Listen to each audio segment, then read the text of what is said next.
Chapter 1 Prologue. The Beginning. XX News. At 1632 on September 25, 2018, a fire broke out in the Zizhu community of Shancheng, resulting in one fatality and multiple injuries. As of now, the blaze has been extinguished. The deceased, Zhao Xian, male, 26 years old, unemployed. Lingering wisps of smoke still curled above the Zizhu community as curious onlookers gather beneath a building, animatedly discussing the incident. Old Li, who is the deceased? It seems to be a young man. I heard he was only in his 20s and unmarried. What a tragedy. Such a pity. His parents must be utterly heartbroken. Indeed, the elders shook their heads, sighing repeatedly, their faces etched with sympathy. Yet, above them, in a dimension invisible to ordinary eyes, the very subject of their discourse, Zhao Xian, gazed down in bewilderment. What? Huh? What the hell? How did this happen? Zhao Xian floated above, expressing his confusion through a string of nonsensical exclamations. Now, he found himself reduced to an ethereal form, a mere specter which by conventional wisdom could only be described as a soul. However, Zhao Xian was too preoccupied with understanding the circumstances of his demise. After all, he had simply taken a nap. How could it have ended so abruptly? It was far too sudden. Oh heavens! Listening to the chatter of the onlookers below, Zhao Xian's initial confusion morphed into shock, ultimately leading to a state of utter disbelief. How could it explode while charging? Was it the computer or the phone that blew up? His first thought was not of his parents, but rather of the peculiar circumstances surrounding his death, particularly given that he was an orphan. Furrowing his brow, he pondered, could it be that some scoundrel tracked down my address and staged this scene after doing me in? After a moment's reflection, he dismissed the notion. While he was a highly skilled hacker, he had never engaged in any nefarious acts. Even when he had infiltrated the NSA's database, he had done so quietly, without disturbing anyone. Eventually, Zhao Xian ceased his speculations, as if he had finally grasped the nature of his current state. Wait a minute, why am I rising higher and higher? He glanced downward, only to feel faint as the crowd below appeared as diminutive as ants. Attempting to struggle, he quickly realized he was utterly immobile, as if something unseen was pulling him skyward. Thus, he ascended ever higher, the surroundings transforming into a vast expanse of white, shimmering with a crystalline quality. Having given up on resistance, Zhao Xian attempted to find humor in his plight, hoping to soar beyond the earth and explore the vast cosmos. Yet, he gradually sensed that something was amiss. The surrounding whiteness began to shimmer with a spectrum of colors, and overhead, a vibrant aurora unfolded, with ethereal strands of auspicious light cascading down a sight both divine and breathtaking. Zhao Xian stared in awe, his heart swelling with delight. Could it be that I have a chance to ascend to paradise? He mused, reveling in the thought. However, in the next instant, the distant aurora above emitted a sound reminiscent of shattering glass, as a visible, dark fissure rapidly spread, revealing flickering purple divine lightning within. His expression froze, and Zhao Xian gasped, exclaiming, "Oh, three pure ones, Jade Emperor, Tathagata, spare me. I didn't know you were calling me. Aren't we supposed to be buried underground after death? Why are we heading up to the heavens?" But no matter how much Zhao Xian pleaded, the dark fissure continued to expand, swallowing him whole as the purple divine lightning struck at his essence. "Ah, it hurts." As if responding to Zhao Xian's cries, the widening fissure momentarily halted before melting away like ice and snow, restoring the surroundings to normalcy in an instant. In the depths of the void, two consciousnesses collided. "Did we just stir up trouble, Tong Tian?" A rebellious voice questioned hesitantly. "You impertinent brat. It was your inability to control your power that shattered the reincarnation pool. How could you implicate me?" A commanding, youthful voice retorted. "TCH, don't you know your own heart?" The first voice scoffed. "Ah, it seems something has encountered my Zixiao, divine lightning. How could I possibly hold it against you, Junior? I must go repair the reincarnation pool. This matter ends here to avoid the old man's nagging." A figure appeared beside the reincarnation pool, frowning at the once sacred vessel, muttering, "Why is this wretched pool so fragile?" He approached the pool and peered inside, discovering the once lustrous waters now muddied and chaotic. The youth clicked his tongue in disapproval, since chaos has seeped in. There's actually a person here? Intriguing. Without the aura of Zixiao divine lightning, I hadn't noticed. Fascinating indeed. With a smile, he nonchalantly reached into the chaos, ensnaring a soul with his magical essence, and hurling it toward another reincarnation pool before vanishing without a trace. Zhao Xian felt disoriented, his head spinning. Just moments ago, he had found himself in an inexplicable place, and now he was inexplicably spinning once more. As he entered the reincarnation pool, the residual magic of the youth intertwined with the pool's laws, gradually eroding one another. The scenery before him blurred and sped by in a dizzying rush, and in the next instant, Zhao Xian's vision turned black. Chapter 2. Holy Soul Village. Holy Soul Village. If one were to merely hear the name, it would undoubtedly evoke a sense of wonder, yet, in reality, it is merely a quaint village of over 300 households located south of Notting City in the Fastno province. It earned its name from a legendary soul master of soul, Saint Level, who emerged from this very place a century ago. This remains the eternal pride of Holy Soul Village. On a tranquil morning, warm sunlight once again bathed this peaceful village, as mist drifted through the woods, and glistening dew slid from the delicate blue silver grass, awakening the slumbering deer. In a corner of Holy Soul Village, white smoke wafted gently from a modest cottage. In the little yard outside, two figures stood facing each other. "What are you looking at?" A burly middle-aged man asked the child standing before him. The child, approximately 5 or 6 years old, stared wide-eyed at him, and upon noticing, a smile crept across his lips. "Then what are you looking at me for?" The middle-aged man's lips twitched, his eyes narrowing slightly. Suddenly, his right hand shot toward the child's face, unleashing a powerful punch with no mercy in its trajectory. The child displayed no signs of surprise as the middle-aged man's fist drew within 3 fist lengths of him. He cheerfully remarked, "Dad, you are getting slower." At that moment, the child's small right hand shot up, deftly intercepting the middle-aged man's punch. The disparity in size between their arms was striking, yet the larger hand could not budge the smaller one, stopping just shy of the child's face. The small hand seemed to attempt to grasp the larger one, but due to the significant difference in size, it could only relinquish the effort. Seeing his attack thwarted, the middle-aged man quickly executed a sweeping kick aimed at the child, who effortlessly leaped and then stomped down hard, striking the man's calf. "Ouch! You little rascal, let go. You'll break it." The middle-aged man cried out in pain, pleading for mercy. The child, perched atop the man's leg, leisurely responded, "Dad, you're really getting weaker. You used to teach me a few fighting techniques. Now, you can't even land 2 hits on me." "Oh, what a bore." With his hands behind his back, the child's cherubic face tilted skyward at a 45-degree angle, his expression one of profound melancholy. The middle-aged man's face twitched, feeling a pang of embarrassment as he grappled with the humiliation. Yet this child was utterly exceptional surely. Such innate strength was not normal. "Are you really my son?" The middle-aged man grumbled. "Not your son. Who else's son could I be?" At that moment, a plainly dressed woman emerged from the house, overhearing the man's words, and immediately erupted in fury, brandishing a spatula aimed at him. The child, seeing this, nimbly leaped off the man's leg and burst into laughter. Freed from restraint, the middle-aged man began dodging frantically as the woman relentlessly pursued him, demanding he relent. Zhao Xian observed from the sidelines, his thoughts drifting into a haze. Indeed, you're not mistaken, this 5 or 6-year-old child is none other than Zhao Xian himself. Even he was bewildered as to why he retained memories of his past life and found himself reincarnated in a world so vastly different from the one he once knew. Perhaps it had something to do with the bizarre occurrences following his death, but at this moment, such matters were no longer of his concern. Here, he is a completely new Zhao Xian, a Zhao Xian with a complete family. His father, Zhao Shi, was once a martial artist with commendable skills. However, in this world where martial souls reign supreme, personal strength holds little value. Unfortunately, Zhao Shi's martial soul happened to be a worthless one. After wandering for half a year, he returned to Shenghun Village, disheartened, and settled down as a farmer. Due to the geographical location of Shenghun Village, being a farmer is quite a decent profession, and life is manageable. His mother, Mu Qin, was a farmer's daughter from a neighboring village, and her martial soul was equally a useless one, a spatula. Somehow, through a twist of fate, she ended up marrying Zhao Shi. Zhao Xian often teased Zhao Shi, remarking that although his mother was not a stunning beauty, she was still a rare gem of modesty. How could she have fallen for such a brutish man? Every time he brought this up, Zhao Shi would wear a proud expression, declaring that while the surrounding villages were filled with worthless martial souls, his fists were unmatched.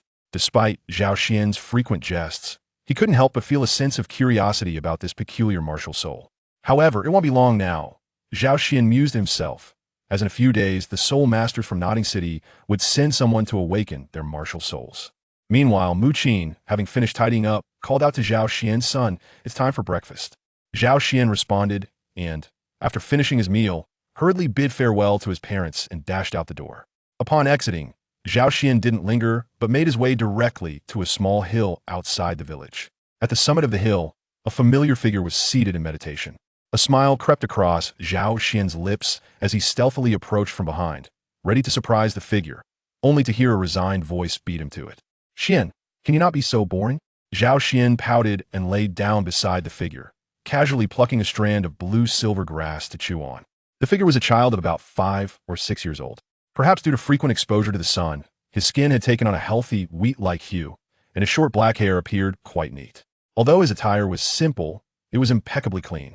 He gently closed his eyes, only to open them moments later, revealing a fleeting glimmer of purple within. "I wonder, Xiao San, what do you find so captivating about the sun? You'd be better off napping at home," Zhao Xian remarked. The child was named Tang San, and he was the only companion Zhao Xian had in Shenghan Village. Strangely enough, while there were several children of similar age in Shenghan Village, it was Zhao Xian and Tang San, two seemingly reclusive children who became friends. To outsiders, it might seem that their shared reclusiveness allowed for better communication.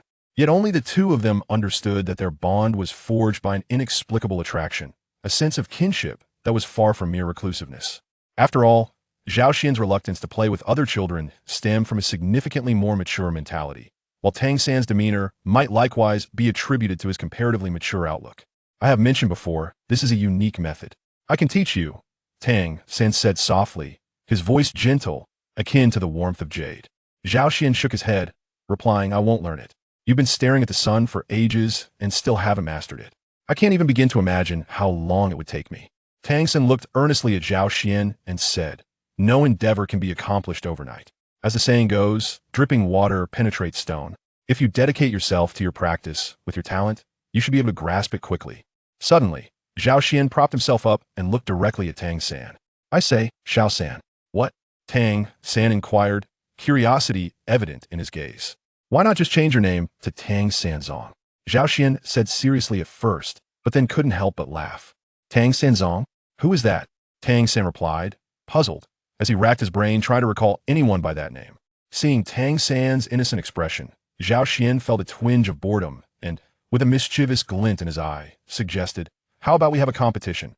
Just the two of us?" Tang San stiffened momentarily before offering a forced smile. "I still need to cook for my dad. Perhaps next time." Without waiting for Zhao Xian's response, he swiftly executed a technique and vanished, leaving Zhao Xian feeling frustrated. Is it really that terrifying? Not far off, Tang San paused, a wry smile crossing his face. Terrifying? It was downright life-threatening. He recalled the last time Zhao Xian had accidentally shattered a tree trunk as thick as a bowl with a single punch, and he couldn't help but shudder. Was this truly something a human could achieve? Zhao Xian, still feeling vexed, stared blankly at the rising sun. "Speaking of which, I haven't eaten anything strange. So how have I become so physically robust?" Chapter 3. The Awakening of the Martial Soul. Time passed swiftly, and before he knew it, the day of the martial soul awakening had arrived. Zhao Xian woke up early, though it was not by his own desire rather. It was due to the boisterous voice of old village chief Jack that roused him from slumber. Rubbing his eyes, Zhao Xian trailed behind old Jack, who was sprightly and dressed in freshly purchased attire for this auspicious occasion, his hair neatly combed. He chattered incessantly, "You all must give it your all this year," aiming to produce a soul master. Back in the day, Zhao Xian interjected with a hint of melancholy. Back in the day, our Shenghan village produced an 8th-tier titled soul, saying a century ago. Such occurrences are exceedingly rare in Nodding City, and even across the entire Fastner province. "Jack, I can nearly recite it by heart," Zhao Xian groaned, feeling weary of hearing the same tales over and over again. Yet, there was little he could do. That legendary soul saint, whom he had never met, was old Jack's unwavering faith, and no one dared to speak ill of him. Old Jack glanced at Zhao Xian, his gaze piercing until Zhao Xian felt a shiver run down his spine. Finally, he said, "Just remember, this is our Shenghan village's honor." "Yes, yes," Zhao Xian replied, resigned to the situation. "By the way, why do you insist on dragging me along when you meet Xiao San?" "Because I want to avoid that Tang Hao. When the time comes, you could just call out to Xiao San. That poor child is so clever and sensible, yet he's saddled with such a father." Old Jack's expression darkened with disdain and frustration at the mention of Tang Hao, but softened when he spoke of Tang San. Zhao Xian hesitated, a frown etched on his face. "I don't wish to see Uncle Tang Hao either." Having befriended Tang San, Zhao Xian had visited Tang San's home and met Tang Hao. The Tang family's abode appeared somewhat dilapidated, yet it remained passable. However, the state of his father was dismal. His face was marked by despair, and the stench of alcohol was overpowering, living as if he were a beggar. Had it not been for Tang San's support, he might well have perished from hunger long ago. Heh, if you don't go, then neither shall I. Old Jack chuckled, resembling a cunning old fox. Zhao Xian cast a weary glance at Jack and trudged ahead. Xiao San. Standing outside the Tang family residence, Zhao Xian hesitated for quite some time, ultimately failing to step through the threshold. Thus, he called out from the entrance. Coming. Tang San hurriedly emerged from the house, dashing to join them while gesturing for silence. Father is sleeping, we mustn't wake him. At this, old Jack could not suppress a roll of his eyes, as he led the two with indignation toward the village center, turning back to snarl. It would be better if he slept forever. Upon hearing this, Tang San furrowed his brow slightly, opening his mouth to retort, but after a moment's thought, he closed it again, realizing that attempting to reason with the obstinate old Jack would be an exercise in futility. Inside, the slumbering Tang Hao suddenly opened his eyes, a glimmer of brilliance flashing within. A trace of longing crossed his otherwise despondent face, and he murmured painfully, Ain. I wonder what martial soul Xiao San will awaken, Hao Ian Hammer or Blue Silvergrass. Meanwhile, under Grandpa Jack's guidance, the group swiftly converged toward the heart of the village. The normally slow-moving Grandpa Jack seemed to glide with unexpected agility, a smile illuminating his face. He continually murmured, May the Soul Sage bless us. May the Soul Sage bless us. This year, we must produce a Soul Master. Zhao Xian felt as though his mind were about to explode. Akin to Sun Wukong upon hearing the tightening spell, he could not help but murmur, What use is a deceased soul saint? He is not a deity. What did you say, Xiao Xian? Old Jack inquired with a look of curiosity, for the elderly gentleman had diminished hearing due to his age. Zhao Xian was startled and quickly smiled. It's nothing, really. Tang San, standing beside him, was at a loss for words. In the center of the village stood a larger wooden house, bearing the illustrious name of the Spirit Hall. Inside, a rather handsome young man and several children were already waiting. The young man, appearing to be in his 20s, had sharp eyebrows and bright eyes, with an exceptionally handsome visage. Clad in a white outfit, he wore a black cloak, and prominently displayed on his chest was a soul character the size of a fist. A standard attire for the Spirit Hall's personnel. Old Jack approached with a beaming smile, respectfully addressing the young man. Great Spirit Master, everyone has arrived. A wave of replication had come. He did not wish to replicate but found it disjointed and bothersome. The young man exhibited a hint of pride, slightly bowing in acknowledgement. I have little time, let us begin at once. Old Jack replied, Very well. Children, this is a battle spirit master from Notting City. He will guide you in awakening your spirits. You must cooperate with him during this process, for your grandfather hopes that among you, there will be those who can become spirit masters. The young man, somewhat impatiently, remarked, You said the same thing last year. Is it truly so easy to become a spirit master? I have traversed 6 villages, and not a single person possesses soul power, nor is there a suitable spirit. A hint of melancholy flickered in old Jack's eyes as he sighed. Indeed, only the heirs of the major sex find it easiest to become spirit masters. For us ordinary folk, it is exceedingly difficult. Shaking his head, he exited the Spirit Hall. The young man's gaze fell upon the 9 children before him. As an inspector of the Spirit Hall, assisting ordinary people in awakening their spirits was his duty, a task he had long since become accustomed to. Children, stand in a line, he instructed, adopting a much gentler demeanor towards them. The 9 children stood before him, with Tang San and Zhao Xian on the far left. Having arrived last and thus had no choice but to stand there, the young man smiled. I am Su Yu Tao, a level 26 Great Spirit Master, and I shall be your guide. Now, I will awaken your spirits one by one. Remember, do not be afraid, no matter what happens. As he spoke, Su Yu Tao opened his bag on the nearby table, retrieving 2 items, 6 dark, round stones and a gleaming blue crystal ball.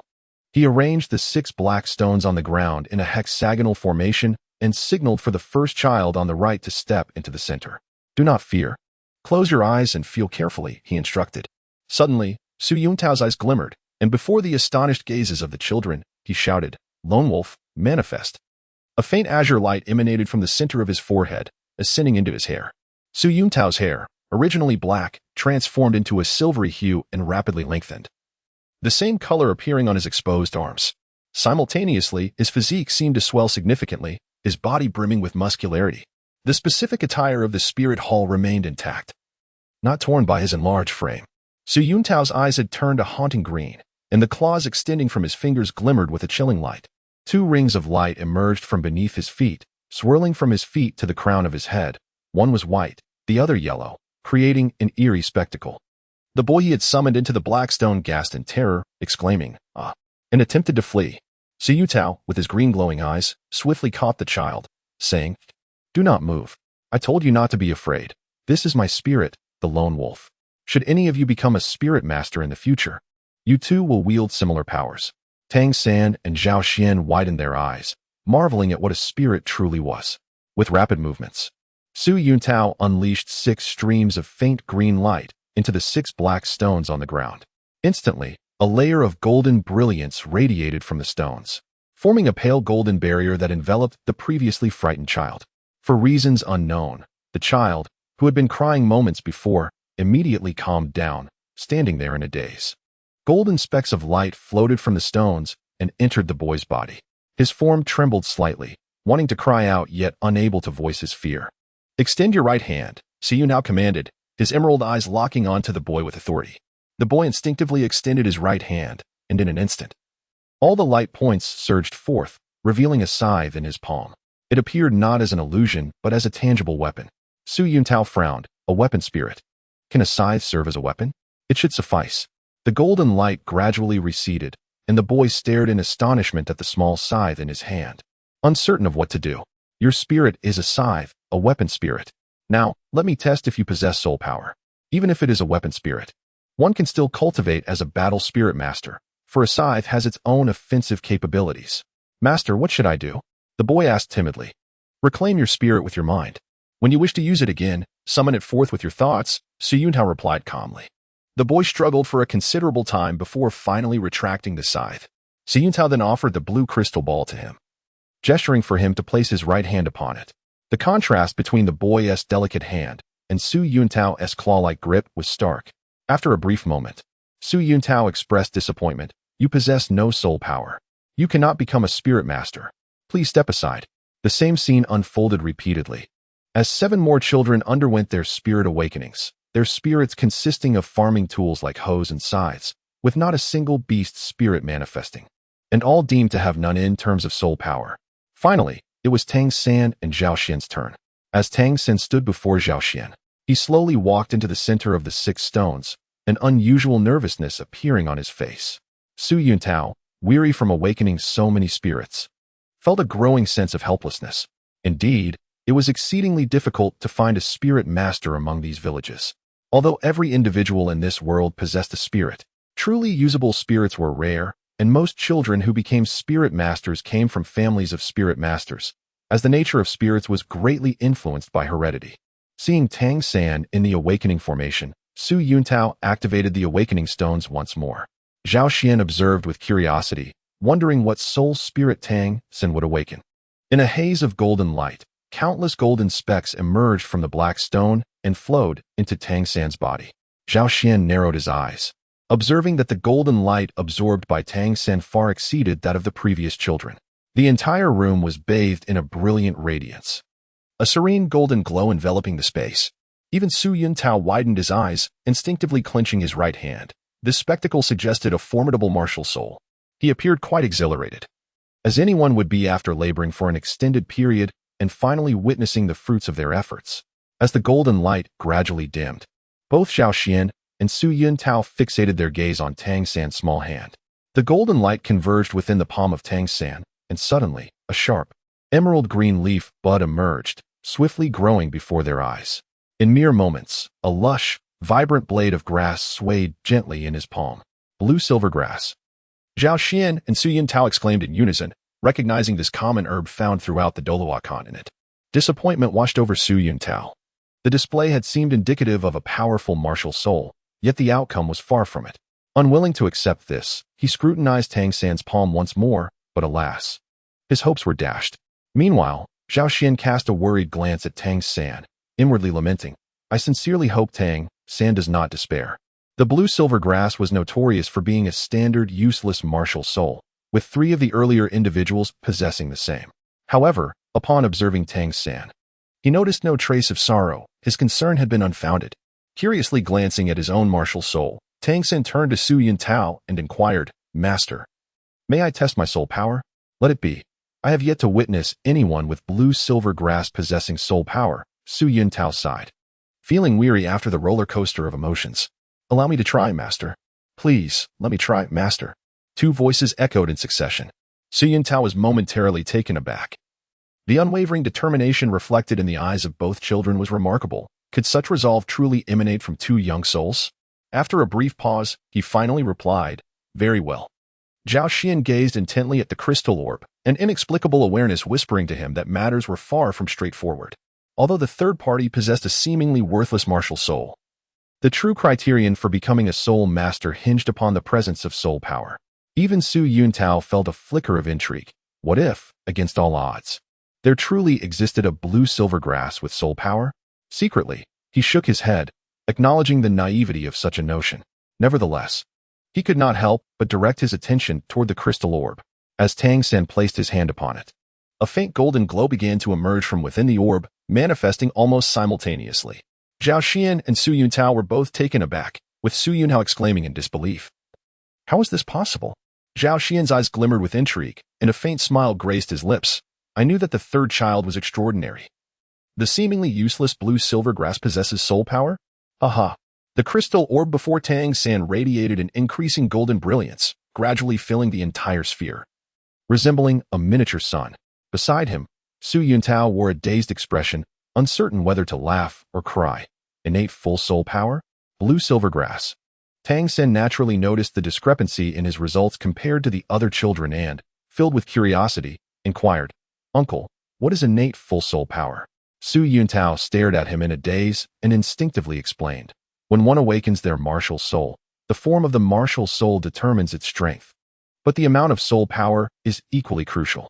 Most individuals possess no soul power at the time of awakening, much like the other children earlier. They are destined to never become soul masters. However, the mere presence of soul power, even if just a trace, allows for cultivation through meditation. The quantity of soul power at the moment of awakening is vital, as it determines the initial level of a soul master's training. The higher the innate soul power, the faster the subsequent cultivation progresses, and naturally, a higher starting point means surpassing others. Innate full soul power refers to the maximum attainable soul power at the time of martial soul awakening. "Aha! Little San, you are a genius," Zhao Xian exclaimed, his face alight with joy as he heartily patted Tang San on the shoulder. Tang San stumbled slightly, nearly losing his balance, his complexion suddenly paling. As the operation of his Xiantian Gong was nearly disrupted, Zhao Xian was taken aback and hurriedly helped Tang San to his feet. "Little San, what happened?" Tang San could not help but roll his eyes. "Do you not have any inkling of what transpired? How many can withstand that slap of yours?" However, being of gentle disposition, he refrained from voicing such sentiments and managed a forced smile. "It's nothing." Seeing that Tang San was unharmed, Zhao Xian let out a sigh of relief and boldly addressed the dazed Su Yuntao. "Uncle, it's my turn now." After a considerable pause, Su Yuntao regained his composure. He had already resolved in his heart that he would not return for the soul awakening next year. Such occurrences were better left to another. The roller coaster of emotions was simply unbearable for one whose heart was not resilient enough. Go ahead, Su Yuntao gestured, urging Zhao Xian to step onto the awakening platform.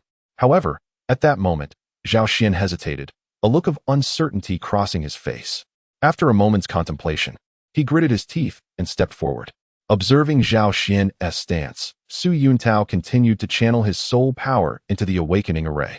Suddenly, the golden radiance within the array intensified, seemingly surpassing even that of Tang San. Su Yuntao felt a tightening in his chest. Could it be? Not again. His heart raced, for it appeared that another formidable martial soul was about to emerge. Yet, with Tang San's prior experience weighing on his mind, he felt a knot of apprehension that prevented him from feeling entirely elated. Standing within the awakening array, Zhao Xian felt enveloped by a warm, radiant light, as if something deep within him was striving to break free. It was an extraordinary sensation. Instinctively, he glanced at his right hand, where a perfectly square object materialized before him. Zhao Xian's eyes widened in disbelief as he blinked rapidly, astonished by the object before him. Chapter 4. Twin Martial Souls. The item before him was square and sharply defined, leaving Zhao Xian in a state of shock. How could this be the case? At that moment, Su Yuntao and Tang San also approached, with Su Yuntao inspecting the object from various angles, stroking his chin in curiosity as he inquired, "What kind of martial soul is this? It resembles a brick." Zhao Xian's lips twitched slightly. Those unfamiliar with this object might genuinely mistake it for a brick. However, it was indeed not a brick, and in fact, such an item did not exist in this world. At that moment, Tang San, filled with curiosity, inquired, "Zhao Xian, what is your martial soul?" Zhao Xian paused momentarily, gazing intently at the object in his hand, and remarked, "It is called a mobile phone." "A mobile phone? What manner of object is this? Could it possibly be a new type of martial spirit?" Su Yuntao inquired with great curiosity. Although martial spirits are known to be diverse and peculiar, the discovery of a previously unknown martial spirit is indeed a rarity. Prior to awakening his own martial spirit, he had perused the extensive archives of the Martial Spirit Hall, familiarizing himself with all the martial spirits that had been documented. Yet he had never encountered one referred to as a mobile phone. Zhao Xian, perplexed by the circumstances, could only shake his head in bewilderment. He found it rather curious that his martial spirit manifested in such a form. Could it be that in his previous life, this very phone had exploded? He glanced around, noting that there was no brand insignia on the device, distinguishing it from the phone he had in his former existence. "Come, let us test for soul power," Su Yuntao urged, extending a crystal ball for Zhao Xian to place his hand upon. Zhao Xian's hand rested upon the crystal orb, from which emanated a magnetic force, awakening a gentle warmth that gradually illuminated the orb. Su Yuntao's eyes widened in astonishment as he witnessed the orb fill with golden light. Was this yet another individual endowed with innate full soul power? He could hardly contain his surprise. Throughout the year, he seldom encountered anyone in the neighboring villages capable of awakening soul power, yet today, he had witnessed two individuals with innate full soul power. After a brief moment of reflection, he promptly retrieved a notebook and diligently began to record. Martial soul, mobile phone, suspected to be a new martial soul, purpose unknown, innate awakening soul power, full level. After a moment's hesitation, he added, martial soul, blue silvergrass, innate awakening soul power, full level. Just then, Old Man Jack entered the room, seemingly at the perfect moment. His face etched with urgency as he inquired, "Soul Master, how goes the situation?" Su Yuntao closed his notebook, his expression a mix of emotions. Among them, two possessed soul power, but at the mention of two individuals possessing soul power, Old Man Jack nearly fainted with excitement.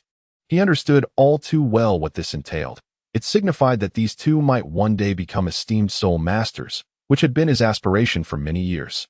However, upon hearing the latter part of Su Yuntao's statement, Jack's heart leapt into his throat. But what?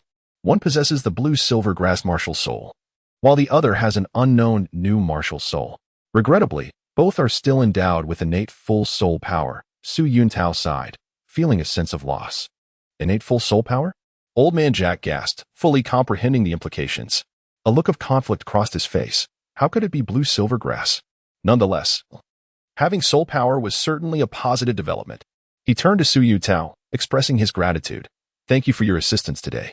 Su Yuntao, weary in spirit, waved his hand dismissively. "It is no trouble. This is part of my duties. If there is nothing further, I shall take my leave." "Thank you, Master," Jack replied hastily. Su Yuntao nodded and strode towards the exit, preparing to return to the Spirit Hall to thoroughly investigate the records regarding the blue silvergrass's innate full soul power and the unknown martial soul of the mobile phone, pondering if such rare occurrences had precedence.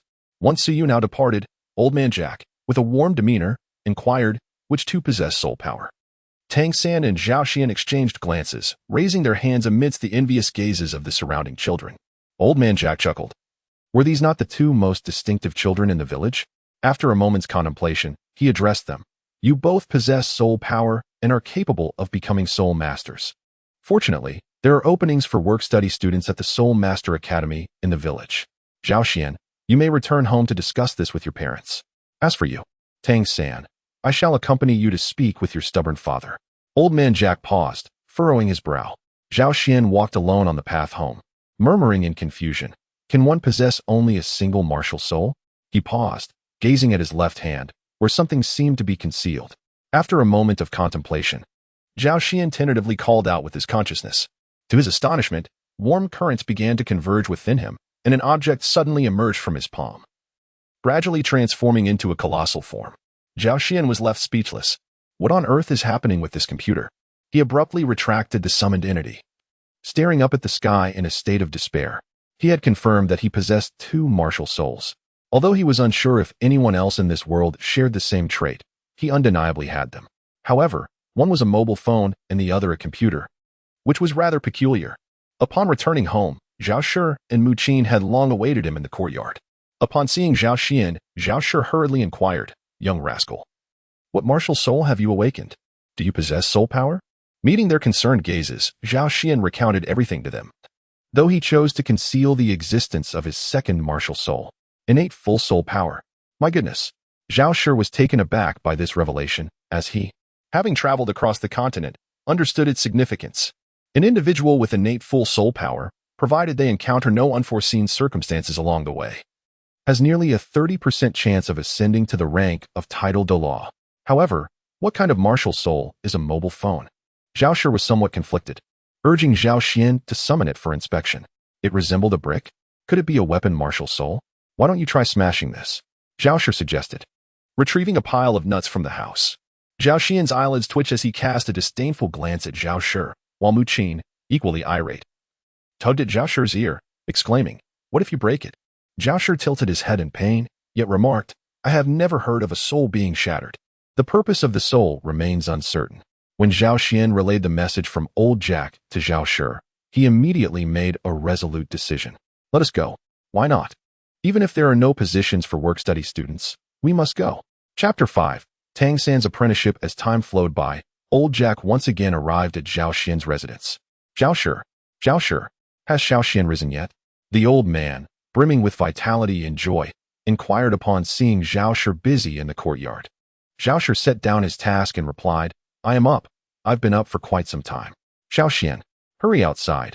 The village chief has come," came the anxious voice of Mu Qin from inside the house, followed by two figures emerging. The foremost was Zhao Xian, whose expression bore a hint of impatience. Clad in brand new attire, while Mu Qin trailed behind, adjusting his clothing as they walked. "Mother, it's already tidy enough," Zhao Xian could not help but exclaim, having been treated like a marionette since early morning at Mu Qin's insistence.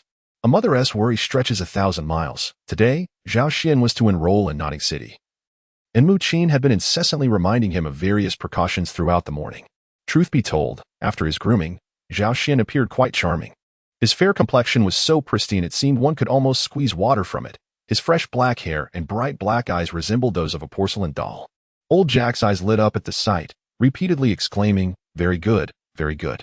Meanwhile, Zhao Shi approached and slipped a few gold soul coins into Zhao Xian's hand. "Son, make sure to use it sparingly. Your father is not a wealthy landowner." Zhao Xian was momentarily taken aback, a warm current flowing through his heart. He raised his head and laughed heartily, saying, "When I achieve success, I shall ensure that you, dear father, become a prosperous landowner, and of course, mother as well." Zhao Shi's eyes were tinged with redness as he nodded hesitantly. Mu Qin's face blossomed with a warm smile. "My son, when you venture out alone, please exercise caution." "Mm." Zhao Xian replied with a nod. "All right, it's not a matter of life and death. We shall reunite in a few months." Despite his words, the elder's eyes glistened with unshed tears, perhaps unable to endure the pangs of longing that accompanied their separation. After bidding farewell to his parents, old Jack led Zhao Xian towards the Tang family, and after picking up Tang San, they hastily set off for Notting City. Upon their arrival in Notting City, which was already noon, they did not linger. Old Jack inquired about the directions from a passerby and proceeded directly to the Notting Junior Soulmaster Academy. Situated in the western part of Notting City, the academy, though merely a junior institution, sprawled over a considerable area, easily visible from a distance. They soon beheld a grand archway, spanning 20 meters in width and towering over 10 meters in height, constructed from sturdy rock.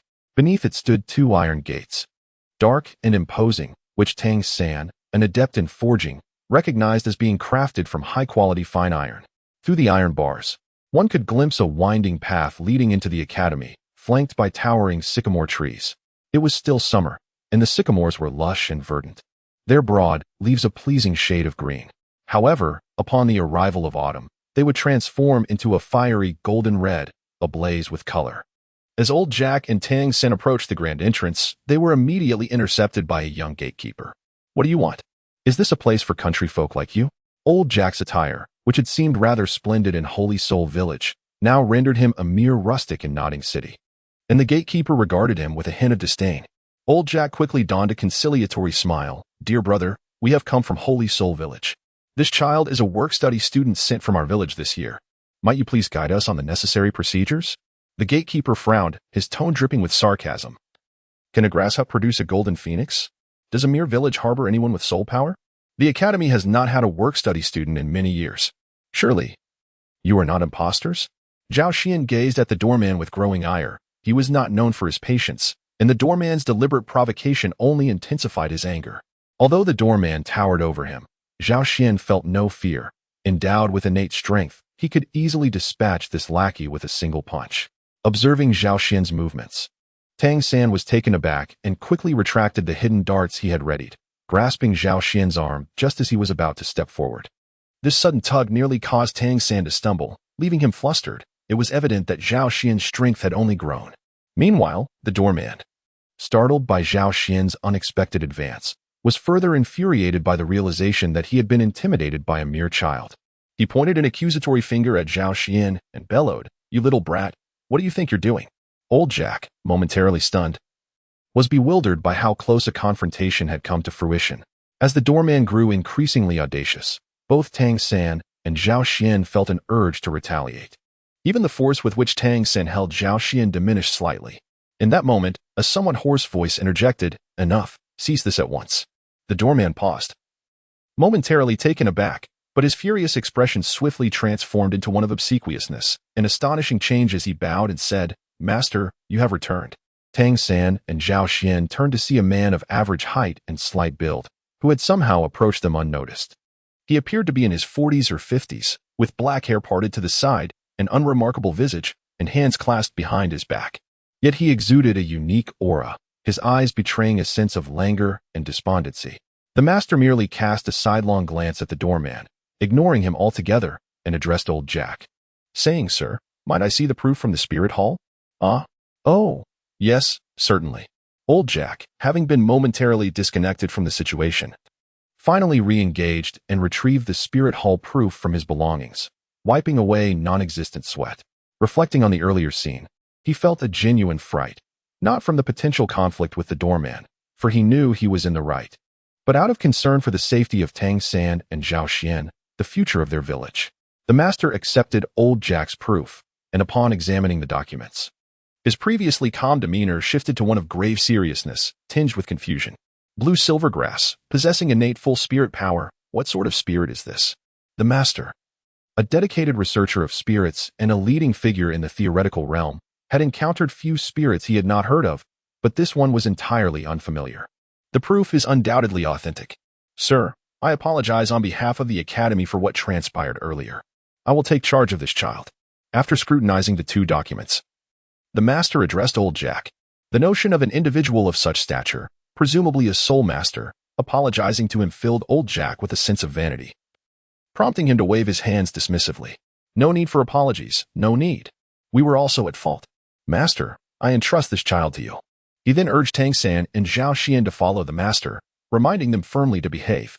The master cast a fleeting glance at the doorman, stating, "This is your first and last warning. Should you err again, you shall not remain here." His voice, hoarse yet composed, carried an undeniable authority. The doorman, drenched in cold sweat, quickly complied, retreating to the side. He was indeed terrified, realizing that these two children were the interns of the year. Though merely interns, they were not to be trifled with. No one could predict their future, and if the Academy were to learn of any misconduct, it would be he who faced the consequences. The master turned to Tang San and Zhao Xian, managing a strained smile, though the rigidity of his features rendered it less than warm. "Thank you, Master," Tang San expressed as they entered the Academy, unlike the carefree Zhao Xian. "Master? I am not a teacher of the Academy," the master replied, glancing down at Tang San with an indifferent tone. "Not a teacher? But you just said you represent the Academy," Tang San retorted. The master shook his head, displaying an unusual patience that day, and forced another awkward smile. "Who says one must be a teacher of the Academy to represent it?" Tang San's eyes brightened with understanding. "I see. Then you must be the principal or some sort of leader." The master chuckled softly. "You are quite astute for a 6-year-old, but you are mistaken." "Then who are you?" Tang San inquired, puzzled. "I am merely a guest here, indulging in the hospitality of the academy. You may call me master, as everyone else does. I have even forgotten my own name. The proof from the spirit hall indicates your name is Tang San. You should understand that the terms master and teacher are worlds apart. Do not confuse them in the future, unless... He trailed off, his gaze shimmering with fervor. Unless you genuinely wish for me to be your teacher. Do you wish to teach me how to cultivate my spirit? Tang San asked earnestly. The master halted, facing Tang San. Are you willing? Tang San paused, gazing up at the master, observing his features closely. He noted the master's slightly large mouth and thick lips. He remained silent, neither affirming nor denying. The master regarded Tang San's wide-eyed expression, the rigid smile resurfacing. You are indeed a clever child. Your silence conveys two meanings. 1. You are not in haste to refuse, to avoid offending me. And 2. You are silently questioning why you should choose me as your mentor. The master, reminiscent of old Jack, ruffled Tang San's hair, impressed by his innate talent and intelligence. It seems I must be persistent, after all. You are the third individual in a century to possess dual spirits.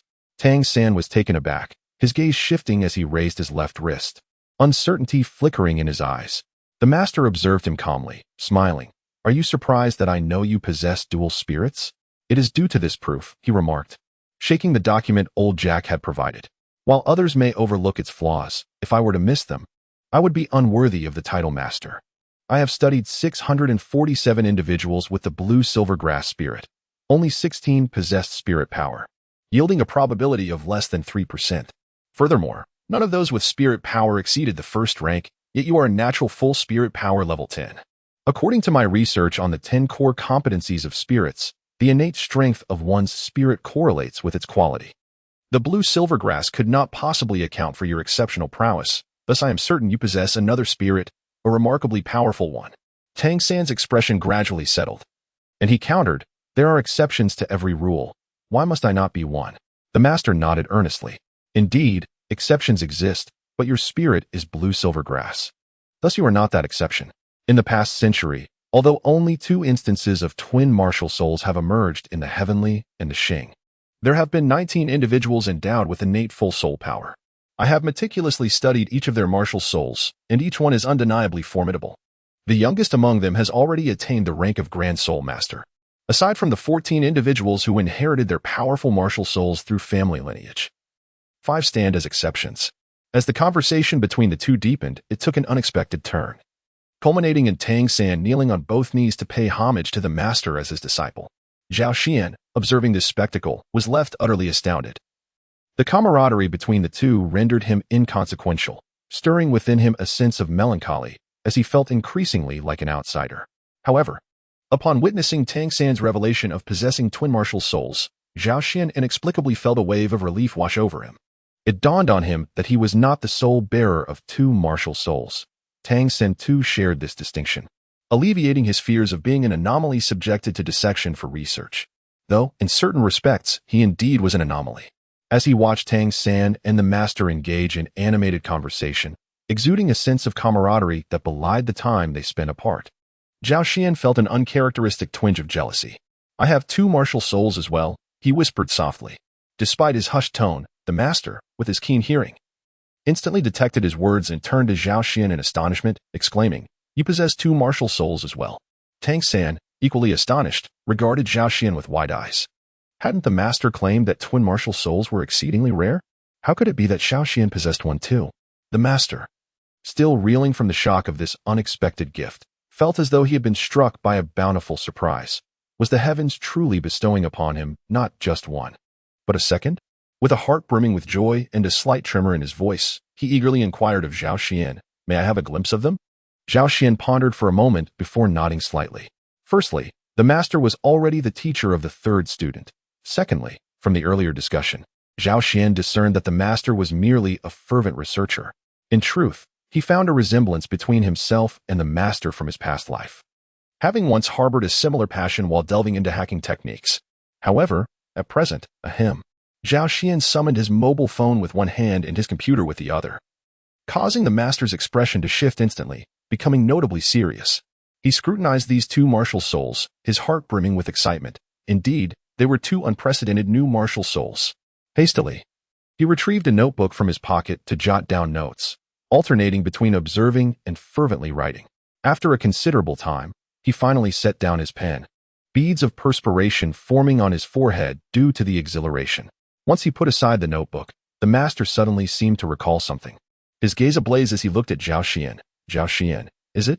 Are you willing to? Zhao Xian was momentarily taken aback. But soon he comprehended the master's intent. No, he vehemently rejected. The words that the master had yet to utter were forcefully retracted by Zhao Xian, leaving the master with a gaze that was tinged with lingering sorrow as he fixed his eyes intently upon Zhao Xian. Zhao Xian found it somewhat intolerable. If it were a beautiful woman, he might have accepted it with grace, but the master was merely an elderly man. Thus, he hastily remarked, "Master, I am quite lazy and have no desire to learn theories. You already have a diligent assistant.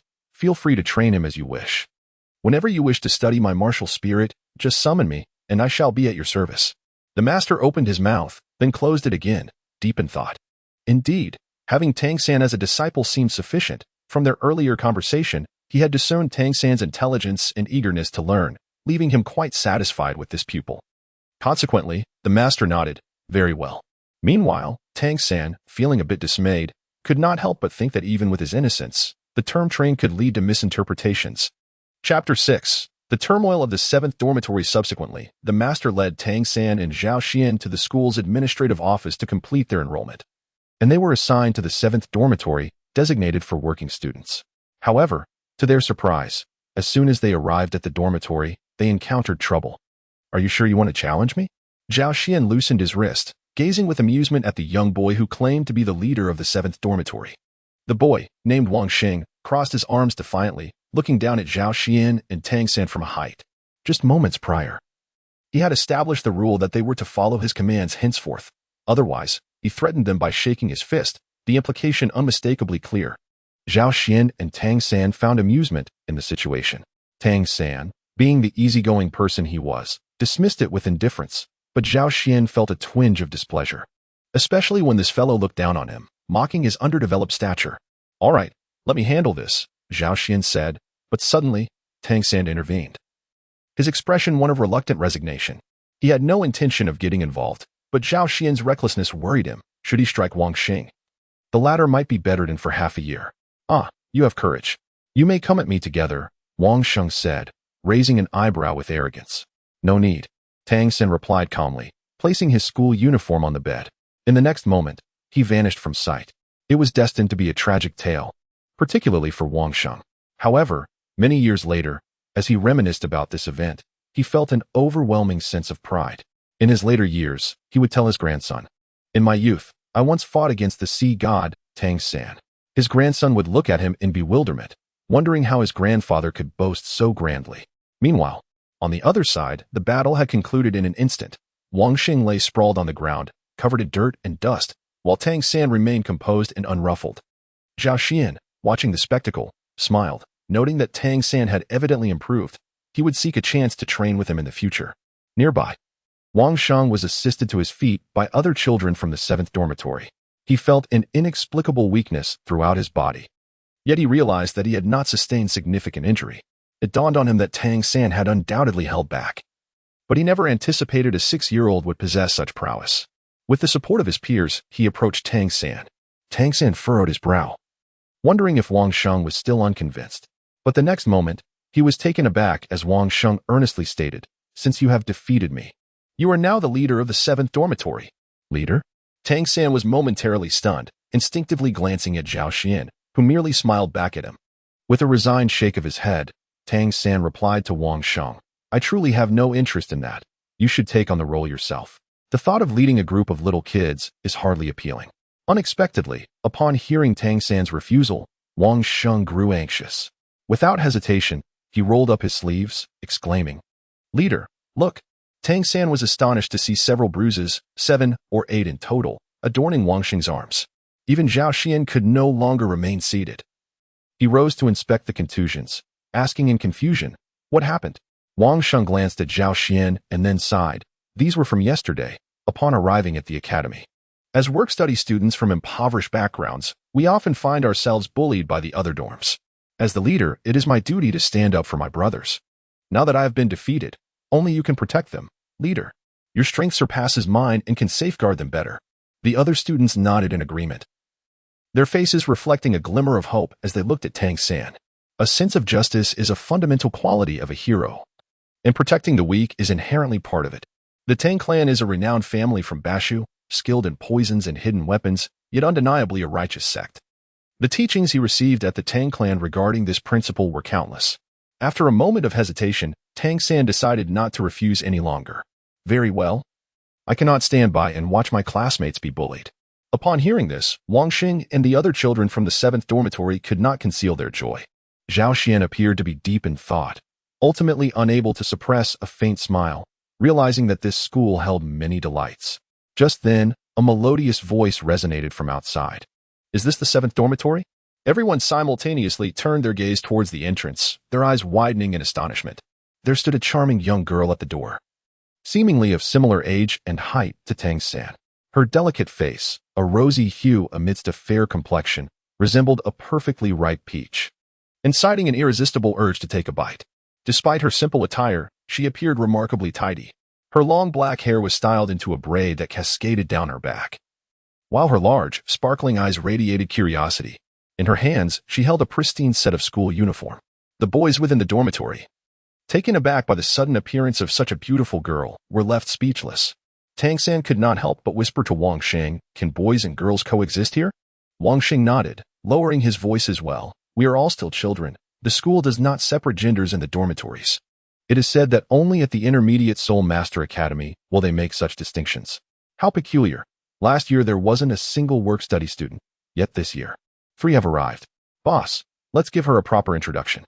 Zhao Xian laughed to the point of nearly gasping for breath, while encouraging from the sidelines, "Tang San, hurry up. Show him what you've got." Tang San shot a fierce glare at Zhao Xian, thinking to himself, if it weren't for you, would I have found myself in such a predicament? Noticing Tang San's hesitation, Wang Xing stepped forward and addressed the adorable little girl. "Hey, newcomer. According to the rules of our dormitory, when a new person arrives, they must spar with the leader, and this is our leader." With that, he unhesitatingly took a few steps back, pointing at Tang San. Tang San was momentarily taken aback, wondering why he was being pushed into this situation. The little girl seemed momentarily stunned as well, but then a gleeful expression spread across her face. She blinked her large eyes and displayed a sweet smile, her big eyes curving into charming crescents. "My name is Xiao Wu, as in the dance of the rabbit. Since it's the dormitory's rule, I look forward to your guidance." Before her words could fully settle, the little girl suddenly vanished from her spot and charged toward Tang San, moving faster than during his earlier battle with Wang Xing. Tang San couldn't help but feel astonished and instinctively met her charge. Zhao Xian, on the other hand, was filled with excitement. This duel promised to be far more thrilling than the last. Zhao Xian's combat skills were far from mediocre. After all, Zhao Shi was an exceptionally skilled martial artist. From his perspective, the girl named Xiao Wu possessed fighting techniques that could rival those of Tang San. Both displayed a tactical approach to combat, yet compared to Tang San, the young girl's moves exhibited a greater aggressiveness, her soft techniques appearing remarkably formidable. The two were nearly equal in skill, but Tang San, burdened by hesitation, refrained from unleashing his full strength against the girl, resorting instead to a passive defense, occasionally countering her attacks. However, prolonged defense inevitably leads to vulnerability, and after several exchanges, Tang San ultimately revealed a flaw, which Xiao Wu seized upon, landing a decisive blow. "Tang San, what a disgrace." Zhao Xian mocked from the sidelines. "Don't say a word." Tang San could no longer contain his irritation, casting a fierce glare at the source of his embarrassment. Meanwhile, the girl named Xiao Wu, her large, glistening eyes wide with curiosity, inquired, "Does this mean I will be the leader of the 7th dormitory from now on?" The onlookers, fellow dormitory students, were left speechless, utterly astonished that such a delicate girl could possess such strength. Wang Xing, hearing her question, swallowed hard before nodding. According to the rules of the 7th dormitory, that is indeed the case. Xiao Wu seemed elated by this confirmation, exclaiming excitedly, "Then listen well. From now on, you must all call me Sister Xiao Wu, understood?" The members of the 7th dormitory exchanged glances, and one by one, they bowed their heads in submission. Sister Xiao Wu. Chapter 7. Aftermath. Wang Xing and the others wore expressions of bewilderment, finding the situation rather awkward. This new girl had simply become their leader? At that moment, a teacher entered, carrying 2 sets of pristine bedding. He cast a curious glance at the group of stunned children and asked, I am Mo Hin. You may call me Teacher Mo. Which of you is Tang San and Zhao Xian? Tang San and Zhao Xian stepped forward to respond, and the teacher placed the bedding on one of the beds. These are sent by the master for you. After speaking, he regarded Tang San with a peculiar look. Unable to restrain his curiosity, have you truly become a disciple of the master? Tang San met his gaze with a calm demeanor, a subtle glint of intensity flickering in his eyes. Indeed, the master is a remarkable teacher, Mo Hin remarked with a hint of nostalgia, his expression sincere and earnest. Tang San found his demeanor somewhat perplexing, expecting this teacher to mock him as the one he'd encountered earlier in the administrative office had done. Instead, he was surprised by the teacher's admiration for the master, which appeared genuine. Perhaps sensing Tang San's confusion, the teacher, Mo Hin, smiled lightly. In this academy, some may think the master a madman, but I do not share that view. While many of his theories remain unproven, my observations over the years suggest that many of his ideas are indeed correct. Although his martial prowess may be lacking, his theoretical knowledge could be deemed the finest on the continent. Since you have chosen to follow the master, make sure to learn well. With a sigh, Mo Hin departed from the 7th dormitory. Tang San, deep in thought, lowered his head, while Zhao Xian nudged him with his elbow. Tang San, it seems you are rather fortunate. Tang San smiled faintly, neither confirming nor denying the statement. At that moment, the newly appointed leader, Sister Xiao Wu, surveyed the 7th dormitory before her gaze settled on the 2 sets of fresh bedding, a thoughtful expression crossing her face. Her lively eyes sparkled as she suddenly addressed Tang San. Hey, you over there. Tang San, right? Tang San turned, puzzled by the vibrant girl before him. What is it? She blinked her eyes playfully. As the leader of the 7th dormitory, you all must listen to me, right? Zhao Xian raised an eyebrow, sensing that the situation was far from straightforward. Tang San, with a hint of resignation, nodded in agreement. Meanwhile, Xiao Wu devised a clever ruse. Swiftly seizing a pristine quilt that had just been brought over, and with a cheerful smile, declared, Then this shall belong to me. Zhao Xian was inclined to commend the young hero for his cunning, yet upon glancing at the astonished Tang San beside him, he quickly snatched away the remaining quilt, exclaiming, This one is mine. Zhao Xian displayed a smile. This little girl was quite remarkable. Had it not been for the fleeting glimpse of a devilish grin at the corner of her mouth, he might have been oblivious to her prowess. Tang San observed their actions and, realizing the situation, felt a wave of frustration as he regarded the blanket cradled in Xiao Wu's embrace. Xiao San, hurry and reclaim it. Additionally, retrieve the dignity you just lost. Zhao Xian incited from the sidelines, relishing the chaos. Tang San's attention was once again drawn to the instigator, and he shot Zhao Xian a fierce glare. Tonight, we shall share a blanket. Upon hearing this, Zhao Xian's expression changed dramatically as he clutched the blanket and abruptly turned away. No, I am rather restless in my sleep. Tang San replied with a faint smile. His words laden with meaning, I shall ensure your compliance. Zhao Xian was taken aback, although the little third party could not overpower him. This individual was adept at concocting potions. If he were to administer a drug to him under the cover of night, it would be nearly impossible to defend against. Boss Tang, why not use my mattress for now? I can manage with half a quilt, Wang Hu timidly suggested from the side. Despite Tang San being renowned for having the briefest tenure as the dormitory leader of the 7th dormitory, the recent skirmish left a profound impression on him, prompting him to continue addressing Tang San as boss. A few astute students promptly stepped forward, exclaiming, Boss, you can use my quilt. I can manage with a mattress. Tang San surveyed the bedding offered by the students. While somewhat tattered, it appeared clean. A warm sensation coursed through his heart, affirming that his desire to protect them was indeed justified. The children of farmers were inherently sincere and deserving of safeguarding. However, Tang San declined their offers, shaking his head. There is no need. I believe you will acquiesce. With that, he turned to Zhao Xian, displaying a smile that Zhao Xian found rather menacing. Startled, Zhao Xian shuddered and forced a smile. Ah, yes, yes. Tang San nodded appreciatively and then turned to express his gratitude to the students who had offered their quilts. Zhao Xian resolved firmly in his heart to venture out the following day to procure a bedding set, particularly since he had several gold soul coins entrusted to him by Zhao Shi, which would suffice for such an expense. Nearby, Xiao Wu, noticing the consensus among the group, discreetly exhaled a sigh of relief, playfully sticking out her adorable little tongue, and joyfully carried the bedding to an unoccupied bed. By the time the bedding was arranged, the hour had grown late. Lingering any further would risk missing mealtime. Thus, The former leader of the 7th dormitory, Comrade Wang Xing, called upon the students to join him in the dining hall. Tang Laoda, Sister Xiaowu, and Zhao Xian, is it? It's time for us to eat. Let us go together. Upon hearing the mention of food, Xiaowu immediately sprang up, her excitement palpable as she exclaimed, "Great! What delicious dishes will we have?" Wang Xing and the other work-study students exchanged glances, a bitter smile crossing their faces as they remarked, "What fine cuisine can we work-study students afford? We'll just grab some inexpensive dishes to make do." Tang San shook his head, replying, "You all go ahead. I'll pass. My family is in dire straits. And Tang Hao has spent all his money on liquor. To stave off hunger, I brought some provisions, coarse cakes that I made myself. They'll suffice for a simple meal.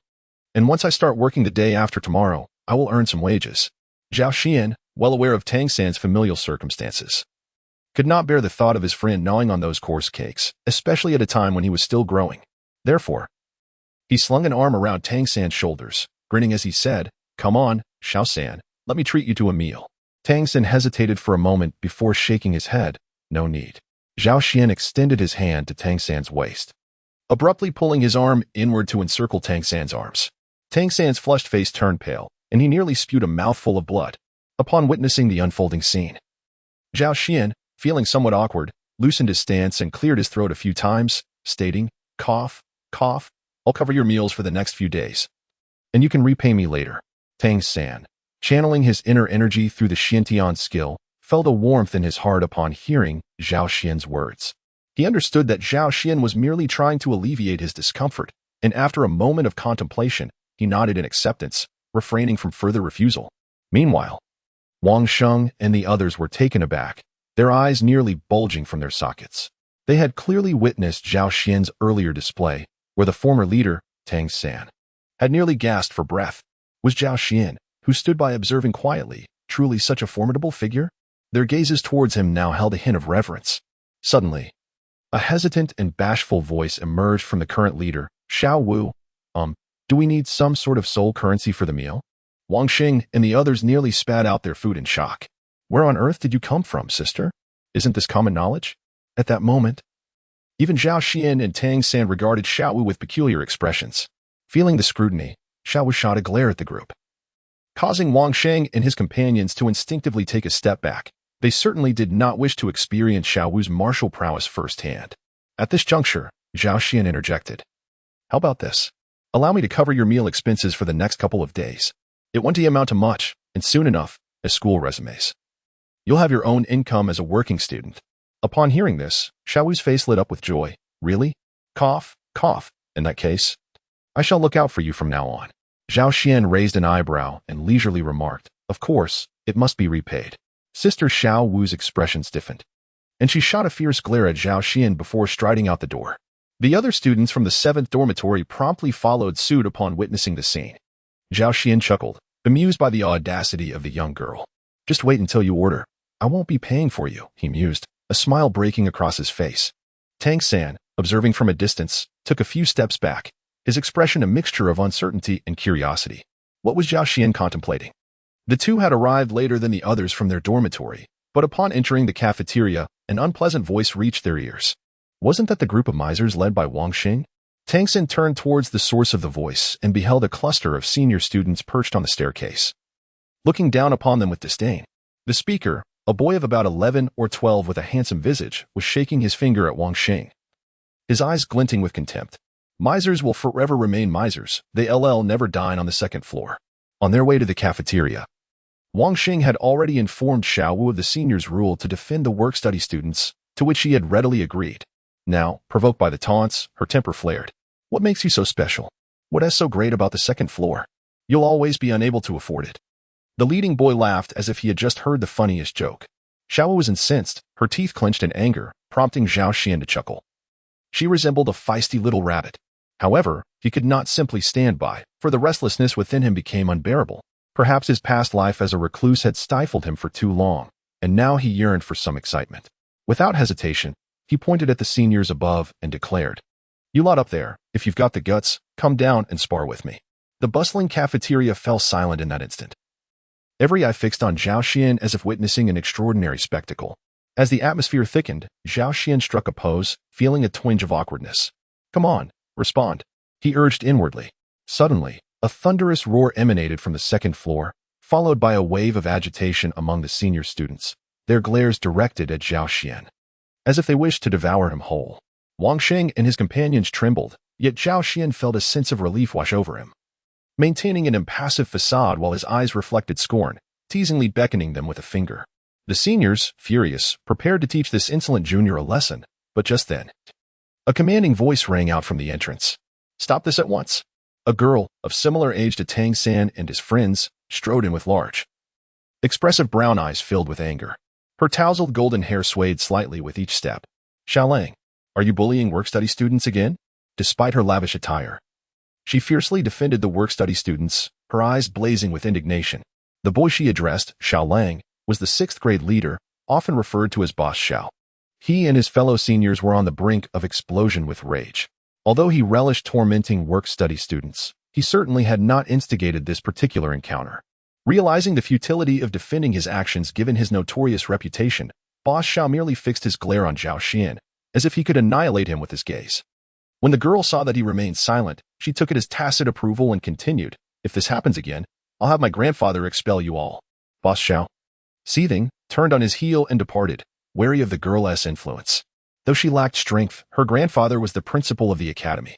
With Boss Xiao gone, the girl's anger dissipated, and she approached Zhao Xian, her tone calming but firm. "Hey, work-study student, don't provoke those seniors again unless you wish to be beaten." After delivering her warning, she pivoted and made her way to the second floor, fully aware that it was Zhao Xian who had instigated the conflict. Zhao Xian stared in bewilderment at the unfolding scene, exclaiming, "Who on earth are you? Not only do you interrupt my script, but you also dare to chastise me?" At that moment, Wang Xing quietly approached Zhao Xian and whispered, "Her name is Hermione, the granddaughter of our esteemed Dean Dumbledore. She often looks after us. By the way, she is also enrolled this year." "Hermione? I shall remember you." Zhao Xian narrowed his eyes slightly, this proud little brat. Chapter 8. The Soul-Hunting Forest. The following day, as Zhao Xian was indulging in a deep slumber, he was roused by Tang San. "What is it?" Zhao Xian yawned and rubbed his eyes, glancing at Tang San, who was already fully dressed.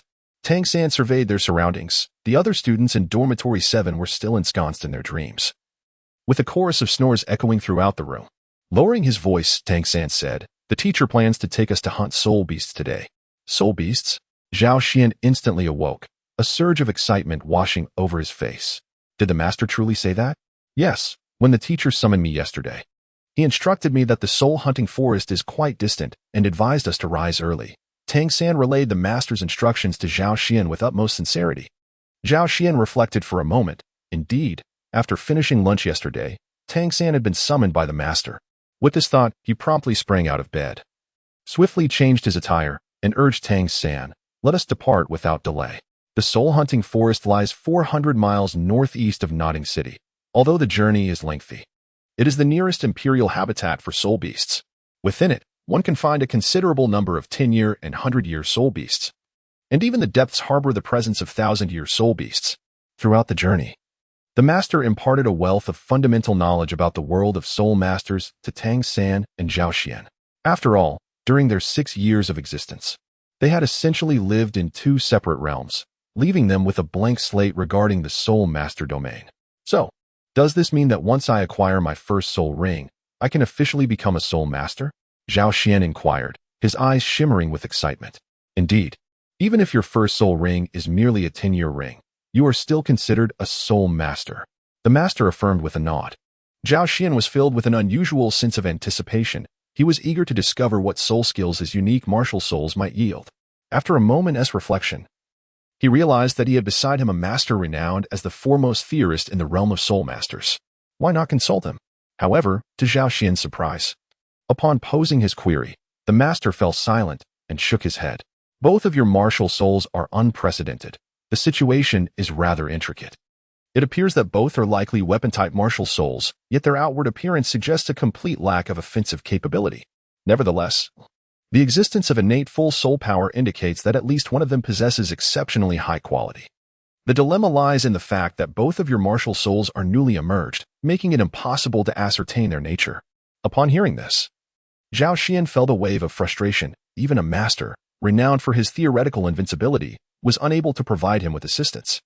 Was he truly destined to navigate this uncertainty step by step? The master beside him shared a similar sense of helplessness. Theories are merely viewpoints based on certain characteristics. Yet when confronted with such an enigmatic void, even the most skilled artisan finds it challenging to create without the necessary materials. Regarding these two martial souls, he was at a loss as to whether they belonged to the auxiliary category or some other classification. The atmosphere fell silent for a moment. But soon the master took action. He retrieved a belt adorned with 24 exquisite jade stones and handed it to Tang San, saying, "Little San, this is for you." Grateful for the elder's gift, Tang San instinctively accepted it. The belt was indeed magnificent, resembling a luxurious item. Tang San couldn't help but inquire, "Master, what is this?" The master explained, "This is a soul guide, a long-lost technology. It can utilize soul power as a medium to store items. Each jade on this belt can hold 1 cubic unit of material, though it is limited to inanimate objects." Tang San's face displayed astonishment. Could this item truly store belongings? Zhao Xian could only gaze in envy from the sidelines, for this was a gift bestowed upon a disciple by their master. The Grand Master, observing this, revealed a rare smile and withdrew a peculiar ring from his robes, offering it to Zhao Xian. "As for this, it is yours. Although this soul-guiding device possesses but a single storage space, it is capable of containing 5 cubic units of material." However, the Grand Master suddenly paused, clearing his throat a few times. "If you were to become my disciple, I could arrange for you to receive a soul-guiding device akin to that of Xiao San." Zhao Xian's eyes widened in astonishment. The master had not yet relinquished his ambition to take him as a disciple. This was a rather forceful approach. Yet he found himself lacking genuine interest in the monotonous knowledge presented. Nevertheless, despite his reservations, he swiftly accepted the master's gift. "Master, I graciously accept your offering. As for the matter of apprenticeship, well, let us discuss it later." The two exchanged glances, both silently pondering, old or young fox. After 2 days of arduous travel, the trio finally entered the confines of the soul-hunting forest. Upon presenting their tokens at the guard post at the entrance, they were granted passage. The soul-hunting forest appeared much like any ordinary woodland, with its lush greenery and towering ancient trees. However, perhaps due to a prolonged absence from nature, Zhao Xian found the air at that moment particularly refreshing. Once within the forest, even at its fringes, the master became vigilant. He clasped his hands before his chest and then swiftly spread them apart, calling forth, "Come forth, Luo San Pao." With a soft puff, a faint purple soul energy emanated from the master's palms, and Zhao Xian sensed a wave of spiritual power radiating from him. Before his eyes, a new creature appeared. It resembled a dog, yet its plump, rounded body could easily be likened to that of a pig. Its entire form was adorned with a delicate lavender hue. Small ears drooping and large, deep blue eyes blinking gently, radiating warmth. Upon seeing the master, it approached joyfully like a playful puppy, its stubby tail wagging fervently, its rotund rear swaying with delight. Zhao Xian could not help but chuckle. Had this been in his previous life, a swarm of people would have flooded the screen with comments. "High energy ahead, benefits for those who adore posteriors. Step forward, and I shall bestow upon you a buff." 2 radiant halos emerged beneath the master, dancing around him, both gleaming a vibrant yellow, unmistakably the mark of a century-old soul ring. "Little San, are you not curious about my martial soul? Behold, this is my martial soul. You may refer to it as Luo San Pao, or simply San Pao." It seemed that Luo San Pao understood the master's words, as its large eyes turned towards Tang San, displaying a hint of eagerness for approval. "Little San Pao, come here." Zhao Xian, fond of cats and dogs, couldn't help but smile at the sight of Luo San Pao. The creature hesitated momentarily, glancing at the master, and upon receiving a nod of encouragement, it joyfully scampered towards Zhao Xian on its short legs. Despite its considerable size, measuring a good 1.5 meters in length and boasting a hefty frame, Zhao Xian effortlessly lifted the creature, endowed with innate strength that posed no challenge. In Zhao Xian's embrace, little San Pao licked his cheek incessantly, eliciting peals of laughter from him. Observing Zhao Xian's merriment, Tang San shook his head in bemusement, seeking clarification from the master. As the master answered Tang San's inquiries, he led them deeper into the soul-hunting forest. Suddenly, San Pao leapt from Zhao Xian's arms, its gaze fixed on a patch of grass, emitting a series of soft coos. The master quickly shielded Tang San and Zhao Xian behind him, explaining, "San Pao has a keen sense of smell. It must have detected something."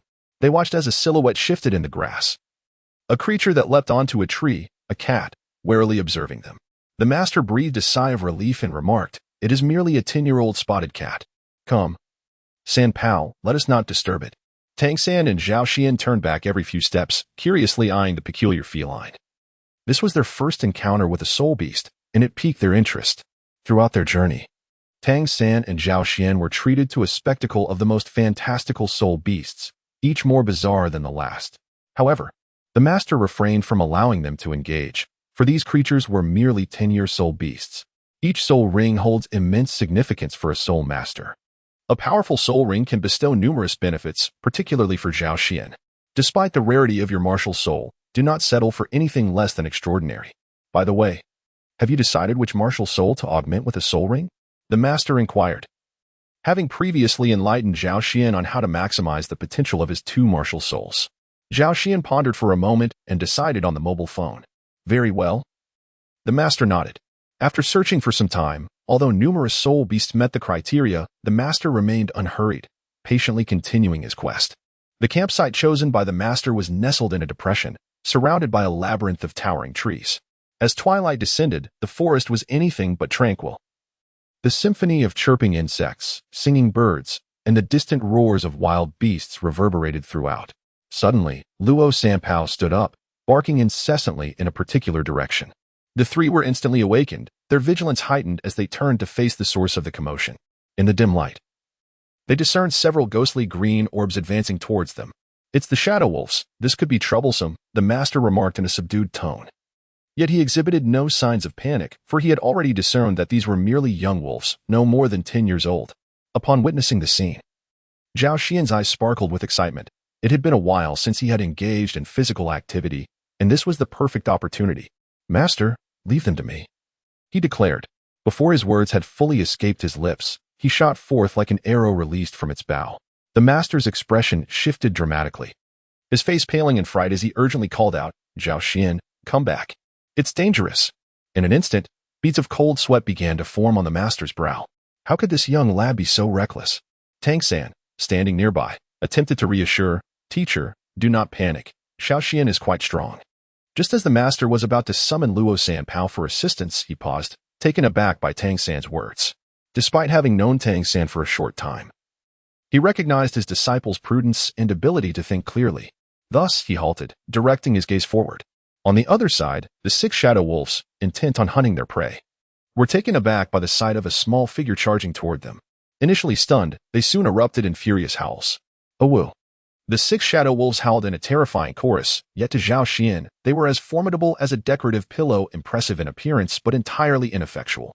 With a swift motion, he tapped his toes against the ground, and his figure vanished from sight, leaving behind a series of strange fissures in the earth.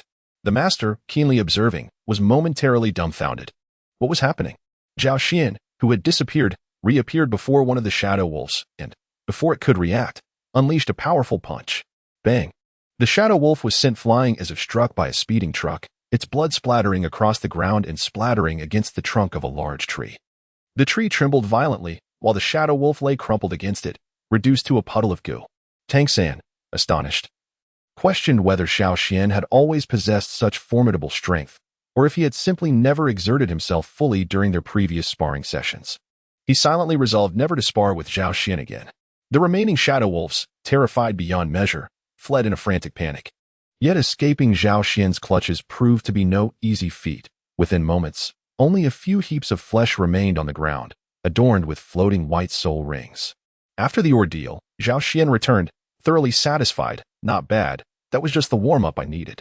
Tang San and the master instinctively stepped back, their eyes wide with fear as they gazed at Zhao Xian. Could he possibly be a humanoid soul beast? Chapter 9, The First Soul Ring. The master found Zhao Xian's extraordinary strength quite intriguing. Such powerful force surpassed even that of a level 40 strength-type soul master. Could it be that your martial soul is a strength-type weapon soul? How does one utilize it? By striking? No, that cannot be right. While some weapon souls indeed enhance the physical attributes of the soul master, the magnitude of your strength could not be achieved even with the possession of a strength-type beast soul. The master could not suppress his curiosity regarding martial souls. And after witnessing Zhao Xian's astonishing power, he could not help but speculate. Tang San, unable to contain himself, remarked, Teacher, Zhao Xian has been strong since childhood. It is innate. Is that so? The master questioned, his gaze now filled with greater astonishment. One can attain such strength without a martial soul? However, his interest waned as he shifted focus away from matters unrelated to martial souls. After the tumultuous encounter with the Shadow Wolves, the group felt somewhat fatigued and was about to resume their rest when Luo Sanpao suddenly exclaimed urgently, "Luo Luo!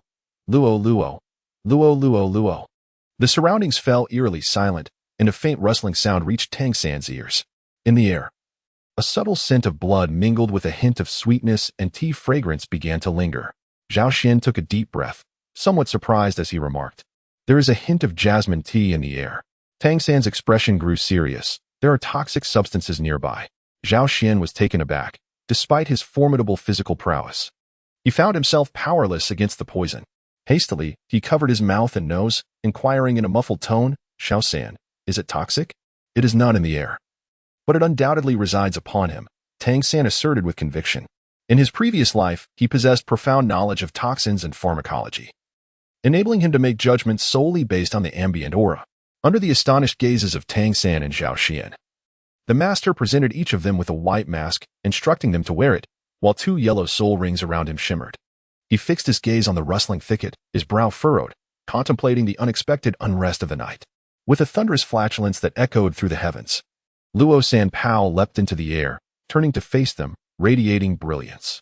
With his rotund rear directed towards the agitated bushes, the little creature seemed to exert himself, followed by a colossal sound resonating throughout the tranquil, soul-hunting forest. Bang! The diminutive Luo Sanpao unleashed a resounding flatulence, the volume reminiscent of popcorn popping from his past life. Like a cannon of air, the entire thicket shook violently, and a faint yellow mist began to spread. "The flatulence of Sanpao is rather pungent. Bear with it," the master remarked nonchalantly, hands clasped behind his back. He wore no mask, seemingly accustomed to the odor. Even through the mask, Zhao Xian sensed the little creature's power. After releasing a thunderous flatulence, Sanpao joyfully shook his body and scampered over to Zhao Xian with exuberance. Zhao Xian's expression shifted dramatically, and he instinctively shook his hand, retreating several steps. Sanpao halted momentarily, gazing up at Zhao Xian with a pitiful look, his large eyes brimming with a sense of grievance. At that moment, a sudden movement erupted from the thicket, and a colossal figure lunged forth. Its gaping maw aimed directly at Luo Sanpao. Poor Luo Sanpao remained oblivious to the imminent danger behind him, still looking forlornly at Zhao Xian. A mandrake snake? The flickering campfire illuminated the creature's form, causing the master to draw in a sharp breath. "Halt! Do not lay a finger on Sanpao." Zhao Xian could no longer contain himself upon witnessing the mandrake snake's assault on Sanpao, and he charged forward. "Zhao Xian, return!" the master bellowed, unable to restrain his alarm. The venom of the mandrake snake is exceedingly potent, wreaking havoc on the nervous system, marking it as one of the most terrifying venomous soul beasts. Once bitten, survival is nearly impossible. Zhao Xian undoubtedly heard the master's voice, yet at that moment, he had no choice but to release his arrow, suppressing his fear of the serpent's venom. With a powerful punch, he struck the mandala snake at its vital point. The scale shattered, and the serpent's body was sent hurtling backward, while the startled Sanpao scurried away on its short legs. Meanwhile, Tang San, having absorbed the master's teachings on the mandala snake's characteristics, called out, "Xian, striking its vital point is futile. Its weaknesses lie in its eyes and mouth." Understanding this, Zhao Xian felt a jolt of resolve, his mind sharpening with vigilance. Tang San, though anxious, maintained a chilling composure, his concealed arrows firmly gripped in hand, ready to assist Zhao Xian at a moment's notice. The brush where the mandala snake had fallen lay silent for what seemed an eternity. Just as Zhao Xian began to believe the serpent had perished, a figure suddenly darted from the nearby undergrowth, its powerful tail striking the ground and propelling its entire body forward like a spring.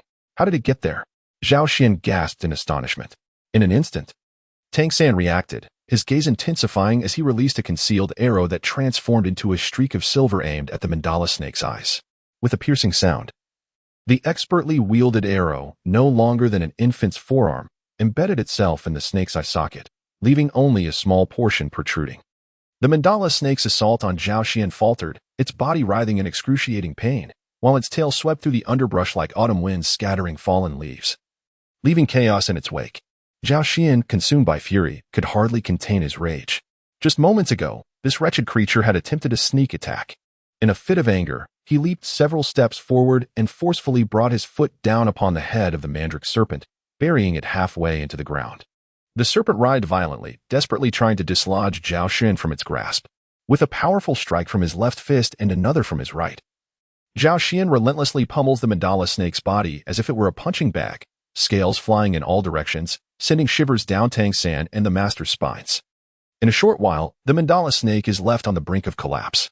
At that moment, the master suddenly intervenes, urging Zhao Xian with palpable excitement. Hold on. Zhao Xian, allow Xiao San to step in. Zhao Xian halted his actions, gazing somewhat bewilderedly in the direction of the two. What? Does the third party wish to engage in a scuffle as well? This creature possesses a rather resilient physique. You may find it difficult to inflict harm upon it. Tang San's lips twitched slightly. Have you lost your senses? However, the master, with a fervent glint in his eyes, fixated on the mandala snake, tugging Tang San closer and presenting him with an ornate dagger, saying, Little San, slay it. This shall be your inaugural soul ring. Zhao Xian and Tang San were momentarily taken aback. Teacher, what did you say? Are you referring to this snake? Tang San gazed at the master in astonishment. The master nodded earnestly, affirming, Indeed, it is this one. The mandala snake, upon reaching a millennium of cultivation, grows 1 centimeter in length for each year it survives. This particular mandala snake has nearly reached 4 meters in length, indicating it has approximately 400 years of cultivation. It is perfectly aligned with the threshold for soul masters transitioning to soul teachers to absorb their first soul ring, with your innate full soul power. Absorbing its soul ring will pose no challenge. But, teacher, Tang San interjected, my martial spirit is a plant, while this mandala snake is a beast-type soul beast. Can I truly transform it into a soul ring? Won't there be a conflict? At this moment, the master relaxed, his eyes radiating confidence. One of the 10 core competencies I have proposed in my research on martial spirits is the theory of martial spirit mimicry. A plant martial spirit does not necessarily have to absorb a plant soul beast soul ring. Nor is it impossible for a beast martial spirit to absorb a plant soul ring. Under certain conditions, these two can indeed be mutually absorbed. As I previously mentioned, one of the significant advantages of blue silver grass is its non-exclusivity, due to its inherent fragility. It does not reject any attributes added by soul rings, but instead passively assimilates them. Thus, absorbing the soul ring from this mandala snake will not be an issue. Additionally, do you recall what type of soul ring we seek? Tang San's eyes brightened, one that adds resilience, preferably with toxic properties. Precisely. The mandala snake possesses both of these traits. At this point, Tang San fully comprehended the master's intentions. Indeed, this mandala snake was remarkably suitable for him. However, he then turned to Zhao Xian, acknowledging that although he had contributed, it was Zhao Xian who had predominantly subdued the mandala snake. The master, too, had come to the same realization and cast his gaze towards Zhao Xian. Zhao Xian, feeling a sense of relief, was momentarily startled by the gazes of the two. What is it? He inquired, suddenly catching sight of the mandala snake beneath him, and recalling the master's earlier words. Zhao Xian's understanding dawned upon him.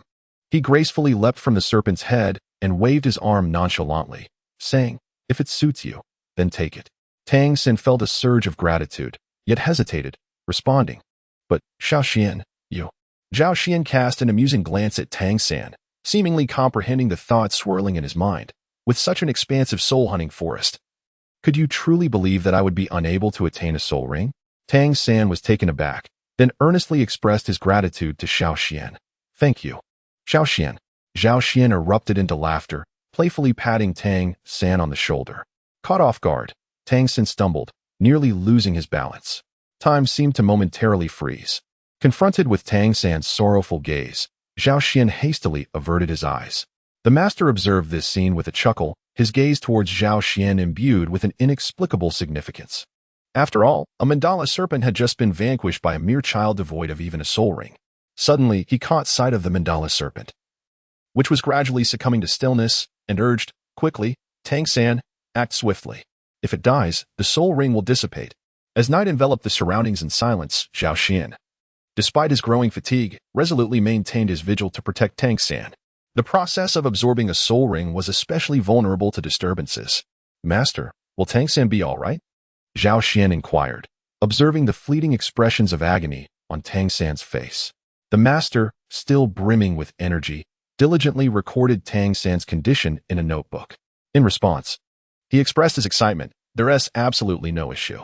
His current discomfort is not due to a mismatch in soul beast attributes, but rather because the age of this soul ring has reached the upper limit for a first soul ring. Judging by Tang San's demeanor, he will undoubtedly persevere. Reassured by the Master's words, Zhao Xian felt a sense of relief. Suddenly, he was struck by an urgent need to relieve himself. Stealing a glance at the master, who was lost in his excitement, he quietly slipped away. Not far from the campsite, a small stream awaited him. Zhao Xian climbed onto a large stone, finding solace as he relieved himself into the refreshing waters below. Ah, what a relief, he sighed contentedly, shaking off the lingering sensation. Just as he prepared to return, the stone beneath his feet unexpectedly shifted, and in a moment of miscalculation, he was sent tumbling into the water. With a splash, he found himself submerged up to his waist, indignantly glaring at the stone that had betrayed him, only to discover that it had sprouted limbs. Was it truly a living creature? Zhao Xian felt a chilling sensation. What was this creature? Upon closer inspection, a rather large turtle's head emerged. What an enormous turtle! Zhao Xian marveled. It seemed to have been disturbed from its slumber, and perhaps it was displeased with Zhao Xian's exclamation. The great turtle emitted a low, angry sound, prompting Zhao Xian to instinctively take 2 steps back. The massive turtle began to advance toward Zhao Xian, yet his gaze was rather peculiar. Even if you are slow, you cannot be this slow, Zhao Xian thought to himself as he cautiously circled around it, wary of any tricks. However, after several attempts to provoke it, Zhao Xian realized that it was indeed exceptionally slow, even more so than the elderly gentleman he had known who practiced Tai Chi in his past life. Zhao Xian could not help but chuckle at the absurdity of the situation. Observing the protruding appendage of the giant turtle, he instinctively delivered a powerful punch. The expression of the colossal creature transformed from anger to sheer terror as it attempted to evade the blow. However, Zhao Xian's speed was remarkable, and his fist landed squarely on the turtle's head, causing it to tilt at an unnatural angle, rendering it motionless. A sense of disbelief washed over Zhao Xian. Could it truly be so fragile? Just as he pondered this, a yellow soul ring emerged from the turtle's form. Zhao Xian's gaze was somewhat peculiar as he observed the yellow soul ring pulsating with energy. Chapter 10. The first soul skill. As Tang San's absorption of the soul ring gradually reached a state of stability, the master ceased his fervent writing. He gazed at Tang San's calm yet youthful visage, his hands resting on his knees instinctively clenched tightly, and his eyes suddenly glistened with unshed tears. Today, yet another of his theories had been validated. After enduring decades of disdain and ridicule from countless individuals, he had finally proven himself once more. He felt an overwhelming urge to weep, yet the trials he had faced over the years had tempered his spirit to an unbreakable resilience. He understood that shedding tears would signify submission to those who had mocked him in the past. Regardless of his lack of power, Yu Xiaojiang, would ultimately leave a resplendent mark on the Douluo Continent. Following an emotional outburst, the master gradually regained his composure. Deep down, he recognized that the person he ought to thank most for verifying this theory was none other than his disciple, Tang San. It was solely due to Tang San's unwavering trust that he had achieved this accomplishment. Perhaps Zhao Xian also deserved some credit, for without his assistance, little San would not have reached this point. Where is Zhao Xian? The master suddenly stood up, scanning his surroundings, yet he could not find Zhao Xian's presence. Where had that boy gone this time? The master felt an immediate sense of unease. This little fellow truly loved to act independently. His gaze was suddenly drawn to the footprints on the ground, and he followed them. A few dozen meters away, by a small creek, the master spotted Zhao Xian absorbing a soul ring. Was he absorbing a soul ring? The master was incredulous. When had Zhao Xian hunted a soul beast? At such a close distance, it was inconceivable that he wouldn't have heard any battle. Wait a moment. This was a mountain stone turtle, a 600-year-old soul beast. The master's eyes widened in astonishment as he noticed that Zhao Xian was not sitting on a rock, but rather on the back of the soul beast, which resembled a stone. This particular soul beast was rare and precious, with its soul ring being the object of desire for many defensive soul masters. After a brief identification, the master could hardly contain his astonishment. This mountain stone turtle had indeed reached 600 years of age, surpassing the theoretical maximum age for a first soul ring. Yet, seeing Zhao Xian's calm demeanor, the master fell into a moment of confusion. Could my theory be flawed? Suddenly, he recalled Zhao Xian's exceptional physical constitution and nodded thoughtfully. Perhaps Zhao Xian could endure a greater age for his soul ring than others. This implied that the configuration of his soul ring required further consideration. As a true master, The subject of martial soul research instantly piqued his interest. Touching the turtle's head, which still bore some warmth, he realized it had not been dead for long. The master's face brightened, and he quickly took out his notebook to record his findings. Once he finished documenting, he found himself in a dilemma. Both Tang San and Zhao Xian were simultaneously absorbing soul rings, but their distances made it impossible for him to protect them both at once. Moreover, the three cannons had a limited time of emergence, making it impossible for him to summon them again shortly. Thus, the master could only alternate between guarding them. Time swiftly passed, and suddenly, Tang San opened his eyes. The Xiantian skill has broken through, he murmured, just as he had surmised. The limitation of the soul ring had hindered the first layer of the Xiantian skill. Upon arriving in this world, the internal energy had undergone a transformation, integrating with the energy system of soul power and thus influencing the breakthrough. The sensation of absorbing the soul ring was beyond description, akin to floating on clouds, free from gravity, or reaching the pinnacle of ecstasy. Every pore in his body opened wide, greedily inhaling the exquisite air, as a qualitative change began to manifest within Tang San. Where are the master and Zhao Xian? Tang San, regaining his composure, looked around in surprise. In the distance, the horizon was tinged with the light of dawn. The once blazing campfire had extinguished, leaving only a wisp of smoke lingering in the air. While the surroundings were devoid of any presence, suddenly a rustling sound from the bushes put Tang San on high alert, and soon after, a weary master emerged from within. "Master, where have you been? Where is Zhao Xian?" Tang San hurriedly approached to support the master, then inquired, "Zhao San, you're awake." The master's stiff face broke into a smile upon seeing Tang San regain consciousness. He then led Tang San to the nearby creek. At first, Tang San was puzzled, but upon seeing Zhao Xian absorbing the soul ring, he exclaimed in astonishment, "Zhao Xian is also absorbing a soul ring." Indeed, the master nodded wearily. If only this little rascal were as obedient as Tang San. "By the way, Zhao San, how is your martial soul now?" The master, having learned that Tang San had completed the absorption of his soul ring, felt a surge of anticipation. "My martial soul?" Tang San demonstrated to the master, as a tender shoot sprouted from the blue-silver grass in his palm. Instantly, a dozen deep blue strands of blue-silver grass shot forth around him, adorned with peculiar patterns. Compared to before, the grass had thickened, now 3 fingers wide, with the tips slightly raised, resembling a group of mandrake snakes poised for attack. One strand of blue-silver grass coiled around a tree of arm-thick girth, and with a gentle tug from Tang San, the small tree bent under the weight. The master's face lit up with joy. "Indeed, as I expected. This mandrake snake has endowed it with remarkable resilience. It might even possess the snake's venom." Tang San was equally astonished, wondering if this was truly still blue-silver grass. He sensed that the resilience of the grass, now entwined around the small tree, had yet to reach its limits. With a thought, a vivid yellow soul ring rose beneath Tang San's feet, and he commanded the soul ring to unleash its first soul skill. The yellow ring glowed, and several strands of blue-silver grass flew out, enveloping an area of 10 meters around him, ensnaring everything they could cling to, much like a mandrake snake capturing its prey. A small bird, caught off guard, was ensnared without a chance to resist. "Quick, show it to me," the master exclaimed eagerly. Tang San controlled the blue-silver grass, presenting the ensnared bird to the master. The small creature lay with its eyes shut tight, appearing lifeless. The master examined the bird, stroking its feathers, then shaking his head in disappointment. "It's paralyzed, but unfortunately, it has inherited the venomous trait of the mandrake snake." However, a smile soon returned to the master's face. "Nevertheless, this is still noteworthy. It at least validates my hypothesis." The master paused, then looked seriously at Tang San and said, "Zhao San, thank you." Tang San felt somewhat flustered. Having regarded the master as a father figure since bowing to him, he was naturally pleased to see the realization of the master's long-held theories. Just then, a soft sound interrupted his thoughts. The master and Tang San instinctively turned to see Zhao Xian slowly opening his eyes. "Master, Zhao San," Zhao Xian greeted them. "Zhao Xian, did you succeed?" The master cautiously inquired, uncertain if the outcome would align with theoretical limits. "If you're referring to the soul ring, then yes," Zhao Xian said, an excited smile spreading across his face.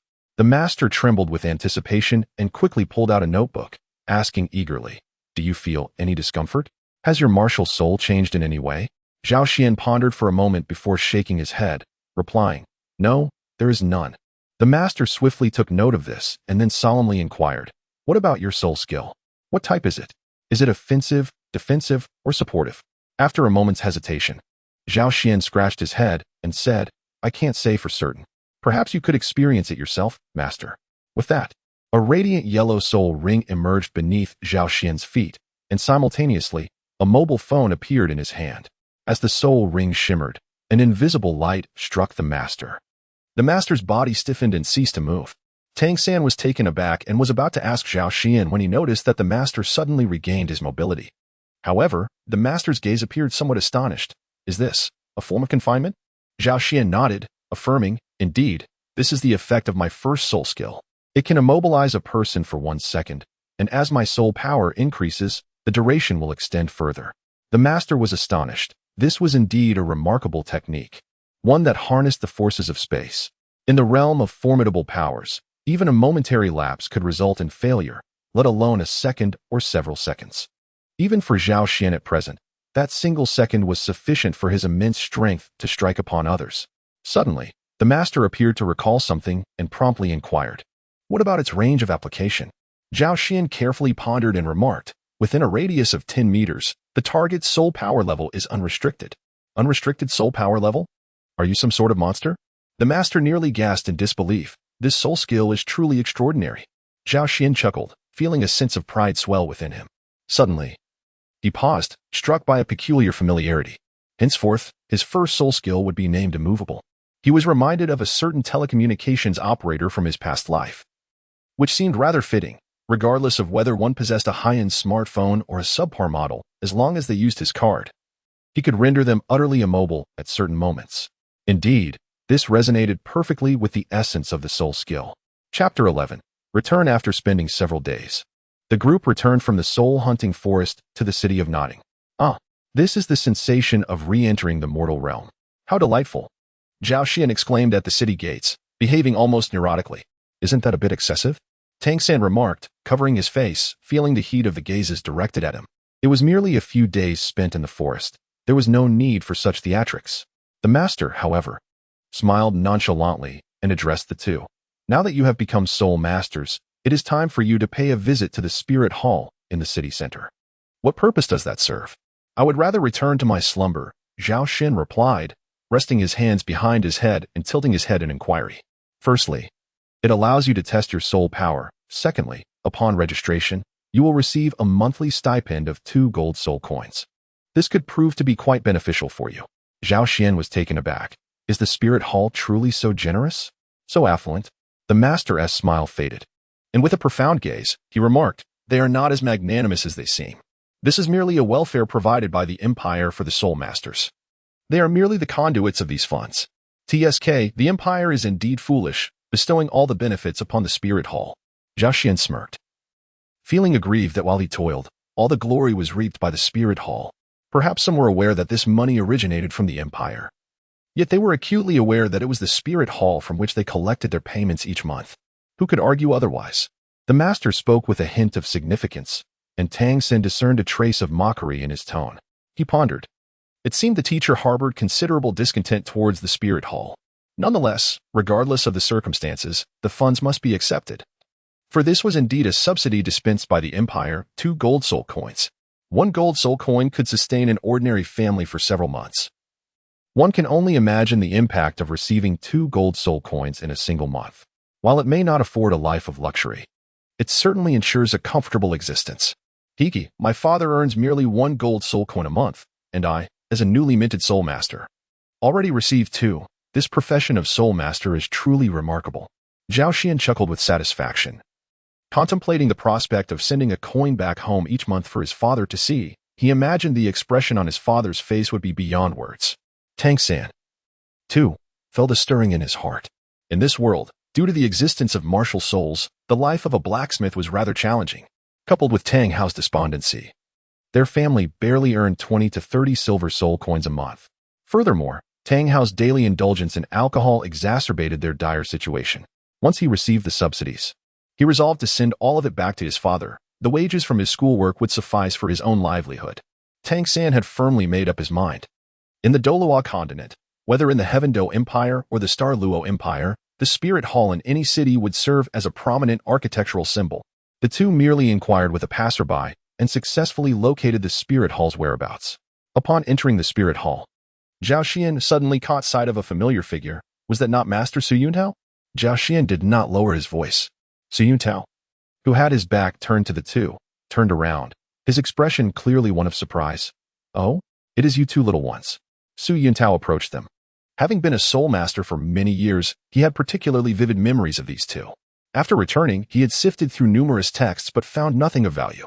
It dawned on him that this might indeed be a first, an innate full soul power blue silver grass, and an unknown new martial soul. What brings you two little ones here? Su Yu now inquired with curiosity, surprised to encounter them so far from Holy Spirit Village. Our teacher sent us here to test our soul power, Tang San replied. Test your soul power? But with your innate full soul power. Isn't your level already at 10? Su Yuntao questioned, perplexed, and then his eyes widened. You haven't already acquired your first spirit ring, have you? He asked in astonishment. Yes, the two nodded in affirmation.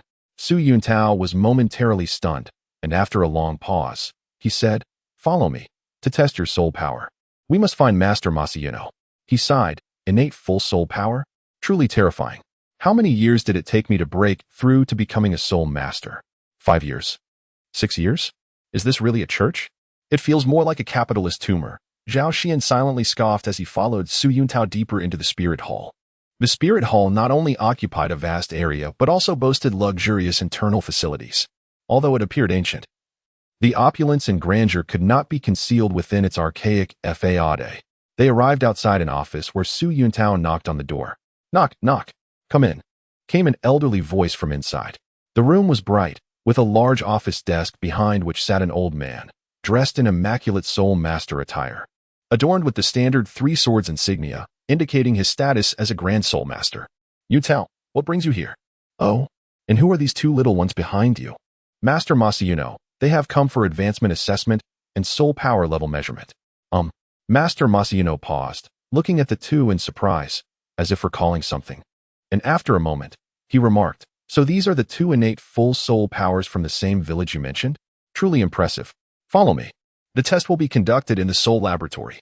Master Masayuno stood and led them to the soul laboratory. The soul laboratory was spacious and lofty, covering around 200 square meters, with a large floor-to-ceiling window providing ample light. Master Masayuno instructed Tang San to stand on a soul array resembling that of awakening a martial soul and to release his martial soul. Tang San stepped onto the marked center of the ground, raised his right hand, and concentrated. The internal energy of his Xiantian skill flowed alongside the warmth emanating from his blue-silver grass martial soul, gradually surging from his palm. Thick leaves of blue-silver grass burst forth, quickly cascading to the ground, while a bright century-old mandala snake spirit ring rose from beneath Tang San, moving up and down around him, initially wearing a gentle smile. Master Masayuno's expression shifted to one of astonishment upon witnessing the blue-silver grass erupting from Tang San's palm. This is blue-silver grass? Tang San's soul power test was filled with surprises. Firstly, due to the uniqueness of his martial soul, and secondly, because of the master's influence. It was at this moment that Tang San became aware of the gap between the master and the spirit hall, which diminished his perception of the spirit hall considerably. What a pity, Master Masayuno sighed repeatedly, the reason for his lamentation unclear, whether it was due to Tang San's martial soul being blue-silver grass or something else. It's your turn now, little one. Your martial soul is the one called mobile phone, isn't it? Master Masayuno gazed at Zhao Xian with intrigue, pondering whether innate full soul powers had become so commonplace among the gifted. Zhao Xian stepped onto the soul formation and summoned his martial soul, a mobile phone. The soul ring of the 600-year-old stone turtle shimmered like a circle of gold, rising from beneath his feet, radiating brilliance as it moved around his body. Eerie emerald electromagnetic waves flickered around him, filled with garbled data streams, frequencies, and snippets, constantly appearing and disappearing. This strangeness was the immediate impression of all the onlookers below, and even Zhao Xian felt it was quite peculiar. Next, it was time to test his soul power level. After confirming that Zhao Xian possessed his first soul ring, Master Masayuno handed him a yellow crystal ball. Almost the moment they made contact, the crystal ball began to glow, even faster and brighter than it had for Tang San. Master Masayuno and Su Yuntao widened their eyes, watching as the crystal ball gradually accumulated more than half of its brilliance. 16? Their jaws nearly dropped in disbelief. On the street outside the martial soul hall, Zhao Xian wore a delighted expression, not because of his soul power, but due to the weight added to his pocket, 2 golden soul coins. Why does Xiao San enjoy blacksmithing so much?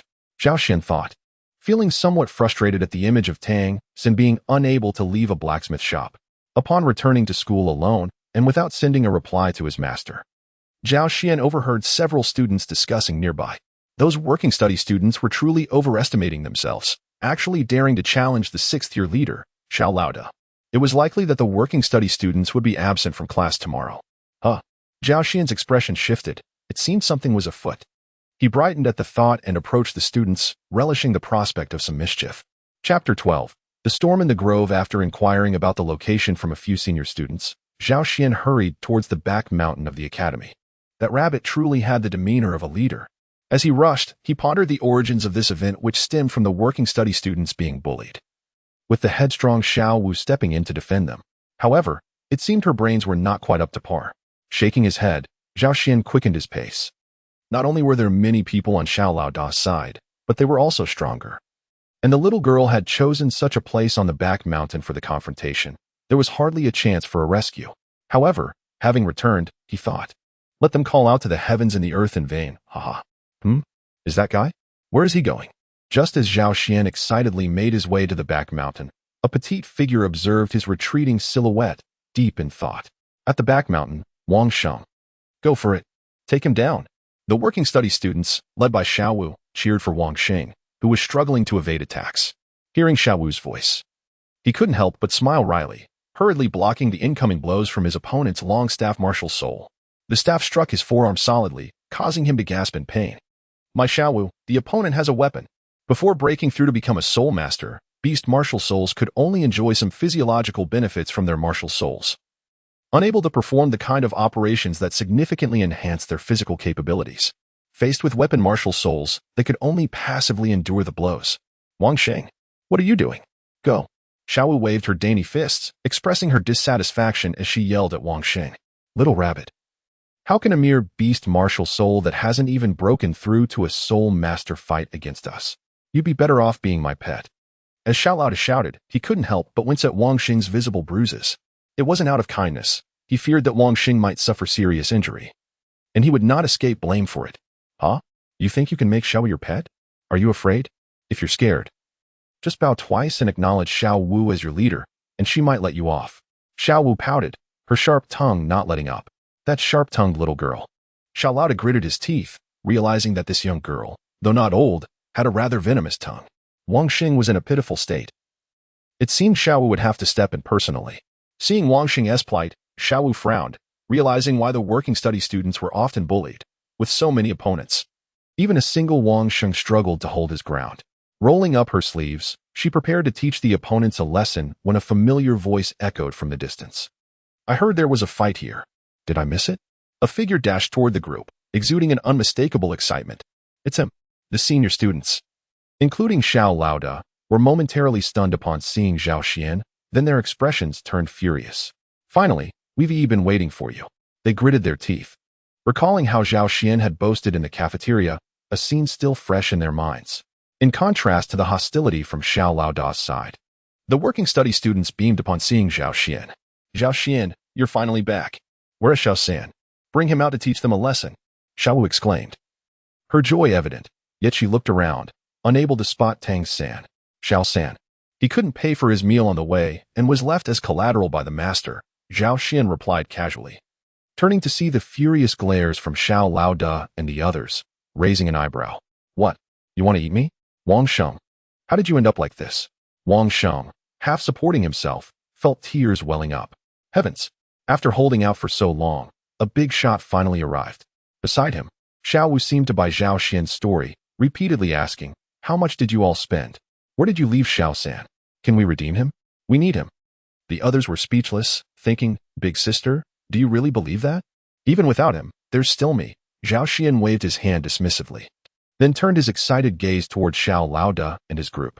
Are you all going to fight one-on-one, or will you come at me together? Oh right. One-on-one here means I take you all on by myself.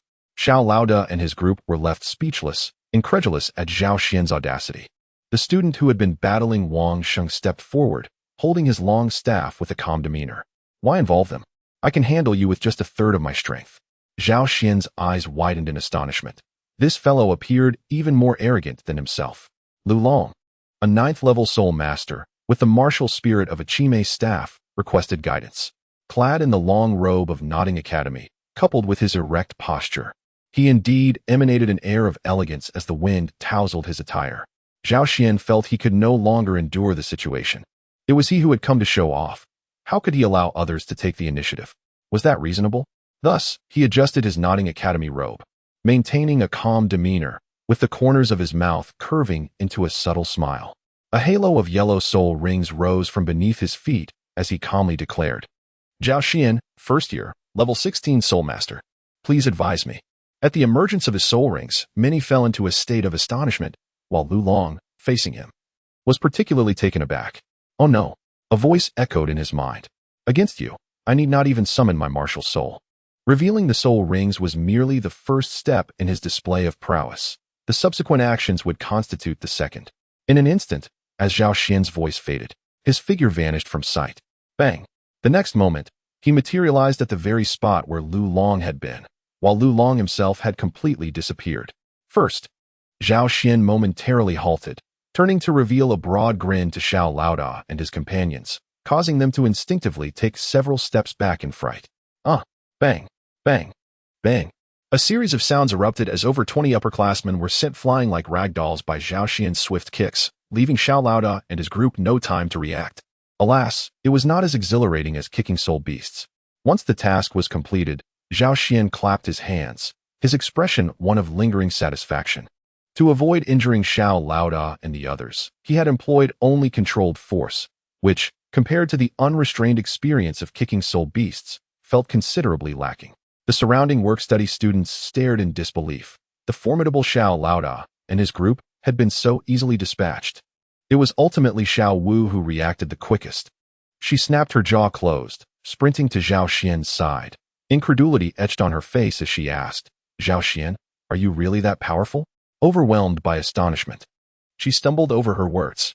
Well, it's just average, Zhao Xian replied with a chuckle, reveling in the invincible sensation coursing through him.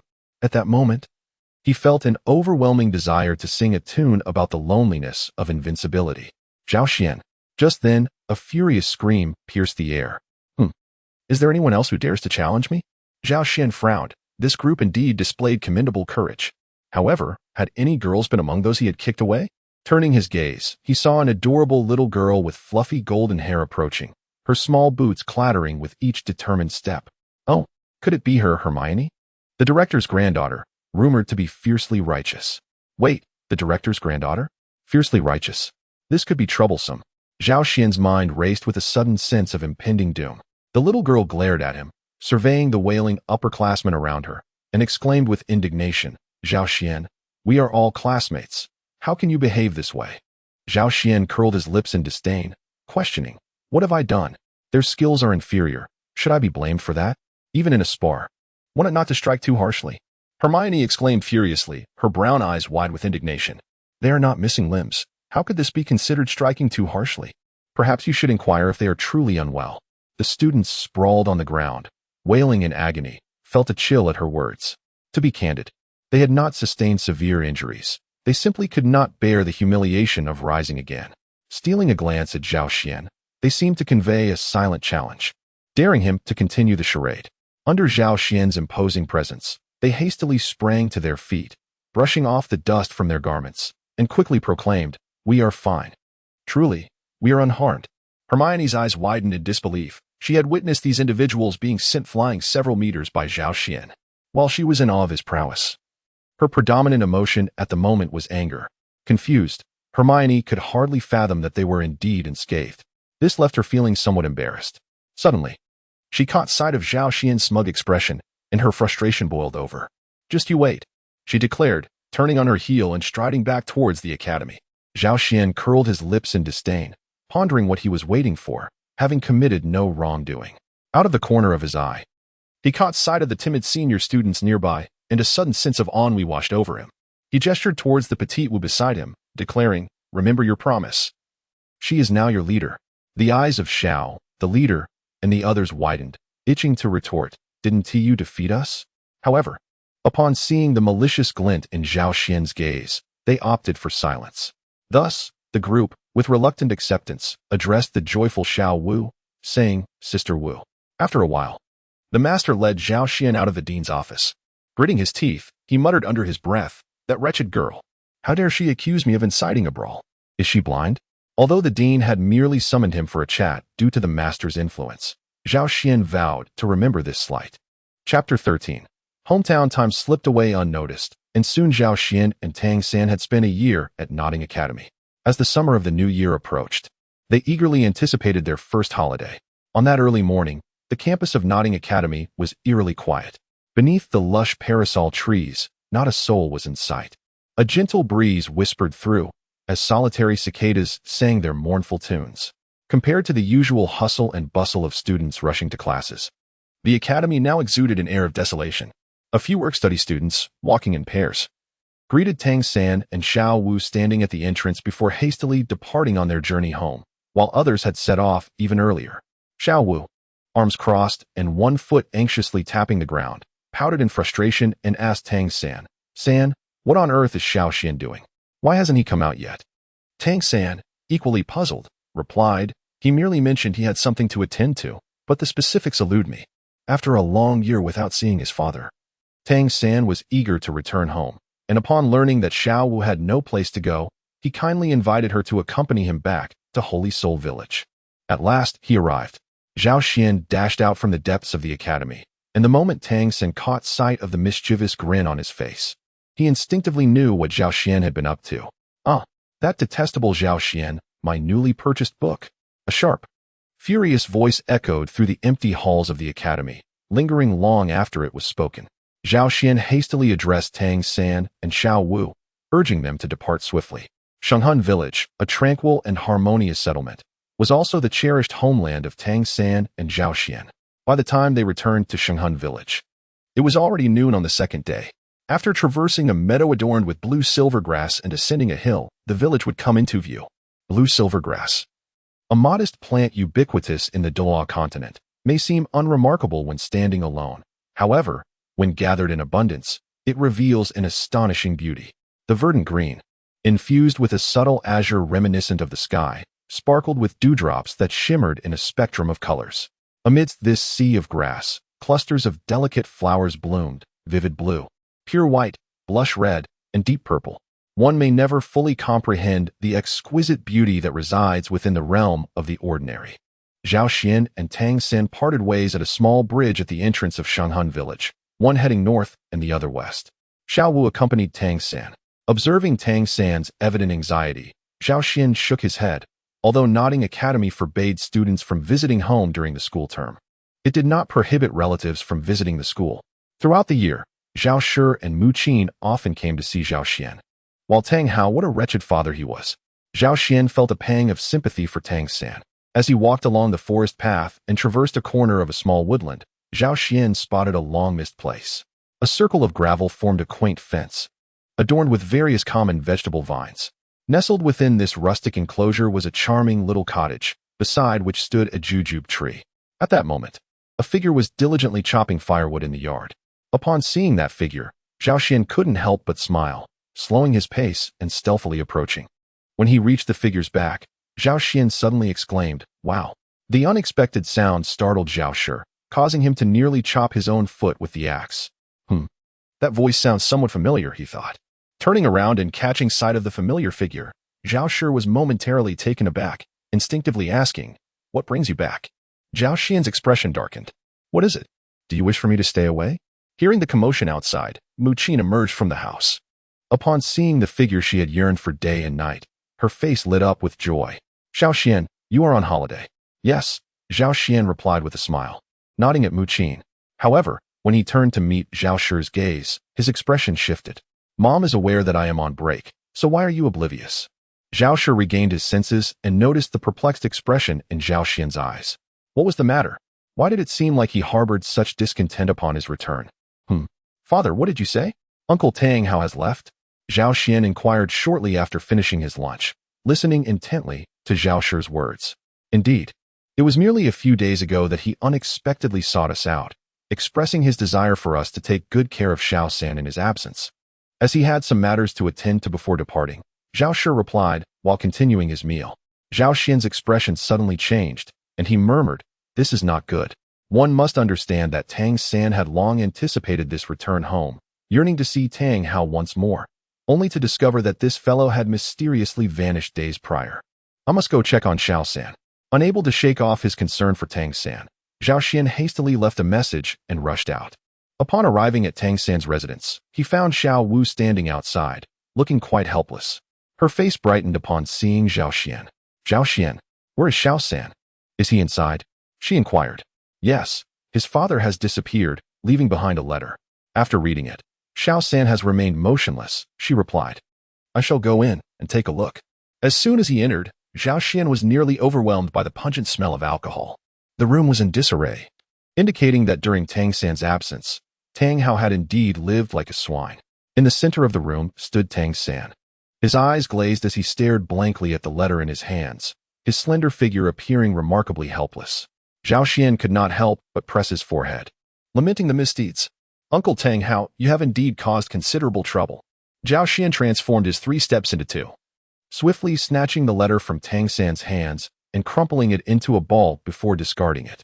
As Tang San regained his composure, he instinctively remarked, "Xian, I am already aware of your situation." Zhao Xian, feigning profundity, replied, "I presume Uncle Tang Hao has conveyed this to you. He merely has matters to attend to and is not departing forever." Tang San's expression shifted, his gaze flickering. Meanwhile, Zhao Xian's thoughts raced as he endeavored to persuade him. Could it be that there exists a compelling reason for his actions? Have you ever witnessed any peculiar behavior from him over the years? No. To my recollection, there has been none. Uncle Tang Hao's sudden disappearance must be tied to something he urgently needs to address, something of great significance to him. I have never seen Uncle Tang Hao in such a state of despair. Perhaps this marks a change for him. Consider that Uncle Tang Hao has languished in despondency for so many years. We have no inkling of its cause. This time, perhaps, at this thought, Zhao Xian himself was taken aback, exclaiming inwardly, "Goodness!" Reflecting on it, I find my reasoning quite compelling. Uncle Tang Hao's prolonged despair surely has its justification. His abrupt exit may indeed be linked to this. Captivated by Zhao Xian's fervent speculation, Tang San's eyes sparkled with realization. Could it be that his father was truly striving to resolve something? Might this be the very reason for his years of despondency? Such thoughts swirled in his mind. Suddenly, Tang San's expression darkened as concern crept in. The matter that had caused Uncle Tang Hao such enduring despair must be far from trivial, and it could very well harbor dangers. Zhao Xian observed cautiously from the side, and, noticing the situation, patted Tang San on the shoulder, saying, "Little San, there's no need to worry so much. Fortune favors the virtuous, and even if Uncle Tang Hao is in danger, it is unlikely that we could be of any assistance." As he spoke, Zhao Xian was taken aback, realizing that he might possess the potential to become a detective akin to Sherlock Holmes. Suddenly, he recalled Tang San's 2 spirit souls and the master's theories. Tang San's innate full spirit power must surely stem from possessing a spirit of exceptional quality. The blue silver grass was evidently not the case, thus the remaining hammer must be extraordinary. Could a hammer with innate full spirit power be anything less? Moreover, Uncle Tang Hao is a blacksmith. What a perfect match. The hammer must have been inherited from Uncle Tang Hao. Goodness, it seems I have stumbled upon a remarkable secret. At this moment, Zhao Xian found himself engulfed in a sense of worry. Uncle Tang Hao might very well be a recluse of extraordinary skill. Following the conventions of martial arts novels from his past life, the reasons for his seclusion in Holy Soul Village could either stem from evading enemies, a disillusionment with the world of martial arts, or a heartache from love, all of which are profound matters. Considering the circumstances surrounding the Tang family, the likelihood leans more towards the latter. The causes for Uncle Tang Hao's despondency could either be the death of Tang San's mother due to unforeseen events or his inability to save her for some reason. According to the narrative, if Tang San's mother has indeed passed away, then Uncle Tang Hao's current endeavor is surely one of vengeance. If she is still alive, his mission may be to rescue her. Regardless, there lies danger ahead. Yet, upon seeing the anxious expression on Tang San's face, Zhao Xian's heart softened. In his previous life, as a reclusive individual, he had no true friends, and in this life, Tang San was his sole companion. As his only friend, how could he allow Tang San to languish in such despair? Zhao Xian wished to console Tang San. Yet all the words that surged within him coalesced into a mere utterance. I am still here. At the same moment, the timid Xiao Wu peered out, softly adding, and I am here too. Tang San, enveloped in worry, was momentarily taken aback, a warm current unexpectedly flowing through his heart. Father, I still have them. When I become stronger, I will surely confront the challenges you face. Chapter 14. The first encounter with Dai Mubai 5 years later, in the kingdom of Balak, Soto City. It was just past noon, amidst the blazing sun, when 4 youthful figures approached through the western gates of Soto City.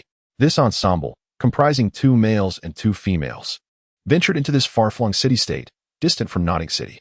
Among them were the familiar Zhao Xian, Tang San, and Xiao Wu, while the remaining companion, pray tell, Hermione. Why have you accompanied us? Years had passed, and Zhao Xian had matured considerably. Standing at approximately 1.8 meters, he could not be deemed towering, yet among his peers, he was certainly not short. Adorned in a sleek black outfit with silver trims, he appeared both polished and neat. Over the years, his complexion, once as fair as porcelain, had only become more striking. His visage, akin to a jewel, was complemented by deep, luminous black eyes that seemed to harbor an expansive cosmos within their depths. His hair, as smooth as obsidian, cascaded down to his waist, flowing freely behind him. A striking purple-gold mark, of an enigmatic nature, had appeared on his forehead, enhancing his already alluring appearance. Compared to the boy he had been 6 years prior, he was now a transformed individual. The girl known as Hermione was none other than the granddaughter of the former headmaster of Notting Academy, who had now blossomed into a graceful young lady. Though her figure remained somewhat slender, Hermione blinked her large brown eyes maliciously at Zhao Xian before letting out a light huff. Mind your own business. Huh. I am hardly intimidated by you, Zhao Xian retorted, playfully making a face at her. Despite the passage of time, his temperament seemed unchanged compared to 6 years ago. Since their quarrel in the grove 6 years earlier, the two had developed a rivalry, often causing each other mischief, thus earning the notorious title of the feuding duo at Notting Academy. Upon learning of Zhao Xian's journey to Soto City, Hermione had decided to accompany him after bidding farewell to her grandfather. Soto City, being the granary of the kingdom of Balak, was undeniably affluent. Even at noon, the streets bustled with activity, throngs of people weaving through, with soldiers frequently patrolling the area. Shall we find a place to rest for the night? We can report to the academy tomorrow, suggested Tang San, naturally taking the lead as the eldest among them, albeit to little compliance from the others, save for Hermione.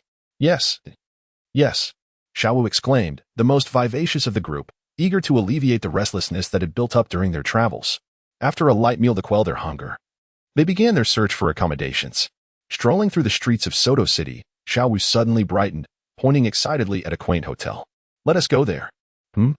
Zhao Xian's expression turned peculiar as he instinctively glanced at Hermione, who was also looking back at him, their eyes sharing a moment of unspoken intrigue. Tang San, seemingly oblivious to any oddity, readily agreed. All right. As they entered the hotel ahead, Hermione stealthily trailed behind Zhao Xian, her cheeks flushed. Zhao Xian, is that not a couple's hotel? She inquired, her face slightly reddened as she discreetly observed the oblivious duo in front of them. Zhao Xian's lips curled into a cheerful smile. Just by looking at the exterior, one can tell that it is unusual for an ordinary hotel to employ such suggestive hues. This place is hardly a brothel. Come, let us venture inside. Wait, what are we going in for? Hermione appeared startled. Her cheeks flushed as she took a few steps back, her gaze warily fixed on Zhao Xian. Zhao Xian raised an eyebrow, immediately discerning the thoughts swirling in the girl's mind. Is it not permissible to enjoy a spectacle? What do you think will happen? Hermione, though somewhat skeptical, found herself unable to resist following the figure of Zhao Xian as he trailed closely behind. The two of them entered a place known as the Rose Hotel, following Tang San and Xiao Wu.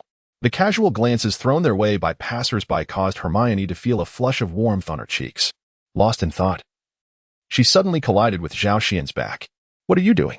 She questioned, rubbing her forehead in irritation. Zhao Xian gently patted her shoulder, suppressing his excitement as he whispered, a captivating spectacle is about to unfold. Hermione instinctively glanced ahead, where she observed Tang San and Xiao Wu embroiled in a heated argument with several individuals. Opposite them stood a rather handsome young man, flanked by 2 charming sisters. In such a setting, accompanied by 2 alluring companions, it was evident what his intentions were. Hermione clenched her teeth in disgust, deeming him a scoundrel. Zhao Xian curled his lips in disdain, saying, why should you concern yourself with what others do? Hermione shot him a glare, retorting, "You said it was your place to intervene." Zhao Xin coughed slightly, letting out a sound of annoyance before quietly returning to watch the performance. The situation seemed to escalate, and even the hotel manager's intervention could not quell the turmoil. After a brief exchange of heated words, both parties surprisingly resorted to physical confrontation. To Zhao Xian's astonishment, was the mistress actually willing to engage in a fight? With his eyes wide open, he understood Tang San's character well enough to know that he would not easily resort to violence.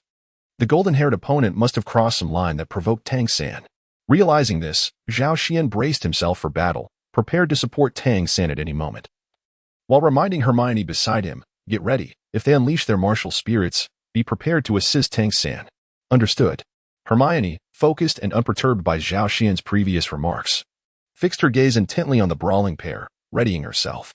To their surprise, the two exchanged blows evenly, resulting in a stalemate. It was well known that Tang San, with his remarkable skills, could be deemed a martial arts master, yet the golden-haired youth managed to hold his ground against him, despite the advantage of youth. It was evident that he possessed extraordinary abilities. After a brief pause, the two fighters momentarily ceased hostilities. Dai Mubai's expression darkened as he reluctantly acknowledged that he had underestimated his opponent. This youth, appearing several years younger, was far more formidable than he had anticipated. "Shall we continue?" Tang San asked calmly. Dai Mubai chuckled, a peculiar glint flickering in his eyes, which could only be described as a thrill of excitement. "Why not? It has been ages since I've encountered such an intriguing opponent." Tang San's eyes began to shine with enthusiasm. He sensed a shift in Dai Mubai's demeanor. Previously cold and dismissive, he was now engulfed in fervent combat spirit.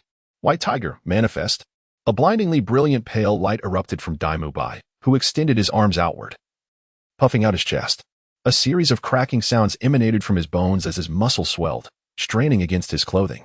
Every muscle was accentuated beneath the fabric, and even the air around him seemed to pulsate with intensity. His golden hair transformed into a striking mix of black and white, with the white predominating and a few strands of black standing out prominently. For faint lines appeared on his forehead, arranged in a pattern resembling the character for king. His hands underwent the most significant transformation, doubling in size, with white fur covering his palms. As his fingers flexed, sharp claws resembling daggers emerged and retracted, each claw gleaming with a chilling light and measuring a good 8 inches in length. Dai Mubai leaned forward, his eyes transforming into a deep, mesmerizing shade of blue, exuding an aura reminiscent of a relentless killing machine. Beneath his feet, 3 radiant rings ascended, 2 yellow and 1 purple, swirling with soul power that surged forth like a tidal wave. "A 1,000-year soul ring?" Zhao Xian's eyes sparkled as he strode over. "Tang San, this fellow is mine."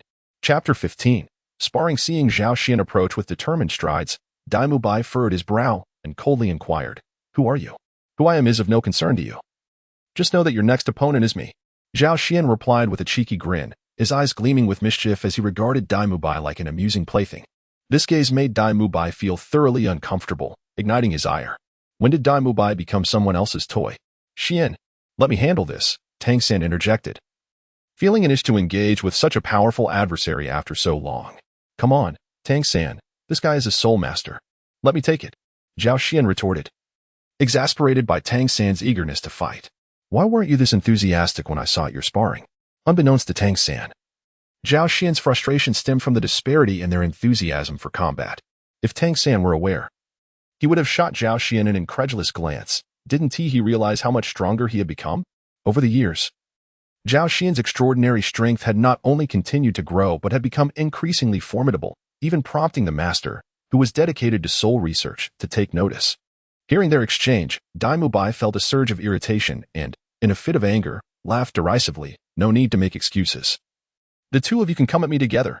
Zhao Xian could not help but chuckle. This fellow exhibited a modicum of courage, albeit it was the fearless disposition of the ignorant. Without further ado, he ceased the playful shoving with Tang San and revealed his soul rings, 3 in total, 2 yellow and 1 purple, ascending and descending around him. Observing this, Tang San let out a soft sigh and quietly retreated, while a glimmer of light flickered in Dai Mubai's eyes. Could he also be a soul master? How intriguing. It seems I underestimated you. You possess the qualifications to be my rival.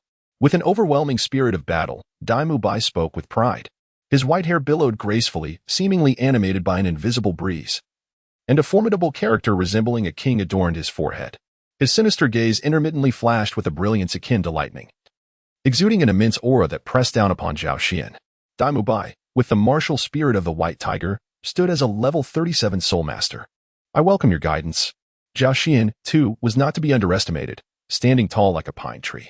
As he stepped forward, the pressure brought by Dai Mubai dissipated like a gentle breeze. He smiled softly and introduced himself. Zhao Xian, Martial Soul, Mobile Phone, 34th Level Weapon Spirit Master. I humbly seek your guidance. A mobile phone? I have never heard of such a martial soul, Dai Mubai replied, seemingly astonished. There are many things you have yet to encounter. Allow me to inform you that my greatest strength lies in power. Do tread carefully. Zhao Xian responded with a carefree smile, relishing the presence of such an intriguing opponent after a long time. Haha, my strength is formidable as well. Watch out. No sooner had the words left his lips than Dai Mubai suddenly vanished from sight. When he reappeared, his body, imbued with explosive power, materialized right before Zhao Xian. His claws shot forth, glinting coldly as they aimed directly at Zhao Xian. Please, do not hold back against me. A voice tinged with resignation echoed in his ears. In the next instant, Dai Mubai felt as if the world around him had shifted dramatically, the scenery rushing backward in a blur. Bang! Dai Mubai collided with a wall several meters away from Zhao Xian, producing a tremendous sound, immediately followed by a sharp pain radiating from his chest. What just happened? Dai Mubai wore a bewildered expression as the pain signaled that he had seemingly suffered a blow. Not just Dai Mubai, but everyone else, aside from Tang San, looked equally perplexed. They had only seen Dai Mubai flash before Zhao Xian, but the next moment, he was already crashing into the wall. Zhao Xian's power has become increasingly terrifying. Tang San inhaled sharply, his eyes filled with a chilling purple light. Through his purple extreme demon eyes, he might have been the only one to capture that fleeting moment. Quick. Too fast. Even with the aid of his purple extreme demon eyes, Tang San could barely discern that kick. Dai, are you all right? The two sisters Dai Mubai had brought along were in a state of panic as they rushed to help him, only for their outstretched hands to be swatted away by Dai Mubai. Step aside, keep your distance to avoid being hurt, he urged, propping himself up with determination. His gaze fixed unwaveringly on Zhao Xian. It seems I have underestimated you. Dai Mubai stared intently at Zhao Xian, observing his youthful yet roguishly handsome visage. A tide of astonishment surged within him. This young man appeared even younger than himself, yet his strength was undeniably formidable. Zhao Xian, with a hint of exasperation, raised his hand and remarked, I have already cautioned you to be careful. I am indeed quite formidable. Formidable? Now that is intriguing. The fire of battle ignited in Dai Mubai's eyes.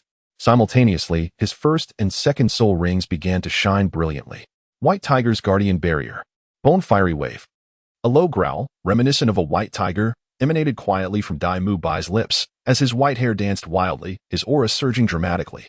Encased in a golden shield, he charged towards Zhao Xian, unleashing a milky white energy sphere from his mouth. Now this is becoming interesting. Zhao Xian arched an eyebrow, a look of satisfaction gracing his face. Yet he remained motionless, rooted in place. Dai Mubai, infuriated by this apparent disdain, charged forth. The milky white energy sphere struck Zhao Xian in an instant, leaving the onlookers gasping in astonishment. Hermione and Xiao could not suppress their exclamations. Zhao Xian. However, an unusual expression crossed Dai Mubai's face. Although the bone fiery wave had been unleashed, he sensed something amiss, for it had not struck anything. How could this be? At that moment, a voice whispered in his ear, do not let your focus waver during battle. Alarm bells rang in Dai Mubai's mind, but before he could react, he was sent flying once more. The White Tiger's guardian barrier proved utterly ineffective, shattering like glass beneath Zhao Xian's kick. With a thud, Dai Mubai crashed onto the hotel counter, surveying the chaotic hall, leaving the hotel manager nearly in tears. Enough. Don't look like a corpse. Just add it to my tab. Struggling to rise, Dai Mubai noted that although Zhao Xian appeared immensely powerful, he had not sustained significant harm, evidently. Zhao Xian had held back. You are quite strong. For the first time, Dai Mubai acknowledged another's prowess. His piercing gaze fixed intently on Zhao Xian's flickering third soul ring, which had likely been the source of that soul skill.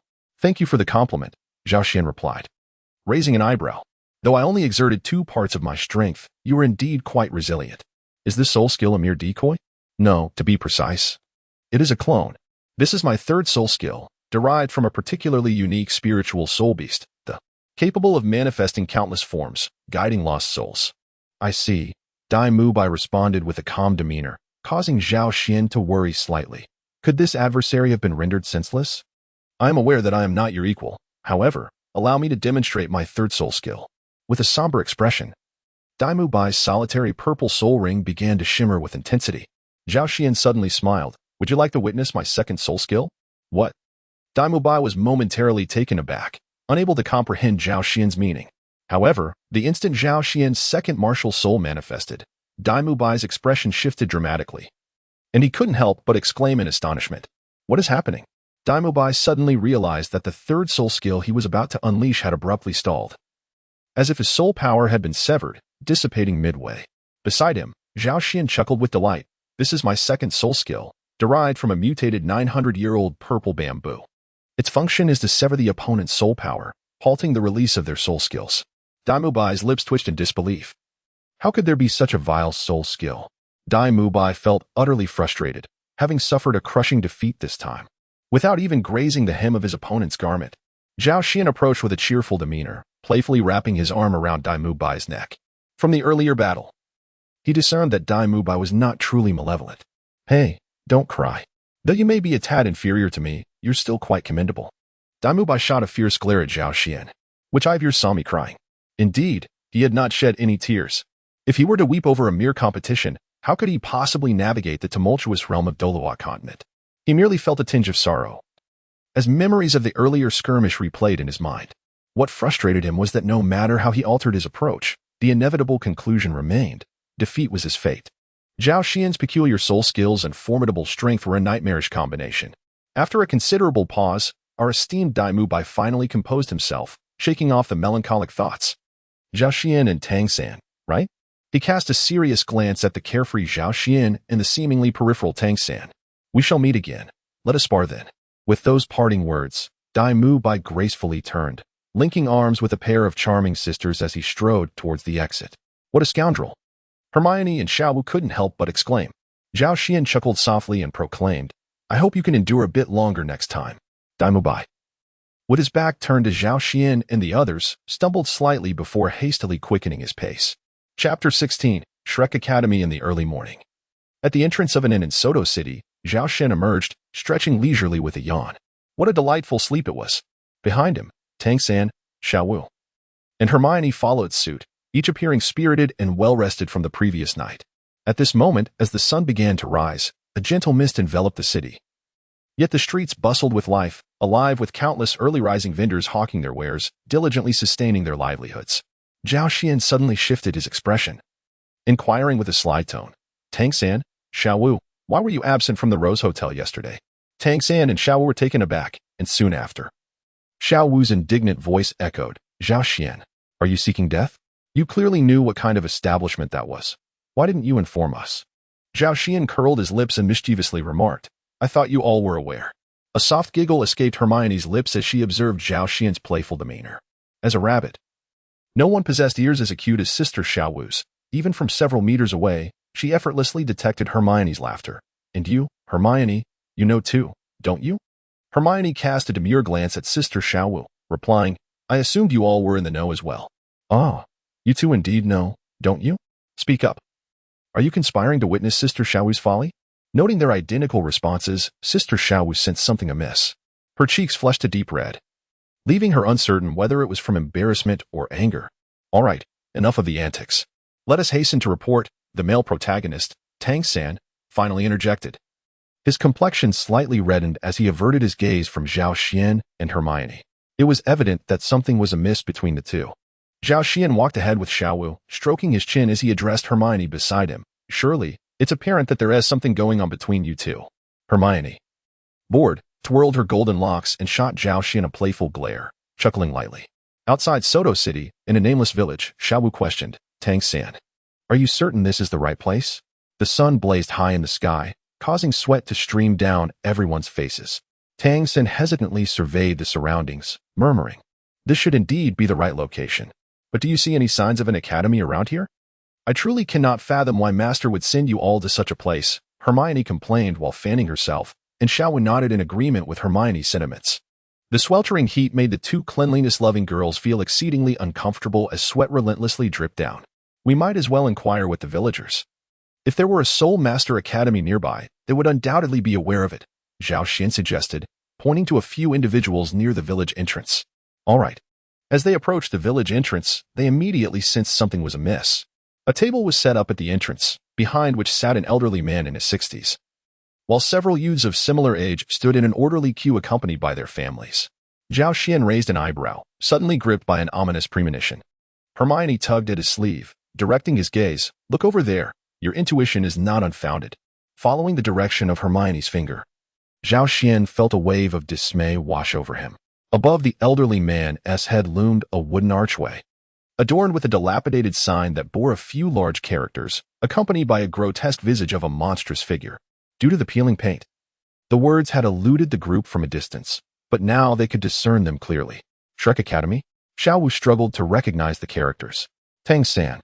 Isn't this the very institution that the master encouraged us to attend? Zhao Xian's lips twitched, an unmistakable sense of being duped by the master washing over him. This is absurd. This academy pales in comparison to my own. Hermione, her brown eyes wide with disbelief, surveyed the shabby Shrek Academy. For heaven's sake. It's not even one-third the size of Notting Academy. Not only Tang San and his companions harbored doubts, even the other youths who had arrived were equally perplexed. As time passed, more individuals flocked to the village entrance, forming a chaotic throng that resembled a bustling market. The elderly man in charge of admissions lounged lazily in a chair, dressed simply, resembling a weary farmer, seemingly oblivious to the chatter of the crowd, as if he were on the verge of dozing off. Yet, at a certain moment, he opened his eyes, a flicker of sharpness igniting within his murky gaze. Registration is now open. The fee is 10 gold soul coins. Simply deposit them into the box in front. He maintained his languid demeanor, raising concerns that he might succumb to slumber at any moment. Tang San and Zhao Xian exchanged glances, each reflecting a shared astonishment. This old man appears to be quite extraordinary, Tang San remarked with composure. Indeed, he seems to surpass even Hermione's grandfather by a considerable margin. He could very well be a soul king, or perhaps even a soul emperor, Zhao Xian mused, intrigued. If this elder truly was a formidable figure, then the state of this academy was utterly incongruous. Just him, stronger than my grandfather? Hermione retorted, a hint of defiance in her voice. Could this seemingly rustic old man truly be more powerful than her grandfather, the esteemed head of Notting Academy? Zhao Xian chuckled. You wouldn't believe it. But with your grandfather's soul master level, I could defeat him even without using my strength. Upon hearing this, Hermione wished to refute him, yet after a moment's contemplation, she found herself at a loss for words. She shot Zhao Xian an irritable glance and fell into a somewhat gloomy mood. As the enrollment had commenced, despite the academy's apparent shortcomings, it seemed only reasonable to give it a try. Consequently, a parent led their child forward and deposited 10 gold soul coins into the box before the elder. To their astonishment, the elder merely pinched the boy's arm and dismissed him, stating, "You do not meet the age requirement. You may leave." The boy appeared bewildered, instinctively glancing at his father, who began his performance. Initially, he pleaded in a subdued tone, but as the elder continued to reject him mercilessly, even a clay figurine would show signs of indignation. The boy's father, enraged, exclaimed, "This is clearly a scam. Refund our registration fee, or we shall not leave. Had we known that this so-called Shrek Academy was so dilapidated, we would never have come." The elder glanced at him and coolly replied, "Mubai, someone wishes to reclaim their registration fee. Handle it." Suddenly, a figure sprang up from the ground, asserting, "If you wish to reclaim your fee, you must first defeat me." Daimubai wasted no words. Summoning his soul power and displaying his 3 soul rings, 2 of 100 years and 1 of 1,000. The overwhelming soul power generated an invisible pressure in the air, and his piercing gaze fell upon the father and son. Their faces paled. In this world, soul rings were the most persuasive means of communication. In the earlier crowd, they had not noticed when Daimubai had arrived. But it was apparent now that he belonged to Shrek Academy. No wonder he mentioned sparring later. He must have deduced our purpose for coming to Soto City. Zhao Xian was somewhat taken aback by Dai Mubai's presence. It seemed this fellow was not without his merits.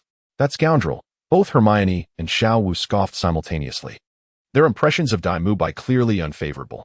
Following this incident, the crowd could not help but stir, with several individuals nearby murmuring their thoughts. What is the nature of this academy? It feels more like a den of bandits. Indeed, which academy is in such disrepair? Have we come to the wrong place? The crowd buzzed with speculation, and it was not long before some began to leave with their children, evidently disturbed by the earlier scene. Seeing the crowd dissipate, The elder seemed unable to contain his frustration. Shrek Academy rarely attracted students as it was, and if he couldn't find a couple of remarkable talents among this group, the academy might well face dire straits. Thus, he stood up impatiently from behind the desk and addressed those waiting in line, saying, "If you wish to enroll in Shrek Academy, you ought to be aware of the rules. Coming here without understanding them is merely wasting your registration fee. It is not too late to reconsider. Do you know the significance of the name Shrek in Shrek Academy?" Shrek? Zhao Xian was unaware. Though he had a fleeting recollection of slimes, those gelatinous creatures that often served as fodder in beginner areas of games. The elder coldly explained, Shrek is a peculiar creature, even among soul beasts. The essence of Shrek Academy is that it is a school for monsters. In other words, we only accept monsters, not ordinary people. Those over the age of 13 or with a soul power below level 21 need not waste their time here. Wow, Zhao Xian exclaimed, astonished. Xiao San, I suddenly find this academy quite intriguing. A school that only accepts monsters? Its prestige clearly surpasses what appears on the surface. Zhao Xian gazed at the elderly man with great interest, suddenly feeling a curiosity towards the academy. Chapter 17, The Initial Examination. Perhaps he was merely boasting? Hermione remarked with a hint of indignation, still recalling Zhao Xian's earlier words. Boasting? Just watch closely. Zhao Xian chuckled at Hermione, but before he could explain, a formidable aura suddenly emanated from the seemingly ordinary elder.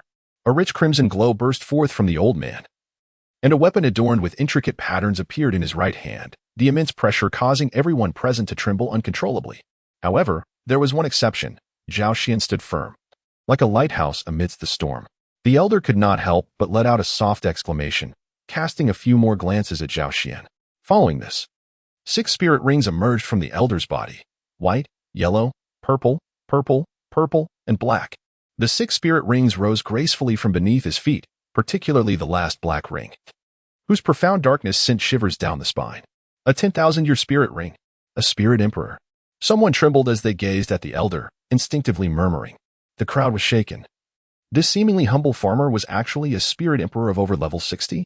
Such a powerful figure was a rarity even in the entire Baloc Kingdom. The elder's long staff fell to the ground with a deep thud, causing nearly everyone to stagger momentarily. Those who were qualified may proceed with registration. In the next instant, the elder's overwhelming aura suddenly receded, transforming back into the dozing farmer he had appeared to be. He is truly a spirit emperor-level powerhouse. Hermione gazed at the unassuming elder, her expression filled with disbelief. "Ha! I told you, this old gentleman is extraordinary. Your father's prowess would likely only qualify him as a gatekeeper here." Zhao Xian teased her with a glimmer of excitement in his eyes. From his understanding, such spirit emperor-level individuals could serve as special instructors or even vice principals at some prestigious spirit master academies. Yet here at this shabby Shrek Academy, he merely held the position of an admissions officer. Just how formidable is the faculty of Shrek Academy? This was not only Zhao Xian's query, but also that of everyone present. However, such matters were destined to remain unanswered. The elder sat there like an ancient pine, patiently awaiting the next registrants. Many parents sighed, silently leading their children away, their earlier disdain and contempt long forgotten. Meanwhile, a portion of the remaining parents wore expressions of delight. This Shrek Academy, though appearing dilapidated, concealed such immense strength. If their children could gain admission, it would undoubtedly benefit their development greatly. Any thoughts on the academy's shabby exterior were swiftly cast aside. Even if the academy were indeed as run down as it seemed, what did it matter if it promised better prospects? After a number of people departed, the once bustling village entrance grew eerily quiet, and the view became much clearer. Dai Mubai, who had been idly standing nearby, naturally noticed Zhao Xian and his companions. "You all have indeed come." Dai Mubai approached them with an expression that indicated his expectations had been met. "What is this? Do you wish to fight again?" Zhao Xian raised an eyebrow, inquiring nonchalantly. "There will naturally be an opportunity later, but you should register first," Dai Mubai replied ambiguously, gesturing for them to proceed with their registration.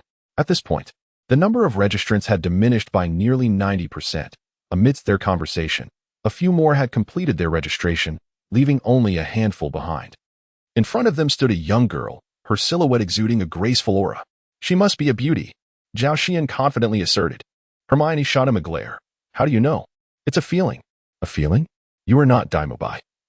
Does your feeling hold any weight when you have never even held a girl's hand?" In Nodding Academy, nothing could escape the keen perception of Miss Hermione. Zhao Xian felt a surge of irritation. Have you held hands with another boy again? Just then, a melodious voice emerged from ahead. May I inquire if I have passed the preliminary examination? The girl's voice was enchanting and sweet, lacking a touch of boldness. Yet it exuded a soft and tender quality that evoked a sense of vulnerability. Zhao Xian increasingly trusted his judgment. Turning his head, he noticed Dai Mubai, who had returned to the elder's side, clearly discerning the maiden's features. A predatory glint emerged in his wicked eyes. At this moment, Zhao Xian was entirely convinced. After the maiden completed the first test, the elder instructed Dai Mubai to escort her to the second challenge, and now it was time for Zhao Xian and his companions. 10 gold soul coins, such a painful loss. As Zhao Xian deposited the coins into the wooden box, a grimace crossed his face. What is there to lament? Hurry and extend your hand. The elder, seated at the table, had been observing Zhao Xian for quite some time. He had noticed the calm demeanor Zhao Xian exhibited under pressure. Seeing this, the elder could not help but widen his eyes, signaling for Zhao Xian to hasten his actions. Zhao Xian extended his hand, and the elder began to assess his bone age as usual. However, as he continued, the elder's expression suddenly changed, and he looked up at Zhao Xian in astonishment. What is it? Zhao Xian stared at him, bewildered, while the elder appeared so shocked that he could have fit an egg in his mouth. The elder stammered, your bone age is appropriate. As for the soul rings, you may all release them together shortly. He then called the next person, who was Hermione, positioned behind Zhao Xian.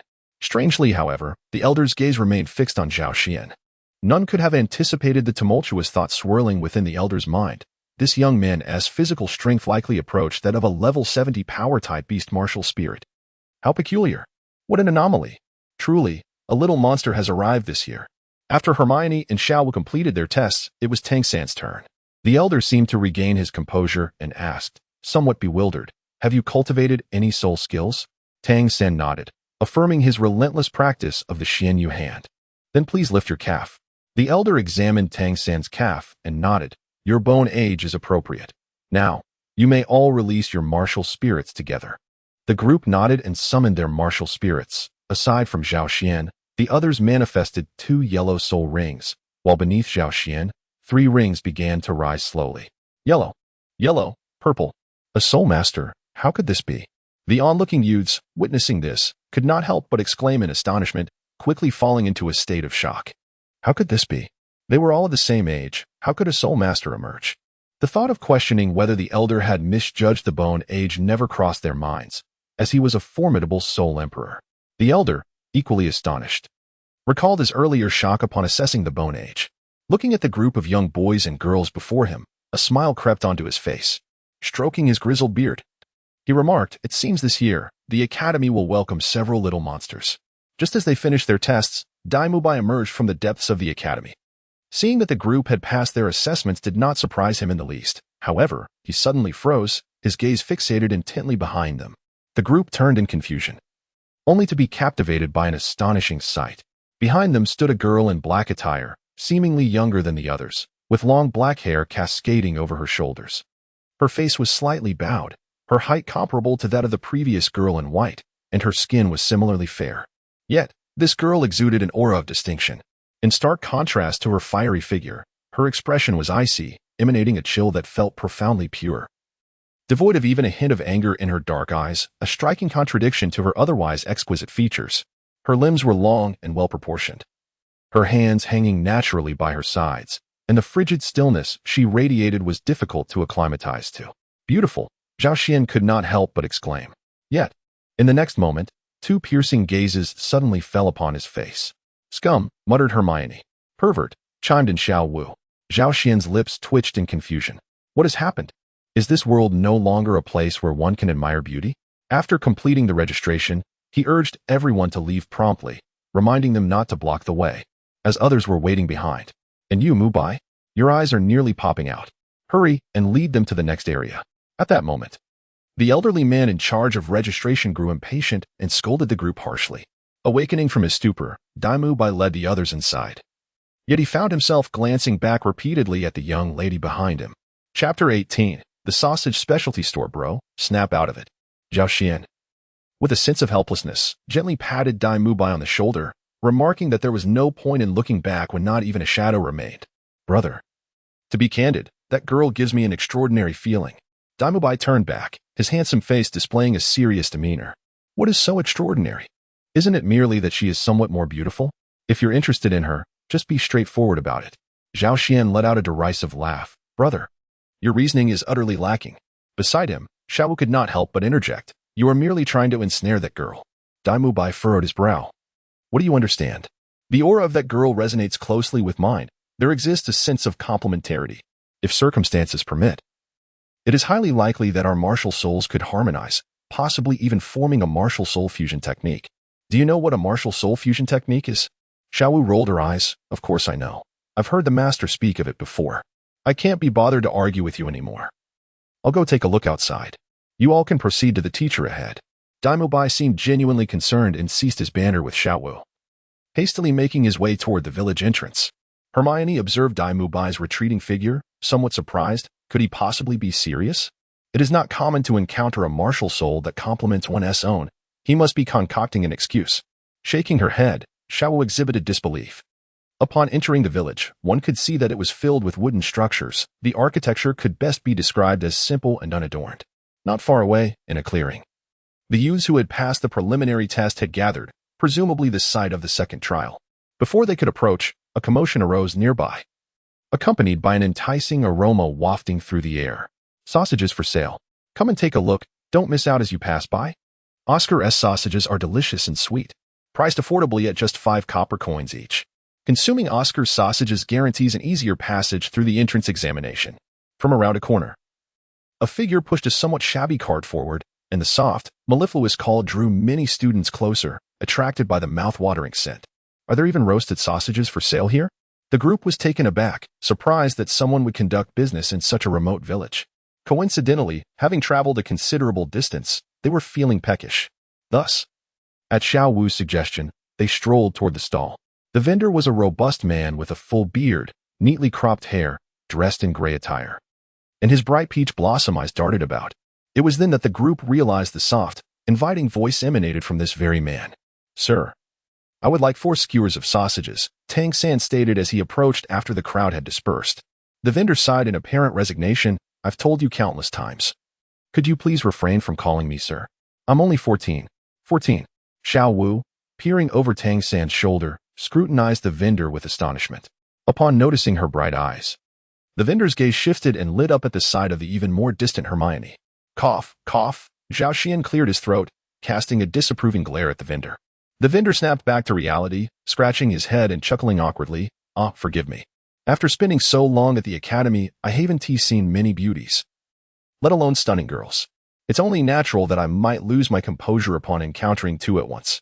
So, you are a student of this academy, Hermione remarked, seemingly catching on to something. Indeed, I am Oscar, a student here. If you enroll, I suppose I would be considered your senior. The vendor raised an eyebrow, presenting a self-satisfied grin, but to others it appeared rather lewd. How is it that you are only 14 yet look like this? Xiao Wu inquired, her curiosity piqued. Had they not been listening to his voice, they would never have believed Oscar's claims based on his appearance alone. Oscar shrugged helplessly. What can I do? I have a naturally thick growth of hair. If I neglect it for just a few days, this is what happens. Over time, it becomes increasingly difficult to manage. How about it? Would you like a sausage?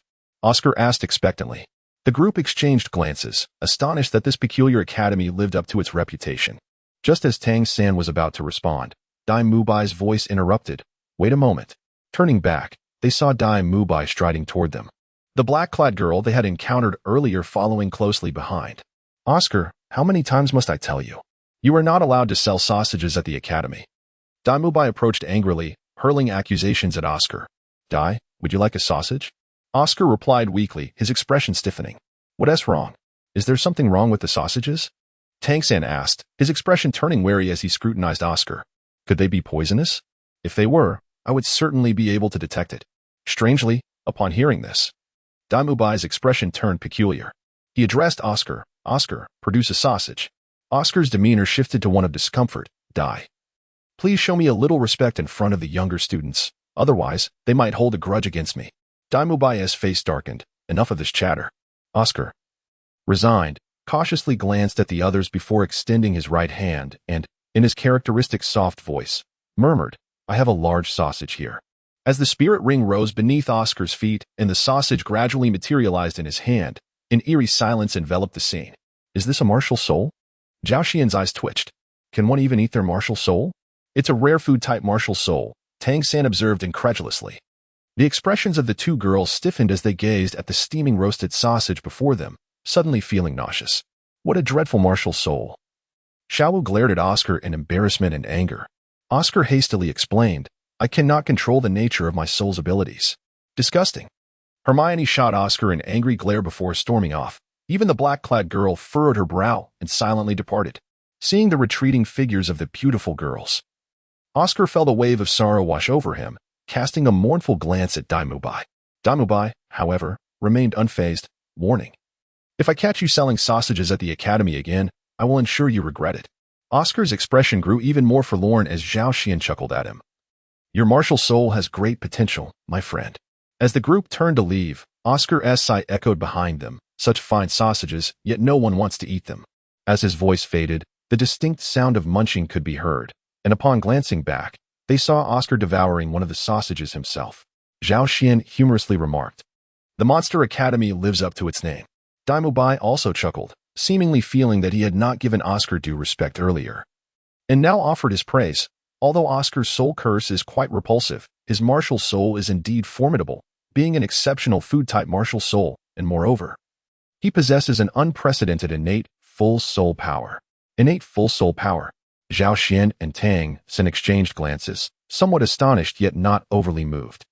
Despite the rarity of food-type martial souls, they themselves were embodiments of twin martial souls. The second trial at Shrek Academy was to assess soul power levels. All of them surpassed the 25 level, thus exempting them from the subsequent 2 trials and allowing them to proceed to the final assessment.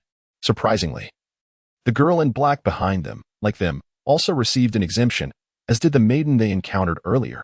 Upon discerning the girl's visage, it was no surprise that she was indeed a stunning beauty. The 6 of them traversed the 3rd and 4th trials and arrived at the final stage. Chapter 19. The unmoving King Zhao Wujia. The venue for the last trial was also an open space, appearing significantly smaller than that of the second trial, likely because the academy anticipated that the number of individuals reaching the final stage would be limited. In the center of the clearing sat a middle-aged man, seemingly in his 50s, dozing in a chair, his drooping head rising and falling with each breath. Teacher Zhao, I have brought people for the assessment. Dai Mubai called out loudly. The man's head, which had been bobbing, paused momentarily before he slowly raised it, his gaze still somewhat dazed. Rubbing his eyes, he remarked, I didn't expect anyone to reach the final stage this year. He then stretched lazily, producing a series of creaking sounds, and directed his attention towards the group. This year, we have 6 little ones arriving. Teacher Zhao's expression clearly reflected his surprise. Dai Mubai smiled and added, not only that, but they have all been exempted from the first 2 trials. Teacher Zhao nodded, a warm smile gracing his face as he regarded the crowd. Indeed, indeed. This year we finally have hope of admitting a few little prodigies. As he stood up, the assembled group gained a clearer view of him. Teacher Zhao possessed an unremarkable appearance, standing at approximately 1.70 meters, yet his physique was remarkably robust, with bulging muscles that instilled a sense of trepidation, revealing an undeniable reservoir of strength within. He stood there like a small mountain, exuding an aura of formidable presence. With 6 of you present this year, I shall be the one to test you in this final practical challenge.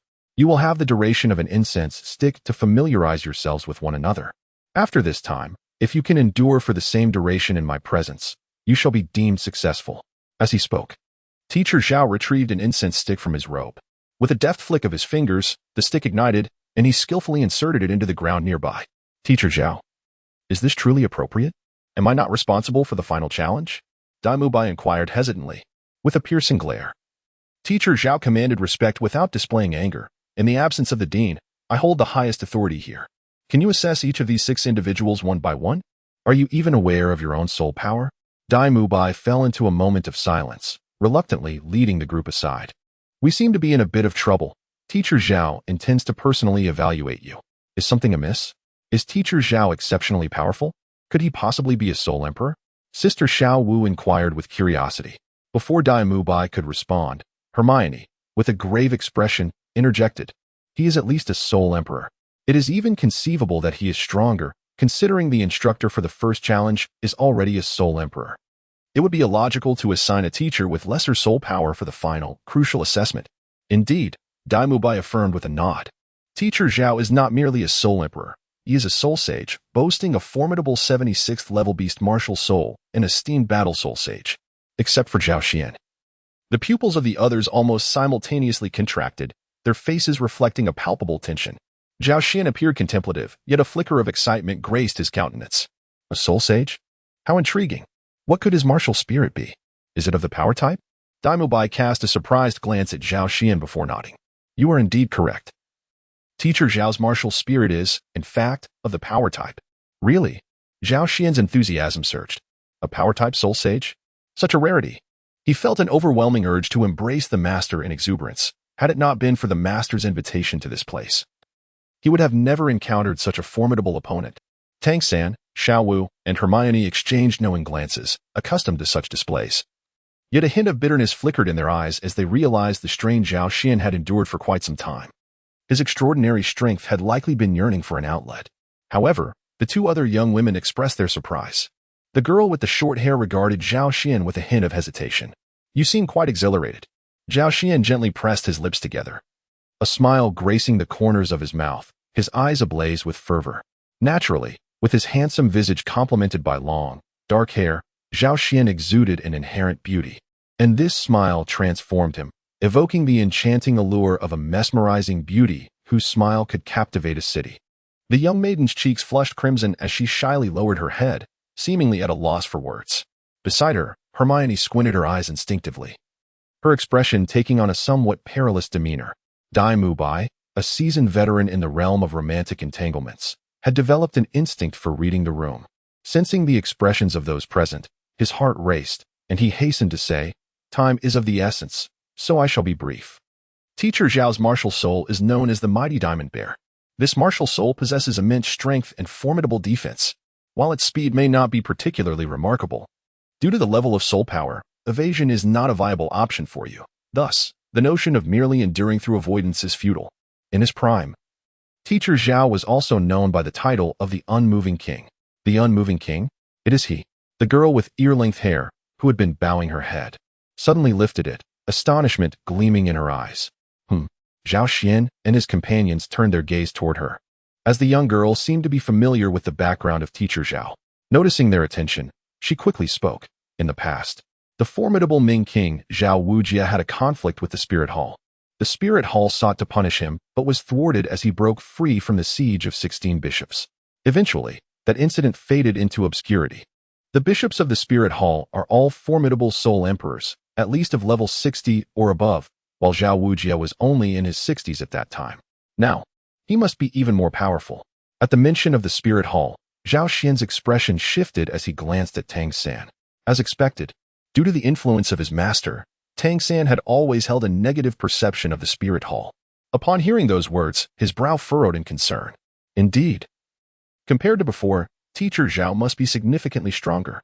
His soul ring configuration is optimal, comprising 2 yellow and 2 purple rings, with the remaining 3 being black 10,000-year soul rings, each enhancing both attack and defense. Wow, that's truly terrifying, Xiao Wu gasped, unable to suppress her anxiety. For her, the greatest fear was the power-type soul weapons, especially one wielded by a soul saint of over 70 levels. The rebound from such soul power was exceedingly formidable. Teacher Zhao is certainly fearsome, so you all better be cautious. It would be wise for each of you to introduce your soul weapons so we can coordinate effectively. Dai Mubai suggested from the side.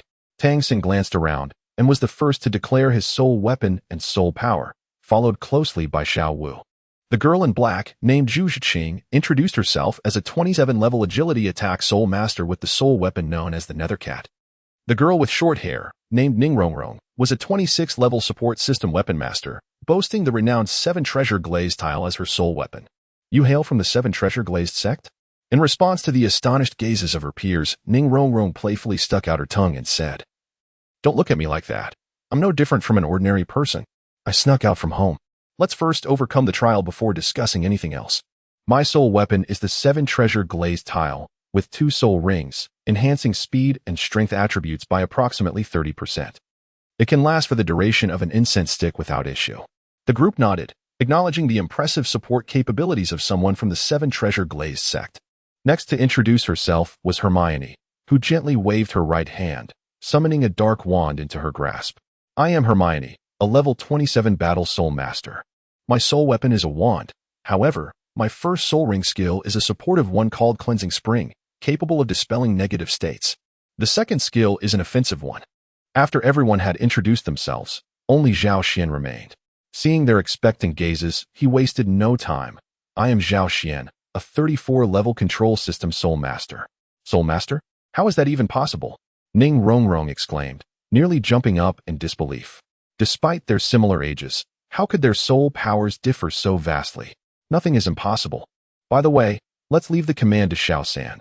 Zhao Xian waved his hand dismissively. In this world, nothing is unattainable. You just haven't encountered it yet. Once again, I clarify that Hermione is different. Her appearance is inspired, but her character is not the same. The wand's skill should not be compared to the original work. Zhao Xian disclosed the details of his first soul weapon and its 3 soul skills. First soul skill, immovable, temporarily immobilizes the body, duration depends on soul power. Second soul skill, disconnected, interrupts the flow of soul power momentarily, capable of disrupting an opponent's soul skill upon release. Third soul skill, telecom scam, creates an IP clone at the location, possessing 30% of the main body's strength, existing for 3 minutes. Controllable, duration and strength increase with soul power, while the main body appears at a distance. Hermione has innate soul power of level 8. Her first soul skill, Cleansing Spring, effective in dispelling negative effects. Second soul skill, Phoenix Arrow, which uses soul power to form arrows with burning effects, with power and quantity depending on the amount of soul power infused. Chapter 20, Fierce Battle with Tang San's Arrangements. Hermione and Ning Rongrong provided support, while Zhu Zhuqing stood by to assist, and Tang San took charge of controlling Zhao Wujia's attacks. Although Zhao Xian claimed to be a control system master, his extraordinary strength warranted his role as the primary attacker, with Xiao Wu providing cover. Zhu Zhuqing and Ning Rongrong found no issue with the arrangement, as Tang San's strategy was indeed reasonable. Hey, you guys over there, are you ready? The incense is nearly burnt out. The voice of Zhao Wujia resonated, causing everyone to turn their gaze in his direction, just as the last wisp of smoke gracefully dissipated. What a rascal! Sister Xiao Wu is a girl. A girl. Sister Xiao Wu furiously waved her fair fist at Zhao Wujia. Oh, my apologies, my eyesight isn't what it used to be. I didn't see. Zhao Wujia chuckled, scratching his head. Humph, old man, you should rest. What are you doing here for the test? With her arms crossed defiantly, Sister Xiao Wu glared at Zhao Wujia, her teeth clenched. Let's cut the nonsense and get started, she demanded. Zhao Wujia sighed, glancing at Xiao Wu with a hint of exasperation, then retrieved an incense stick from his pocket, igniting it and inserting it into the ground. Exchanging glances, Tang San nodded towards Ning Rongrong, who understood instantly. 7 treasures glazed tile. A splendid cascade of colorful light surged from Ning Rongrong's body, coalescing into a resplendent 7-colored glazed tower in her right hand, standing approximately a foot tall, adorned with a radiant rainbow luminescence that cascaded like jewels. The gem-like brilliance sparkled with an air of nobility as Ning Rongrong gracefully ascended, her toes hovering over half a foot above the ground, while 2 circles of yellow soul rings slowly rose from her feet. The 7 treasures are renowned. The first is power. The initial yellow soul ring gently ascended, simultaneously illuminating the first tier of the 7 treasures glazed tower. With a delicate flick of her slender fingers, Ning Rongrong unleashed 5 beams of rainbow light that enveloped Zhao Xian and the others. Instantaneously, Zhao Xian and his companions felt a warm surge of energy coursing through their limbs, enhancing not only their physical strength but also igniting their soul power. Is this the sensation of a buff? Indeed, it is remarkably potent. Zhao Xian clenched his fists, feeling a surge of astonishment. This was indeed his first encounter with the formidable power of an amplification-type soul skill, and it was truly as legendary as its reputation suggested. Beside him, Zhao Wujia was equally taken aback. Could there truly be another from the 7 treasure glazed tile school? Ning Rongrong remained unfazed, swiftly bestowing her companions with her second soul skill. The 7 treasures are renowned, and the second is speed. As Ning Rongrong's soul ring pulsated rhythmically, the second tier of the 7 treasure glazed tower radiated brilliance, and once more, she unleashed 5 beams of prismatic light to envelop her allies. As the radiant beams descended, Their bodies felt as though they had shed their weight, bestowing upon them an ethereal sensation of lightness. At that moment, Zhao Wujie sprang into action, not charging towards Tang San and his companions, but rather, he half-crouched, his fist crashing down towards the ground. Tang San, alarmed, quickly exclaimed, "Not good. Little Xian." Understanding the urgency, Zhao Xian narrowed his eyes and forcefully stomped his right foot onto the ground. An invisible force surged underground towards Zhao Wujie. But just as it reached a third of the distance, the earth erupted violently, sending debris flying. What on earth? Zhao Wujie's face was a mask of astonishment as his piercing gaze fixed upon Zhao Xian. Just moments ago, he had infused a hidden energy into the ground, intending to eliminate Ning Rongrong first in order to disrupt the amplification from the 7 treasure glaze tower. However, he never anticipated that his plan would be thwarted by Zhao Xian. Zhao Wujie narrowed his eyes, astonished by the immense power of this young man. How intriguing. At that moment, taking advantage of Zhao Wujin's momentary distraction, Zhu Zhuqing launched her first soul skill, the Netherworld Piercer. The silhouette of Zhu Zhuqing flashed past, her long black hair dancing gracefully in the air, and accompanied by a chilling gleam, she ruthlessly thrust towards Zhao Wujing. Although Zhao Wujing was initially taken aback, his combat experience and instincts far surpassed those of mere children. The instant Zhu Zhuqing made her move, he regained his composure. His third soul ring suddenly glowed, causing those near him, including the attacking Zhu Zhuqing and the lurking Xiao Wu, to feel their bodies grow heavy. Damn it! The cold Zhu Zhuqing bit her lip in frustration, realizing that the weight on her body had diminished her speed, prompting her to retreat without hesitation. Simultaneously, standing in the back, Hermione extended her right hand, a wand firmly landing in her grasp, as a black academic robe draped over her shoulders. With grace, Hermione elegantly tapped her wand 6 times, and her first soul ring flickered like a constellation. She softly uttered, "Spring water flows." Everyone felt as if a refreshing spring had washed over them, cleansing their beings, and the world transformed into a realm of clarity. In the gravitational field, Zhu Zhuqing and Xiao Wu felt a surge of joy as the oppressive weight vanished without a trace. At that moment, Tang San immediately unleashed his first soul skill, Entanglement. The frenzied blue-silver grass sprang up from beneath Zhao Wujing's feet, ensnaring him completely. Zhao Wujing's expression darkened, veins bulging at his temples as he exclaimed, "You little brats are quite troublesome." With a slight exertion of strength, the bindings woven by the blue-silver grass shattered under his might. Charm. Before Zhao Wujing could react, Xiao Wu, in a flurry, leaped into his line of sight and activated her second soul skill, aiming to further restrain his movements. Zhao Xian, who was in motion, changed his expression. "This is bad." Instinctively locking eyes with Xiao Wu's enchanting crimson gaze, Zhao Wujing momentarily lost his focus, but this distraction lasted merely a heartbeat. Due to the vast difference in soul power, Xiao Wu was swiftly met with backlash. She let out a muffled groan, blood pouring from her mouth and nose. "Xiao Wu!" Tang San shouted in alarm, instantly using a strand of blue-silver grass to catch her falling form. Zhao Xian summoned his martial soul, and a mobile phone materialized instantaneously, landing in his grasp. With a mere thought, the phone transformed into a bracelet that adorned his wrist. The third soul ring shimmered, and a sequence of numbers flashed across the bracelet screen as Zhao Xian suddenly appeared before Zhao Wujie. Zhao Wujie gazed in astonishment at Zhao Xian, who had unexpectedly appeared before him. To his bewilderment, he noticed another Zhao Xian standing at the very spot where the first had vanished. Years of honed combat instincts set off alarm bells in his mind, as Zhao Wujie sensed an unusual and ominous aura of danger. Just then, he observed the first soul ring surrounding Zhao Xian flicker momentarily, causing his poised fist to falter, rendering him momentarily immobile. What? A flicker of horror crossed Zhao Wujie's eyes. In the next instant, he saw Zhao Xian flash a grin, revealing a row of pearly white teeth, before a powerful fist struck forcefully against his abdomen. Poof! Zhao Wujie spat out a mouthful of reverse blood, his body flying backward. With a thud, a cloud of dust was kicked up as Zhao Wujie fell to the ground. At this moment, both Tang San, consumed by rage, and the others were momentarily taken aback, while Dai Mubai gazed at Zhao Xian with a look of terror in his eyes. Zhao Wujie, a renowned powerhouse even on the mainland, was astonishingly sent flying by a single punch from Zhao Xian. Zhao Xian now stood with his hands behind his back, his long hair dancing gracefully in the breeze. His handsome face remained impassive as he gazed at Zhao Wujie, who lay on the ground, casting a fleeting glance at Tang San, who held Xiao Wu in his arms. Soon, a look of pity emerged in his eyes, prompting Xiao San to erupt in fury. Just as Zhao Xian had anticipated, despite the parity in their strengths, it was impossible to knock Zhao Wujie unconscious with a single blow. It was akin to two individuals of comparable stature. If one were to deliver a punch to the other's abdomen, the recipient would merely experience discomfort, particularly considering the latter's robust physique. As expected, it wasn't long before Zhao Wuji rose to his feet, clutching his stomach, his gaze fierce as he directed it at Zhao Xian. Damn it, I am an 80-year-old powerhouse. And yet my reputation has been tarnished by you brats. You are rather impressive, Zhao Wuji remarked, his expression complex as he regarded Zhao Xian. How can such a prodigious youth exist? Setting aside that soul skill, your sheer strength is formidable indeed. Beside them, Dai Mubai swallowed hard. Realizing that Zhao Xian's claim of exerting only 20% of his power was no exaggeration. Are you coming again? Zhao Xian asked with a hint of amusement. Of course.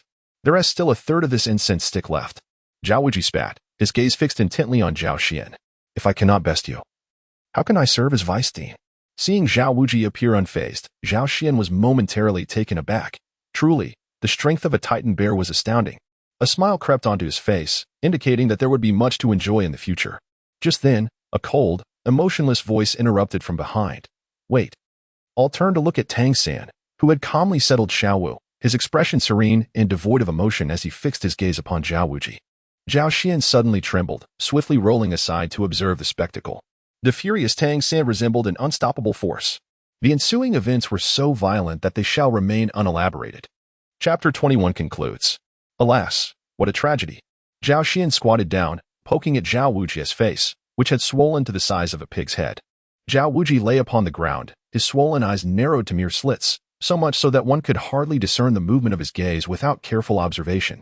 In the recent confrontation, Tang San had unexpectedly unleashed his second martial soul, the Haoyan Hammer, launching a surprise attack on Zhao Wuji. Although Zhao Wuji managed to partially deflect it with his palm, the overwhelming force was not entirely mitigated, resulting in him unintentionally delivering a resounding slap to his own face. The impact caused blood to spurt from his nose, leaving his visage marred with bruises of various hues, reminiscent of a dye shop. You little rascal, keep your distance. Zhao Wuji muttered indistinctly as he shot a glare at Zhao Xian with his small, narrowed eyes. In the next instant, a tremendous surge of soul power emanated from Zhao Wuji, who then expelled a mouthful of blood, tinged with a foul odor, before gradually rising to his feet. Zhao Xian raised an eyebrow, no longer paying attention to Zhao Wuji, and turned to Tang San, who was being supported by Dai Mubai.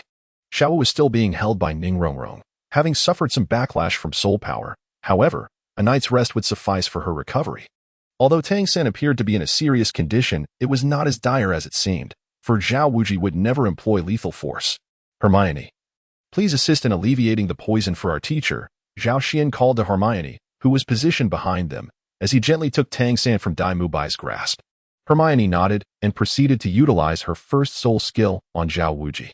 While the clear spring surge could not entirely eradicate the toxins within Zhao Wuji's body, it was certainly effective in removing the majority of them, along with alleviating any paralyzing conditions. Zhao Wuji sat despondently on the ground, momentarily taken aback by the sensation of Hermione's first soul skill, before reveling in the refreshing baptism it provided. Dai Mubai discreetly glanced at the disheveled Zhao Wuji, torn between laughter and restraint, before calling out loudly, "Oscar, come quickly. Business awaits you." Before long, excited voices echoed from a distance. "Where's the business? Where is it?" A gray figure hurriedly approached, pushing a rickety cart.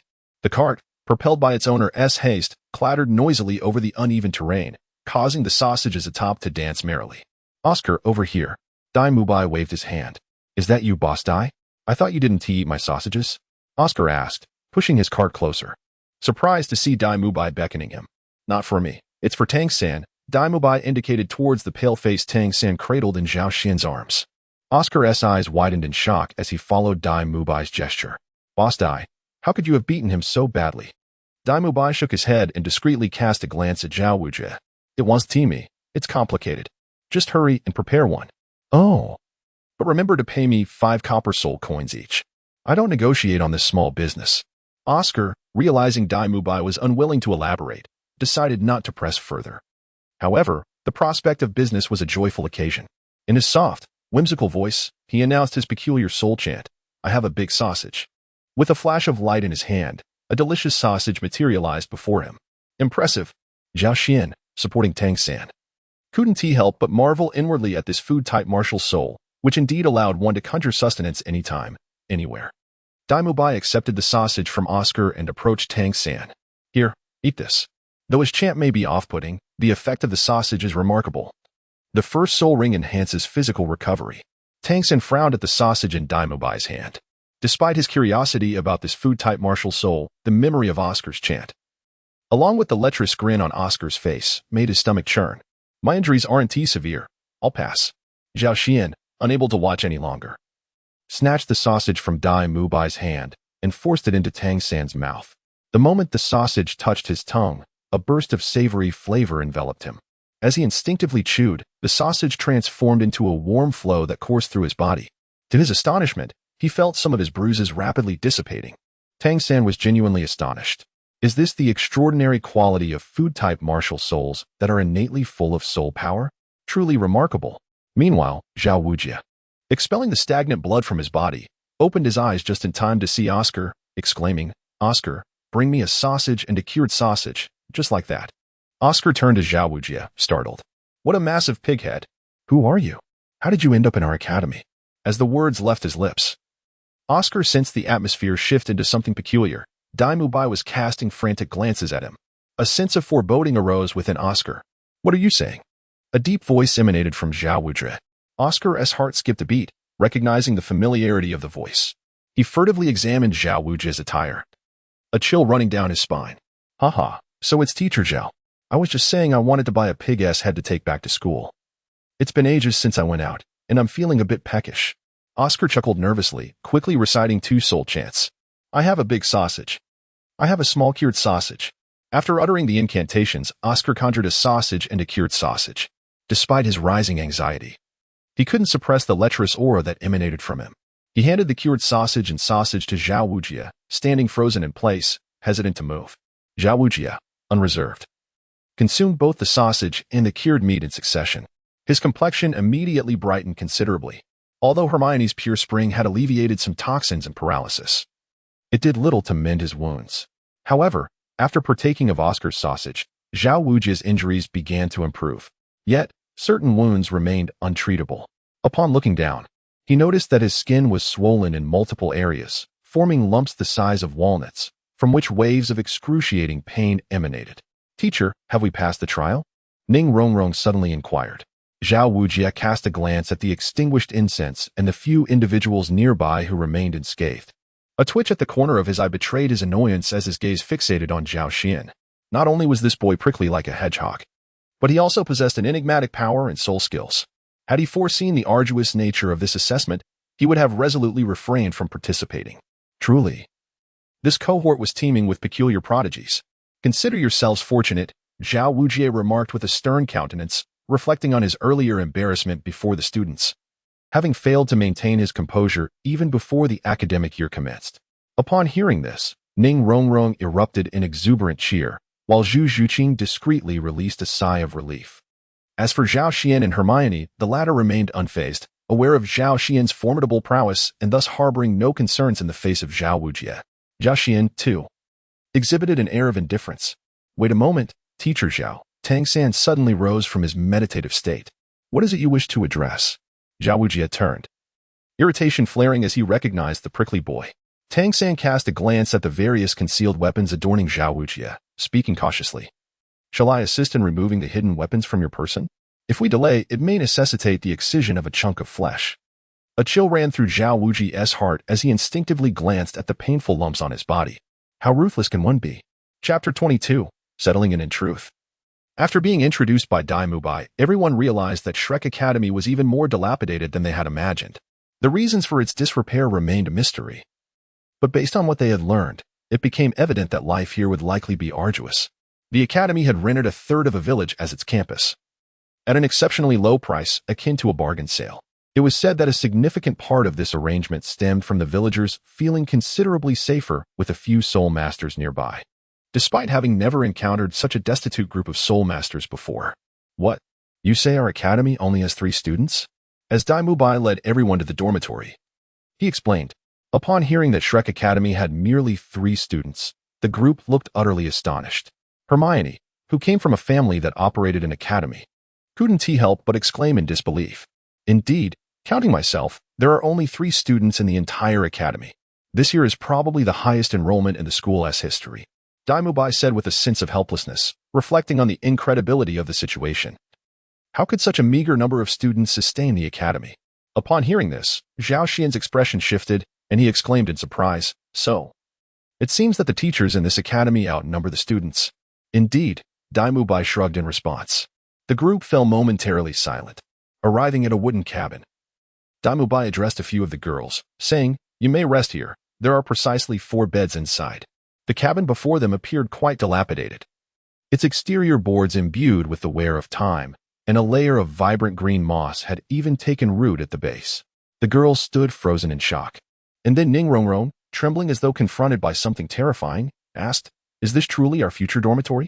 "Indeed," Daimubai confirmed. "The school's conditions are as such. There's no use in complaining. These cabins were left behind by the villagers.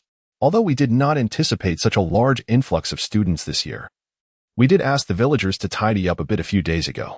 As the girls stood outside in disbelief, Tang San, having regained some composure, carried Xiaowu inside. Zhao Xian stood at the doorway, peering quietly inside.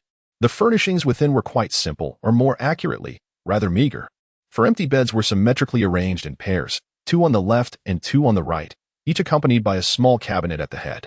The floor was laid with wooden planks, and upon glancing up at the ceiling, he noted that no light seeped through. It seemed unlikely that rain would leak in. "Zhao Xian, come help me make up Xiaowu's bed," Tang San called from within the room. Coming, Zhao Xian promptly replied as he stepped inside. Tang San appeared somewhat frail, his face bearing a pallid hue. However, when Zhao Xian had offered to assist in carrying Xiaowu, this fellow had shown remarkable stubbornness. Tang San summoned Xiaowu's belongings from his sole guidance device, a large stack of pink bedding and quilts cascading onto the bed, prompting Zhao Xian to hastily assist in arranging them. Once Zhao Xian finished making the bed, Tang San finally sighed in relief after settling Xiaowu down. Zhao Xian cast a fleeting glance at Tang San, pondering the absurdity of the situation, a brother excessively devoted to his deceased sister. The others observed the trio in silence. And when Zhao Xian turned to face them, he was momentarily startled by their collective gaze. However, he soon sighed with relief, realizing that their peculiar stares were directed solely at Tang San. Yet, there seemed to be one exception. "Why are you looking at me like that?" "It is Tang San who is the sister complex, not I," Zhao Xian remarked as he stepped out of the room, unexpectedly meeting Hermione's intense brown eyes, which were fixed upon him. "What is the matter?" he inquired, bewildered. "Nothing," Hermione replied, pressing her lips together, her gaze swiftly averting from Zhao Xian's astonished expression, her fluffy, beautiful golden hair brushing against his face. The others exchanged discreet glances at Zhao Xian, with Daimubai feeling a sudden pang of frustration. Goodness! When did I ever consume someone else's dog food? And why do all these freshmen seem to come with their own partners? Lost in thought, Daimubai's gaze inadvertently drifted toward Zhu Qing. Sensing his scrutiny, she slightly turned her head, and soon her delicate, beautiful face bore a frown, revealing a hint of distaste. Daimubai was momentarily taken aback, and then a surge of anger welled up within him. He instinctively clenched his fist, but then, as if struck by a sudden realization, he relaxed his grip and coldly declared, "Zhao Xian, Tang San, let me take you to see your dormitory next." Zhao Xian and Tang San followed Daimubai as they stepped outside. The look of disdain on Zhu Juqing's face suddenly vanished entirely. Watching Daimubai's figure, she seemed to exhale softly, her gaze momentarily vacant as if lost in thought. However, she soon resumed her icy demeanor. Meanwhile, Ning Rongrong observed this scene, her eyes reflecting a deeply concealed disdain and contempt as she regarded the wooden cabin. With the departure of the group, an unexpected hint of melancholy and solitude appeared in her demeanor, one that she herself did not fully recognize. Daimubai led Zhao Xian and Tang San to a wooden cabin not far from the girls' dormitory. Upon opening the door, the interior of the cabin was not as desolate as one might have imagined. On the contrary, it exuded a sense of vitality, indicating that another occupant resided there. Aside from them, there was indeed another student living here, the very one who had just sold sausages, while I and another student resided elsewhere. Zhao Xian surveyed the entire room and remarked with a hint of surprise, "It appears to be quite tidy." Daimubai nodded in agreement. Although Xiao Ao may seem a bit disheveled on the surface, it is somewhat unavoidable due to his excessively abundant hair growth. Over time, he has grown indifferent to grooming. Nonetheless, he maintains a commendable level of cleanliness in his daily life. "That is reassuring," came the response. Zhao Xian nodded in satisfaction, although he was somewhat lazy. He did not wish to dwell in squalor. Turning around, he was startled to see Tang San's pallid complexion and quickly went over to support him. Xiao San, you should rest early today. Indeed, Tang San, it would be wise for you to retire early. The dean is likely to return tomorrow. The dean? Ah, yes. Where is our esteemed dean? Zhao Xian inquired with keen interest, for the one who could manage such an academy must undoubtedly be an extraordinary individual. It's because we are nearly out of funds for meals. The dean has gone out to open a shop and earn some money, Daimo Bai said, scratching his head in a somewhat awkward manner. Zhao Xian's expression stiffened. Indeed, the dean was quite an eccentric character. If there is nothing else, I shall take my leave. By the way, the cafeteria of the academy is located a few hundred meters to the east. It serves as the dining hall for the village's primary school. They prepare meals for us at 6 in the morning, 12 at noon, and 6 in the evening. So be sure to arrive early, lest you find yourself going hungry. Just as Daimo Bai was about to depart, he seemed to recall something and turned back to remind him. Thank you. Chapter 23, Ma Hongjun. Early morning. Zhao Xian was roused from his slumber by Tang San, who appeared before him, drenched in perspiration. Xiao San, what have you been up to so early in the morning? Looking so flustered? He inquired. I was retrieving my hidden weapons, Tang San elucidated, explaining that he had invested considerable effort in crafting those weapons and could not bear to part with even a single one. Memories of the long needles, tipped with a lethal blue poison that Tang San had meticulously prepared, and the crossbow bolts, glimmering with a chilling light, came flooding back to him. Zhao Xian instinctively shuddered. It's good that we have recovered. Snore, snore, was that Oscar? When did he return? Upon hearing the snoring, Zhao Xian turned to see a figure deeply asleep on another bed. Forget it. Let us go have a meal. All right, let us first call Xiao Wu. Arriving outside the girls' dormitory, Tang San refrained from entering directly due to the presence of other girls besides Xiao Wu, opting instead to knock on the door. Coming. A somewhat delicate female voice responded from within, unmistakably that of Xiao Wu, and Zhao Xian distinctly observed a flicker of joy in Tang San's eyes. TSK, this infatuated guy. Indeed, when the door opened, it was Xiao Wu, appearing much better than the previous day, though her complexion still bore a hint of pallor, perhaps requiring a few more days of rest to fully recuperate. Xiao San, Xiao Xian. Xiao Wu greeted them, her demeanor now resembling that of a fragile young girl rather than her usual vibrant self. Compared to her usual self, her current state evoked a sense of compassion. Xiao Wu, are you all right? Tang San inquired with evident concern, his gaze overflowing with tenderness, much to Zhao Xian's discomfort. I'm fine. Xiao Wu shook her head, her scorpion tail braids swaying slightly, yet within her gaze directed at Tang San, there seemed to linger an unusual glimmer. That's good. Let us go eat. What about Hermione and the others? Upon hearing Xiao Wu's assurance, Tang San sighed in relief. Hermione is already up. Ning Rongrong and Zhu Shuqing are still cultivating. Just as Xiao Wu finished speaking, Hermione emerged from the side, her eyes still bleary and her tousled golden hair a bit disheveled. Are we going to eat? Just in time. I still don't know where the cafeteria is. Hermione rubbed her eyes and remarked. The cafeteria is said to be to the east, but none of us knows its exact location, so we must search one by one. Given that Shrek Academy was situated in a small village, the buildings were not too far apart, yet they could scarcely see a few houses at a glance. The infrastructure of this academy is truly abysmal, Hermione lamented once more. Although her family managed merely a primary soul master academy, its facilities surpassed this place by countless measures. I wonder what the headmaster of the academy is thinking. Zhao Xian, what do you think about us recruiting the academy as teachers to the Nodding Academy? Suddenly, Hermione's eyes brightened as she turned to Zhao Xian with her inquiry. Zhao Xian smacked his lips, saying, well, the idea is rather commendable, but do you truly believe it is so easy to poach someone? If that were the case, why haven't those prestigious academies made their move? Indeed, Hermione nodded in agreement. From what they had observed, there was already a soul emperor and a soul sage present. Yet the reason these esteemed teachers remained here must be rooted in something profound, due to the relatively small size of the village. Although Shrek Academy occupied a third of its area, it took only a few steps for them to exit the academy. Upon leaving, they came upon a small stream, flanked by lush greenery, with dewdrops glistening on the verdant blades of grass. Following the stream upstream, they spotted a structure nestled by the water's edge, from which tendrils of smoke were curling into the air. Could that possibly be the place? Zhao Xian queried, his brow furrowed in curiosity. Let's find out, replied Xiao Wu, confidently taking the lead. As they walked, they reached a fork in the path, where suddenly the sounds of a heated argument reached their ears. Turning towards the commotion, They beheld a young man and woman engaged in a fierce dispute not far from them. The girl, though of ordinary appearance, radiated youthful vibrancy, appearing to be around 14 or 15 years of age. Judging by her simple attire, she was likely a local. The boy, seemingly younger, bore resemblance in age to Tang San and his companions. He was slightly chubby, with a sturdy build, short hair, small eyes, and an adorably round face, accented by two little tufts of hair resembling mouse whiskers on his lips. The group chuckled softly and, not wanting to get involved, prepared to continue toward their destination. However, the volume of the argument escalated, and as they listened to the exchange, their expressions turned peculiar, prompting them to halt in unison. The ensuing dialogue took a bizarre turn as Xiaowu could no longer contain herself. "Stop it." The chubby boy and the girl named Suehua were momentarily taken aback by Xiaowu's sudden interjection. Almost instantaneously, the boy's eyes lit up. Perhaps noticing the others trailing behind Xiaowu, he waved his hand dismissively, "Scram, and mind your own business." Unwilling to back down, Xiaowu placed her hands on her hips, glaring at the chubby boy. "In broad daylight, you dare to forcibly seize a girl? Do you even have a shred of decency left?" The boy seemed startled for a moment before indignantly retorting, "The issues between me and my girlfriend are none of your concern."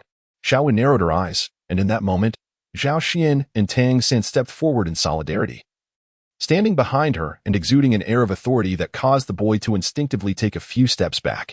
Hermione observed quietly from the side, her expression somewhat perplexed. It appeared as though Xiaowu and her companions had taken on the role of antagonists. Perhaps sensing the escalating tension, the girl named Suehua hastily interjected, "Please, don't misunderstand. Hong Jun is indeed my boyfriend." Zhao Xian and his companions were momentarily taken aback, gazing in astonishment at the earnest expression of the young girl, prompting Zhao Xian and Tang San to silently retreat. Zhao Xian gazed silently at the sky, finding himself in an awkward situation. It was even more uncomfortable for Sister Xiaowu, the protagonist. Surely she wouldn't truly intervene in someone else's romantic dispute, would she? Yet, it didn't seem that way moments ago. Two groups stood on either side, with the young girl positioned in the middle, rendering the scene momentarily silent. "Zhao Xian, Tang San, what are you doing here?" Suddenly, a voice resonated from behind them, Daimu Bai's voice. "Daimu Bai? The esteemed leader?" Zhao Xian and the others responded in unison, while a youth named Ma Hongjin opposite them also called out. Both groups were momentarily taken aback, exchanging puzzled glances.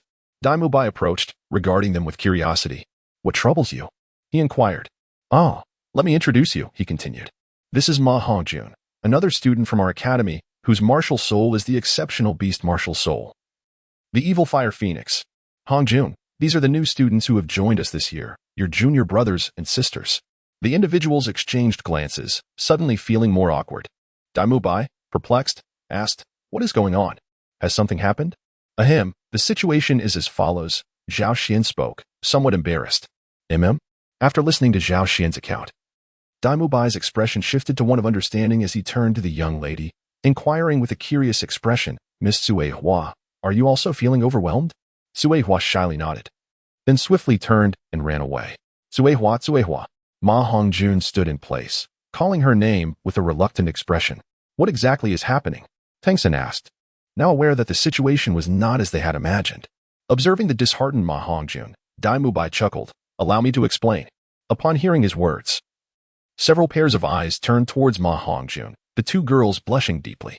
I am going to have my meal," Ma Hongjun stammered, his face flushed, and hurriedly left. Hee. This chubby boy is shy after all. Daimu Bai couldn't help but laugh.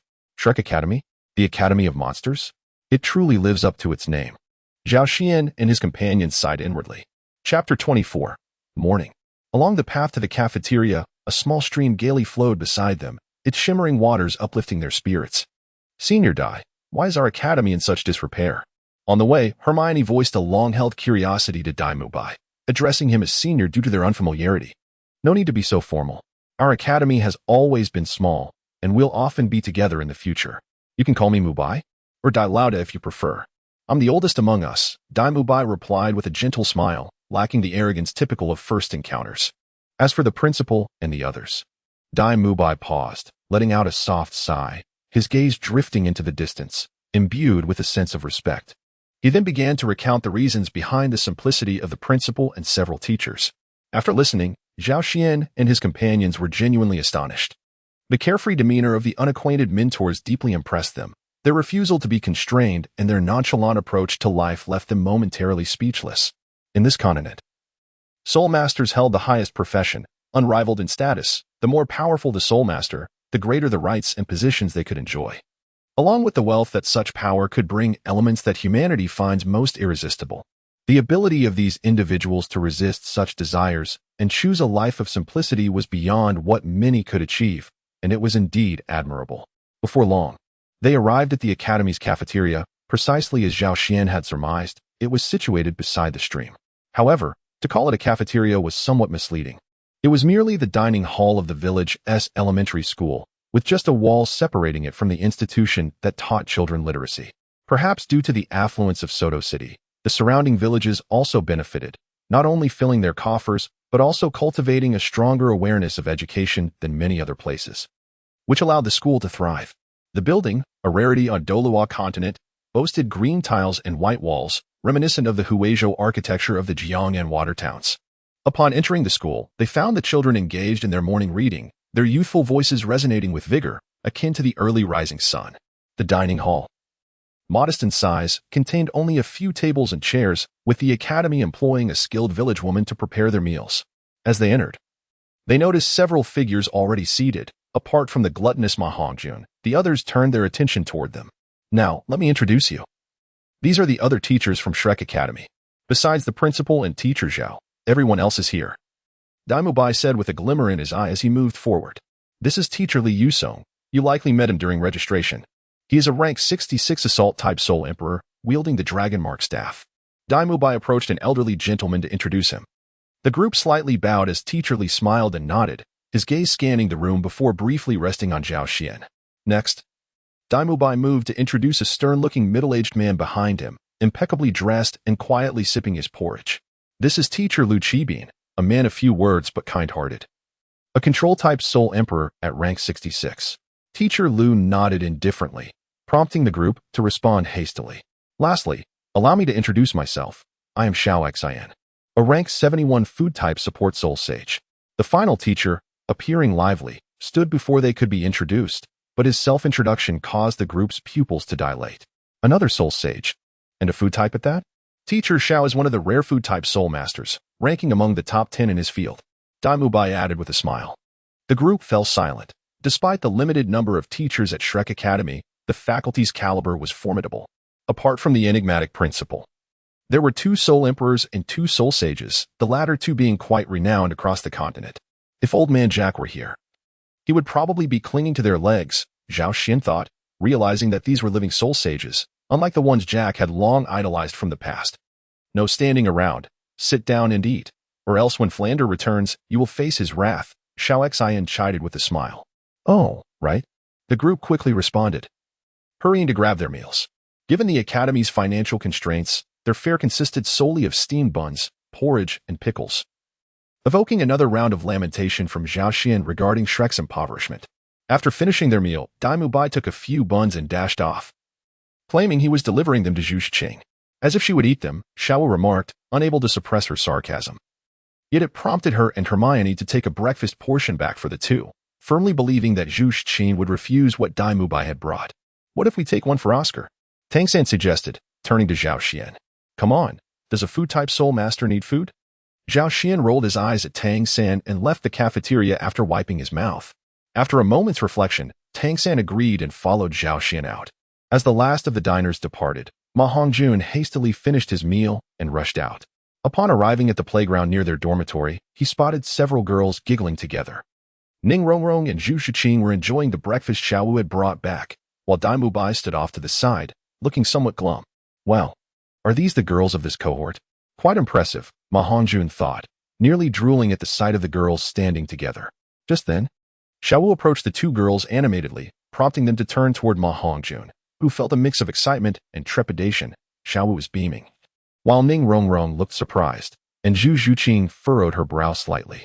Well, that's that, Ma Hongjun sighed. Chapter 25, The Four-Eyed Cat Eagle. Is that Teacher Zhao? Ma Hongjun exclaimed, his voice trembling as he pointed at one of the figures, his eyes nearly popping out. Daimubai shrugged, saying, I told you. Teacher Zhao had a rough day yesterday. Ma Hongjun fell silent, suddenly feeling as if he had been struck by a meteor. He struggled to accept this revelation, taking a moment before whispering, "I thought you were joking." "Do I strike you as someone who jokes?" Dai Mubai retorted with an incredulous expression, pointing at himself. Ma Hongjun scrutinized Dai Mubai for a moment, then shook his head vigorously. Suddenly recalling something, he pointed at Zhao Xian and Tang San, saying, "You mean the ones who beat up Teacher Zhao are those two, right?"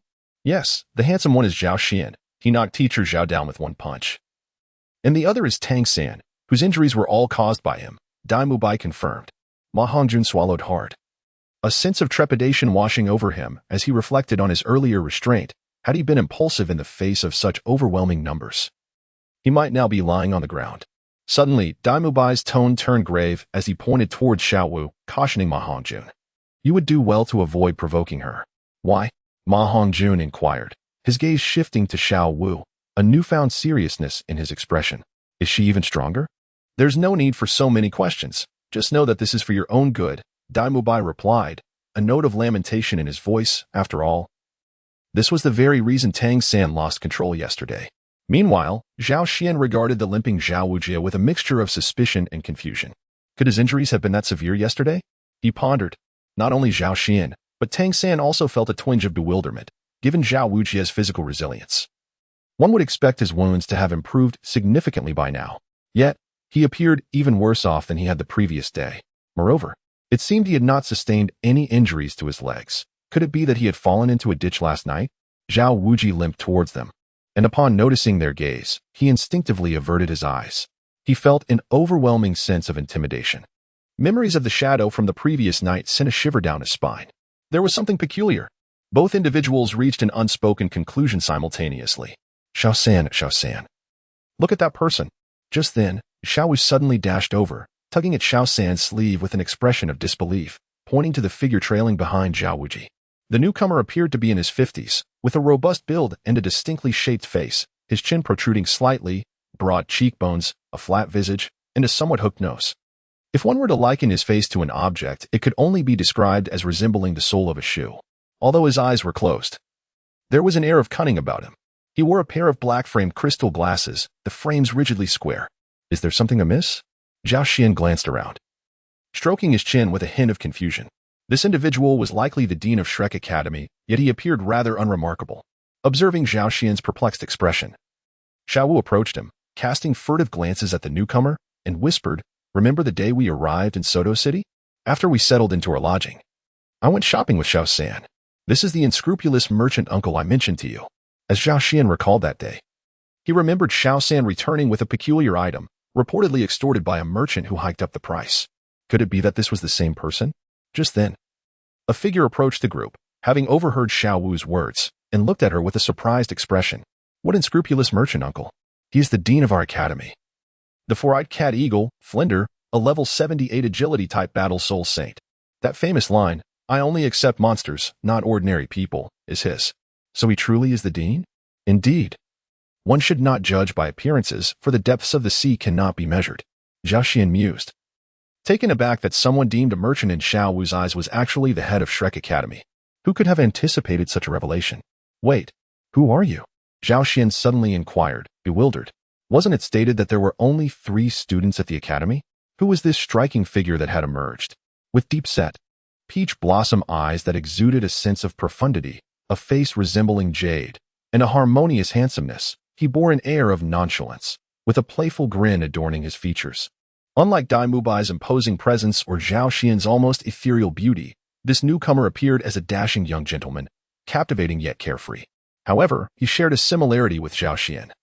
Both exhibited a casual demeanor, and this individual was unceremoniously munching on a fragrant sausage.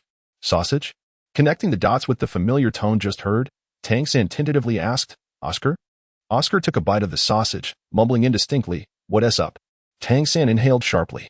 Xiao Wu articulated the confusion lingering in Tang San's mind, sticking out her little tongue in disbelief as she looked at Oscar.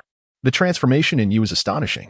"Not bad," Oscar waved dismissively, though the smug expression on his face was unmistakable. At that moment, Flinder approached the group, a subtle smile gracing his features. "Indeed. We have welcomed 6 new prodigies this year, marking not only the largest intake in history, but also the first time students outnumber teachers at our academy. On behalf of Shrek Academy, I welcome your arrival. Now, each of you will need to pay 100 gold soul coins to Teacher Lee, who manages the finances. The group exchanged glances, realizing they were once again required to part with 100 gold soul coins.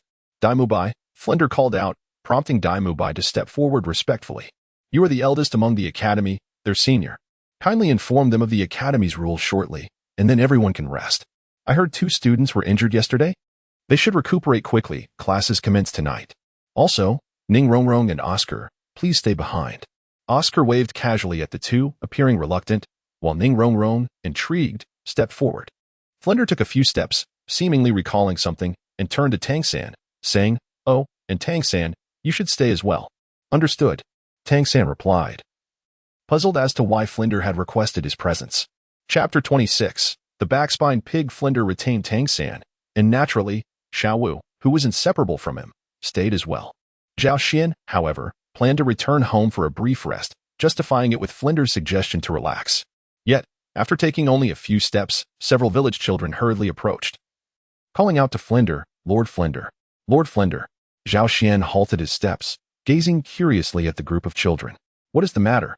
asked Flinder, a warm smile gracing his face, startling the nearby Xiao Wu. Could this truly be the face of the shrewd merchant? Surely, one capable of such a smile must be an impostor. The children, breathless from their vigorous running, finally managed to excitedly exclaim, "Lord Flander! A soul beast has entered from the other side of the village." "Oh?" Flander furrowed his brow, inquiring, "What does the soul beast look like?" A chubby boy gestured animatedly.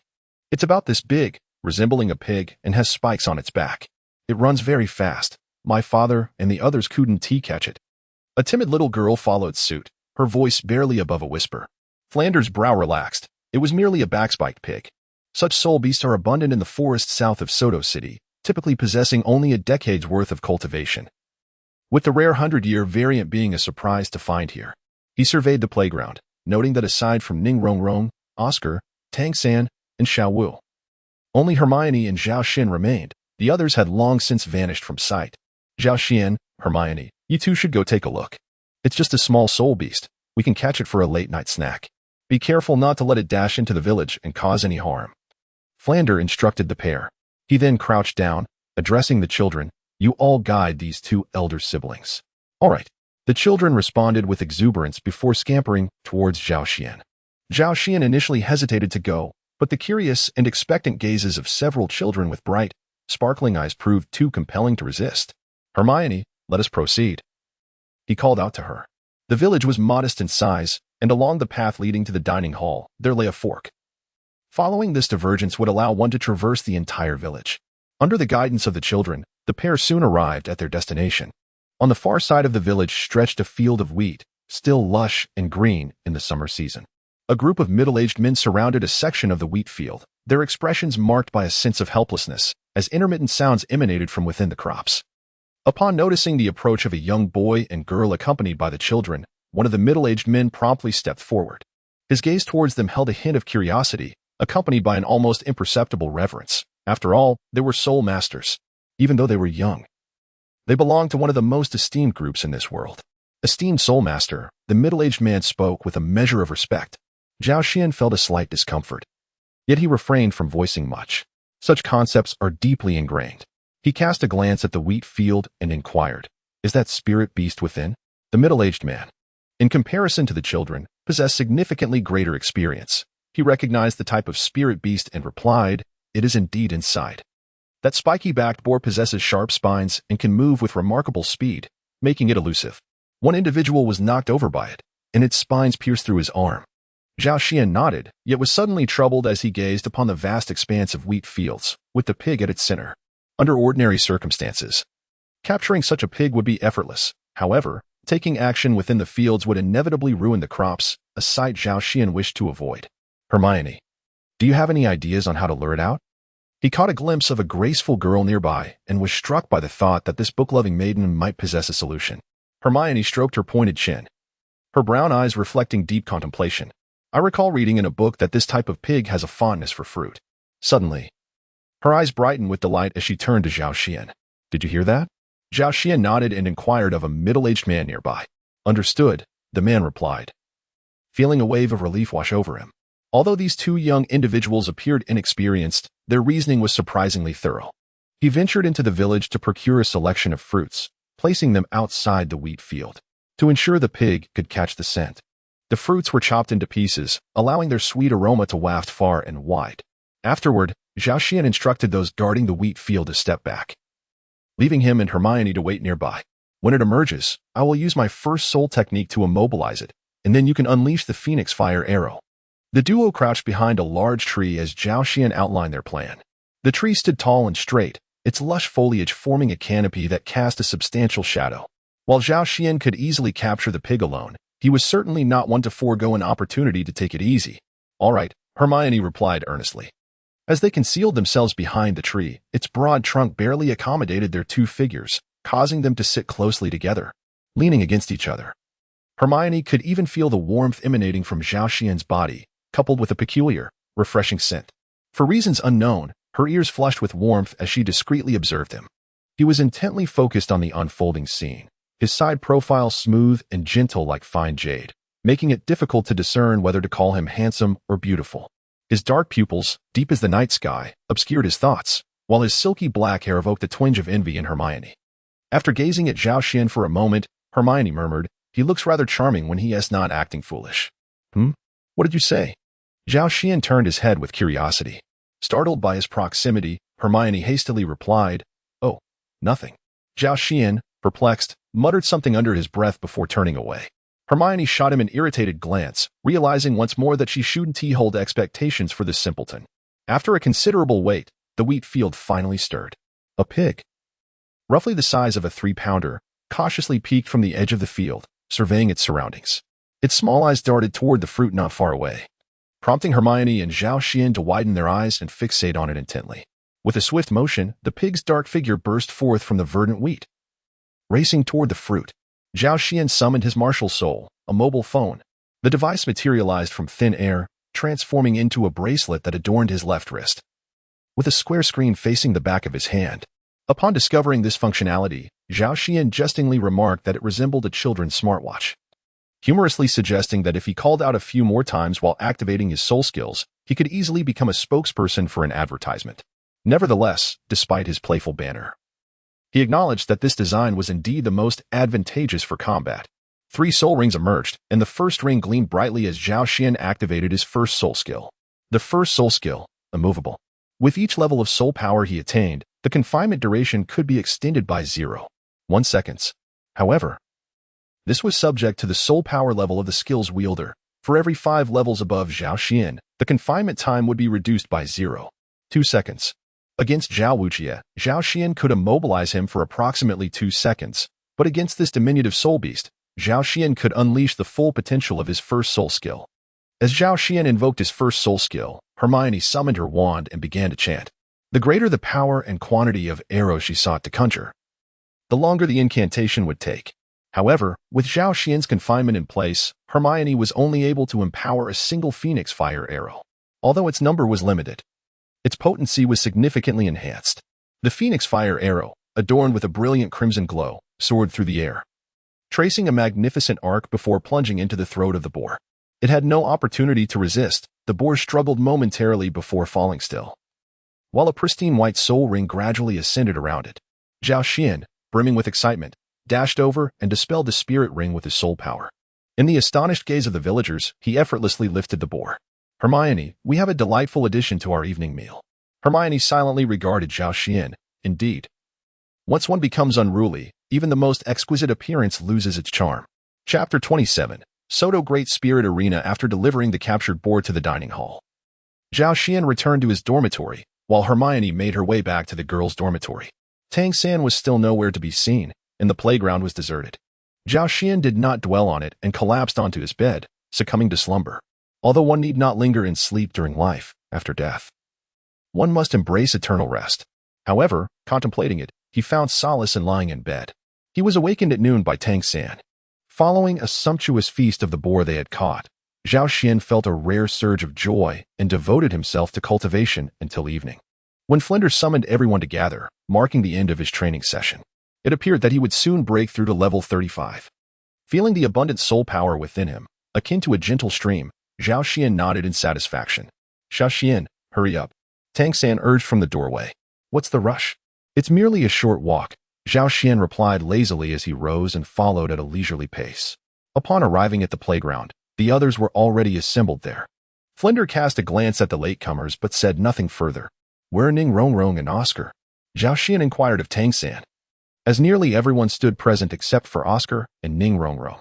Before Tang San could respond, Flender interjected, gazing steadily at Zhao Xian and calmly stating, I have other plans for the two of them. Zhao Xian let out a sound of acknowledgement but paid little heed, turning instead to gaze quietly at Flander. Flander nodded and stated, Since everyone is present, I shall speak a few words. Though my words may be somewhat unpalatable, this is Shrek Academy, and I am its principal. My words constitute the rules here, and I do not wish for anyone to defy my commands within the academy. You have all witnessed the outcomes for Ning Rongrong and Oscar. HM? The attendees nodded thoughtfully, with only Zhao Xian wearing a perplexed expression, wondering what had transpired between the two. The first lesson today may come as a surprise to you, yet regardless, since you are here, I expect you to take it seriously. Should you be negligent, you may find yourself in dire straits. Observing Flander's earnest demeanor, the group felt an unspoken intensity. Their hearts brimming with anticipation, curious about the enigmatic nature of this first lesson. Now, follow closely. Our destination is Soto City. With that, Flander waved his hand and turned, his toes barely grazing the ground before he propelled himself forward with remarkable speed.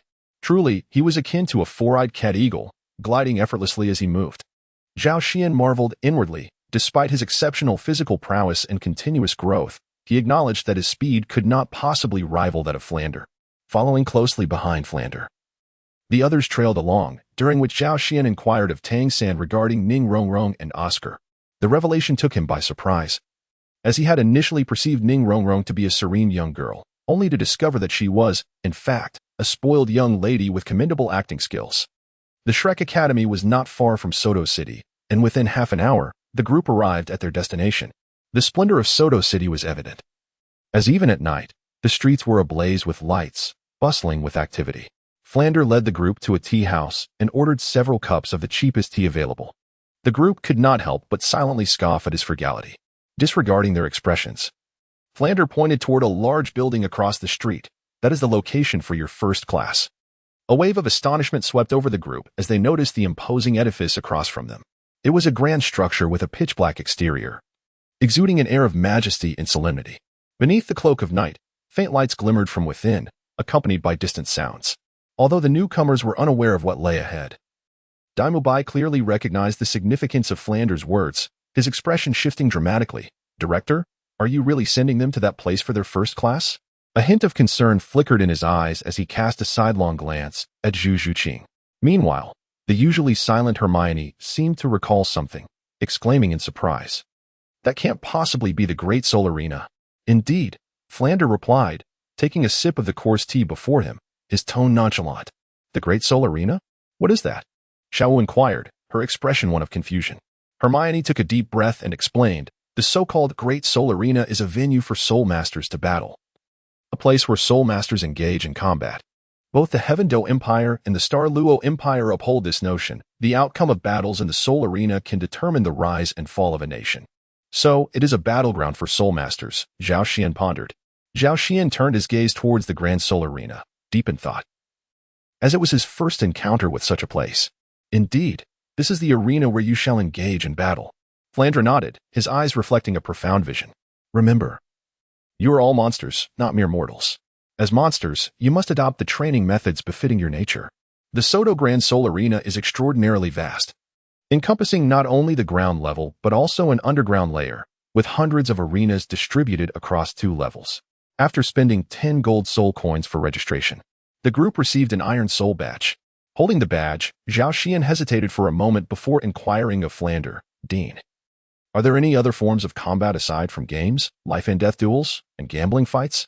Flander was momentarily taken aback, as were the others who turned to him in surprise. Tang San seemed poised to speak but held back, as if he had discerned Zhao Xian's intentions.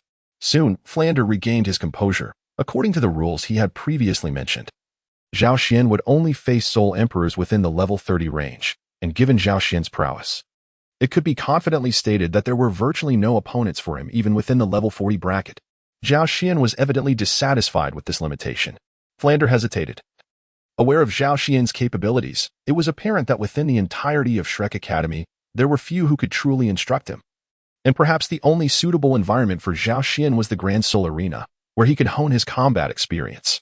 After a prolonged contemplation, Flander spoke slowly. In fact, beyond these three methods, there are two perilous alternatives. One is known as indiscriminate competition, which poses a danger only slightly less than that of life and death duels. It randomly selects two soul masters to compete, regardless of their soul power levels. At times, encounters may occur between soul masters of over 20 levels and those exceeding 50. Although this method permits surrender, in scenarios where there is a significant disparity in soul power, the opportunity to yield may vanish entirely. The other is termed the Great Melee, which also imposes no restrictions on soul power levels, selecting 10 soul masters to engage in combat until only one remains. The danger level here is second only to that of life and death duels. Both of these methods are fraught with peril. Do you have any thoughts? Flander earnestly inquired of Zhao Xian. I wish to give it a try. Zhao Xian replied without a moment's hesitation, gazing intently at Flander. Zhao Xian. Tang Xin could not help but exclaim. While Xiao Wu and Hermione looked toward Zhao Xian, their faces etched with concern. Zhao Xian remained unmoved. As he held his own considerations, it was not mere self-aggrandizement. His prowess was formidable, far surpassing that of his peers in the same realm. Yet, he had long been uncertain of his own positioning, a predicament that was less than favorable. Very well. Flander, touched by Zhao Xian's earnest gaze, summoned a staff member from the Soul Arena.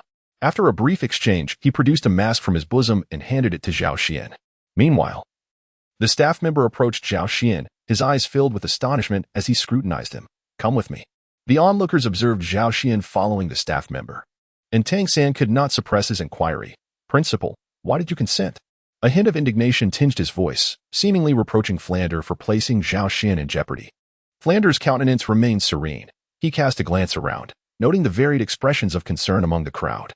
He spoke calmly. I am merely a principal. I cannot thwart a student's ambitions. I serve only as a guide along your path, and your choices are yours to make. Do you truly believe Zhao Xian is in any significant peril? He is far more powerful than you can fathom.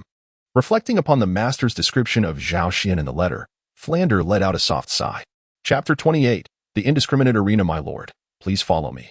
The attendant from the Soto Great Soul Arena respectfully led the way, showing no hint of negligence despite Zhao Xian's tender age.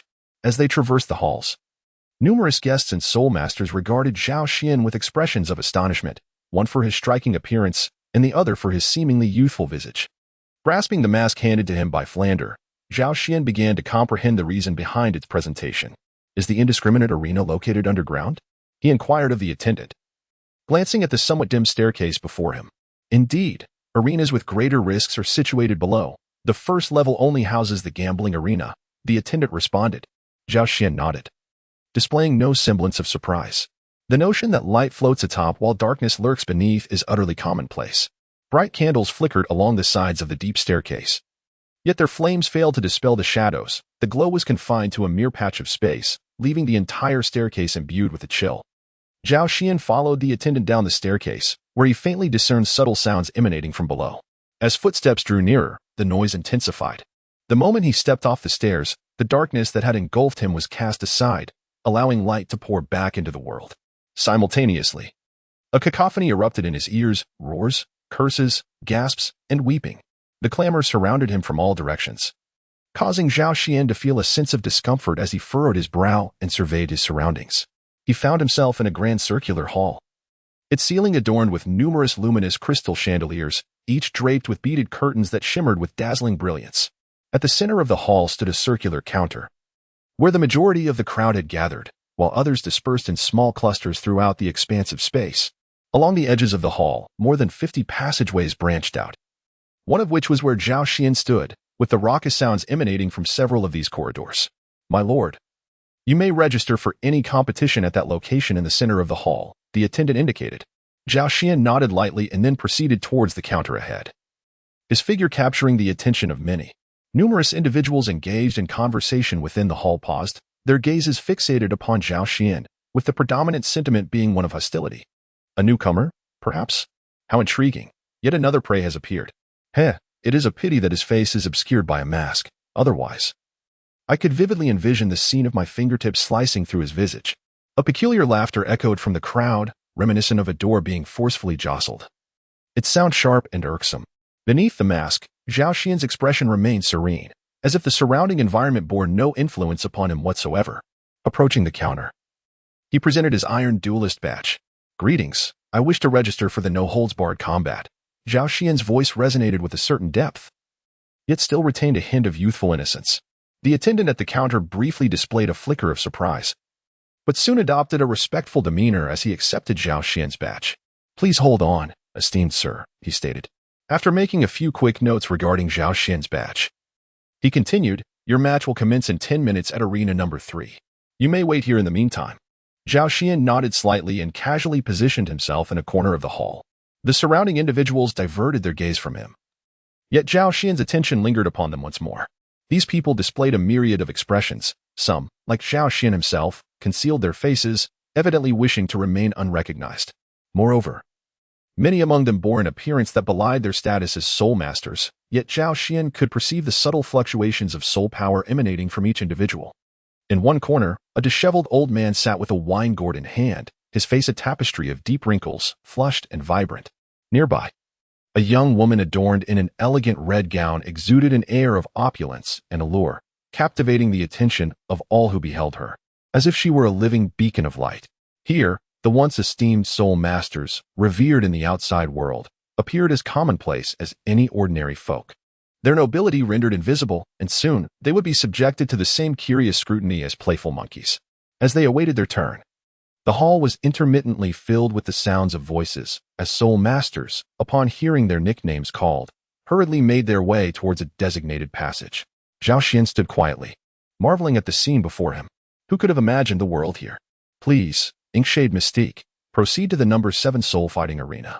The voice echoed through the hall 3 times. "It is now my turn." Zhao Xian revealed a fleeting smile, as if a fierce blaze had suddenly ignited within his heart, causing the very blood coursing through his veins to simmer with fervor.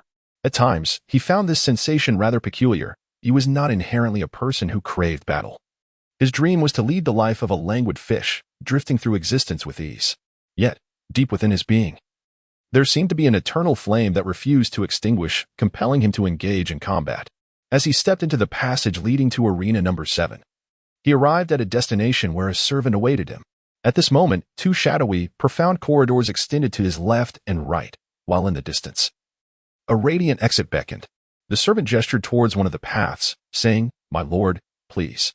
Zhao Xian stepped into the abyss, and an eerie silence enveloped him, the scene around him inducing a sense of unease, as if he could distinctly hear the rapid thumping of his own heart.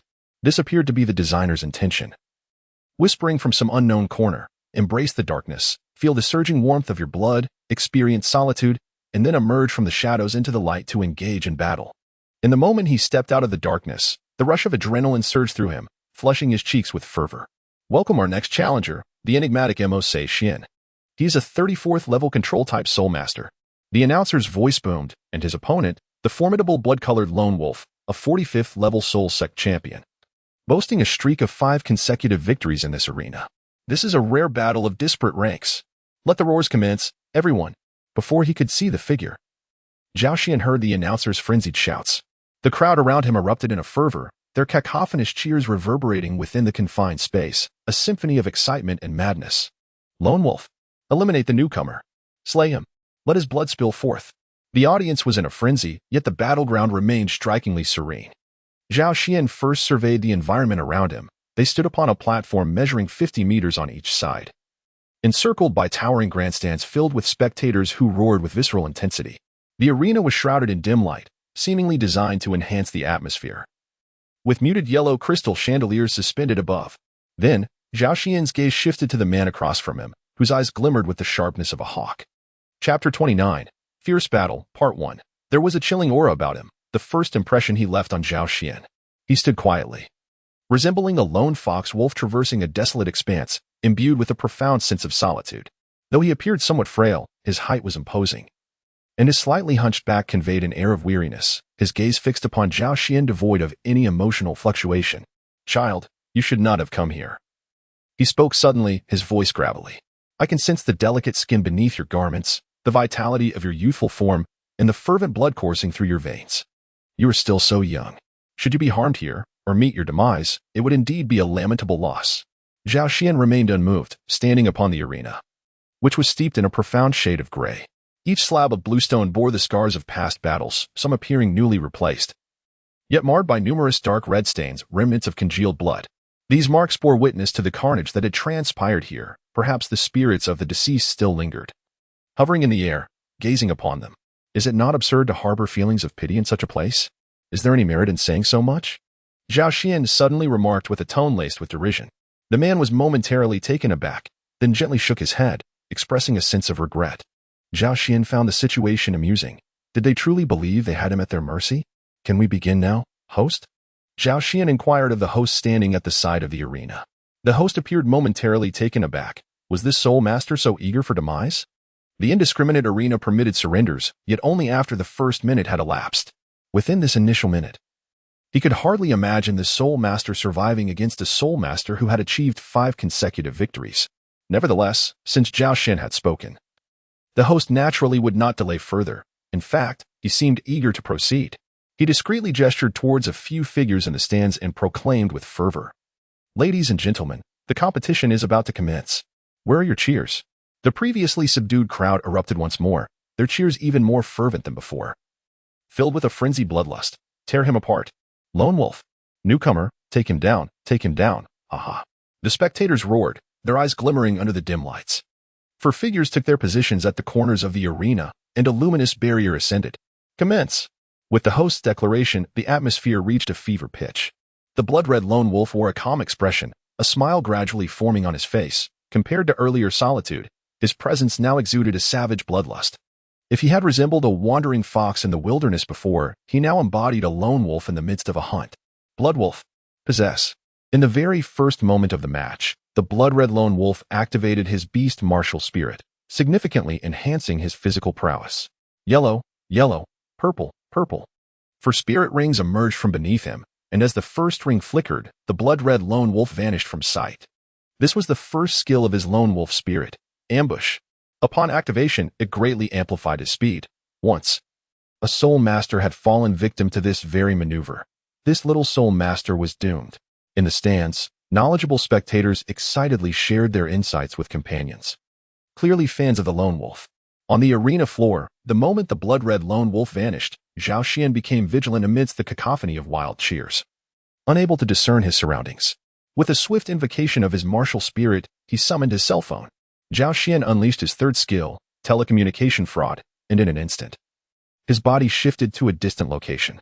Upon activating his possession of the blood wolf, the blood-red lone wolf's hands morphed into sharp claws. As he executed his first skill, ambush, and closed in on Zhao Xian, he aimed mercilessly at Zhao Xian's face. Too easy, he thought, observing Zhao Xian still caught off guard. The claws pierced through, and in an instant, Zhao Xian shattered before him. The blood-red lone wolf's heart raced. This was not good. In the next moment, he felt a fierce gust of wind at his side, followed by a powerful kick to his face. Thud. The blood-red lone wolf tumbled to the ground, unable to suppress a spurt of blood. Ignoring the searing pain in his chest, he gazed at Zhao Xian, astonished. A flicker of emotion crossed his face. What just happened? He pondered in bewilderment. Wasn't that kid supposed to be pierced? How did the lone wolf get kicked away? What on earth is going on? The audience murmured in confusion, many expressing their disbelief. At that moment, the experienced host seemed to grasp the situation, exclaiming in astonishment. At the very moment the lone wolf disappeared, Mo Se Xian was unable to ascertain his position and instantly activated his third skill. Mo Se Xian's third skill appears to be an illusionary technique. What the lone wolf struck was merely a phantom, while his true self had already materialized several meters away. As the blood-red lone wolf struck the illusion, Mo Se Xian simultaneously identified the lone wolf's position and executed that fierce counterattack. The two competitors have delivered an exhilarating and thrilling contest right from the outset. Mo Se Xian's reaction speed and terrifying agility are truly remarkable. The audience erupted in admiration upon hearing this. Mo Se Xian is rather impressive. Some fans acknowledged. What does that matter? In a moment, he'll still be crushed by the blood-red lone wolf, retorted a fan of the lone wolf defiantly. On the arena floor, upon hearing the host's commentary, the blood-red lone wolf seemed to come to a realization. You're quite good, But it's a pity, he murmured quietly before dashing towards Zhao Xian with renewed fervor.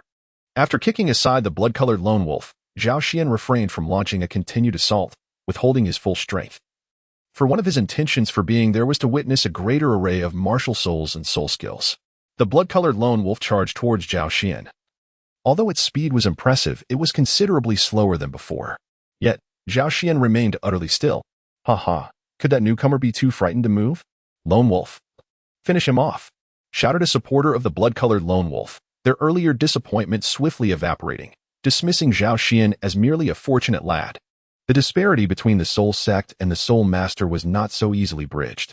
At the moment the blood-colored lone wolf dashed beside Zhao Xian, he sprang into action, his form as elusive as a gentle breeze, effortlessly evading the attack. The lone wolf's brow furrowed slightly, yet he quickly initiated another strike, his claws slashing through the air with a series of whooshing sounds. However, Zhao Xian moved like a dragon, avoiding the claws entirely. Lone wolf, are you holding back? What are you doing? Have you not eaten? The audience supporting the blood-colored lone wolf erupted in curses. In previous encounters with opponents of equal rank, the lone wolf had been unstoppable, rendering his adversaries utterly defenseless. How was it that he now found himself so constrained against a mere soul master? Their frustration mirrored that of the blood-colored lone wolf, who found Zhao Xian as slippery as an eel, with a reaction speed that was nothing short of astonishing. Was this truly a martial soul master? Zhao Xian gazed upon the blood-red lone wolf before him, his brow furrowing in disbelief. Is your power not as formidable as your words suggest? For the first time, the blood-red lone wolf felt a surge of indignation. This young man, merely a soul master, dared to provoke him, a soul sect? Very well, let it be as you wish. The blood-red lone wolf let out a low growl, and his third soul ring began to shimmer. Third soul skill, blood hair needles. Upon activation, crimson wolf fur adorned his body, which had previously lain flat and docile. Now, with the invocation of the third soul skill, the fur stood erect.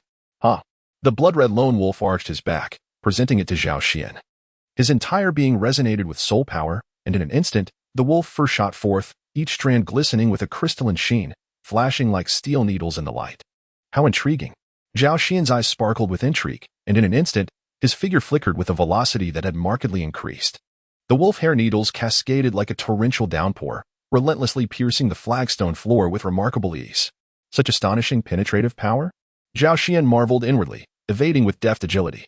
Fortunately, although the back hair formation boasted formidable offensive capabilities, its coverage was limited, originating solely from the crimson lone wolf's back, allowing Zhao Xian to deftly elude its onslaught. How could his speed be so extraordinary? Observing that the barrage of wolf hair needles had yielded no effect, the crimson lone wolf straightened, its gaze filled with uncertainty as it regarded Zhao Xian. How could a soul master possess such swiftness? Moreover, it was neither a beast martial spirit nor the enhanced physique typically associated with a beast martial spirit's possession. As the crimson lone wolf hesitated, Zhao Xian also came to a halt, directing his attention towards the creature, his lips subtly moving. Proceed. With a furrowed brow, the crimson lone wolf refrained from launching an immediate assault. This soul master was indeed peculiar. As the crimson lone wolf remained stationary, the audience erupted into a commotion. A soul sect dared not attack a soul master? How utterly ludicrous! Get down, you worthless being. You can't even defeat a soul master. This is the first time I've seen the crimson lone wolf in such a predicament. Unfazed by the mockery, the crimson lone wolf remained steadfast. Zhao Xian raised an eyebrow, contemplating whether it sought to provoke him into launching an attack to expose a flaw. Very well, as you wish. Zhao Xian regulated his speed, exerting only about 30% of his strength. Consequently, his velocity appeared somewhat slow, even slightly lagging behind that of the blood-colored lone wolf during its offensive. As Zhao Xian launched his attack, a glimmer of brilliance flickered in the eyes of the blood-colored lone wolf, and the second soul ring shimmered. The second soul technique, blood-like calamity. A dense shroud of blood mist erupted around the blood-colored lone wolf, instantly enveloping the entire arena. Zhao Xian was slightly taken aback. Surrounded by a thick, blood-colored fog that obscured his vision, rendering it impossible to discern the cardinal directions. Suddenly, a chilling glimmer pierced through the mist. A sharp claw lunged at Zhao Xian, who instinctively dodged, feeling the razor-sharp talon graze his chest. Failing to strike, the claw plunged back into the fog. In that moment of stillness amidst the blood mist, Zhao Xian abruptly moved, delivering a swift kick in a certain direction. Bang! The crimson lone wolf, concealed within the fog, was struck, stumbling back several paces before regaining its footing. How could this be? The blood-colored lone wolf was astounded, questioning how this boy had detected his presence. He felt a deep sense of frustration. How could a mere soul master be so tenacious? It was a gut feeling, perhaps. Reflecting on that fleeting sensation that had flashed through his mind moments ago, Zhao Xian felt a spark of joy. Despite being engulfed in the blood fog, deprived of sight and sound, he had managed to kick the blood-colored lone wolf, guided only by that ephemeral thought. The lone wolf, filled with resentment, attempted to launch a series of surprise attacks, but each was thwarted by Zhao Xian, who even managed to land several more kicks. The force was minimal. Was he using me as a practice stone? The blood-colored lone wolf's gaze flickered. Compared to Zhao Xian's initial kick, the subsequent strikes were clearly weaker. With his extensive combat experience, he could sense that the power behind these kicks was almost identical, indicating that Zhao Xian was deliberately controlling his strength. Moreover, after every recent assault, the wolf felt an unsettling chill, as if unseen eyes were fixated on him from within the blood mist. It was crucial to note that apart from himself, who could discern his opponent's location by utilizing the soul power within the mist, any person ensnared in the fog would have their vision severely restricted. Only those with soul weapons possessing reconnaissance abilities could possibly detect his form. Yet, this boy's soul weapon could not possess such capabilities, as this peculiar sensation had only recently emerged and intensified. After several futile attempts, the blood-colored lone wolf dissipated the fog. Maintaining it consumed a significant portion of his soul power, and now he found himself dwindling in reserves. While the boy across from him had merely employed a single soul technique. As the mist cleared, the audience, previously obscured by the fog, widened their eyes in astonishment. Momentarily forgetting their jeers, now, they were eager to witness the outcome. What is happening? Blood-colored lone wolf, go home. You worthless creature. Unable to even defeat a soul master. Upon seeing the two figures standing in the arena, the audience erupted in scornful shouts. Compared to the overwhelming support before the match, the blood-colored lone wolf now resembled a rat scurrying through the streets, with everyone clamoring for its downfall. Those who had once backed him now hurled the most scathing insults. The lone wolf's figure appeared desolate, yet its demeanor grew colder. It fixed its gaze intently on Zhao Xian, acknowledging, I concede. I indeed underestimated you. Zhao Xian remained non-committal, merely gazing quietly at him, contemplating that the next moment would likely unveil his fourth soul skill. A sense of anticipation stirred within him. The first three soul skills of the Crimson Lone Wolf each possessed unique characteristics, greatly enriching his experiences and honing his instincts, which heightened his expectations for the final skill. Although Zhao Xian wore a mask, the Crimson Lone Wolf could perceive the glimmer of anticipation in his eyes. For the first time, an emotion akin to anger surged within the Crimson Lone Wolf. Did he truly regard him merely as a sharpening stone?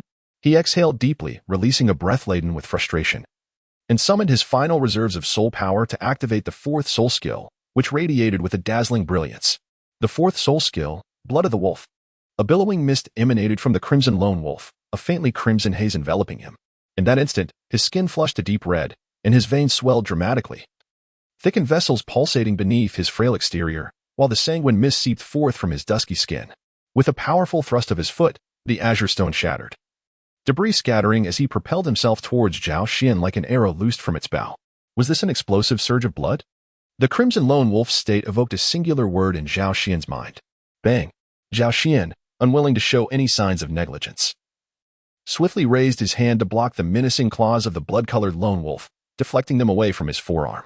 However, after the surge of blood, the lone wolf's reflexes had intensified, and it retaliated with a sweeping kick aimed at Zhao Xian, while simultaneously launching another claw strike towards his abdomen.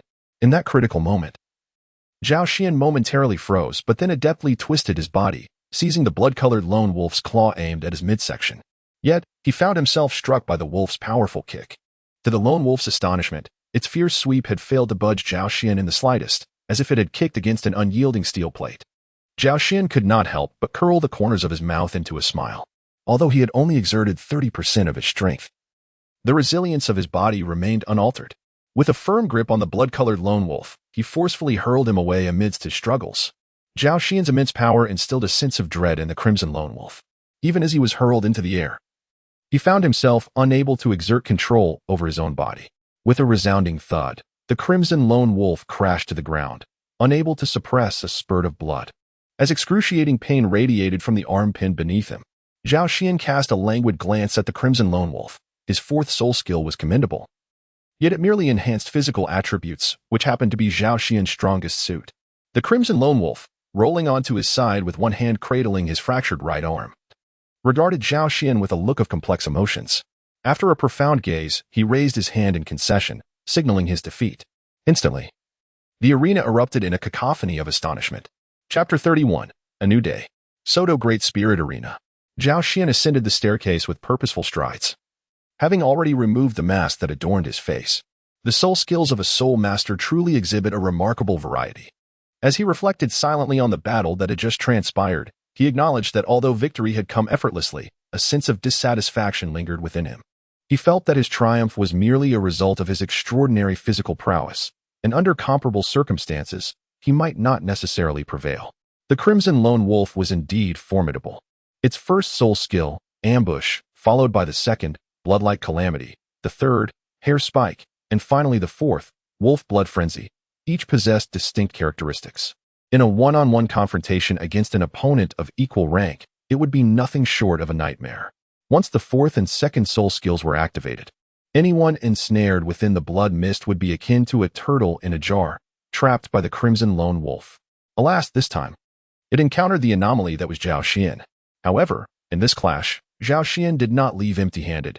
He had subtly awakened his instinctive perception. Should he face adversaries wielding deceptive skills again, Zhao Xian, armed with this newfound instinct, would become their worst nightmare. In addition to this revelation, he also acquired 20 gold soul coins and 10 points. The peril of indiscriminate competition ranks just below that of the lethal death matches, yet the rewards are quite substantial. One wonders how Xiao San and the others are faring. Zhao Xian raised his gaze to survey his surroundings. The arena above was evidently far more vibrant than its subterranean counterpart, with a steady stream of people traversing the corridors. Many had come to the arena solely to witness the fervent clashes among soul masters, preferring the strategic duels over the more sanguinary and perilous contests of the underground arena. With unrelenting haste, he returned to Shrek Academy, and upon seeing the brightly lit dormitories, Zhao Xian felt a sense of relief. It seemed that Xiao San and the others had already returned. However, an indistinct feeling of unease lingered within him, as though the atmosphere was somewhat amiss. Xiao San.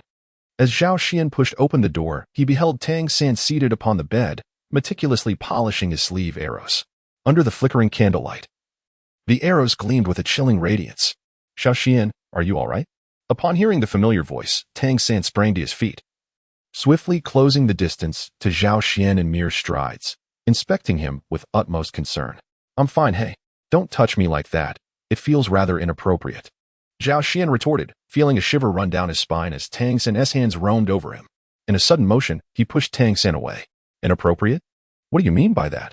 Tang San, relieved to see Zhao Xian uninjured, raised an eyebrow in curiosity. It's nothing, just forget it, Zhao Xian said, his gaze evasive, avoiding direct eye contact with Tang San. Tang San furrowed his brow, scrutinizing Zhao Xian's demeanor, suspecting that his reaction hinted at something unsavory. Sensing the tension, Zhao Xian quickly changed the subject. Xiao San, why does the atmosphere in the academy feel somewhat off? With a newfound intuition, Zhao Xian had keenly sensed the shift in the academy's ambience. Tang San paused, his expression turning grave. Indeed, some events have transpired. He then recounted the recent happenings within the academy to Zhao Xian. Is it Ning Rongrong again? Zhao Xian exclaimed, astonished at the news. Indeed, Lady Ning's temperament is rather tempestuous. After offending Big Brother Dai, she has the audacity to ask me to eliminate him for her. Isn't that absurd? Tang San replied, his expression tinged with exasperation. How amusing, Zhao Xian remarked, his face a mix of intrigue and bewilderment. A staggering 10,000 gold soul coins for Dai Mubai's life? That's quite a sum. Yet, it's unfortunate that many matters in this world cannot be resolved with mere money. And what of Oscar? Zhao Xian inquired, glancing at the empty bed across the room. He was summoned by the dean, Tang San replied. Shortly thereafter, Oscar returned to the dormitory, his expression one of deep contemplation. Perhaps due to Flanders' guidance, he seemed remarkably composed, and after freshening up, he settled into a meditative state, reassured by Oscar's well-being. Both Tang San and Zhao Xian drifted into slumber. The following morning, upon rising, they found Oscar still immersed in his training, thus refraining from disturbing him. As they partook of breakfast in the dining hall, Dai Mubai arrived late, his demeanor notably somber. After a subtle nod of acknowledgement to his companions, he chose a solitary table, burying himself in his meal. Soon after, Xiao Wu and Hermione made their entrance, joining Zhao Xian and Tang San's table, where laughter and chatter ensued. Subsequently, Ma Hongjun and Zhu Zhuqing arrived in turn. Ma Hongjun appeared invigorated, seemingly having engaged in some delightful escapade the previous night. However, he quickly sensed Dai Mubai's discontent and, with a shift in demeanor, quietly retreated to a corner to eat. Zhu Zhuqing remained as composed as ever, her serene presence unwavering as she diligently attended to her breakfast. Zhao Xian let out a soft sound of discontent. The atmosphere felt rather oppressive. And both Ning Rongrong and Oscar were nowhere to be seen. Dai Mubai and Ma Hongjun were engaged in hushed conversation in a corner, with Ma Hongjun wearing an expression of exuberance, while Dai Mubai occasionally stole glances at Zhu Zhuqing. A melodious chime resonated from a distance, prompting everyone to hastily finish their meals before rushing to the playground. Upon arrival, they discovered a solitary figure, the source of the earlier discord, Ning Rongrong, while Oscar remained absent. Her delicate and fair visage appeared somewhat haggard, her eyes reddened, exuding an air of despondency. The group gathered on the playground, with Zhao Xian and his companions continuing their lively banter, while Ma Hongjun and Dai Mubai whispered to one another in the background. Only Zhu Zhuqing and Ning Rongrong stood alone in solitude.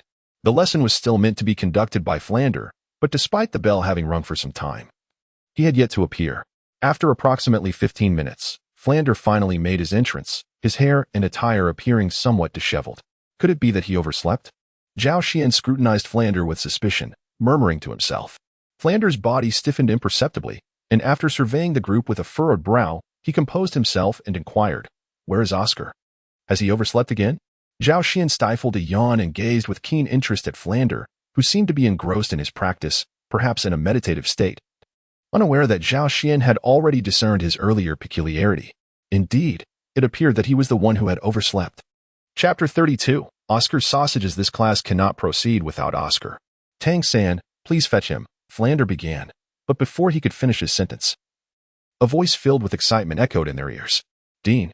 Turning around, they spotted Oscar rushing over from the dormitory, his face devoid of the panic typically associated with tardiness, instead radiating pure exhilaration. Flander's expression darkened considerably. He pondered grimly, is my authority waning if he can be so thrilled despite being late? Just as he prepared to reprimand Oscar, he heard Oscar breathlessly exclaim, Dean, I've just broken through to the 30th level. 30th level? Are you referring to your spirit power?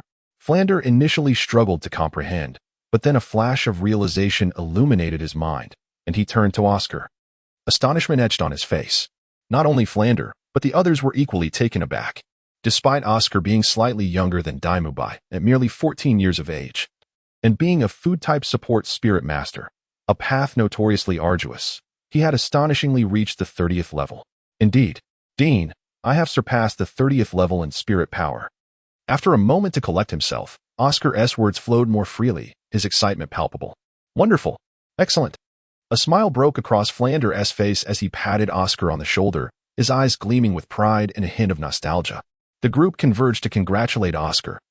Even among the talented individuals present, achieving such a feat by the age of 14 was remarkable, signifying a boundless future for Oscar. While the rest of the group celebrated, two individuals stood apart. One was Zhu Zhuqing, who remained in place, her head bowed in contemplation. The other was Ning Rongrong, whose gaze at the encircled Oscar grew increasingly complex. After the round of congratulations, Flander continued, as luck would have it, today's class centers on Oscar. The lesson is quite simple. Each of you must consume at least one sausage crafted by Oscar. Oscar blinked in surprise, his expression morphing into one of unease as he surveyed the crowd. What kind of class is this? Seeing the unsettling grin on Oscar's face, and recalling his spirit abilities, Xiaowu felt a chill run down her spine, unable to suppress a gasp. This is adaptive training, Flander remarked, casting a sidelong glance at Xiaowu before continuing. I ask you, which is more vital, life itself or survival in dire circumstances? When faced with life-threatening situations, you must be prepared to consume anything, be it sausage, rat, cockroach, or earthworm. By the end of his statement, the expressions of the four girls turned pale, particularly Ning Rongrong and Hermione, who were on the verge of retching. Unmoved, Flander calmly stated, You are all extraordinary beings, not ordinary folk. If you cannot endure this, it would be better to withdraw from your studies. Oscar, commence. With a mischievous grin that spoke volumes, Oscar summoned 2 spirit rings from beneath his feet. I have a large sausage. I have a small sausage. As he completed the incantation, 2 distinctly flavored sausages materialized in his hands, their rich aroma wafting through the air. Yet, the scent only intensified the pallor on the girls' faces, and even the remaining two felt a wave of nausea. Oscar frowned. Is it truly that terrifying? Who will be the first? Zhao Xian swiftly snatched the 2 sausages from his hands, then began to munch on them with enthusiasm. Several girls immediately turned their gazes towards Zhao Xian, their expressions filled with an extraordinary terror as if they had encountered something truly horrifying. Zhao Xian remained unfazed, his expression calm as he savored his meal, remarking, "The flavor is delightful, quite fragrant. The balance of fat and lean meat is exquisite, rich yet not overwhelming. See, I told you my sausages are exceptional." In an instant, Oscar dashed to Zhao Xian's side, his eyes gleaming with excitement, as if he had found a kindred spirit. "Indeed.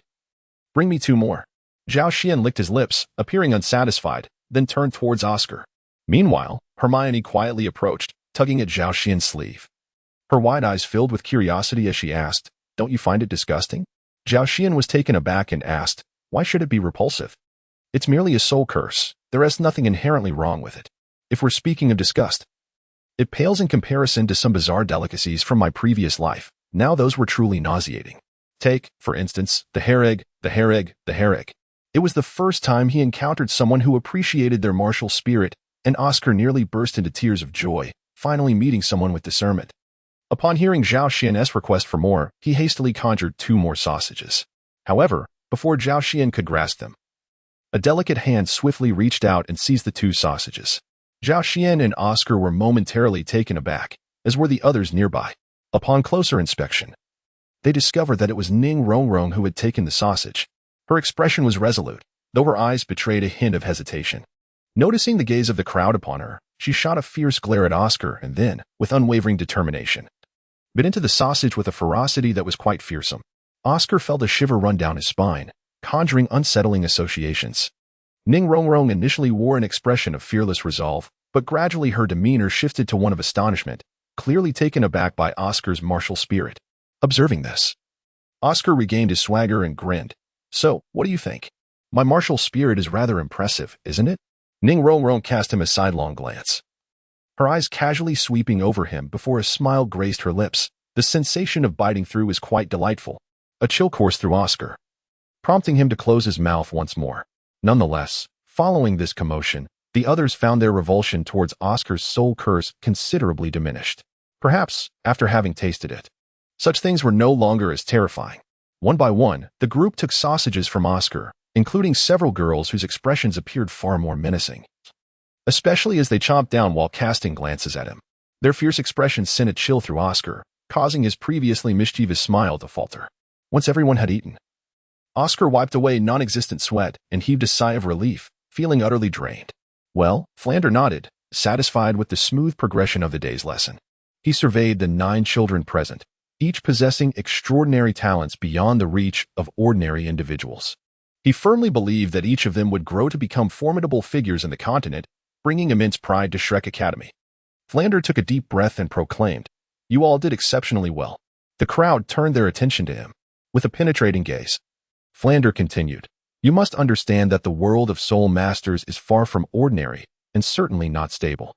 True soul masters face competition and even deadly confrontations. When you encounter danger, if you linger over meaningless soul curses, you will squander your chance to grow stronger and, consequently, lose the power to contend with others.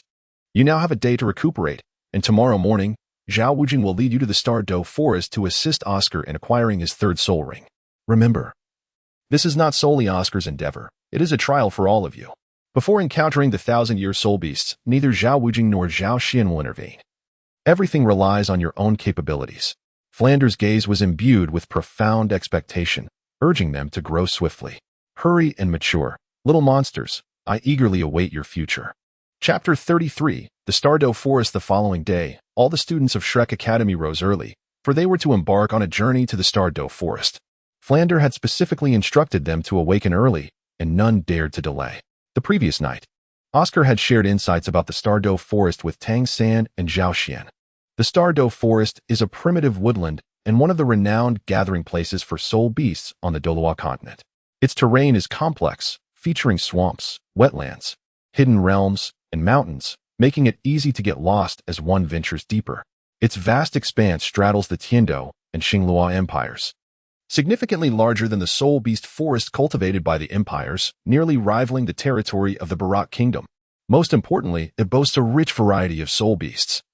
Apart from those that thrive in unique environments, nearly every type of soul beast from the Douluo Continent can be found within the Douluo forest, allowing any soul master to discover the soul ring they desire. However, such rewards often come with peril. The Douluo forest is home not only to 10 and 100-year soul beasts, but also to countless 1,000 and 10,000-year soul beasts. Legends say that in the deepest recesses of the forest, one can even encounter soul beasts that have existed for 100,000 years, which is why many soul masters have perished within its confines each year. Upon arriving at the training ground, Zhao Wujing awaited their arrival and, seeing everyone gathered, waved his hand. Mubai, take the lead. Due to the proximity of the Barak kingdom to the Douluo forest, Shrek Academy's location was not far, roughly 500 kilometers away. As there were no horse-drawn carriages available in the surrounding villages, the group proceeded on foot. With the aid of Oscar's sausages, they were able to maintain their stamina, and the miraculous effects of Oscar's martial spirit became evident to all. Zhao Xian could not help but marvel at the significance of food-type soul masters. If one were to evaluate their roles, Weapon Spirit Auxiliary Soul Masters and Food Type Auxiliary Soul Masters each possess their unique characteristics. The former can produce immediate effects, while the latter is capable of nourishing a greater number of individuals to the fullest extent.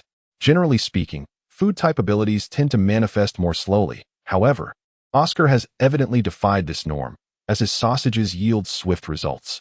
After an unrelenting journey, the group arrived at a quaint town not far from the forest by evening. The town bustled with activity, its vibrancy rivaling that of Soto City, albeit on a smaller scale. Are all these individuals soul masters? Xiao Wu stood in a daze, gazing at the throngs of people passing through the town, momentarily frozen in place. Zhao Wujia embraced himself with both arms. Most of them are.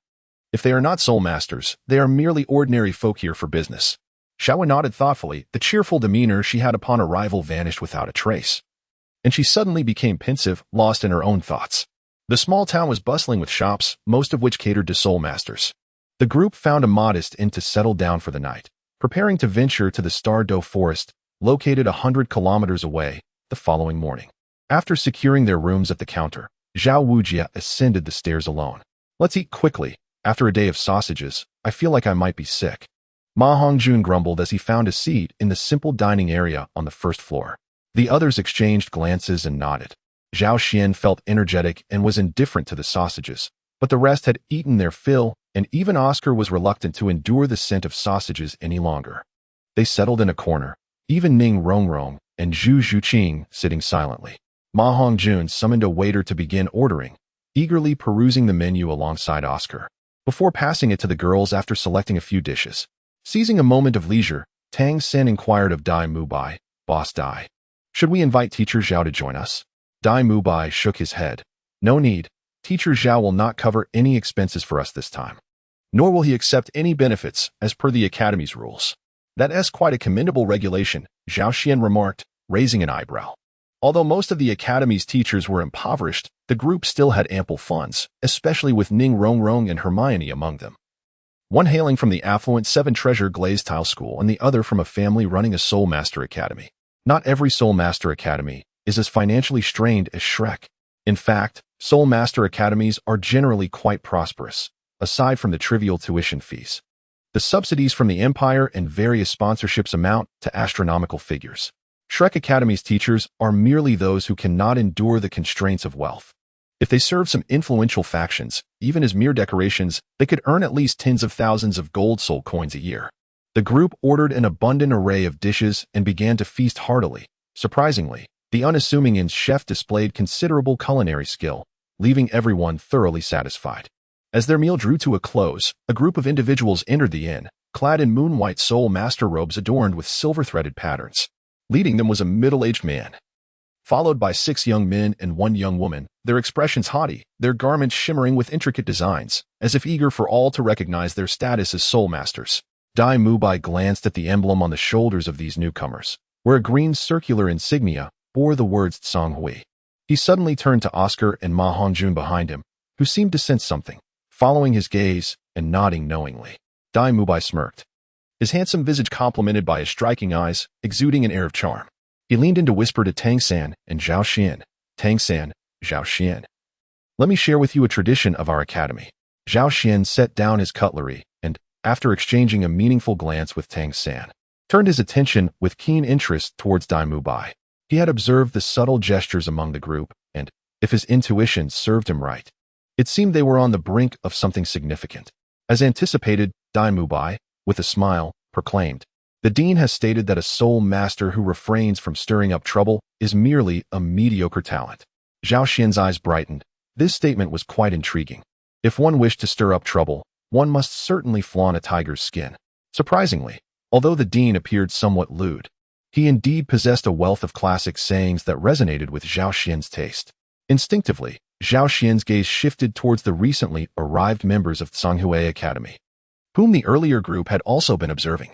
After Dai Mubai concluded his remarks, he exchanged a knowing glance with Ma Hongjun, who chuckled softly in understanding, then cleared his throat.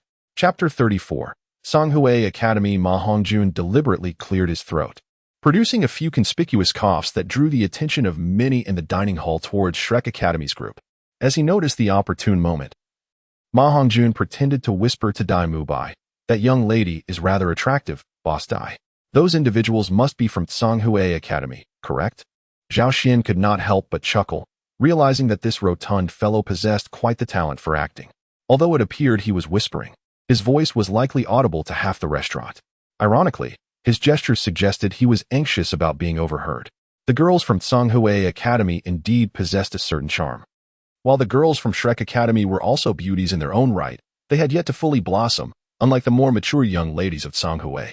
Dai appeared disdainfully at the group from Tsanghui Academy and remarked, "It's merely a trivial Tsanghui Academy, they don't amount to much." Instantly, the restaurant fell into a hush, with many patrons casting curious glances toward both groups, particularly lingering on Shrek's party, sensing a deliberate provocation. Some guests, sensing the tension, hastily settled their bills and departed, yet the majority remained, intrigued by the unfolding drama.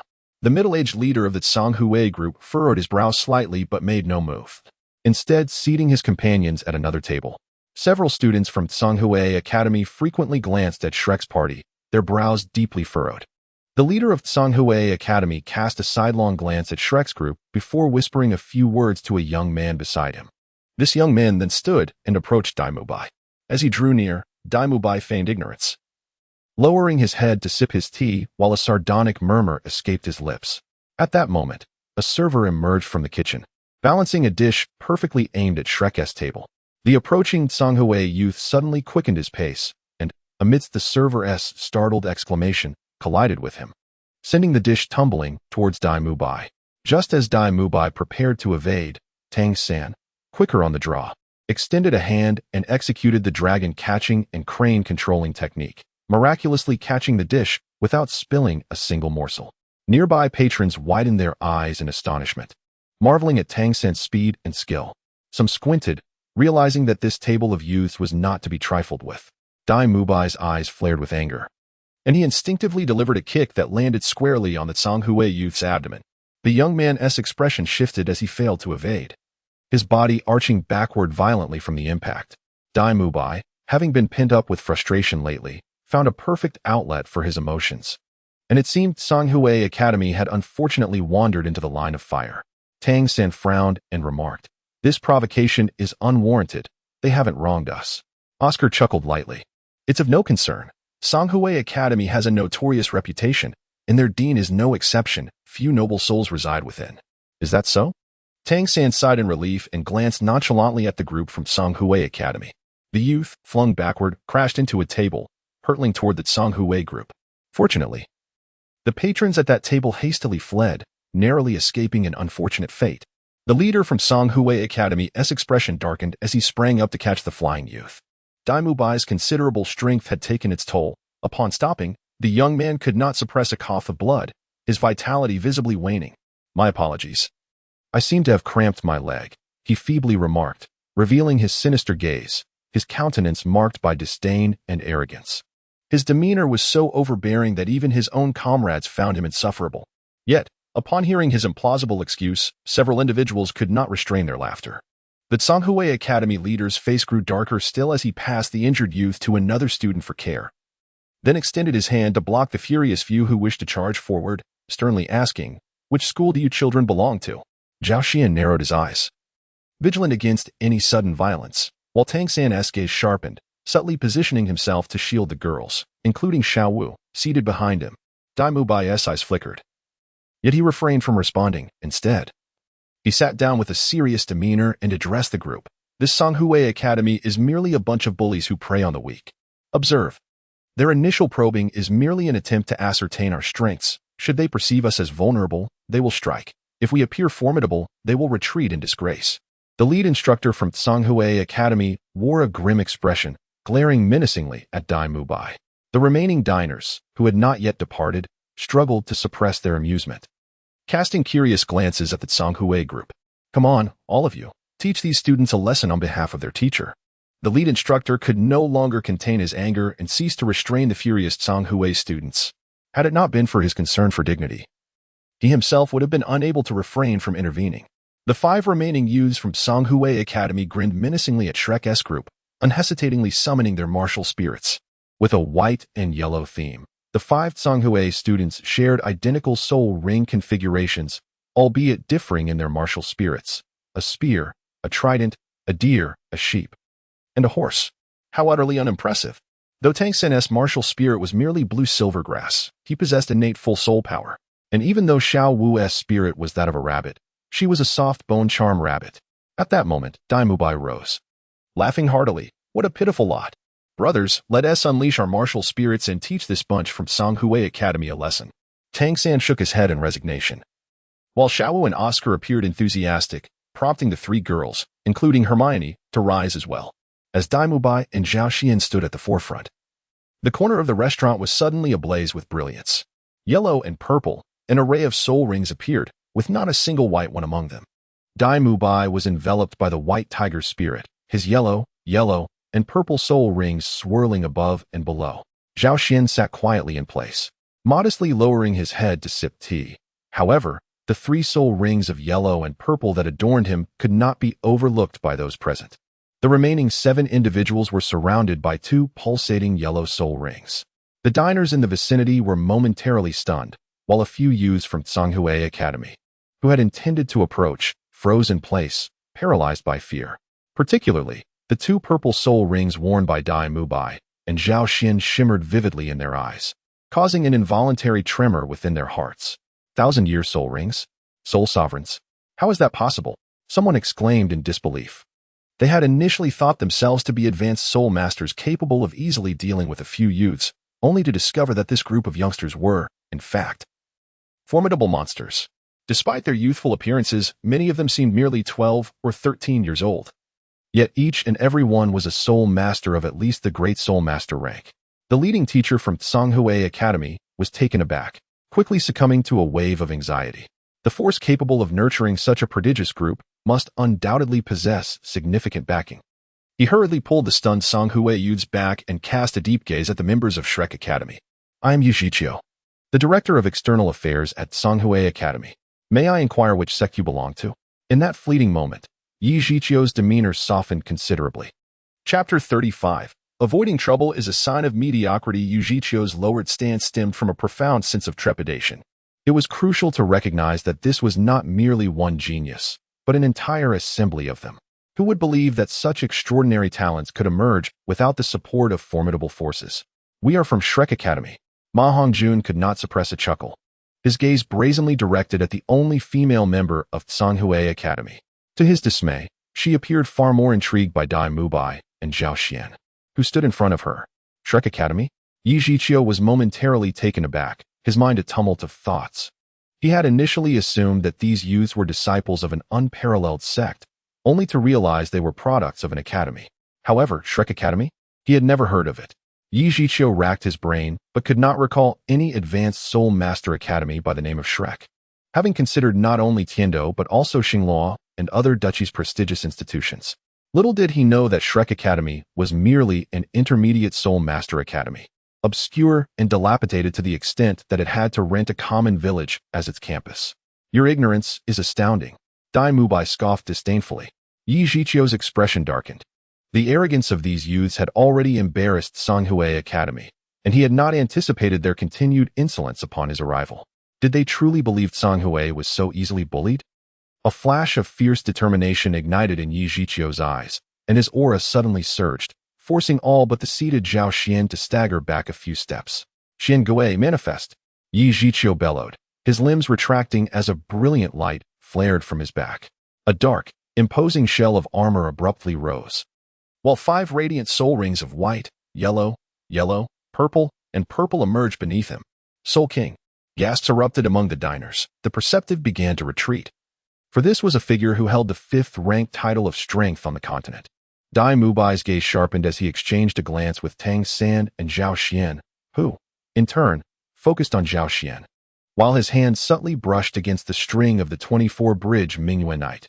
With the summoning of his soul rings, Yi Zhiqiu seemed to gain confidence, his words flowing smoothly. You children are being thoughtless. Do not speak out of turn. Summon your academy's instructor. Zhao Xian suddenly chuckled. A mere soul king, nothing more. We have encountered countless soul emperors and soul saints. What pretense is this? Old turtle. Yi Zhiqiu's gaze sharpened, and he looked at Zhao Xian with a hint of hesitation, uncertain of the veracity of Zhao Xian's words. Soul emperor? Soul saint? Surely, this must be a jest, some patrons murmured softly among themselves. Hush, keep your voice down. Lest you attract trouble, one companion quickly covered his mouth. Yi Zhiqiu felt a tumult of emotions within, yet with Zhao Xian stepping forward and his martial soul revealed. Retreating now would bring utter disgrace to Songhui. No more watching.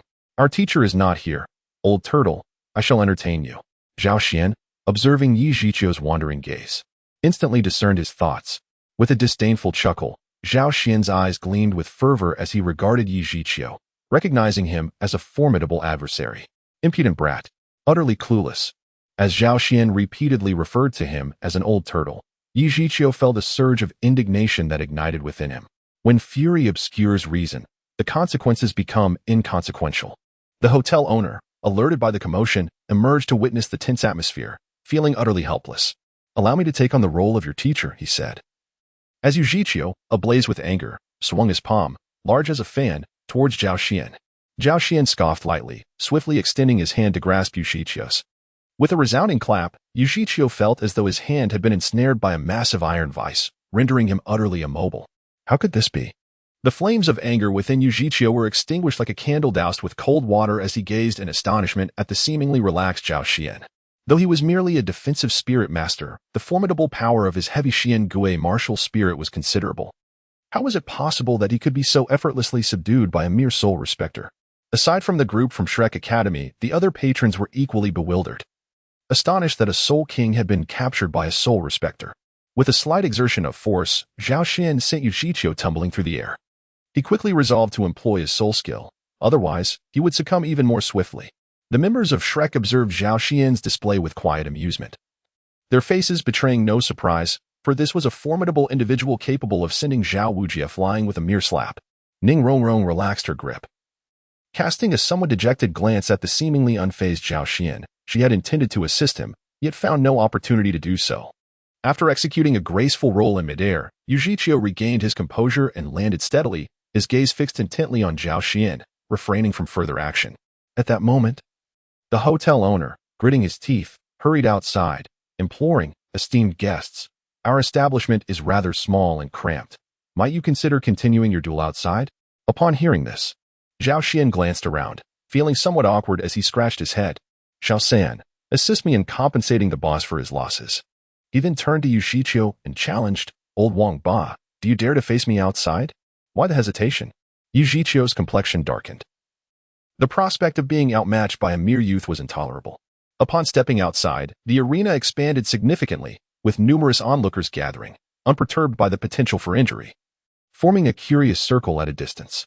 Once Yi Zhiqiu steadied himself, he promptly unleashed his first and second soul abilities, the Mystic Turtle Shield and the Mystic Water Freeze. The latter enveloped the area in frigid air, capable of freezing one's blood and inducing sluggish movement. However, for Zhao Xian, this proved ineffective, as his vitality surged with remarkable vigor. Perhaps a level 70 Soul Sage would pose a challenge, but a mere level 50 Soul King was inconsequential. With little effort, The blood coursing through his veins dissipated the cold. Simultaneously, two voices called out from behind him. Clear spring surging. The seven treasures glazed tile emerged, proclaiming strength and speed. A beam of radiant light and two arcs of rainbow brilliance successively enveloped Zhao Xian's form, leaving him invigorated. He was taken aback, while Hermione's support was expected. He was surprised that the headstrong young lady also provided assistance.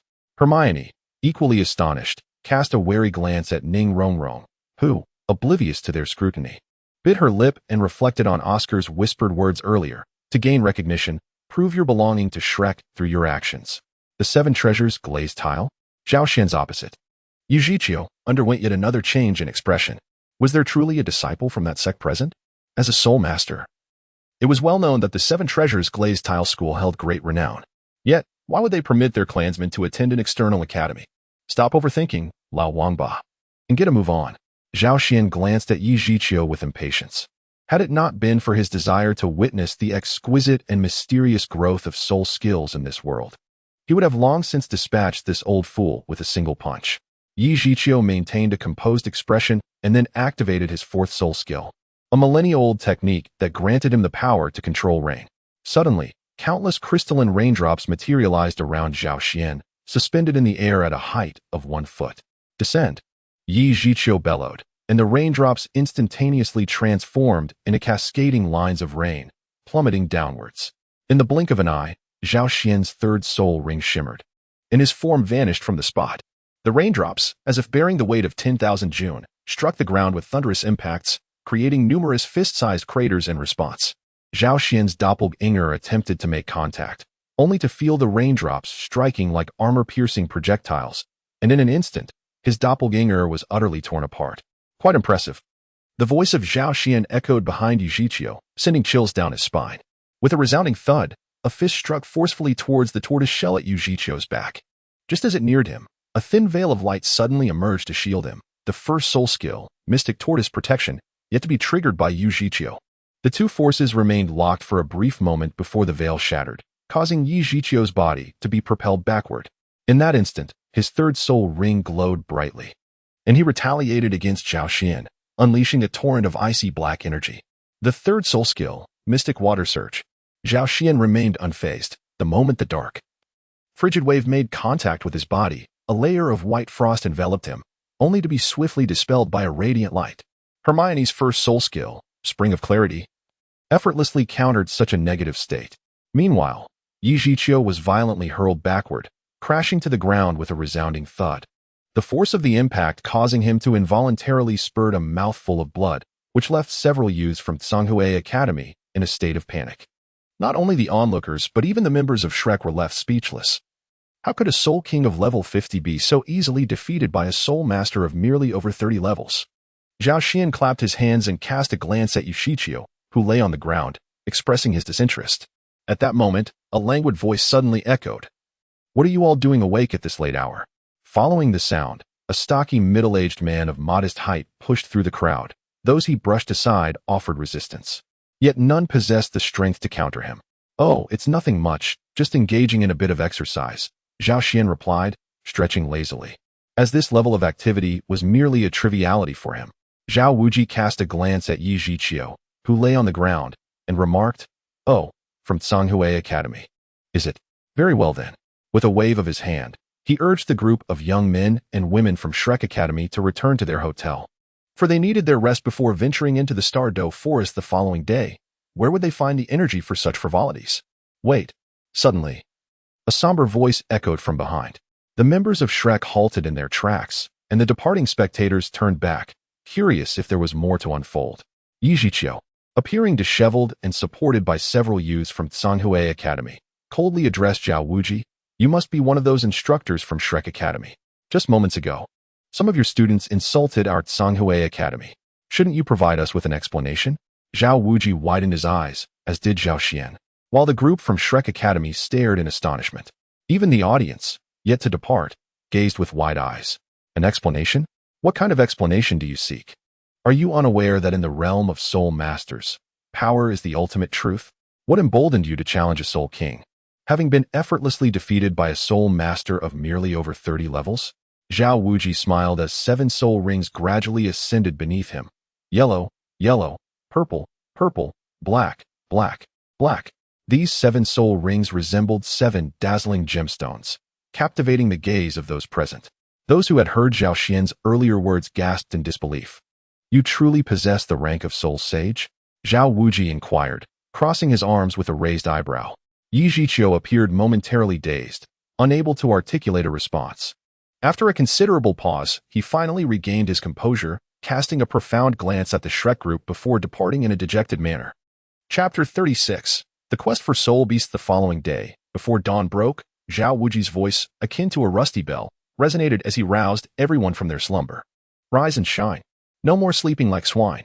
Except for Tang San, who was accustomed to early mornings, the rest appeared to be utterly disenchanted with the idea of waking. Particularly those who relished their slumber, such as Zhao Xian, Ma Hongjun, and Oscar. The group, still enveloped in a haze of sleep, found themselves abruptly yanked from their beds by Zhao Wuji. The morning chill was biting, leaving them shivering uncontrollably. You little rascal. Not even a hint of concern for acquiring your soul rings. Zhao Waoqi, resembling a nagging matron, unleashed a torrent of scolding upon Oscar. Oh, I no longer desire the spirit ring. I yearn for slumber, lamented Oscar, clinging to his blanket. What nonsense are you uttering? Upon hearing this, Zhao Waoqi's enormous palm swiftly descended upon Oscar's head, rousing him from his drowsiness. Ouch, Teacher Zhao, Oscar exclaimed, tears welling in his eyes as he gazed at Zhao Waoqi with a look of reproach. Enough of this chatter. Ma Hongjun, Zhao Xian, rise quickly. After a brief commotion, the group finally set forth on their journey to the Douluo forest. At this hour, the sun had yet to make its ascent, and the sky was shrouded in a dense, ashen hue, with a hint of pale white beginning to emerge in the far eastern horizon. Rising early, they had no place to dine, so they filled their stomachs with Oscar's sausage before continuing on their way. The distance from the small town to the Douluo forest was no trifling matter, spanning approximately 100 kilometers. The merchants dared not venture too close, fearing the rampant spirit beasts that roamed within the forest. After all, these spirit beasts were not like those domesticated by the empires. Each one was imbued with a fierce aggressiveness. By the time they reached the outskirts of the Douluo forest, the sun had been shining for quite some time. The moisture-laden air of the forest had transformed into a delicate mist, enveloping the woods in a shroud of white, rendering the distant scenery hazy and elusive. As Zhao Xian beheld the vast expanse of the forest before him, he inhaled deeply, allowing the refreshing scent of the flora to fill his senses, bringing a profound sense of tranquility. Zhao Xian gazed upon the boundless expanse of the primordial forest, overwhelmed by the insignificance of the individual in the face of such majestic creation. The great starry forest boasted ancient trees soaring towards the heavens. Even at the periphery, each colossal tree possessed a girth of several meters and towered to heights of 20 or 30 meters. The lofty canopies obscured the sunlight, casting a somber shadow upon the realm beneath. Within the dense thicket, the play of shadows was intricate. The very notion of a path was non-existent, for the sheer vastness and peril of this wilderness rendered any attempt to forge a route utterly futile. Zhao Wujing paused to organize matters, ensuring that Ning Rongrong and Oscar, the 2 quintessential support soul masters, remained by his side, while the others were prohibited from straying beyond a 20-meter radius. After all, the perilous nature of this location demanded utmost caution. A soul sage might flaunt their prowess in the outside world, yet within the Douluo forest, they must adhere to a more humble demeanor. Everyone treaded carefully. Even Zhao Xian did not dare to underestimate the gravity of the situation. For this was indeed the most treacherous region on Douluo Continent, where even Soul Douluo and Title Douluo refrained from reckless abandon. La la la la, Xiao Wu merrily hummed a tune, skipping and hopping, seemingly oblivious to the lurking dangers, her exuberance even more pronounced than usual. Tang San, in exasperation, reached out several times to catch Xiao Wu, yet each time she promised to behave, only to misbehave again in the next moment. You appear to be quite joyful as well. Zhao Xian suddenly turned to the excited Hermione beside him and inquired. He felt indifferent towards Xiao Wu, as he always regarded her as innocent and carefree. One could even say she was oblivious to the world around her. Naturally, he was elated, for this was the Douluo forest. His grandfather had only visited once when he obtained his 4th spirit ring. Hermione exuberantly expressed her sentiments, clearly having longed to explore the Douluo forest. A bunch of reckless youngsters, this is not a tourist attraction. Can't you exhibit a bit of caution? Zhao Wujin, their leader, remarked as he pinched his brow, feeling an immense weight on his shoulders. In the past, when there were fewer people, things were manageable. Now he had to ensure the safety of 9, well, 8, little rascals. Although Zhao Xian possessed considerable strength and could lend some support, it was evident that he was unaware of the perils lurking within the Douluo forest. Along their journey, the group encountered numerous spirit beasts, each more ferocious than the last. Even a mere 10-year-old striped cat dared to roar at them, exuding wildness. Towering ancient trees obscured the sun, their dense canopies completely shrouding the sky, with only thin beams of light filtering through, casting an eerie gloom over the forest. Strange vines intertwined among the ancient trees, while beneath them, dark green moss blanketed the stones and trunks. Hermione, please use your first spirit ability for everyone. The miasma here is quite severe.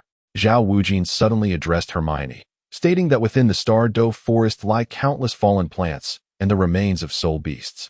These decayed entities, upon decomposition, give rise to miasma, a substance far from benign, with many varieties possessing toxic properties. Pure spring flows. Hermione nodded in acknowledgement, summoning her wand. With a deft flick, she cast a series of 10 spells, each emitting a radiant light that enveloped the group, imparting an invigorating sensation to all present. It appears that this miasma has been silently affecting us, mused Tang San, furrowing his brow slightly. Are you all right? Zhao Xin inquired, supporting Hermione, whose complexion had turned somewhat pale. I'm fine, just a bit overwhelmed from expending so much soul power at once, Hermione replied, pressing her forehead in mild exasperation. It seems you all have much to learn, Zhao Wujin remarked, shaking his head in gentle admonition. Mubai? Zhao Wujin called out to Dai Mubai, who was leading the way ahead. What is it? Dai Mubai, drenched in sweat, had been tasked with laborious duties since entering the forest, utilizing his spirit form and claws to navigate through the troublesome thorns, leaving him in a rather disheveled state. Let us find a suitable spot to set up camp and rest, Zhao Wujin commanded. Having ventured for some time, the group was significantly fatigued, and maintaining ample energy is vital for survival in the Douluo forest. Dai Mubai nodded, continuing to clear a path with his claws. Shortly thereafter, he discovered a relatively flat area and cleared the surrounding thickets to reveal a smooth patch of ground. The group settled in this clearing to rest and began to replenish their strength with provisions. Alas, why have we not encountered any intriguing soul beasts? Zhao Xian sighed as he sat on the ground, lamenting the fact that they had only come across soul beasts of a mere 10 or 100 years, with not a single 1,000-year-old beast in sight. Zhao Wuji chuckled and scolded lightly. When a 10,000-year soul beast truly arrives, you will likely find yourself unable to escape in time. Zhao Xian let out a sharp sound, declaring, if it truly comes, I shall ensure it has no chance to escape. Suddenly, a rapid rustling noise emerged, as if something were swiftly brushing against the leaves. Everyone's gaze abruptly turned towards Zhao Xian, as if questioning the peculiar nature of his words. Zhu Zhuqing, please investigate the matter, Zhao Wuji commanded in a solemn tone. Aside from Zhao Xian and himself, the swiftest among them was none other than Zhu Zhuqing. The dean had previously stipulated that neither he nor Zhao Xian was permitted to act recklessly. Understood. Zhu Zhuqing responded coolly and softly before vanishing from sight. With her martial spirit being the nether cat, she thrived effortlessly within the forest. She nimbly ascended a nearby ancient tree and peered towards the source of the unusual sound. Despite the underbrush being thick with brambles, the upper vantage point provided a relatively expansive view. Although visibility was somewhat limited, her feline eyesight mitigated the impact. Soon, Zhu Zhuqing relayed everything she had observed, causing Tang San, who was analyzing below, to gradually brighten with realization. Oscar, this soul ring is exceptionally suited for you. A phoenix-tail chicken-crown snake? It should yield a soul skill that enhances speed attributes, which would indeed be advantageous for Oscar. However, Tang San, your analysis is remarkably astute. Zhao Wuji looked at Tang San with a hint of astonishment. Throughout their journey, Tang San was able to swiftly assess the abilities and age of any soul beast they encountered, showcasing a terrifying depth of knowledge. Indeed, one should not forget whose disciple Tang San is. Zhao Xian curled his lips in disdain. As the disciple of the foremost master in the realm of theoretical discourse, it would be rather implausible for him to remain oblivious to such matters. When it comes to the vastness of knowledge, the true terror lies with the master himself. Tang San likely pales in comparison, for the master's entire life has been dedicated to theoretical research. Ah, by the way, who is Tang San's teacher? Oscar inquired, curiosity piqued. Enough chatter, or your soul rings may just flee, admonished Zhu Qing, who stood atop a tree, her brow furrowed in annoyance. The group below was suddenly jolted back to reality, feeling a bit sheepish. However, Tang San quickly interjected, "Wait, fatty. Be sure to use your martial spirit to suppress the Fengwei chicken crown serpent. Serpents are most afraid of avian creatures. Ning Rongrong, enhance us." Zhao Xian suddenly cast a glance at Ning Rongrong. She was momentarily taken aback, but her face quickly brightened with excitement. All right. The 7 treasures glazed tile pagoda illuminated the air, declaring, "Speed. Strength." 7 streams of colorful light enveloped all Shrek Academy students, except for Oscar and Ning Rongrong, instantly uplifting their spirits. The sensation of being imbued with power was indeed unparalleled. Zhao Xian felt the abundant energy coursing through him. He believed he could even contend with Zhao Wujie. "Here it comes," came Zhu Zhuqing's cool voice from above, and in an instant, she transformed into a shadow, diving toward the Fengwei chicken crown serpent. At that moment, everyone caught sight of the serpent, which, despite its massive size, glided gracefully through the air. Zhu Zhuqing, propelled by her first soul skill, the netherworld-piercing strike, became a mere streak of darkness racing toward the serpent. Yet, the Fengwei chicken crown serpent, being a millennium-old soul beast, instinctively twisted its head in alarm and unleashed a vibrant mist. "Do not panic, it's not poisonous." Zhao Xian firmly grasped Dai Mu Bai, who was about to charge forward, realizing that his concern had led to confusion, despite Tang San's earlier explanation. At that moment, Ma Hongjun completed his possession, and the aura of the evil fire phoenix instantaneously enveloped the surroundings. Startled, the phoenix-tailed chicken-crowned serpent's body quivered, nearly plummeting to the ground. Simultaneously, the blue-silver grass on the ground began to grow wildly, with once feeble strands swiftly ensnaring the serpent's form. The phoenix-tailed chicken-crowned serpent twisted and turned, but was momentarily unable to break free. Phoenix fire rockets. Hermione's eyes sparkled with determination as she swiftly brandished her wand to unleash her second soul skill. A barrage of crimson fire rockets, adorned with brilliant tails, soared toward the ensnared phoenix-tailed chicken-crowned serpent, which stood defenseless against the onslaught, enduring the full force of the phoenix fire rockets. Observing this, Tang San promptly released the blue-silver grass's grip on the serpent, and with a resounding thud, the massive creature tumbled to the ground, its body still emitting faint wisps of smoke, the remnants of Hermione's fiery assault. Zhao Xian crouched down and gently prodded the body of the phoenix-tail coxcomb snake with a twig. The creature appeared to be in a state of near lifelessness, scarcely drawing breath. "Is this thing edible?" Zhao Xian inquired of Tang San, who paused momentarily, then pondered earnestly. "It possesses no toxic abilities. It should be safe to consume. If it is edible, then splendid. Once Oscar acquires the soul ring, let us prepare a dish from it." Zhao Xian rose to his feet, gazing at the lengthy form of the phoenix-tail coxcomb snake, lamenting, such abundant flesh would be a pity to waste. Xiao Wu, what troubles you?" Suddenly, Zhao Xian noticed Xiao Wu, who stood silently behind the crowd, seemed somewhat out of sorts. Her complexion appeared pale, and her eyes reflected a sense of reluctance as she beheld the snake. Observing her distress, Tang San, ever the protective brother, quickly approached her, asking, "Xiao Wu, what is wrong? Are you feeling unwell?" Xiao Wu lowered her head, her large eyes filled with sorrow, and pleaded in a near whisper, "Must we truly hunt the soul beast?" Tang San cast a glance at the phoenix-tail coxcomb snake, then sighed softly, saying, "The law of nature dictates survival of the fittest, if we are not strong enough. It would be us lying there instead." Zhao Xian felt an inexplicable sense of unease. He cast a glance at Xiao Wu and then shook his head. "Oscar, hurry and go, lest the night brings forth unforeseen troubles." Zhao Wujie's hand extended towards Oscar, presenting him with a delicate dagger, eliciting sheer joy from Oscar, for this marked the acquisition of his third soul ring. Ma Hongjun, feeling a twinge of envy, remarked, "Why the hurry? Did someone not declare this morning a desire to sleep rather than pursue soul rings?" "Enough, fatty. Oscar, a support-type soul master, has already reached the 30th level. When will you achieve such a feat?" Dai Mu Bai playfully scolded, delivering a light slap to Ma Hongjun's head, aware that jealousy colored his words. "If it weren't for the flaws in my martial soul, I would undoubtedly be at the 30th level by now," Ma Hongjun protested defiantly. Oscar chuckled softly, choosing not to engage further, for he was on the brink of becoming a soul master of the 30th level. Just as Oscar prepared to deliver the final blow to the phoenix-tailed coxcomb snake, a sudden, hoarse command shattered the tension. "Stop. At that moment, an unexpected turn of events unfolded. Chapter 38. The Serpent Woman's Heavenly Fragrance. As the voice echoed, two figures rushed towards them from the direction of the phoenix-tailed coxcomb snake, an elderly woman and a youthful, radiant girl. The onlookers turned their gaze, noting that the old woman, with her head crowned in white hair and appearing to be in her 60s or 70s, wore a flushed complexion and few wrinkles upon her face. She wielded a serpent-headed staff, her body adorned with 6 floating soul rings. In contrast, the young girl presented a live figure, her athletic attire snugly embracing her well-developed form, also brandishing a serpent-headed staff, yet possessing only 2 soul rings. The crowd collectively exhaled, relieved to discover the elderly woman was merely a soul emperor. Yet, an undercurrent of astonishment surged within them. To encounter even a single soul emperor in the Douluo forest was utterly unexpected. Unbeknownst to them, while they were taken aback, the approaching old woman felt a sinking sensation in her heart.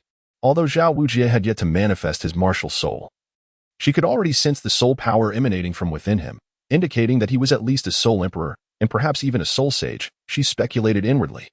Zhao Wujie cast a fleeting glance at the serpent-headed cane, his brow involuntarily furrowing slightly. Suddenly, his tone softened considerably. "May I inquire what brings you here?"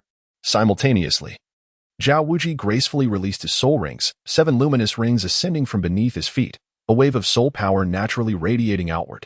In the realm of soul masters, strength serves as the most persuasive form of communication. Indeed, upon witnessing Zhao Wujie's 7 soul rings, the elderly woman's pupils constricted sharply and her demeanor softened significantly. She spoke gently, "Greetings, esteemed soul sage. Might you grant this young child the phoenix-tailed coxcomb snake?"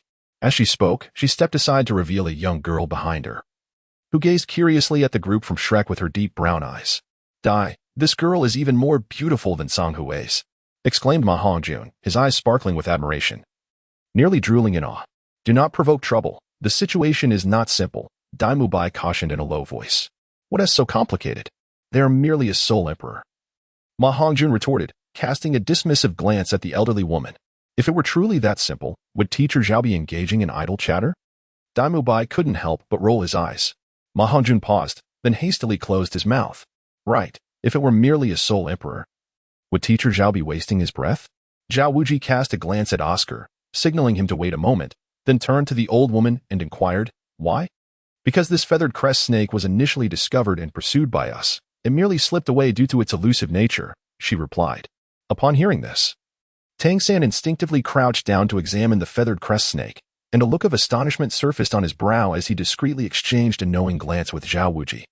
Zhao Wujie, with mere words, had effortlessly taken away the prey that several minor spirits had expended great effort to hunt. Under such circumstances, he felt it would be improper for him to linger at Shrek Academy without due regard. Before inquiring about the esteemed name of his elder, Zhao Wujie coldly questioned.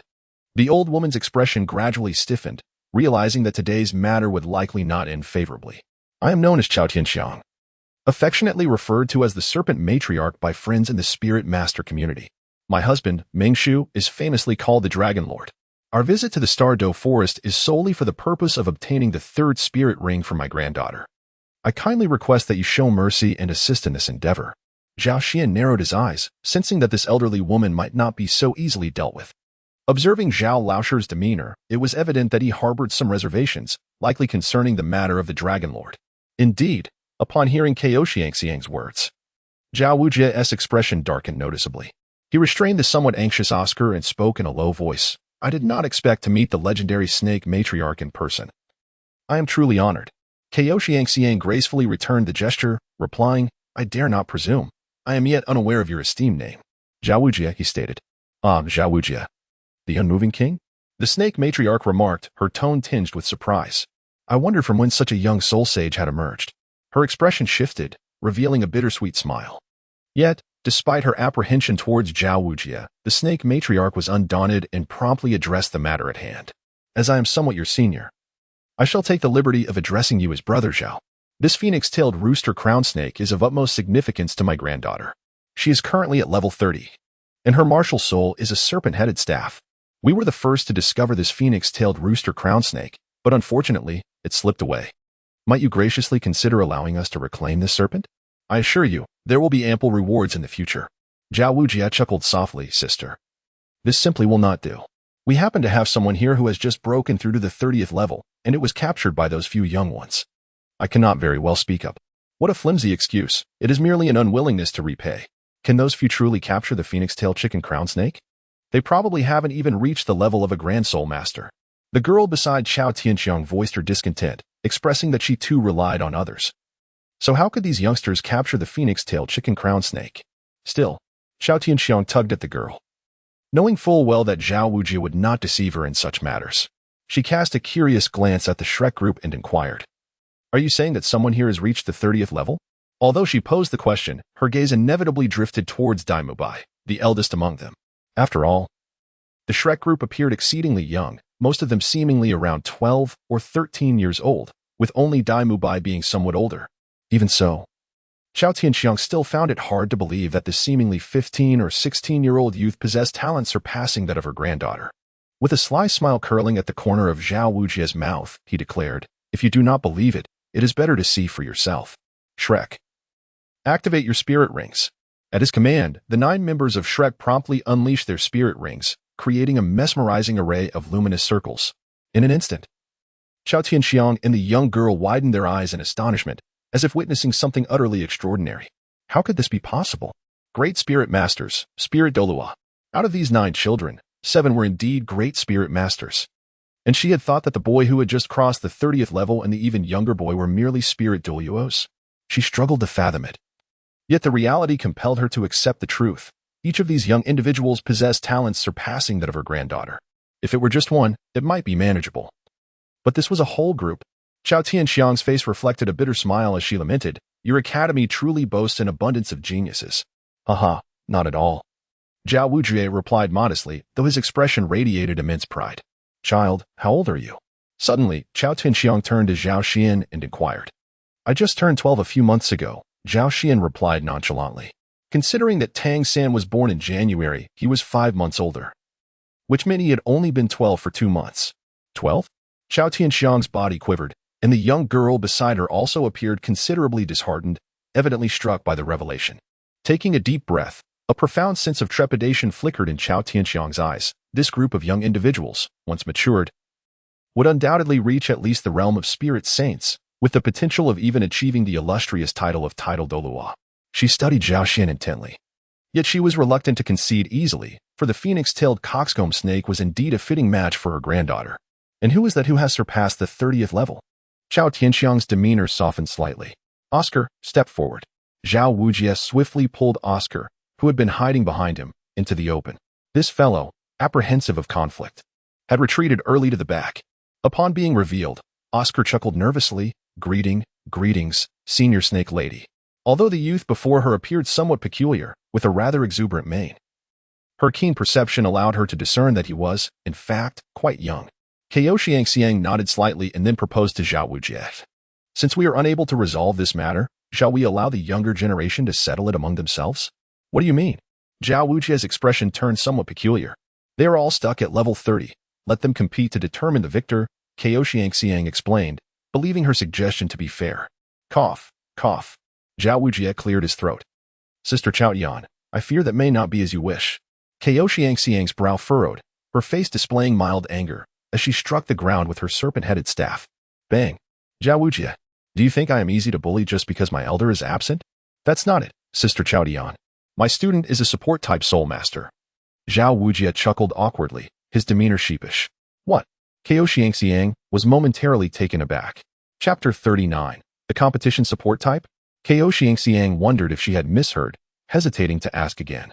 Indeed. And a food type at that, Zhao Wujie confessed, wearing a sheepish expression. A food type? Kyoshi Xiang felt a pang of concern. Food-type soul masters were inherently more challenging to cultivate than ordinary ones, yet this youth had remarkably broken through to level 30 at merely 14 or 15 years of age. Kyoshi Xiang's eyes sparkled. If such a talented food-type soul master could be recruited into her sect, it would undoubtedly be a tremendous gain. Zhao Wujing seemed to discern the intentions of Kyoshi Xiang. He cleared his throat twice and suggested, "Sister Chao, how about this? Among my disciples, there are a few at the 29th level. Perhaps they could substitute for Oscar in the battle." Sheba had lost count of how many times she had stood in a daze, were it not for Zhao Wujing's presence. She would have ensured that each of these young men and women was taken back to her sect without exception when they matured. They might even rival the upper three sections. However, with Zhao Wuji nearby, she could only bury such thoughts deep within her heart. Expressing her envy and jealousy as she remarked, "Your school is truly fortunate." "Haha, just average, just average," Zhao Wujin replied with a radiant smile. "So, who will step forward for the duel?" Ignoring the already elated Zhao Wujin, Xiang addressed the Shrek Academy group. Currently, only 2 at the 29th level resided in Shrek Academy, Tang San and Xiao Wu. Xiao Wu felt inexplicably dejected, prompting Tang San to step forward decisively. "Let me take this on," Tang San said calmly as he stepped forward. Zhao Wujian nodded. When it came to a group of peculiar little creatures, he placed his utmost trust in no one but Tang San. Although this fellow, recalling the numerous bumps he bore on his body during the beginning of the school year, Zhao Wujia couldn't help but feel a twinge of trepidation. This little one was indeed a formidable character, and his propensity for untamed words brought forth calamity. Despite her advanced age, Chao Tianxiang's keen gaze remained sharp. She scrutinized Tang San from head to toe before nodding in approval. "Very well. Are you certain you are up to the task?" Naturally, Chao Tianxiang would not object. After all, Tang San's soul power was merely at the 29th level, and it could be said that her granddaughter had the upper hand in this regard. "All right," the young lady remarked coldly. Although the prodigious talents of these youths left her feeling somewhat disheartened, the imminent acquisition of a soul ring, fraught with challenges, incited her ire even more. It is crucial to note that her martial spirit was a serpent-headed staff, and finding a worthy serpent soul beast was no easy feat. The two stood firm, introducing themselves. Mengiran, martial spirit, snake staff, 30 level 2 ring battle spirit master. Tang San, martial spirit, blue silvergrass, 29th level battle spirit master. "Your martial spirit is blue silvergrass? And you are at the 29th level?" Mengiran furrowed her brow, bewildered. "What is this? Blue silvergrass can be cultivated? Is there a problem?" Tang San responded nonchalantly, having encountered such skepticism more than once. Beside them, Chao Tianxiang was equally taken aback, instinctively glancing at Zhao Wujie. Blue silvergrass can indeed be cultivated. Zhao Xian could not help but curl his lips in disdain. What is so peculiar about it?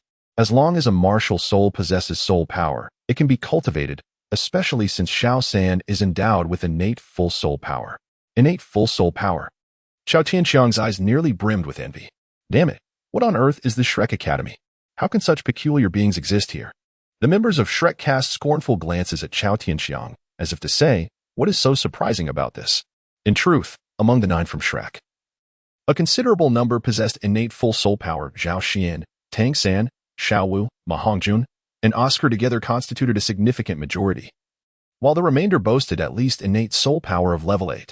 As the breeze rustled through the trees, the leaves emitted a soft whisper, and sunlight streamed through the dappled shadows, creating bright pathways of illumination. Tang San gently raised his right hand and gestured, "Please." Mengiran, already brimming with fury, was not inclined to be courteous. With 2 formidable soul emperors and soul saints nearby, she felt no fear of losing control. Grasping her 2-meter-long serpentine staff, Mengiran swung it fiercely at Tang San. Though she appeared delicate, her methods were decidedly domineering. Zhao Xian and Zhao Wuji both remained vigilant, fearing any unforeseen mishap involving Tang San. Tang San, unhurried and composed, wielded a weapon that grew stronger with each passing moment. However, it possessed a critical flaw, its lack of agility. In contrast, Tang San, who had mastered the ghost shadow perplexing track, exhibited extraordinary nimbleness. With a series of graceful evasions, he effortlessly dodged several of Mengiran's attacks. After a few successful dodges, Tang San seized the opportunity. His first soul skill, Entanglement, was unleashed. The blue-black-blue silver grass erupted from the ground with no warning, transforming from the most inconspicuous plant on Douluo Continent into a formidable force that ensnared Mengiran like a rice dumpling. A smile graced Tang San's face. "I believe this match can come to an end." He held considerable confidence in his first soul skill, especially given the paralyzing toxin derived from the mandala snake. Mengiran's delicate features were etched with frost, arrogant. In an instant, the 2 soul rings on her body flared to life, and she slipped from the constraints of the encircling blue-silver grass like a shedding snake. Realizing the precariousness of the situation, Tang San hurriedly retreated, his gaze fixed intently on Mengiran. "Not poisoned?"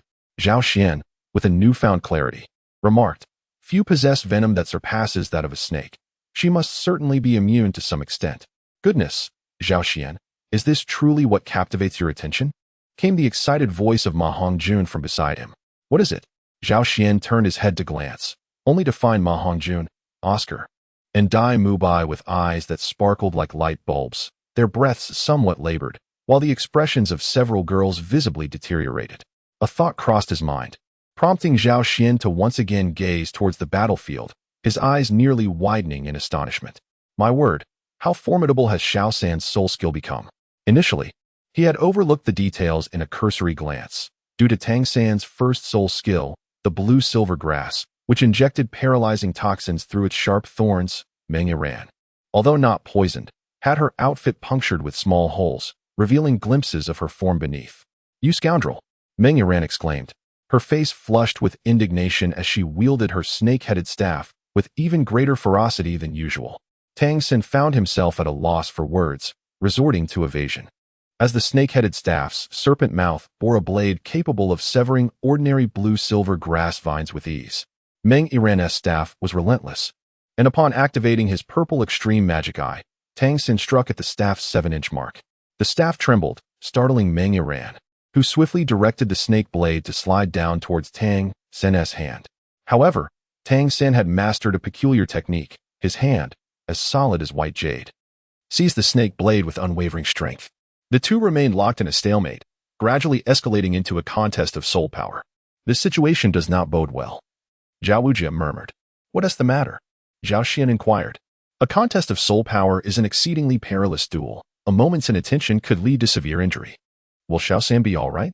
Despite her distracted demeanor, Xiao Wu had been keenly observing Tang San's movements and couldn't help but voice her concern. Uncertain, Zhao Wujie replied, his gaze fixed intently on the two combatants. Logically, Meng Yiran's soul power should surpass Tang San's. Yet her eagerness to attack had caused her to occupy 2/3 of the space with her soul power initially. Nevertheless, Tang San's soul power was remarkably resilient. He steadfastly held his ground. As Meng Yiran's soul power waned, he gradually matched her strength, slowly gaining the upper hand. Let us strike together. The soul ring shall belong to you, remarked the snake woman, shaking her head. It is unworthy to go to such lengths for a single soul ring. Zhao Wujie revealed a smile, exclaiming, it could not be better than this. The two individuals almost simultaneously intervened, assisting their companions in withdrawing from the contest of soul powers. Meng Yiran's complexion turned ghastly pale as she suddenly coughed up a mouthful of fresh blood, appearing exceedingly fragile. Tang San, too, was not faring well, feeling his soul power tumultuously churning within his internal organs. However, this turmoil allowed him to discern who had the upper hand. Nearby, Oscar hurriedly approached, eager to please, his face adorned with a broad grin as he presented a heap of sausages. Xiao San, you've worked hard, truly hard. Tang San shook his head, declining the offer for the moment, and inclined his hands toward Meng Yiran, saying, I concede. Naturally, Meng Yiran did not respond favorably. She glared at Tang San with gritted teeth before storming off, declaring, Grandma, let us go.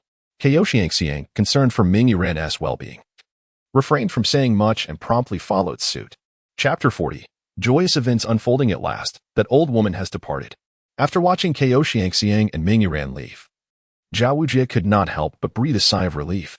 Is there someone you truly fear, Teacher Zhao? Ma Hongjun scoffed. What nonsense. Zhao Wujie shot Ma Hongjun an annoyed look. I fear anyone whose soul power surpasses mine, and while that serpent woman poses little threat, her husband, Long Gong, is another matter entirely. This couple is quite renowned in the realm of soul masters. It is merely you little brats who are unaware of their repute. How formidable are they? Zhao Xin inquired, his eyes lighting up with curiosity. Do not concern yourself with that, Zhao Wujie replied. Your strength is barely on par with mine. And even if you were to employ your peculiar soul skills, it would amount to little. That couple possesses a martial soul fusion technique capable of contending with title Douluo. Zhao Wujie remarked with a hint of contemplation, confronting the title Douluo. The assembly was taken aback. Daimobai instinctively cast a glance towards Zhu Xing, who furrowed her brow and slightly turned her head away. Hurry, Oscar, absorb the soul ring swiftly to avoid prolonged troubles. It would be disastrous if the snake lady brings the Dragon King here, Zhao Wujie urged Oscar. Startled, Oscar realized that if the soul ring slipped away, he would be consumed by regret. Without further hesitation, he swiftly eliminated the phoenix-tailed coxcomb snake and commenced the absorption of the soul ring. Xiao San, you should also tend to your injuries, Xiaohui said tenderly, supporting Tang San. Though Tang San's injuries were not as severe as Meng Yuran's, he still bore internal wounds. Tang San nodded and sat cross-legged to heal himself. The others remained vigilant, surveying their surroundings as they safeguarded the two. Zhao Wujie was particularly anxious, fearing the Snake Lady might return with the Dragon King seeking retribution. Approximately half an hour later, the soul ring that appeared before Oscar gradually enveloped him. A luminous purple soul ring began to emerge above the two yellow soul rings adorning him. It was at this moment that Oscar opened his eyes. The group collectively exhaled in relief. After a series of tribulations, Oscar had finally ascended to the rank of Soul Sage. For your sake, we have thoroughly offended the formidable dragon snake that could contend with the title Douluo, Ma Hongjun remarked with a tinge of envy.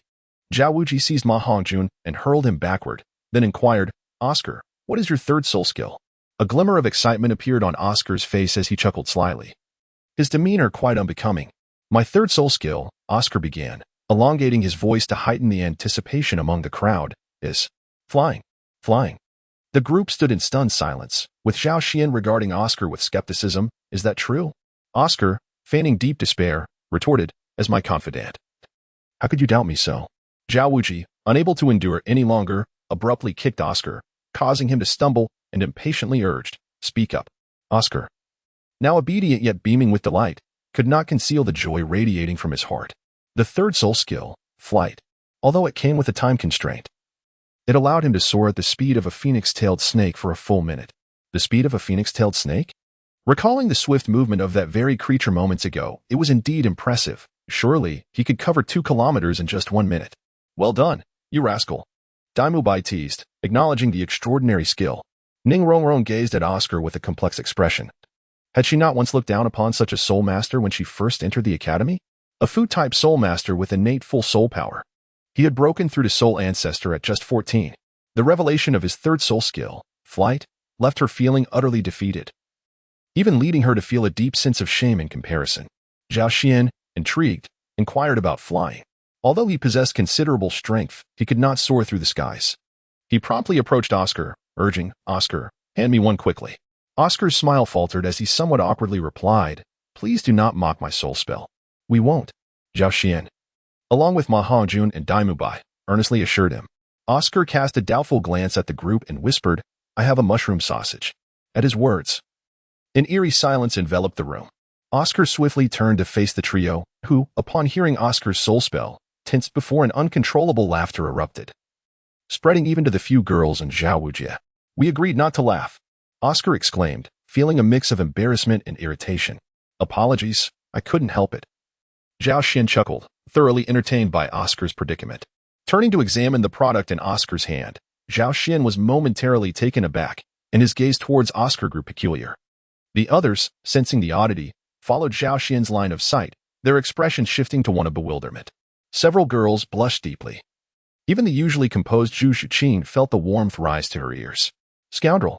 Hermione's eyes flickered with embarrassment. She felt her gaze wander aimlessly, astonished by the peculiar existence of such a martial spirit. Pervert!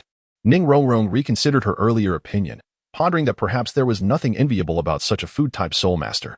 Though Zhu Shuqing remained silent, her icy stare pierced Oscar like a dagger, sending chills down his spine. What are you all talking about? Xiao asked, looking bewildered at the group. Exactly. What's so strange? Oscar, initially indignant, found himself at a loss when he glanced down at his mushroom sausage. Oh my, how peculiar. Oscar's mushroom sausage retained the general appearance of a sausage, resembling that of the large sausage from his first soul skill, albeit with slight differences. At the tip of this sausage, an unexpected protrusion had formed, resembling a mushroom cap. The shape was difficult to interpret innocently. Faced with their scrutinizing gazes, Oscar found himself at a loss for words, lamenting, it is what it is. Will you eat it, or not? What's everyone talking about? Xiao pouted, gazing at the group in confusion. Zhao Xian coughed softly a few times, then approached Xiao Wu and whispered, it would be best to wait until Tang San has recovered before informing you about this matter. Zhao Xian pondered that if he were to disclose this matter to Xiao Wu, it would tarnish the delicate flower nurtured by Tang San, and upon awakening, Tang San would likely seek retribution against him. What are you discussing? As the saying goes, speak of the devil, and he shall appear. But this time it seems the devil has awakened. Amidst the laughter, the recovering Tang San suddenly opened his eyes, displaying a look of bewilderment. Xiao San, you're awake. Upon seeing Tang San regain consciousness, Xiao was the most elated, joyfully embracing his arm. "It's nothing. Since all is well, let us hasten back to the academy," Zhao Wujie remarked, clearly wishing to steer the conversation away from this topic, as he harbored concerns in his heart. "Wait a moment. Teacher Zhao," Tang San urgently called out. "What is it?" Zhao Wujie inquired with a furrowed brow, aware that lingering longer in the Douluo forest posed increased danger. "I have broken through to the 30th level, and I require a soul ring. That has nothing to worry about. It's merely, What did you say? You have also reached the 30th level?" Zhao Wujie's initially taken aback, pondered for a moment before suddenly dashing to Tang San's side, his eyes wide with inquiry. "Indeed." Tang San nodded, a flicker of joy illuminating his features. "Xiao San, you are truly remarkable," Xiao Wu exclaimed, her eyes sparkling with admiration. "Haha, well done, Xiao San. Although you still fall slightly short in comparison to me," Zhao Xian remarked, a hint of awe in his expression as he sincerely celebrated Tang San's achievement. Yet, he felt compelled to temper his praise, fearing that excessive pride might ensue, despite being the most boastful among them. Zhao Waoqi wore a complex expression, taken aback by the unexpected twists and turns he encountered in the Douluo forest. Suddenly, as if recalling something significant, he solemnly inquired, "Tang San, may I ask how old you are, down to the month?" 12 years and 7 months, came the reply. "And you?" he continued, turning his gaze towards Zhao Xian. 11 years and 10 months, Zhao Xian answered. Zhao Wujie initially intended to utilize the talents of Tang San and Zhao Xian to intimidate the other minor creatures. However, he unexpectedly found himself on the receiving end of a setback. He contemplated voicing a few more words, yet upon observing the expressions of the other minor creatures, Zhao Wujie relinquished the thought. There was no need to speak further, as everyone appeared deeply affected by the situation. Despite the fact that each one of them could be regarded as a top-tier genius in any other context, why did they feel so inadequate here? The group turned their gazes towards the root cause of their dismay, their expressions laden with complexity. Zhao Xian, Chapter 41, The Titan Giant Ape. The unforeseen breakthrough of Tang San's soul power beyond the 30th level was a delightful surprise for Shrek's group during their journey in the Douluo forest. With Oscar, the mobile food supply, the group had no intention of venturing out to replenish their supplies, planning instead to assist Tang San in obtaining a soul ring before departing. After an extensive search in the Douluo forest, they encountered only a few 10 or 100-year-old soul beasts, without a single 1,000-year beast in sight. As dusk fell, the night sky twinkled with stars, prompting the group to seek a suitable place to settle down for the night. Suddenly, Zhao Wujin, leading the procession, halted his steps and let out a gasp of surprise. "Defensive formation," he commanded, followed by a low growl that emanated a terrifying aura from his being. His powerful Titan Great Bear martial spirit manifested instantly, and 7 soul rings rose gracefully from beneath his feet. Observing this, the group reacted swiftly, encircling the most vulnerable members, Oscar and Ningrongrong, to protect them. "What is it, Teacher Zhao?" Daimu Bai inquired, scanning the surroundings with a look of uncertainty. Zhao Wujie furrowed his brow deeply, and within a brief span, a fine sheen of cold sweat began to appear on his forehead. A great terror was approaching. He sensed a heart-pounding aura that filled him with trepidation, silently praying it was not directed at them. Observing the ominous turn of events, Ningrongrong hastily unleashed the 7 treasure glaze tile, bestowing an additional layer of speed and strength buffs upon everyone. After a moment's hesitation, she resolutely decided to grant Zhao Wujie another layer. However, due to Zhao Wujie's exceedingly high soul power, her complexion paled instantly after bestowing him the buff, indicating a depletion of her own soul energy. Zhao Wujie cast a fleeting glance at Ningrongrong, his face taut and silent. The presence of an amplifying aura around him was indeed fortuitous. Meanwhile, Oscar busily prepared sausages, distributing them among the group as a precaution. Suddenly, a series of faint sounds echoed from the distance, resembling the movement of a colossal creature across the ground. From afar, the resounding crash of trees snapping and toppling could be heard. The group turned pale with fear, pondering the identity of this soul beast. Among them, Xiao bit her lip, a glimmer of anxiety reflected in her eyes, as the sounds grew increasingly proximate, astonishingly quick. Before Zhao Wujie could even utter a command to flee, a gigantic figure leaped from the distant forest into the sky. Its enormous silhouette seemed capable of blotting out the sun. Gazing upward through the gaps in the foliage, one could vaguely discern a shadow against the night sky. In a sudden loss of momentum, it plummeted before the group with a tremendous force. With a thunderous impact akin to a comet striking the earth, it crashed down, obliterating countless towering ancient trees. The sound of branches and trunks snapping resonated like firecrackers, while numerous leaves were swept up by the forceful gusts. Swirling amidst debris and broken limbs, Zhao Wuji stood resolutely in front of the crowd, a thin veil of soul power enveloping them in a protective shield against the incoming threat. After a flurry of flying sand and stones, they finally discerned the form of the soul beast before them. It loomed like a mountain, its entire body cloaked in dark fur that shimmered faintly under the feeble light of the stars and moon, though it crouched on all fours. The height of its shoulders easily surpassed 7 meters. If it were to rise upright, it would likely exceed 15 meters in stature. At first glance, it resembled an amalgamation of both ape and gorilla. Its body was entirely black, save for its eyes, which gleamed like lanterns, radiating an amber glow. In the darkness of night, it was nearly imperceptible, blending seamlessly into the shadows unless it moved. The sheer magnitude of this creature was astonishing. Its physique not only massive but also adorned with muscles more formidable than granite, bulging like small hills across its form. Is that the Titan giant ape? Even the usually composed Tang Xin gasped in astonishment. The forest sovereign, the Titan giant ape? Though the group was not well versed in the various soul beasts, they had heard tales of this terrifying creature, highly likely to be a 100,000-year-old soul beast. The Titan giant ape stood silently before them, seemingly observing them, exhaling wisps of white mist from its nostrils as it breathed heavily. A dreadful pressure enveloped each individual, freezing them in place. Suddenly, Zhao Wuji gritted his teeth and declared, "I will hold it off. You must flee at once." Zhao Wuji summoned the first, second, third, and fifth soul rings in unison, their luminous glow illuminating the surroundings. His aura grew increasingly formidable, perhaps now embodying the indomitable king of the continent. As the four soul abilities activated, Zhao Wuji charged fearlessly towards the Titan giant ape. Teacher Zhao, it seems rather unfair for you to monopolize such an exceptional opponent," Zhao Xian declared boldly, bracing himself against the pressure of the Titan giant ape. Taking a deep breath, "Little brat," Zhao Wuji muttered under his breath, glancing back at Zhao Xian, who was closely following him. The two surged forward to confront the Titan giant ape, leaving the remaining boys and girls momentarily stunned. Tang Xin whispered, "You all should leave. I will assist them." Daimu Bai replied with a cold chuckle, "Little San, let me handle this." Before his words could fully settle, a dark figure dashed toward the Titan giant ape. "Juju Qing," Hermione exclaimed in alarm. "Enough, you two. No one is retreating. Shrek Academy has no such rules," Oscar interjected with a smile. Tang San and Dai Mubai exchanged glances, each face reflecting a hint of hesitation. Taking a deep breath, Tang San stated, "Then let us proceed." With their fates diverging, Zhao Wuji and Zhao Xian charged towards the Titan giant ape, which, of course, would not remain passive in the face of their assault. Its robust arm lifted and swung down fiercely, accompanied by a deafening rush of wind. Zhao Xian's gaze darkened as the first soul ring on his body instantly illuminated. The first soul skill, immobilization. The Titan great ape's movements halted abruptly, allowing Zhao Wuji and Zhao Xian to swiftly evade the impending attack. "What a remarkable skill!"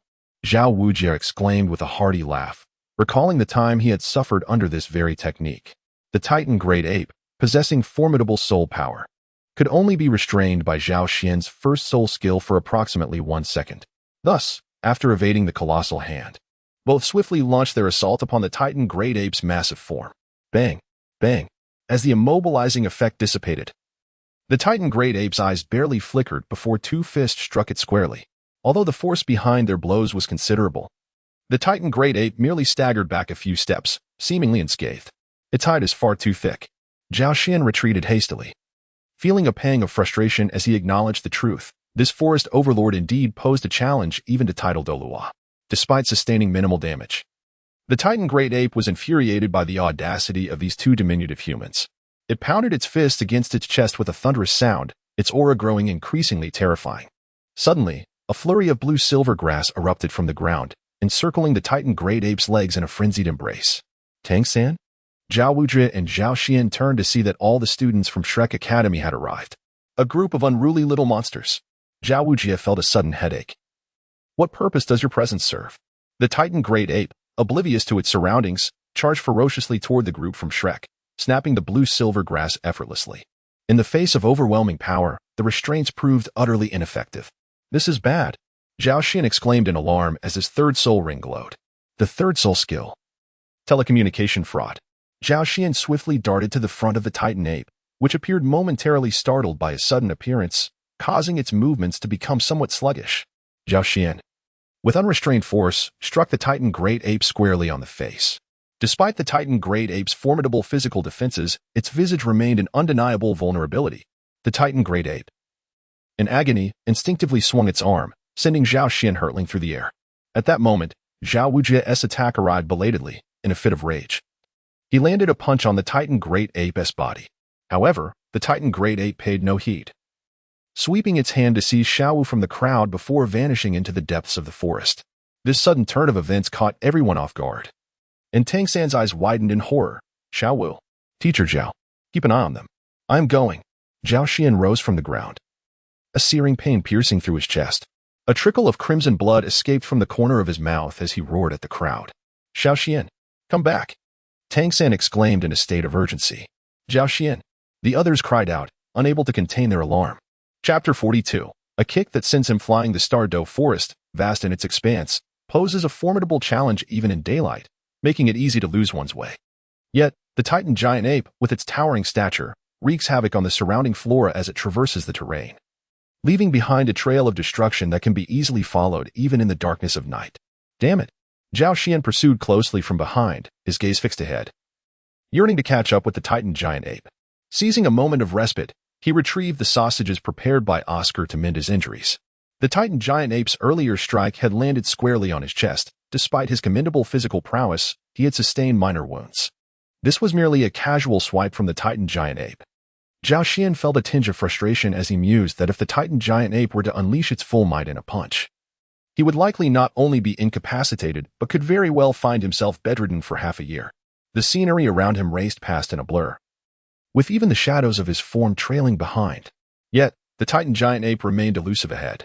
Why had the Titan giant ape abducted Xiaowu? As Zhao Xian pursued, he pondered with a hint of perplexity. Just moments ago, he had clearly observed that even after being struck in the face by his punch, the Titan giant ape's gaze remained fixated on Xiaowu. It was not one of rage. Rather, it bore a peculiar quality, almost akin to longing. Zhao Xian was uncertain. Although many ancient soul beasts possessed intelligence comparable to that of humans, could they truly express emotions? If so, why did the Titan great ape regard Xiaowu with such disdain? After a brief chase, Zhao Xian suddenly halted, picking up Oscar's strange mushroom sausage. He frowned at its peculiar appearance, yet, resolute, he closed his eyes and took a few hearty bites. 6 ethereal wings of light sprouted from his back, swiftly flapping and lifting Zhao Xian into the air, gradually soaring above the treetops of the dense forest. Zhao Xian felt a tinge of astonishment, yet from afar, he could perceive unusual movements within a grove ahead. Where could it be? It had not fled far. Zhao Xian's gaze hardened as he swiftly maneuvered his 6 luminous wings towards the front. It must be acknowledged that the speed of the phoenix-tailed coxcomb serpent was indeed remarkable. Had it not been for the element of surprise, capturing this spirit beast would have posed a considerable challenge for the group. Ahead, Erming. How did you emerge from within? Xiaowu was clutched in the grasp of the Titan great ape, yet displayed no signs of discomfort. Instead, her expression was stern as she interrogated the sovereign of the Douluo Forest. As the Titan great ape dashed deeper into the forest, it turned its head to look at Xiaowu, its large eyes exuding a gentle, almost human-like warmth. Oh. Even if you and Deming miss me, you cannot behave this way. Do you not realize that those are my friends? Upon hearing the Titan great ape's response, Xiaowu's demeanor softened significantly. Yet she continued to admonish the creature. Just moments ago, Zhao Xian had been sent flying by Erming's slap, although Zhao Xian was robust and likely unscathed. What if something truly dire had transpired? The Titan great ape remained silent, hastily continuing its sprint into the depths of the Douluo Forest. Xiaowu's eyes twinkled. Are you upset? Oh, replied the Titan great ape. A smile gradually illuminated Xiaowu's face, her eyes curving into crescent moons as she gently rested her head on the Titan great ape's finger, teasingly saying, Silly, I would never forget you, and Deming. You are both my dearest friends. The Titan great ape cautiously glanced at Xiaowu, responding softly, Oh, truly, I am not deceiving you. Sister Xiaowu never tells lies. No, she never deceives beasts, Xiaowu affirmed, patting her chest in assurance. The Titan great ape smiled, genuinely smiled, revealing a grin reminiscent of human features, showcasing its large, bright yellow teeth. Ugh, Erming, your breath is dreadful, Xiaowu remarked with disdain as she shot a glance at the Titan great ape. Unfazed, the Titan great ape continued to display its broad yellow grin toward Xiaowu. Zhao Xian, with all his might, propelled his wings and finally caught up to the colossal titan ape ahead. Upon arrival, he was met with the sight of the titan ape bearing its enormous maw at Xiao Wu. Was it intent on devouring her? Anger and alarm surged within Zhao Xian. "Hey, you oversized oaf, release Xiao Wu," he bellowed. "What? How did Zhao Xian catch up?" Xiao Wu stared, bewildered, at the figure soaring through the sky behind her. 6 wings? Was that the effect of Oscar's new sausage? The titan ape glanced back momentarily and then called out to Xiao Wu. "No, that is my friend. Do not harm him," Xiao Wu quickly warned, her eyes ablaze with urgency. The titan ape displayed a semblance of human-like exasperation, reluctantly accelerating its pace ahead. Still trying to flee? This is bad. The effect of the mushroom sausage is about to wear off. The 6 luminous wings behind Zhao Xian flickered, and he inwardly lamented the impending doom. First soul skill, immobilize. Without hesitation, he unleashed his first soul skill, freezing the titan ape in place, and then surged forward. Realizing the titan ape had halted, Xiao Wu instantly understood that Zhao Xian's first soul skill had taken effect. She hastily leaned close to the titan ape's ear and whispered, "Just a little less strength this time. Around 30,000 years will suffice. Once you shake him off, run." After issuing her urgent instructions, Xiao Wu called out to Zhao Xian, who was racing towards them in the sky. "Zhao Xian, hurry. Don't worry about me. If I don't bring you back, Tang San will go mad." In an instant, Zhao Xian was nearly upon them, but the titan ape had regained its mobility. It roared skyward and hurled a punch towards Zhao Xian. Remembering Xiao Wu's instructions mid-attack, it tempered its strength somewhat. Nevertheless, when its fist connected with Zhao Xian, it merely staggered him slightly, leaving him disoriented. "Overgrown fool, I'm right behind you." Zhao Xian's voice echoed as he swiftly delivered a kick to the back of the titan ape's head. The titan ape stumbled, feeling a painful throb at the back of its skull, and turned furiously to glare at Zhao Xian, letting out 2 frustrated roars. Zhao Xian's figure retreated violently, and upon noticing this, he raised an eyebrow and remarked, "Are you still angry?" The titan great ape held Xiao Wu, her back turned to Zhao Xian. Upon hearing his words, she awkwardly smiled, realizing he was addressing her. She continued in a hushed tone, "He struck you, and you may retaliate. But be careful not to injure him." "Oh." The titan great ape seemed even more enraged, unable to suppress its fury as it stomped its foot, causing the entire forest to tremble. In the distance, soul beasts out foraging in the night scattered like startled birds, frightened by the overwhelming aura. "What is the matter? You took my friend, yet you're the one who is angry. Release her at once, and I shall spare your life." Zhao Xian was oblivious to the titan great ape's utterances, yet this did not hinder him from conjuring his own interpretation of its words. Upholding his pride was crucial, and he felt compelled to voice his defiance. If Zhao Wujie were to learn of this, he would likely be rendered weak-kneed. Questioning who granted him the audacity to speak thus to the sovereign of the Douluo forest, although it was challenging to drive the beast away without causing harm. Xiao Wu whispered after a few discreet coughs, "If you injure him further, I shall ignore you from now on." The titan great ape's eyes blazed with anger. What was happening? However, it knew it could not return to the depths of the Douluo forest without first expelling this human. Thus, it suppressed its anger, exerting pressure on Zhao Xian before swiftly delivering a powerful slap in his direction. Zhao Xian had long been prepared. The moment he observed the muscular contraction in the titan giant ape's hand, he began to evade. The broad palm swept past him, generating a gust of wind that nearly sent Zhao Xian plummeting from the sky. Zhao Xian hastily steadied himself, yet he was caught off guard as the titan gorilla, with its hand still extended, delivered a powerful kick. The titan gorilla, unable to balance its immense weight, crashed to the ground with a resounding thud. But its kick struck Zhao Xian squarely. Bang! The impact of the titan gorilla's foot sent Zhao Xian soaring into the air. Oh no! Poof! Suspended in midair. Zhao Xian's face contorted in terror as a metallic taste flooded his throat, and he violently coughed up blood. Wasn't it supposed to be gentle? Xiao Wu stared in disbelief at Zhao Xian, who had vanished into the horizon, and could not help but direct her frustration towards the titan gorilla. Oh! The titan gorilla righted itself and continued its dash into the depths of the Douluo forest, casually responding to Xiao Wu. "I couldn't control my strength." Xiao Wu eyed the titan gorilla skeptically, yet it remained unfazed. The giant pondered to himself, "After all, you only mentioned that as long as he didn't die, it would suffice." Chapter 43, Transformation. Thud. Zhao Xian plummeted from the heavens, plunging directly into a lake. The frigid waters swiftly enveloped his entire being, and in a moment of shock, he inadvertently swallowed a few mouthfuls of the icy liquid. Spitting it out with a grimace, he quickly surfaced, realizing that had he swallowed any more, his stomach would have been overwhelmed. As he swam to the shore, he shook off the water clinging to him and gazed around in bewilderment. Where am I? The night had deepened, the sky was adorned with twinkling stars, and a luminous silver moon hung gracefully above.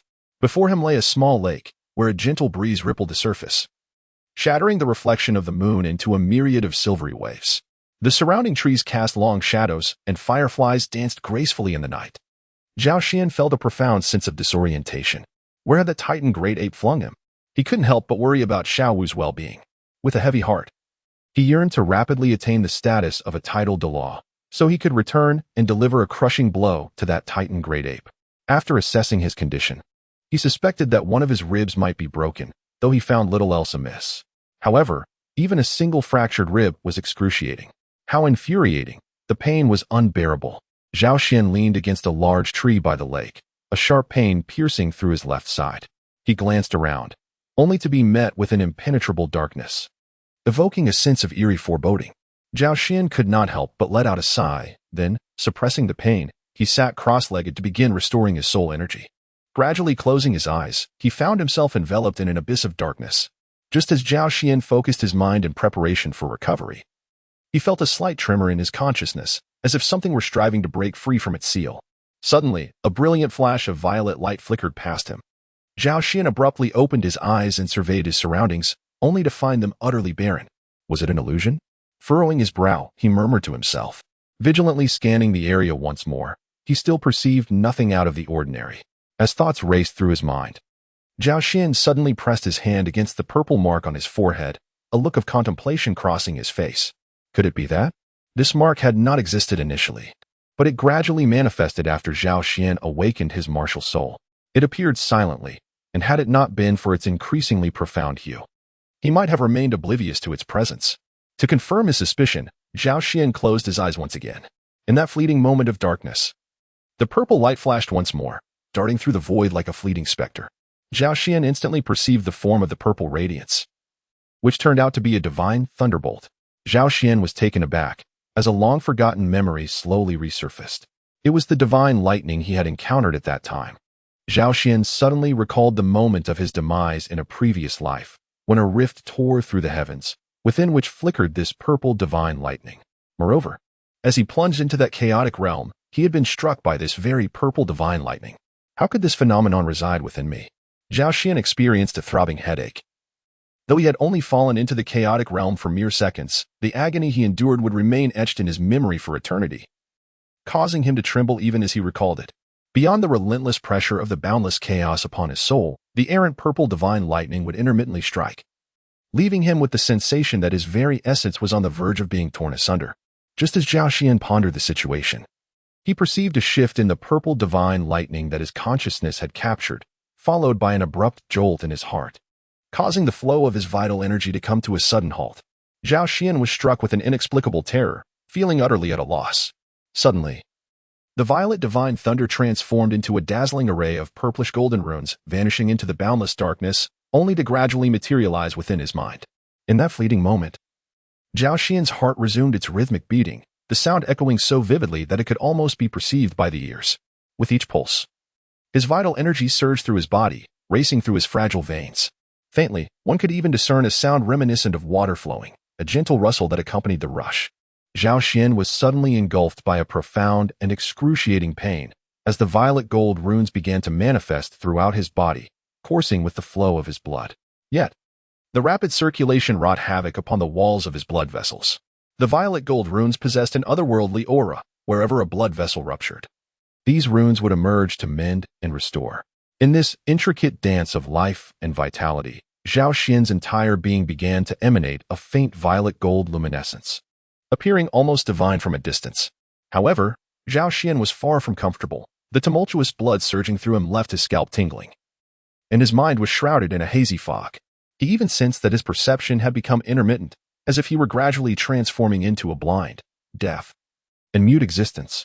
Zhao Xian felt an overwhelming sense of panic wash over him. Tiny beads of blood surfaced from the pores of his skin, mingled with faint black impurities, as delicate runes began to emerge gradually across his entire body. Poof! Zhao Xian could not help but spit out a mouthful of blood, which was exceedingly foul. After expelling it, he felt as if his entire body had become light and ethereal. Zhao Xian's resolve began to waver, as he sensed an extraordinary metamorphosis unfolding within his being. However, the excruciating pain radiating from every corner of his body rendered him nearly incapacitated. It appeared that his soul energy was rendered ineffective during this transformation, thoroughly subdued by the enigmatic, purplish-golden runes that enveloped him. Amidst the haze of his dimming consciousness, the purplish-golden symbols gradually engulfed Zhao Xian entirely, causing tiny purple lightning serpents to flicker across his surface, galloping joyfully like spirited foals. Suddenly, a brilliant purplish-golden divine thunderbolt surged through his awareness, its might reminiscent of the primordial forces that shaped the universe. As this divine thunderbolt flashed, his muddled consciousness was instantly fragmented, the vast chaos dispersing outward, while a streak of purplish-golden light emanating from a minuscule point began to expand infinitely, carving out a boundless realm within the abyss of chaos. Zhao Xian's consciousness gradually began to awaken. As he opened his eyes, he beheld a pristine golden-purple hue, beyond which lay an ethereal chaos. At the heart of the chaotic realm, within the golden-purple area, stood a diminutive figure, resembling him as if molded from the same essence. However, this figure was youthful, with a round head and a curious expression, adorned with a lightning-shaped mark upon his brow, and similarly wide, inquisitive eyes. Zhao Xian felt a sense of peculiarity within, as if he were gazing at this little figure, yet simultaneously sensing that this little figure was a reflection of himself. A fleeting spark of enlightenment crossed his mind, and Zhao Xian hesitantly pondered, the primordial spirit? The expression of the little figure shifted, its brow furrowing slightly, revealing a countenance of uncertainty. With a mere flicker of intent, Zhao Xian's vision seemed to transform, yet the singular hue of purple gold enveloping him rendered differentiation impossible. However, upon lowering his gaze, he discovered hands and feet, adorably plump and undeniably charming.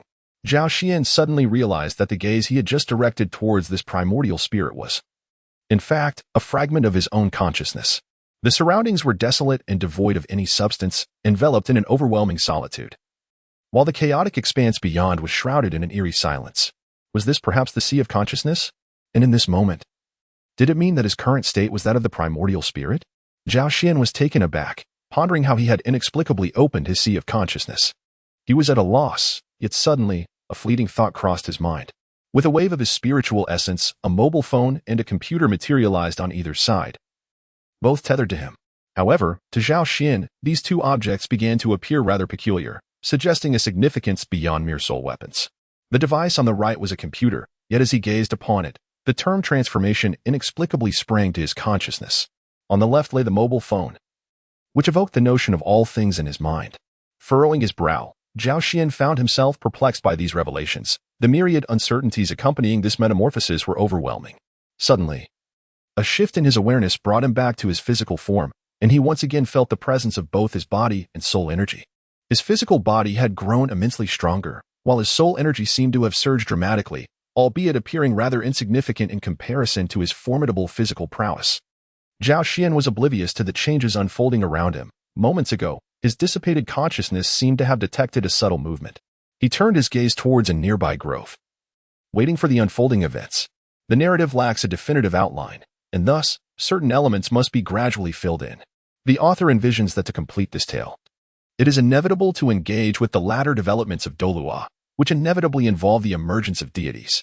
However, the author does not wish for the protagonist to ascend to divinity in the traditional sense of Douluo Continent. The protagonist inherently possesses certain chaotic demon god attributes, albeit imperfectly. Each chaotic demon god is endowed with its unique primordial path, and this time, the lingering Zishu divine thunder has merged with his being, refining his chaotic demon god essence. As for his two martial souls, they may be regarded as the innate spiritual treasures accompanying the protagonist in his chaotic demon god form. The computer, also known as a calculating machine, is fundamentally designed for computation and deduction. Therefore, the author has imbued it with the essence of creation, rendering it devoid of peculiar soul skills, possessing only the ability to yield creations, such as deducing various phenomena, even without hunting soul beasts for soul rings. The mobile phone, on the other hand, adopts its current functionalities, facilitating communication, entertainment, news consumption, transactions, and more. The author has endowed it with the characteristic of universality due to its myriad functions, albeit struggling to find suitable descriptors. The protagonist's initial three soul skills primarily draw from the characteristics of mobile signals and telecommunications fraud. while the fourth skill is intended to utilize the capabilities of a camera. Consequently, the protagonist will predominantly engage in combat using his physical prowess in the Zishu Divine Thunder, with the skills generated by the mobile phone serving as auxiliary and the computer as a pure support tool. The Zishu Divine Thunder may also be considered a martial soul, as it could potentially exhibit variations in techniques.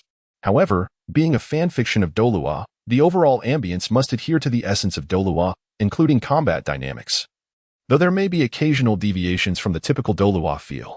Thus it is, if one disapproves, please refrain from harsh critiques. Suggestions for discussion are welcome, and the author may whimsically adopt them. Once again, those who criticize will be met with silence. Truly, silence, as the author, despite believing in a robust psyche, is admittedly a novice in the realm of combat. The 44th chapter, a fortuitous encounter with the title Douluo, through the perception of his consciousness.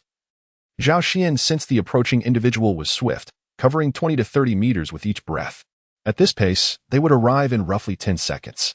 Wait a moment. Why am I foolishly standing here awaiting their arrival? Suddenly, Zhao Xian slapped his forehead, nearly moved to tears by his own folly. Shouldn't he be hiding instead?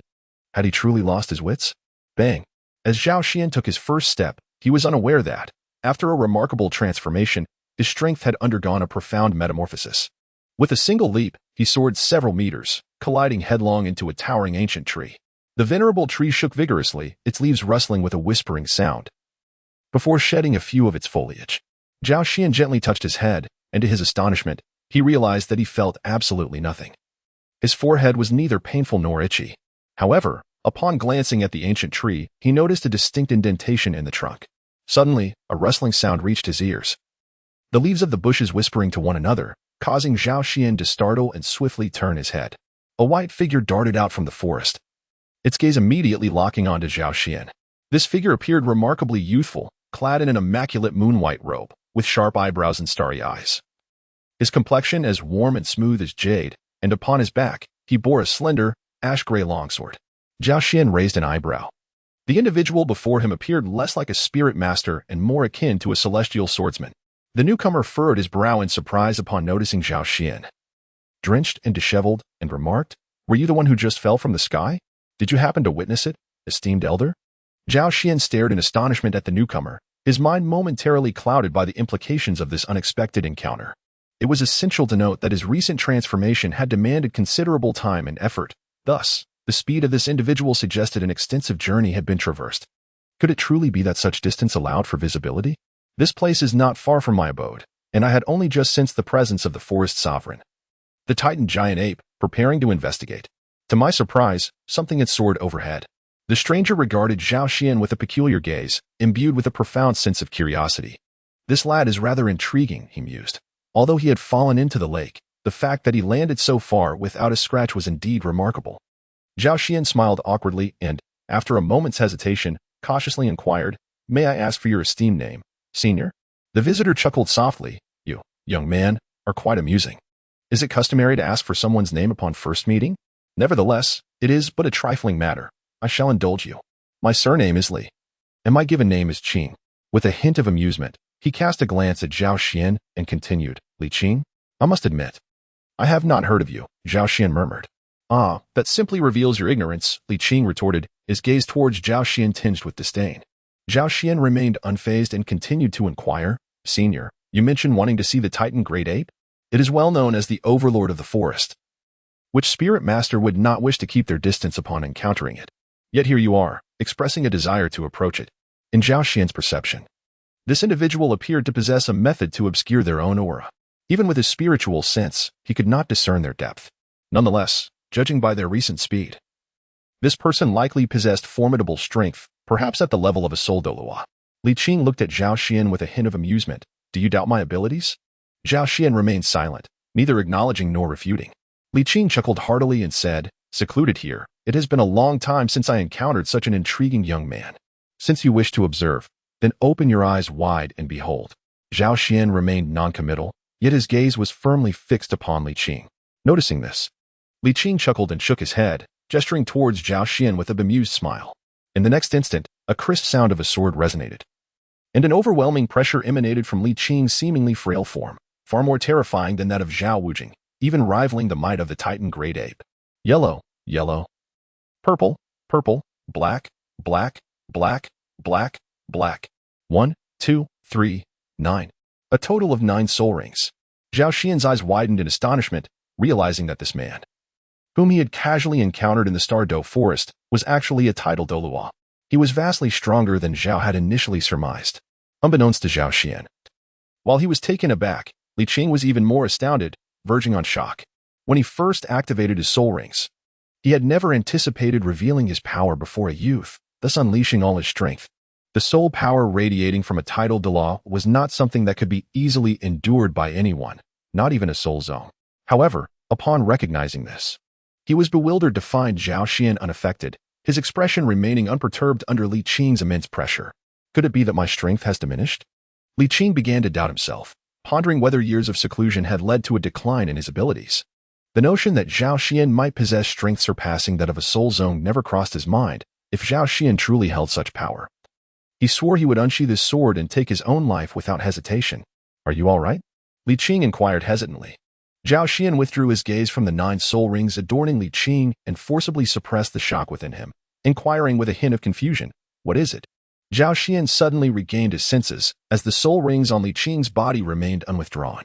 The terrifying aura of the titled Douluo surged forth like a tempestuous wave, sweeping through the surroundings, stirring up flying sand and stones, and causing the leaves to dance wildly. Even the lake was set into tumultuous ripples. Yet, Zhao Xian stood resolute like a lighthouse upon a rocky shore, unyielding to the battering winds and crashing waves. Zhao Xian felt a pang of suspicion and discreetly cast a glance at Li Qing, wondering if this individual, unable to bear the spotlight, was contemplating silencing him. Suddenly, Li Qing's eyes sparkled as if he had discerned something amiss. Such formidable physical prowess. He gazed at Zhao Xian's exposed skin with a hint of astonishment. After undergoing a transformation, Zhao Xian's skin became even fairer, exuding a translucent sheen reminiscent of jade. "Young man, you have posed 2 questions to me. May I inquire one of you in return?" Li Qing smiled. "Please, ask away, senior," Zhao Xian promptly replied, "as long as it does not involve life-threatening intentions." Although his strength had undergone a dramatic evolution after the metamorphosis, Zhao Xian remained uncertain about his ability to contend with the titled Douluo. He harbored a desire for such a possibility, yet he was acutely aware of its improbability. The root of his apprehension stemmed from the fact that he had never witnessed the prowess of a titled Douluo. Even with one before him, he dared not take risks. Upon Zhao Xian's agreement, Li Qing was not the least bit surprised. He earnestly inquired, "I wish to know your name. If you could also share your age and martial spirit, that would be splendid." "Zhao Xian, 12 years old, and a spirit master of the 3rd ring," Zhao Xian replied. Although his face betrayed no emotion, Li Qing's heart was jolted in astonishment. 12 years old, and a 3rd ring spirit master. What extraordinary talent must this young man possess? At the same time, a flicker of doubt arose within him. How can a 12-year-old 3rd ring spirit master possess such formidable physicality? Chapter 45, The Sword of the Gentle Breeze. The two stood in a daze, gazing at one another, and the atmosphere fell into a profound silence. After a lengthy pause, Li Qing exhaled softly, temporarily setting aside his bewilderment, and curiously asked, "By the way, why did you fall from the sky just now?" Zhao Xian's face flushed with embarrassment. After a moment of hesitation, he stammered, "I was inadvertently struck and sent flying by the Titan gorilla." Li Qing was rendered speechless, yet he felt an even greater curiosity. The boy had withstood the Titan gorilla's blow without a scratch, which truly piqued his interest. Upon closer observation, he perceived that Zhao Xian's physique possessed an unusual quality, exuding a sense of naturalness as if he were an embodiment of perfection. "Young man, would you be interested in a contest of strength with me?" Li Qing suddenly proposed. Zhao Xian felt a surge of excitement. This titled Douluo appeared quite approachable. Coincidentally, he wished to assess his current strength, and having a point of reference could not be more advantageous. Moreover, this individual's martial spirit was a sword, a domain where he might not be outmatched. "I kindly ask you, esteemed senior, to show mercy," Zhao Xian respectfully bowed. Indeed, Li Qing replied with a warm smile. The two positioned themselves, standing approximately 20 meters apart, gazing at one another from a distance. "Esteemed senior, I am ready," Zhao Xian declared, his eyes suddenly igniting with fervent battle intent, feeling as if the very blood coursing through his veins was boiling.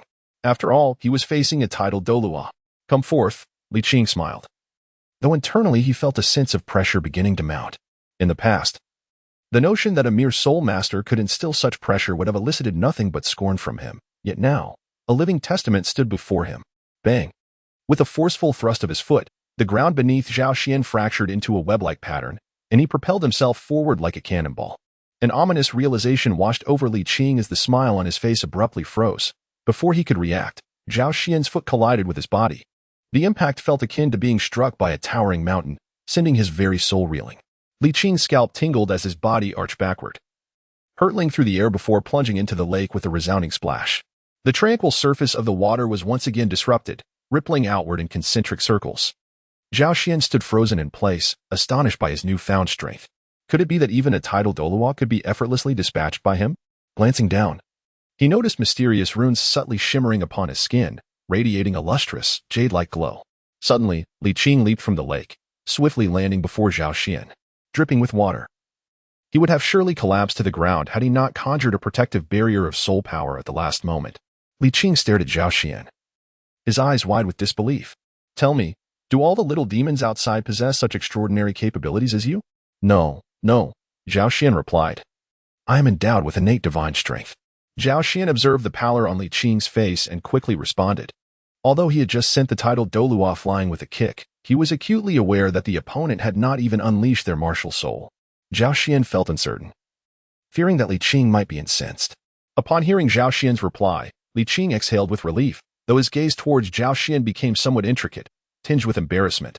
As a level 92 powerful assault-type tidal Douluo, he had once been a renowned figure on the Douluo Continent.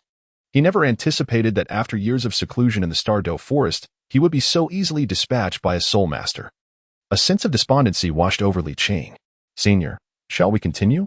Zhao Xian cautiously inquired, glancing at Li Qing's expression. Li Qing took a deep breath and declared, continue. If I do not reclaim my pride, how shall I navigate the Douluo Continent in the future? Zhao Xian's eyes sparkled with realization. I have offended. Bang! Zhao Xian charged towards Li Qing with unwavering determination, eschewing any flamboyant maneuvers as he propelled a formidable punch directly at him. The force of his blow was so fierce that it stirred the surrounding air into ripples, culminating in a sharp sonic boom. Li Qing's gaze sharpened. Even with his utmost vigilance, he nearly failed to perceive Zhao Xian's swift motion. With an almost supernatural agility, he evaded the impending fist just in time, countering with a palm strike aimed at Zhao Xian's chest. The impact echoed with a dull thud as Li Qing's slender hand met Zhao Xian's torso. Akin to striking a massive bronze bell, yet Zhao Xian appeared entirely unfazed while Li Qing's hand tingled with numbness. What manner of creature is this? His physical prowess rivals that of a spirit master at the initial rank of a tidal Douluo, if not surpassing it. Li Qing's mind raced with uncertainty. Having restrained himself to merely 50% of his strength to avoid harming Zhao Xian, he had not anticipated such an outcome. A sense of relief washed over him. Had he unleashed his full power, Zhao Xian's formidable physique would have surely turned the tables, leaving him in a most embarrassing predicament. Kid, you are quite extraordinary, Li Qing could not help but exclaim as Zhao Xian launched another assault, narrowly evading in that fleeting moment. Zhao Xian feigned shyness and chuckled. Everyone says so. Li Qing's lips twitched as he swiftly dodged to the side, evading Zhao Xian. Zhao Xian's gaze sharpened, and he retaliated with an elbow strike to Li Qing's shoulder. Li Qing staggered, feeling as though his entire shoulder had succumbed to numbness, and irritation welled up within him. Suddenly, he felt rather foolish for engaging in a contest of strength with a mere child, one whose physical prowess rivaled that of a tidal Douluo. Youngster, I shall summon my martial spirit now. Are you prepared? Li Qing's face flushed slightly, realizing that he was compelled to unleash his martial spirit against a mere 12-year-old boy. Zhao Xian pondered momentarily. Very well. Li Qing, with a resolute heart, felt the azure-gray longsword on his back emit a crisp, melodious chime. In a flash, it had mysteriously materialized in his grasp. Holding the nameless longsword, Li Qing's eyelids gently lowered, directing his gaze towards the mirror-like blade.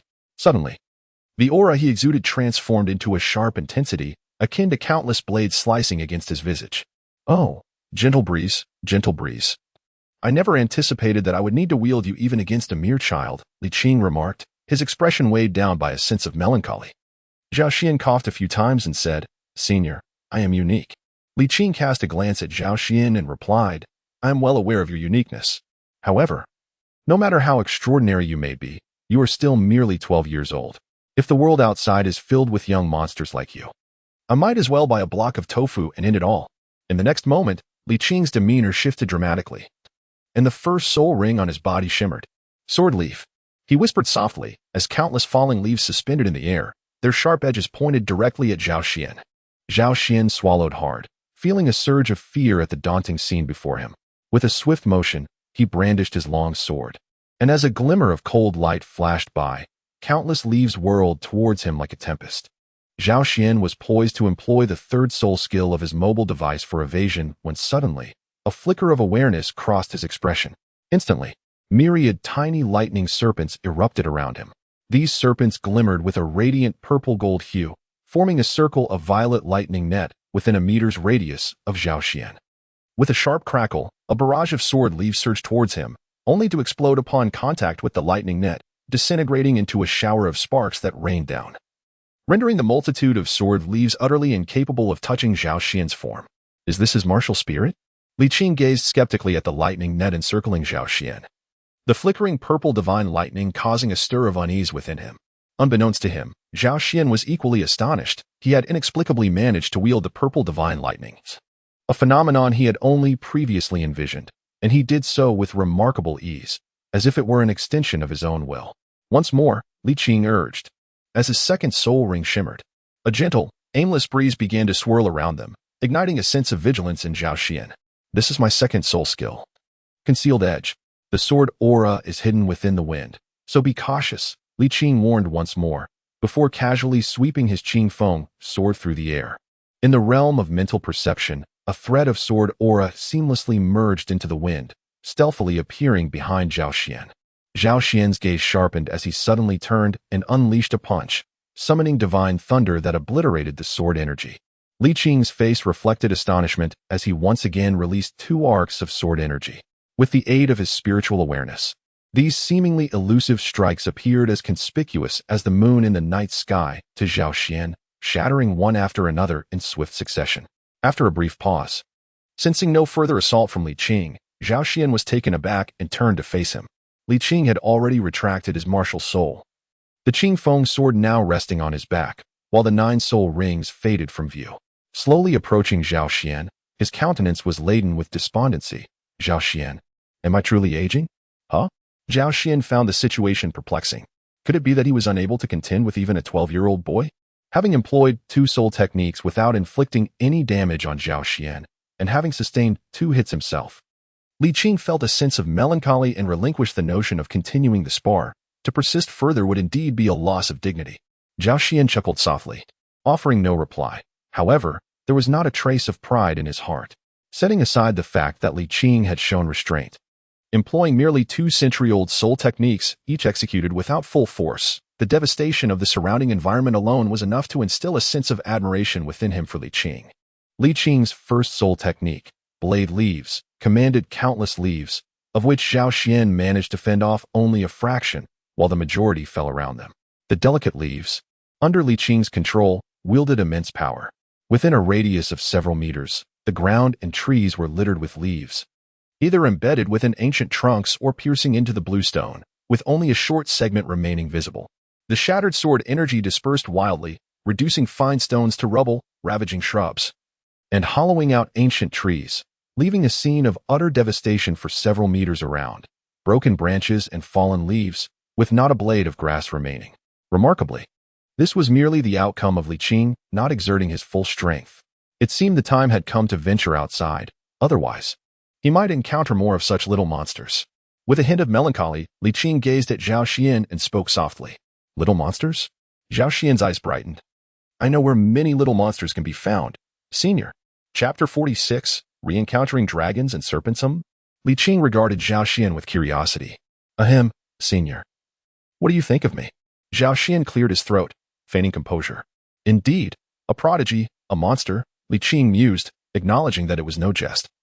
Zhao Xian's talent truly seemed unparalleled in history.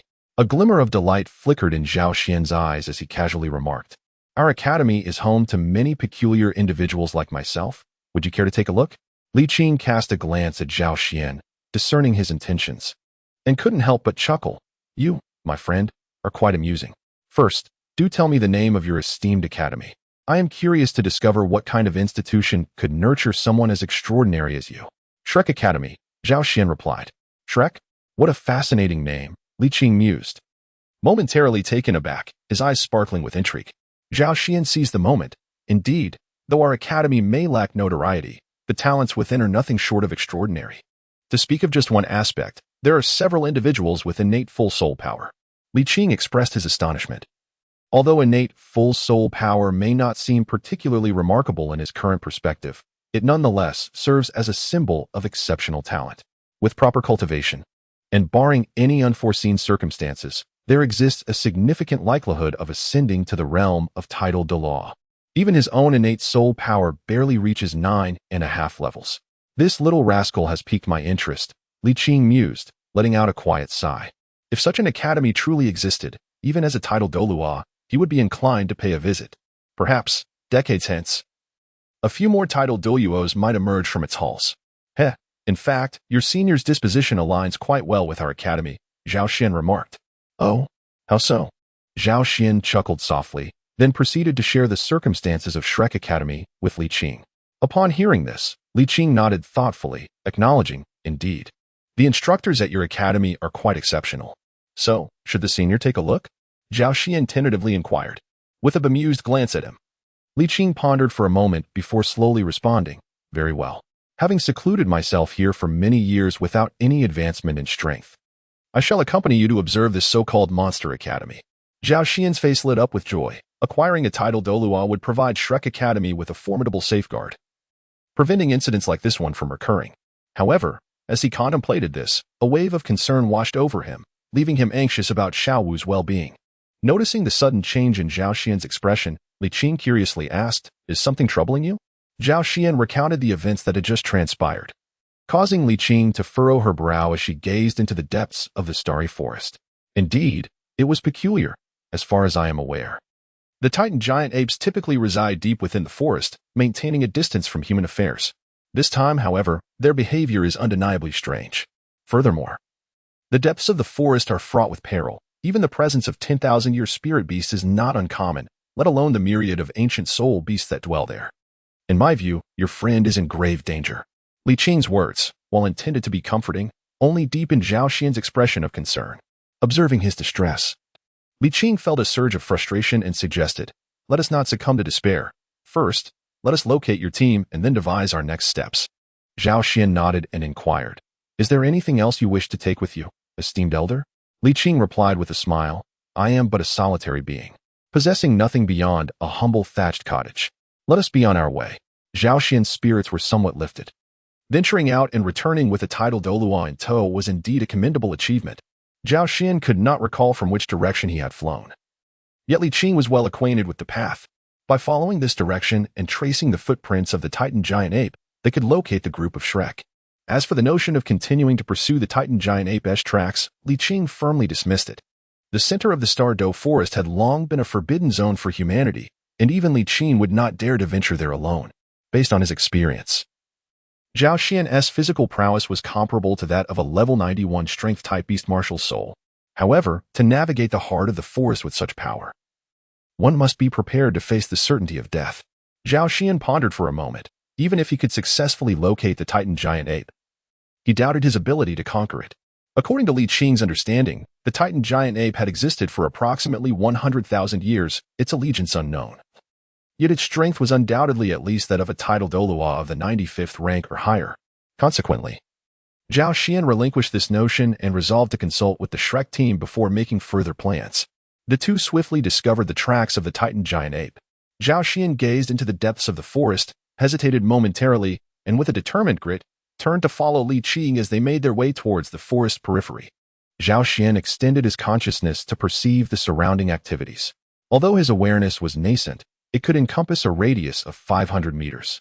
Beside him, Li Qing cast a curious glance at Zhao Xian and inquired, "Is this your mental prowess?" Zhao Xian hesitated for a moment and said, "I suppose that would be accurate. I have found them," he exclaimed suddenly, his eyes sparkling with excitement. Zhao Xian led the way, with Li Qing closely trailing behind him. He seemed to command the very winds, moving with an ethereal grace that suggested he was almost transcendent. Besides the trio, there were 3 more individuals. Along the journey, Zhao Xian furrowed his brow, sensing the presence of others through his spiritual awareness. Among them, one aura was profound as the ocean, likely possessing the cultivation of a soul Douluo. He hastened forward, anxious about potential dangers. Meanwhile, In another location, the Shrek group was locked in a standoff with 3 adversaries. The surroundings in disarray. Before them lay a faceless demon spider, prostrated on the ground. The rising soul rings indicated that the creature had met its demise. Zhao Wujie wore a grim expression, while the Shrek group cast wary glances at the 3 individuals across from them. Among the trio, 2 were quite familiar. They were the Serpent Mistress, Chao Tianxiang, and Meng Yuran, whom they had encountered not long ago. The remaining elder, if one's surmise was correct, was none other than the formidable Long Gong, Meng Shu, from the legendary dragon serpent lineage. At this moment, both parties had manifested their soul rings, creating an atmosphere thick with tension. However, in comparison to Zhao Wujie's 7 soul rings, the 8 rings adorning Meng Shu exuded an even greater sense of pressure. Who? Meng Shu suddenly directed his gaze towards the nearby woods. Zhao Xian and Li Qing emerged from the thicket, their figures becoming visible before the crowd. Zhao Xian, little Xian? The members of Shrek instantly erupted in joyous exclamations. Zhao Xian nodded towards Li Qing and then approached the Shrek group, while Meng Shu's gaze fixed intently on Li Qing. A realization dawned upon him. This individual was far from ordinary. Little Xian, are you unharmed? Tang San inquired anxiously. I am fine, but... Zhao Xian hesitated. Shaking his head, words left unspoken. What happened to Xiao Wu? Tang San gasped, instinctively gripping Zhao Xian's shoulder, his eyes reddening with emotion. I'm sorry, I could not bring her back, Zhao Xian replied, a hint of melancholy in his voice. It's all right, Tang San released his grasp on Zhao Xian. Breathing a sigh of relief, as long as it was not grave news, he could bear it. Fool, Hermione murmured softly from the side, her large brown eyes glistening with unshed tears. Zhao Xian glanced up at her, a flicker of emotion stirring within him. What had transpired here? He turned to face Long Gong Meng Shu across from him, his expression unfriendly. Ning Rongrong suddenly interjected, pointing an accusatory finger at the human-faced demon spider, and exclaimed, After you left, Xiao San pursued you and accidentally encountered this creature. After a strenuous battle, Xiao San managed to vanquish it alone. Yet this family emerged and insisted on making things difficult for him. Had we not arrived promptly, who knows what fate might have befallen Xiao San. Upon hearing this, Zhao Xian's expression turned icy, and a sudden surge of murderous intent welled up within him. Ning Rongrong's voice was far from quiet. Thus Meng ran across from her also caught the words. Equally infuriated, she exclaimed, This faceless demon spider was initially our prey. You from Shrek Academy have already stolen my spirit ring once. Now, you dare to do it a second time. Who am I to seek justice from? Meng Yuran bit her silver teeth, her face etched with sorrow and indignation. Zhao Xian's expression was peculiar as he cast a glance at Tang San, who, with a hint of exasperation, nodded in acknowledgement of the injuries sustained by the human-faced demon spider. Is that so? Zhao Xian remarked, his gaze landing on the irate Meng Yuran, contemplating her extraordinary fortune. However, this does not justify your tyrannical behavior. Zhao Xian's eyes turned icy as he retorted, Who is to blame for being a waste? Opposite him, Meng Yuran's family was visibly shaken. The serpent matriarch's countenance darkened, and Long Gong Meng Shu withdrew his gaze from Li Qing, coldly admonishing, Young man, do you understand that calamity often springs from one's own words? Zhao Xian cast a disdainful glance at Long Gong, recognizing that with his current strength, even facing the fusion technique of a martial soul would yield no advantage, let alone anything else. Elder, what is your perspective? Zhao Xian inquired, turning his gaze toward Li Qing. At that moment, the attention of the crowd shifted toward Li Qing. The members of Shrek displaying curiosity, while only Zhao Wujie felt a stir within. This individual exuded an aura of formidable power. Li Qing chuckled softly, Young man, do you intend to use me as a mere weapon? However, while battles among the younger generation are permissible, bullying the weak is utterly unacceptable. With a calm gaze, Li Qing fixed his eyes on Long Gong as 9 soul rings began to rise majestically beneath his feet.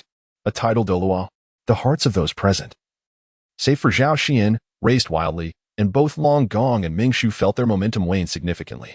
Zhao Wujie's eyes were nearly bulging out of his head. In such a short span of time, where could Zhao Xian possibly find a tidal Douluo? Chapter 47. The outcome is decided. The mention of tidal Douluo rendered the atmosphere instantly silent. Long Gong Meng Shu's imposing presence swiftly diminished. Clearly, he lacked the audacity to act recklessly in front of a tidal Douluo. Meng Shu's demeanor changed in an instant. He displayed shock and respectfully addressed Li Qing. May I inquire as to your esteemed title, Your Highness? Li Qing, unreserved, replied nonchalantly, Yujun. Upon realizing he was in the presence of Yujun Douluo, Mingshu expressed regret for any perceived disrespect. For reasons unknown to Zhao Xian, it seemed that Mingshu breathed a sigh of relief upon hearing Li Qing's name. It is an honor to meet your highness, Yujun. I am Zhao Wuji, he stated, acknowledging Li Qing as esteemed title. Even Zhao Wuji, who was typically proud and unruly, offered a respectful bow.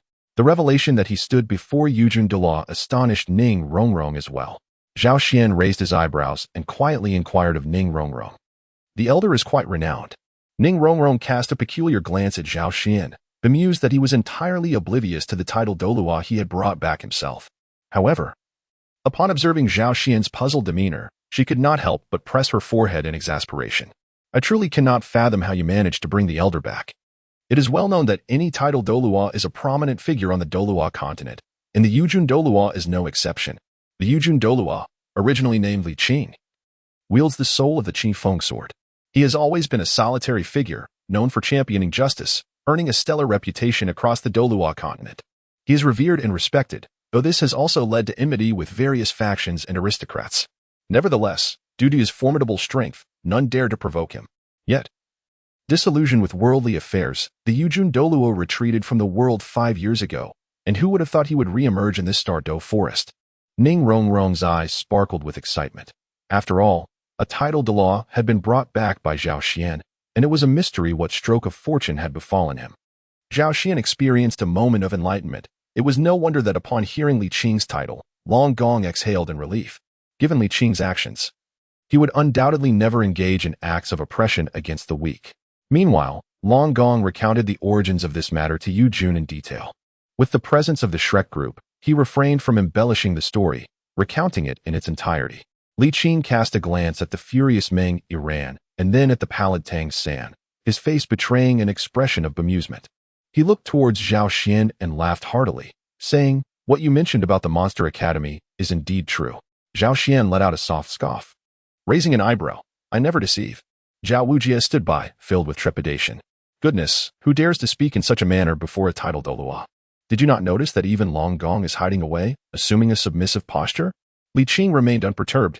He glanced at the fallen human face spider on the ground, then furrowed his brow as he turned to Tang San.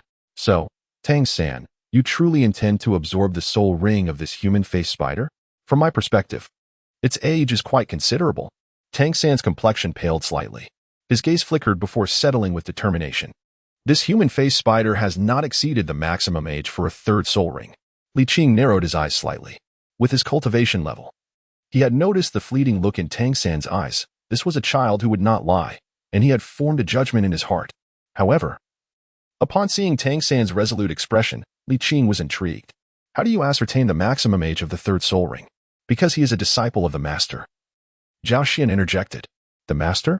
The renowned figure in the field of research? Li Qing pondered for a moment before his eyes brightened. Indeed, Tang San nodded, somewhat surprised that this title Douluo had heard of the master. It seemed the master had found a disciple capable of realizing his ideals. Li Qing regarded Tang San intently. From the earlier conversation with Long Gong, he had learned that Tang San was merely 12 years old and already at level 30, with a martial soul of blue-silver grass. It appeared that this emergence into the world was a commendable choice. Li Qing mused silently. After years of traversing the continent, he had never encountered such a multitude of intriguing events. However, glancing at the quiet family nearby, Li Qing felt a headache coming on. They seemed to regard him as one of the Shrek Academy group. As he surveyed the two parties, his eyes suddenly brightened. He pointed at an iron-like box in Tang San's hand. Is that a hidden weapon? You are familiar with hidden weapons, senior? Tang San asked, astonished, as he had never heard that term used before in this world. I have traveled extensively across the continent and have encountered them in various places, though they are quite rare. Since you know how to use this, do you also wield flying daggers? Li Qing gestured towards Meng Yiran. Tang San turned to look, his eyes alight with interest. Meng Yiran, perplexed, glanced at the two, her gaze falling upon the broken soul dagger strapped to her waist. Her eyes gleamed with realization. Are you saying this is a hidden weapon? Indeed, Tang San affirmed. Such weapons, effective only when used discreetly, are referred to as hidden weapons. Meng Yiran pondered for a moment. Does your grace mean to determine the victor using this? Precisely. Do you have any objections? Li Qing clapped his hands. seemingly pleased to have found a resolution to the conflict. No objections, Ming Yiran replied, her confidence radiating as she squared her shoulders and cast a challenging look at Tang San. I have no objections either, Tang San replied with a smile. The other Shrek students exchanged curious glances, their eyes drifting towards Zhao Wujia, who grimaced before turning to glare back. I have heard that the effectiveness of hidden weapons hinges on precision and surprise. As the element of surprise is unnecessary here, we shall focus solely on precision. Here is the plan. Zhao Xian will shake a large tree 20 meters away to cause its leaves to fall. Then, both of you will simultaneously use your flying daggers. Each dagger that pierces a leaf will score 1 point, and only those that strike the trunk will be counted. What say you? Sounds good. They both nodded in unison, appearing quite confident. Li Qing nodded, then turned to Meng Yiran. How about you split your flying daggers in half, allowing each of you to use one portion? Absolutely. Meng Yiran responded without hesitation, secretly pleased, as this arrangement favored her. She was accustomed to using the daggers, while Tang San had never handled them before. I have no objections, Tang San stated calmly, knowing he had already secured victory from the outset of this contest. Li Qing chuckled softly. Indeed, the outside world was far more captivating. He nodded towards Zhao Xian. Zhao Xian understood, then walked to a large tree 20 meters away. Once Tang San and Ming Yiran were prepared, Zhao Xian took a deep breath and delivered a powerful punch to the ancient tree, its trunk measuring over 2 meters in diameter. With a resounding bang, akin to a clap of thunder, the ancient tree shattered under the force of his blow, splintering into numerous fragments that shot forth like cannonballs, accompanied by a formidable wave of energy that radiated in all directions. Li Qing's expression changed dramatically. The Qingfeng sword at his back responded immediately, while 9 rings of soul energy began to rise at his feet. With a clang, he unleashed his 5th soul skill, Sword Wall. Countless splintered wood and debris, mingled with swirling dust and stones, rushed towards him. Yet they were all halted by a wall of sword energy that shimmered like white jade before him. Anything that collided with this sword wall was mercilessly torn to shreds by the concealed sword chi within. As the smoke began to settle, the already devastated area appeared even more ruined. The ancient tree lay in ruins, its complex root system unearthed, exposing fresh soil. All remaining branches and leaves were swept away, leaving only bare limbs, as if the earth had been plowed. The onlookers, protected by Li Qing, were left speechless, with Zhao Wujia swallowing hard, astonished at how this individual had transformed into such a formidable force in merely a short time. No, it should be said he had become even more monstrous. Long Gong Mingshu instinctively tugged at the sleeve of the serpent lady, Cha Tianxiang, beside him. Is this the 12-year-old soul master with 3 rings you spoke of? Cha Tianxiang nodded in a daze, her gaze vacant. This was far beyond the battle prowess of a soul master. Even their spirit fusion techniques, capable of contending with tidal Douluos, could not achieve such an effect. Zhao Xian, what are you doing? Li Qing's forehead was lined with veins. Apologies. I haven't fully adjusted after the breakthrough, Zhao Xian replied, drenched in sweat and somewhat embarrassed. The members of Shrek Academy were astounded. Brother, do you even want to live? Another breakthrough? Zhao Xian found another tree and then turned back to gaze at Ming Yiran and Tang San. The two, having recovered from their astonishment, calmed their minds and nodded in acknowledgement toward Zhao Xian. Zhao Xian was resolute in his intentions, channeling his strength to deliver a powerful punch against the ancient tree beside him. The tree shuddered violently, causing its leaves to cascade down like a gentle rain. Meng Yiran's eyes sparkled with determination as her hands moved in unison, sending forth streams of silvery light towards the ancient tree, her motions precise and fluid, akin to the effortless flow of a river. Yet, despite Meng Yiran's remarkable performance, the gaze of the crowd remained fixated on Tang San, including the perceptive Long Gong and Chipa. Tang San quietly turned around and unfastened the cloth pouch that had been tied at Meng Yiran's waist, revealing 18 broken soul daggers neatly arranged within. As Meng Yiran executed her attack, Tang San too sprang into action. With a subtle tremor of his hands, the pouch responded, and the 18 daggers soared from it almost simultaneously, tracing intricate arcs towards the ancient tree, resembling ethereal rainbows adorned with gracefully curving lines. Satisfied with her concealed weapons deployment, Meng Yiran nodded approvingly before turning to Tang San, only to find him approaching her. In a mix of surprise and anger, she exclaimed, "You didn't engage. Do you look down upon me?" Tang San remained silent, merely shaking the now empty pouch in his hand. Meanwhile, Long Gong and Sheep approached, casting a complex glance at Tang San before patting Meng Yiran on the shoulder, saying, "Child, let us accept our fate. We wagered, and we shall abide by the outcome. Meng Ran, bewildered, queried what? Suddenly, as if a realization struck her, she pushed past Long Gong and Shi Pe, racing towards Zhao Xian's location. Zhao Xian gestured with her lips, indicating that she should observe the results herself, truly embodying the saying one does not turn back until hitting the southern wall. One does not relent until reaching the Yellow River. Meng Ran dared not meet Zhao Xian's gaze, even turning slightly to the side in trepidation. When she beheld the flying dagger embedded in the ancient tree, she was momentarily stunned, her expression growing somewhat despondent. How could this be possible? Zhao Xian shrugged.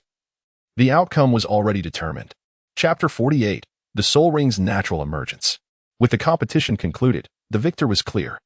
Tang San's acquisition of the Soul Ring proceeded without further obstacles, while Meng Yiran once again fell to Tang San's prowess. Everyone anticipated her to be consumed by rage. Yet unexpectedly, she displayed a tender sentiment, bestowing a kiss upon Tang San before parting. Tang San's face flushed with embarrassment, while Dai Mubai and the others looked on with envy. After all, Meng Yiran was undeniably a stunning beauty. You truly are fortunate, Xiao San, remarked Ma Hongjun, his expression rife with envy and jealousy. Indeed, Dai Mubai and Oscar concurred with fervent nods. Ning Rongrong observed the scene from a distance, muttering to herself, "Humph. All men are just burshofs." Zhao Wuji experienced a throbbing headache as he forcefully pushed aside the individuals clustered around Tang San, exclaiming, "Enough. Let Xiao San swiftly absorb the soul ring. Otherwise, it will soon dissipate." After a brief nod, Tang San settled into a meditative posture to commence the absorption of the soul ring.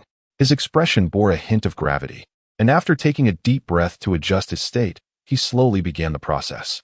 Hermione cast several glances at the man-faced demon spider, her countenance reflecting uncertainty as she quietly addressed Zhao Xian. This man-faced demon spider appears to have a considerable age.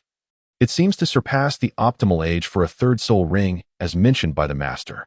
I am aware, Zhao Xian replied with a calm demeanor, his tone measured. Upon hearing this, Hermione furrowed her brow, unable to restrain her inquiry. Then why do you not prevent Tang San? Do you believe it would be effective? Zhao Xian sighed softly. With Xiao Wu recently in peril and now missing, Tang San's thirst for power is likely unprecedented. Although he is generally amiable, once he resolves to pursue something, even the strongest of forces cannot sway him. Hermione was momentarily taken aback, then gently nodded, her gaze drifting toward Tang San, filled with a sense of reluctance.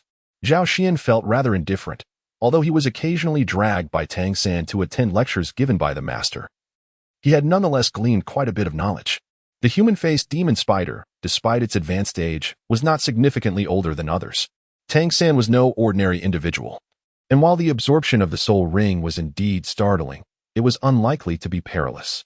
Meanwhile, Zhao Wujia was cautiously engaging in conversation with the esteemed Li Qing, while Dai Mubai and Ma Hongjun excitedly gathered around, with a few girls showing keen interest, for these were living embodiments of tidal Douluo. With Li Qing present, Zhao Xian felt assured that no one would interrupt Tang San during his soul ring absorption. Furthermore, having yet to thoroughly comprehend his own newfound powers after his breakthrough, Zhao Xian settled into a meditative position a short distance away from the group. Within his sea of consciousness, a magnificent expanse unfolded, a resplendent space of purple and gold, both sacred and inviolable, untouched even by the surrounding chaos. The primordial spirit of Zhao Xian resided within, embodying the essence of creation and all things. Suddenly, without warning, his primordial spirit opened its eyes, a glimmer of lightning flashing momentarily within his gaze. Zhao Xian glanced to his left and right, his gaze ultimately settling on the right side. Confusion clouded his expression as he regarded the computer nearby. What was the meaning behind this phenomenon? As if in response to Zhao Xian's bewilderment, the computer suddenly disintegrated into a cascade of luminous streams, within which countless minuscule runes flickered vibrantly. Zhao Xian focused intently, only to discover that these runes were composed solely of zeros and ones. The streams of light continuously morphed before him, manifesting an array of entities, clouds, flora, rivers, seas, lions, and tigers, both tangible realities and ethereal illusions transformed seamlessly into existence. Zhao Xian was momentarily taken aback, his expression peculiar. The binary digits 0 and 1 bore an uncanny resemblance to the yin and yang of Taiji, embodying a profound transformation akin to the interplay of opposites, seemingly capable of giving rise to all things in the universe. Could it possibly manifest a soul ring? A sudden inspiration struck Zhao Xian, for after undergoing a metamorphosis, he had condensed his primordial spirit, resulting in a significant surge in his soul power, reaching the threshold of level 40. Unexpectedly, it appeared as if a consciousness was at play. The stream of light reformed into a computer at his right hand, while on the left, his mobile phone suddenly revealed 3 soul rings. To Zhao Xian's astonishment, they disintegrated into a cascade of luminous particles, which then converged into a gentle stream that flowed into the nearby computer. For the first time, the screen illuminated, displaying a myriad of enigmatic zeros and ones flickering across it. Subsequently, the gentle stream flowed forth once more, reconstituting itself into soul rings that encircled the mobile device. Zhao Xian blinked in disbelief. Was that all there was to it? In the next moment, the once stable purplish-golden space began to tremble, as though a curtain had been ripped away by an unseen hand. With the entire purplish-golden realm surging towards the computer, the screen flickered once more, inundated with an overwhelming cascade of zeros and ones that dazzled the eye. The surrounding purplish-golden space shrank increasingly smaller, and Zhao Xian could sense a palpable pressure emanating from the encroaching chaos. Memories from a past life surged forth, causing Zhao Xian to break into a cold sweat, instinctively exclaiming, "Stop!" The trembling purplish-golden space fell suddenly silent, having contracted to a fraction of its former size. Zhao Xian's primordial spirit felt a strange weariness wash over him. These are the powers of my consciousness, he realized suddenly. Fortunately, his primordial spirit was continuously generating consciousness, suggesting that the purplish-golden space could still expand. However, if this space were to vanish, his primordial spirit would be subjected to the oppressive chaos, likely the fabled backlash of consciousness. Zhao Xian, feeling awkward, gazed at the incessantly flashing numbers on the computer screen and wondered what this barrage of consciousness was being utilized for. Just as he pondered this, the computer screen abruptly went dark, and a stream of light surged forth from the device, transforming before him into a slightly blackened purple soul ring. It was as if his phone had sensed this event, instantly absorbing the soul ring. Simultaneously, a message materialized in Zhao Xian's mind. 4th soul skill, timeless preservation. This ability allows the user to record a soul skill they observe and convert it into their own. However, only one soul skill can be recorded at a time, and it can be reshaped once every 7 days. The potency of the soul skill is contingent upon the user's own strength. Zhao Xian was taken aback. Could he truly manifest a soul ring for himself? Before he could fully revel in this realization, a sudden, piercing shout from the real world jolted him awake. "Who is it?" Li Qing bellowed. Zhao Xian opened his eyes, only to find the crowd on high alert, their gazes fixed intently on a nearby thicket. The bushes rustled slightly, and then a figure stumbled out. "Xiao Wu!" The crowd exclaimed in astonishment. Zhao Xian rose to his feet. A mix of astonishment and trepidation etched upon his face. "How on earth did you escape from the clutches of the Titan ape?" Li Qing approached Zhao Xian, furrowing his brow as he inquired, "Is this the friend you claimed was taken by the Titan ape? Are you certain she was indeed captured by it?" Zhao Xian wore a perplexed expression. Indeed, Xiao Wu had been captured by the Titan great ape. How could a spirit master of such caliber manage to escape from the clutches of the Titan great ape? What could possibly account for this extraordinary circumstance? Zhao Xian approached, and happened to overhear Xiao Wu stating that the Titan great ape had been frightened away by a bellowing cow. "Senior, what is this?" Zhao Xian turned to Li Qing, looking bewildered. Li Qing stroked his chin and remarked, "To my knowledge, deep within the Star Doe forest resides a 100,000-year-old sky blue bull python. Could it be that? However, it is quite peculiar, as logically, a Titan great ape nearing its 100,000-year lifespan should not be intimidated by a sky blue bull python." Xiao Wu continued her explanation. And although there were numerous points of suspicion, the fact that they had returned was indeed a positive outcome. Zhao Xian let out a deep sigh of relief. Chapter 49. Tang Xin Awakens. Noticing a peculiar expression on Li Qing's face, Zhao Xian inquired with curiosity, "Senior, is there something amiss?" "No," Li Qing replied with a smile, shaking his head slightly. Zhao Xian, seeing no urgent matters at hand, made his way directly towards Xiao Wu, intending to inquire in detail about the Titan great ape. In that fleeting moment, when Zhao Xian turned his back, a flicker of doubt crossed Li Qing's face as his gaze shifted toward Xiao Wu. Something about this atmosphere seems amiss. Unbeknownst to him, Zhao Xian, having turned around, felt a similar unrest within, for under the scrutiny of divine perception, nothing remains concealed. Suppressing the shock deep within, Zhao Xian resolved to dismiss it, ideally wishing to erase it completely from his memory. At this moment, Tang San was in a rather dire state, and Xiao Wu, focusing all her attention on him, failed to notice the exchanged glances between Zhao Xian and Li Qing. Nevertheless, her petite figure appeared quite helpless. Zhao Xian paused momentarily, resolving not to inquire further with Xiao Wu about the events that had transpired, as he harbored a vague inkling within him. The soul ring of the man-faced demon spider was exceedingly ferocious, surpassing the one absorbed by Oscar from the phoenix-tailed chicken serpent by a significant margin. Tang San's expression contorted, evidently enduring excruciating pain. A low, involuntary roar escaped Tang San's lips, the anguish piercing through him as if he were sharing in his torment. Xiao Wu's tears cascaded down like a kite severed from its string, and the onlooker shuddered, casting odd glances at Tang San, uncertain of the torment he was enduring. Yet the sound of his pain was chilling enough to evoke fear. Crackling sounds emanated from Tang San's body, as if his bones were undergoing a metamorphosis. The blue-silver grass that lay around him gradually thinned and changed color. It seemed he had passed the perilous phase. Li Qing approached Zhao Xian, expressing astonishment. Diffusion of plant-type martial souls and beast-type soul rings is indeed remarkable. It is no wonder he is a disciple of the master. Such daring artistry is commendable. Who is he? Xiao Wu asked, startled. This is Senior Li Qing, a title Douluo, Zhao Xian introduced succinctly. Greetings, Senior. Xiao Wu's pupils dilated as she lowered her head and greeted him softly. No need for excessive courtesy, Li Qing replied with a gentle nod. After this brief introduction, the group fell into silence, their gazes fixated on Tang San, each lost in their own thoughts. Tang San's bones appeared to be undergoing a strange restructuring when suddenly, with a pop, his garments were torn to shreds by the released soul power, leaving him completely exposed. A chorus of gasps erupted from the girls, who turned their heads in embarrassment. The boys, in contrast, were far less discreet, huddling together, intrigued as they pointed at Tang San. Tang San suddenly cried out in pain, startling everyone. They watched as he convulsed violently, his body bending as coppery spikes erupted from his back, pulsing beneath his skin.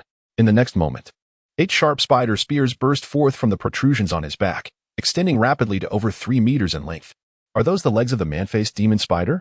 The crowd gasped instinctively, recognizing the resemblance between Tang San's emerging spears and the legs of the fallen creature. Is little San going to turn into a monster? Ma Hongjun stammered. What nonsense are you spouting? Dai Mubai reprimanded, nearly causing Ma Hongjun to stumble. After the spears emerged, the agony on Tang San's face gradually faded, and he regained his composure. Examining the spears closely, they appeared slender and bone-like, one side edged with a sharp blade, glinting coldly, yet exuding a faint sweetness. The spears suddenly plunged into the ground, lifting Tang San into the air, surrounded by a whirlwind of blue-silver grass that enveloped him in a protective cocoon. At this moment, the onlookers finally grasped the gravity of the situation. Zhao Wujia, after years of teaching, had never witnessed such a convoluted transformation in his students, let alone the extraordinary events unfolding with Tang San. Senior, do you have any insight into what is happening with Tang San? Zhao Wujia inquired of Li Qing. Li Qing furrowed his brow. I feel I have encountered a similar phenomenon before, but the details escape me due to the passage of time. However, I can assure you that this young lad is not in peril. His blue-silver grass appears to have mutated. Though it has thinned, its resilience has seemingly increased. The emergence of those spider spears is undoubtedly a boon. Li Qing picked up a strand of the transformed blue-silver grass, and with a flick of his fingers, severed it with an invisible blade. He attempted to pull it, yet found it remarkably resilient. Raising an eyebrow, he pondered, is this truly just blue-silver grass? Upon hearing Li Qing's words, the tension among the group eased slightly, providing them with some comfort. Xiao Wu murmured anxiously, her eyes reddened, little San. You must not come to harm. This unexpected metamorphosis lasted a full day, with the sky transitioning from dark to light and back again. Fortunately, the group was numerous enough to take turns guarding Tang San. Finally, he awakened. With a soft murmur, the blue-silver grass surrounding him unfurled like blooming chrysanthemums, revealing Tang San at the center, completely unclothed, an embodiment of purity amid the murky waters. The girls turned beet red, shyly averting their gazes. Xiao Wu, suppressing her embarrassment, fixed her eyes firmly on Tang San's face, striving to avoid looking downward. As Tang San slowly opened his eyes, the first figure he beheld was the one who had been worrying for him. Xiao Wu, he exclaimed involuntarily. It was a touching scene of sibling affection. The two embraced in tears, their sorrow palpable, drawing sighs from the boys and quiet glances from the girls. I must say, Zhao Xian's voice broke the moment. Tinged with exasperation, could you please put on some clothes? Tang San, puzzled, furrowed his brow and glanced at his bare body, momentarily taken aback. Who took off my clothes? He asked innocently. The group stifled their laughter as Zhao Xian, with a resigned sigh, retrieved a garment from his soul guide and handed it to Tang San. Blushing, Tang San covered himself with one hand while hastily accepting the clothing. By the way, what are you girls sneaking peeks at? Zhao Wujia shot a glare at the girls who had been stealing glances. Xiao Wu, hearing this, swiftly turned to glare at Ning Rongrong and Hermione, her crimson eyes narrowing with fierce intensity. The girls, intimidated by Xiao Wu's fierce gaze, quickly turned away, with Ning Rongrong muttering, "Looking won't cost us anything." Humph. Xiao Wu huffed, ignoring them, and turning back to watch Tang San as he dressed. Tang San, now clad in pants, felt Xiao Wu's gaze upon him and blushed deeply, saying, "Xiao Wu, could you please turn around?" Xiao Wu pouted, "What is the big deal?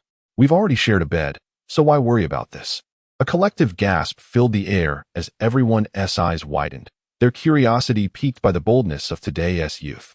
Zhao Xian stood by with a cheerful demeanor, leaving others to wonder if he was truly unaware of the underlying circumstances. Back at the Nodding Academy, an incident occurred when Xiao Wu accidentally spilled water from her cup onto her blanket.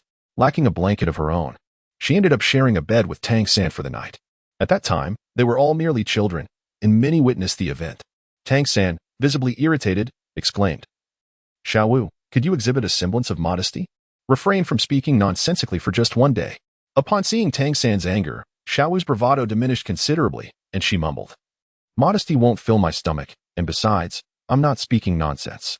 Tang San, feeling exasperated, chose to ignore her and hurriedly donned his trousers.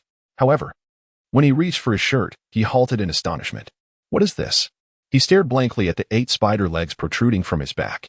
With a mere thought, the spider legs moved with the dexterity of his own limbs. "I don't know. They sprouted after you absorbed the soul ring," Zhao Xian shrugged. Tang San, bewildered, attempted to maneuver the spider legs, and the sharp spider spears struck towards a nearby ancient tree. The tree's sturdy trunk was sliced through as effortlessly as tofu, stopping only after penetrating several inches.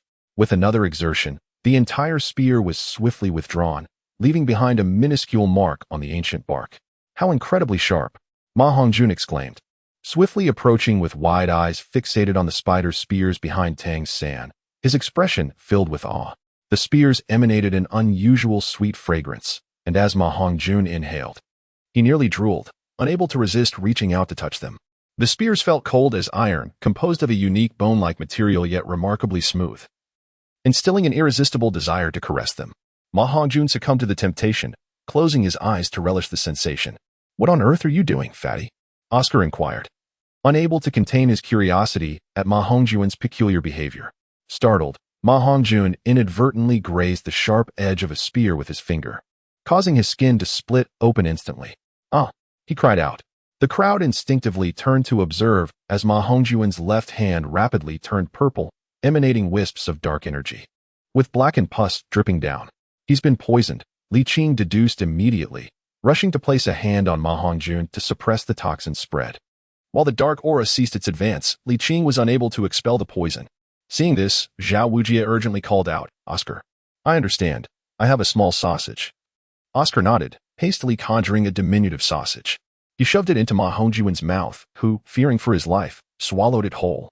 His complexion improved considerably, yet the dark energy on his hand persisted. Ma Hongjun, now pale with fear, thought, "Surely, I won't perish like this."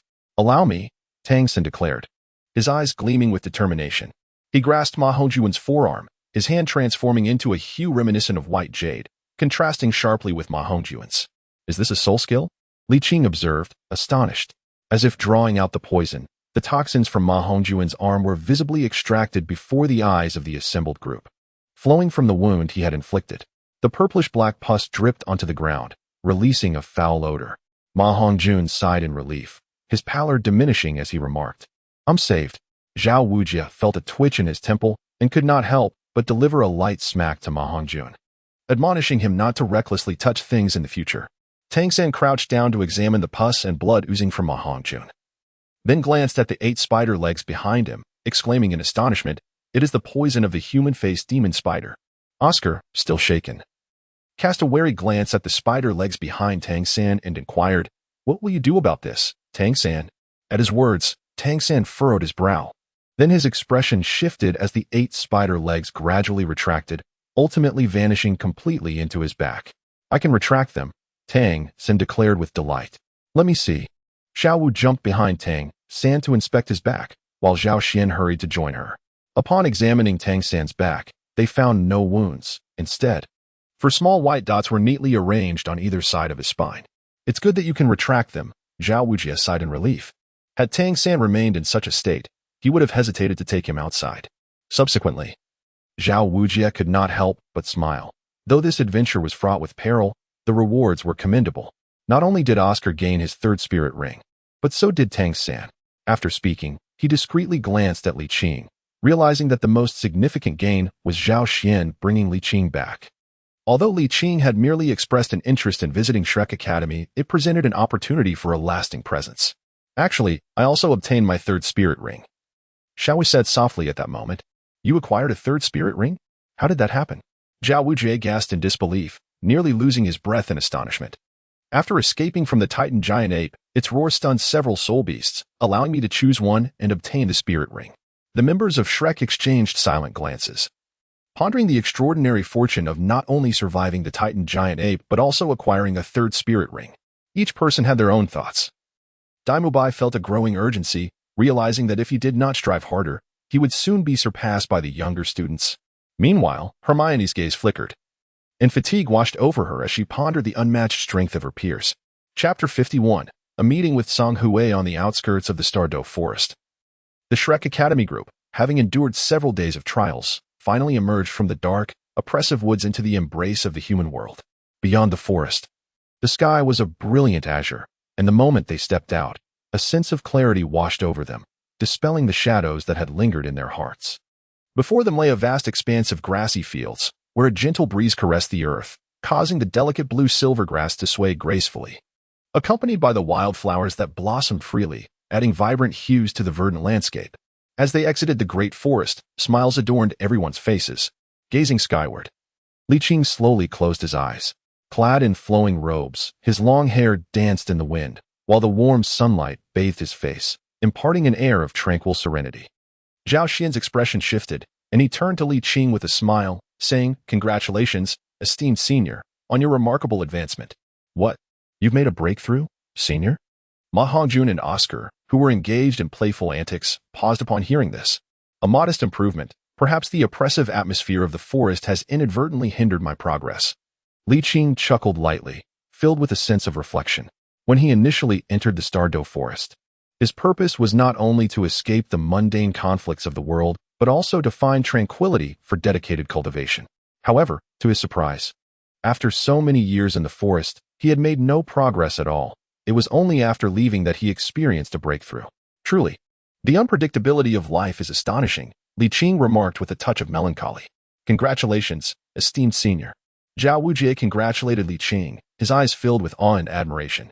It is worth noting that ascending to the rank of title Douluo is a feat unparalleled by other levels. Each advancement represents a significant leap in power, with the disparity between ranks akin to that between an ordinary person and a soul master. Upon breaking through to level 93, Li Qing's spirits soared, and he led his companions to a town 100 kilometers away, expressing his desire to treat them. The young monsters from Shrek Academy naturally had no objections and were indeed quite delighted. Dining with a title Douluo was a matter of great prestige. Approaching the outskirts of the town, the keen-eyed Tang San suddenly halted, gazing ahead in surprise. "People from Song Hui Academy? What?" The group followed suit, looking in the direction of Tang San's gaze. A convoy had just exited the town, their attire strikingly familiar. "Could it be that we ran into them on the way there and are encountering them again on the return?" Ma Hongjun remarked with a peculiar look. Li Qing regarded them with a hint of confusion. Tang San promptly elucidated the history of grievances between them, expressing no astonishment at Zhao Xian's ability to effortlessly send Song Hui Academy's old tortoise flying with a single punch. Given that Zhao Xian's combat prowess was indeed comparable to that of a title Douluo, to avoid trouble is the mark of mediocrity? That brat Flanders certainly has a penchant for flawed reasoning, Li Qing chuckled softly. The area beyond the town was rather open, and Shrek's group noticed the gathering from Song Hui Academy, who, in turn, were also aware of their presence. Among the Songhui Academy team, a few figures clearly paused in surprise, their expressions contorting into grimaces as they murmured something to their leading instructor. Due to the considerable distance, Shrek's party remained oblivious to their conversation. However, after those figures reported back, the instructor of Songhui Academy led their team directly towards them. Their intentions do not seem friendly? The members of Shrek Academy scoffed, for they now boasted a title Douluo among their ranks. Observing the situation, Li Qing cautioned, "It is improper to bully the weak. However, I shall remain uninvolved in disputes amongst the younger generation." Zhao Wujia promptly acknowledged, "Indeed, if one is beaten by peers, it is merely a reflection of their own inadequacy." "What peers?" Ning Rongrong muttered. "Those individuals are clearly much older than us." Li Qing could not help but chuckle, shaking his head. "Even if those individuals are significantly older, their strength pales in comparison to yours." A group from Songhui Academy rushed in, their intentions glaringly evident. At the forefront was an elderly man clad in white, his brow furrowed, exuding an aura that suggested he was no benign figure. It was the headmaster of Songhui Academy, Xinyan, a soul sage of level 72. Zhao Wujia spoke in a low voice. "Is it them?" Xinyan blocked their path, dismissively regarding the group, then turned to the students of Songhui Academy behind him, inquiring, "What do you want?" Li Qing's brow furrowed slightly. It was indeed as Tang Sen had described. With the headmaster exhibiting such demeanor, it was unsurprising that the academy itself was fundamentally flawed. Among the Songhui Academy team were several familiar faces, aside from the girl they had encountered earlier. There were a few young men who looked somewhat familiar. Upon hearing Shunyan's question, they gritted their teeth and nodded in agreement. "It is them."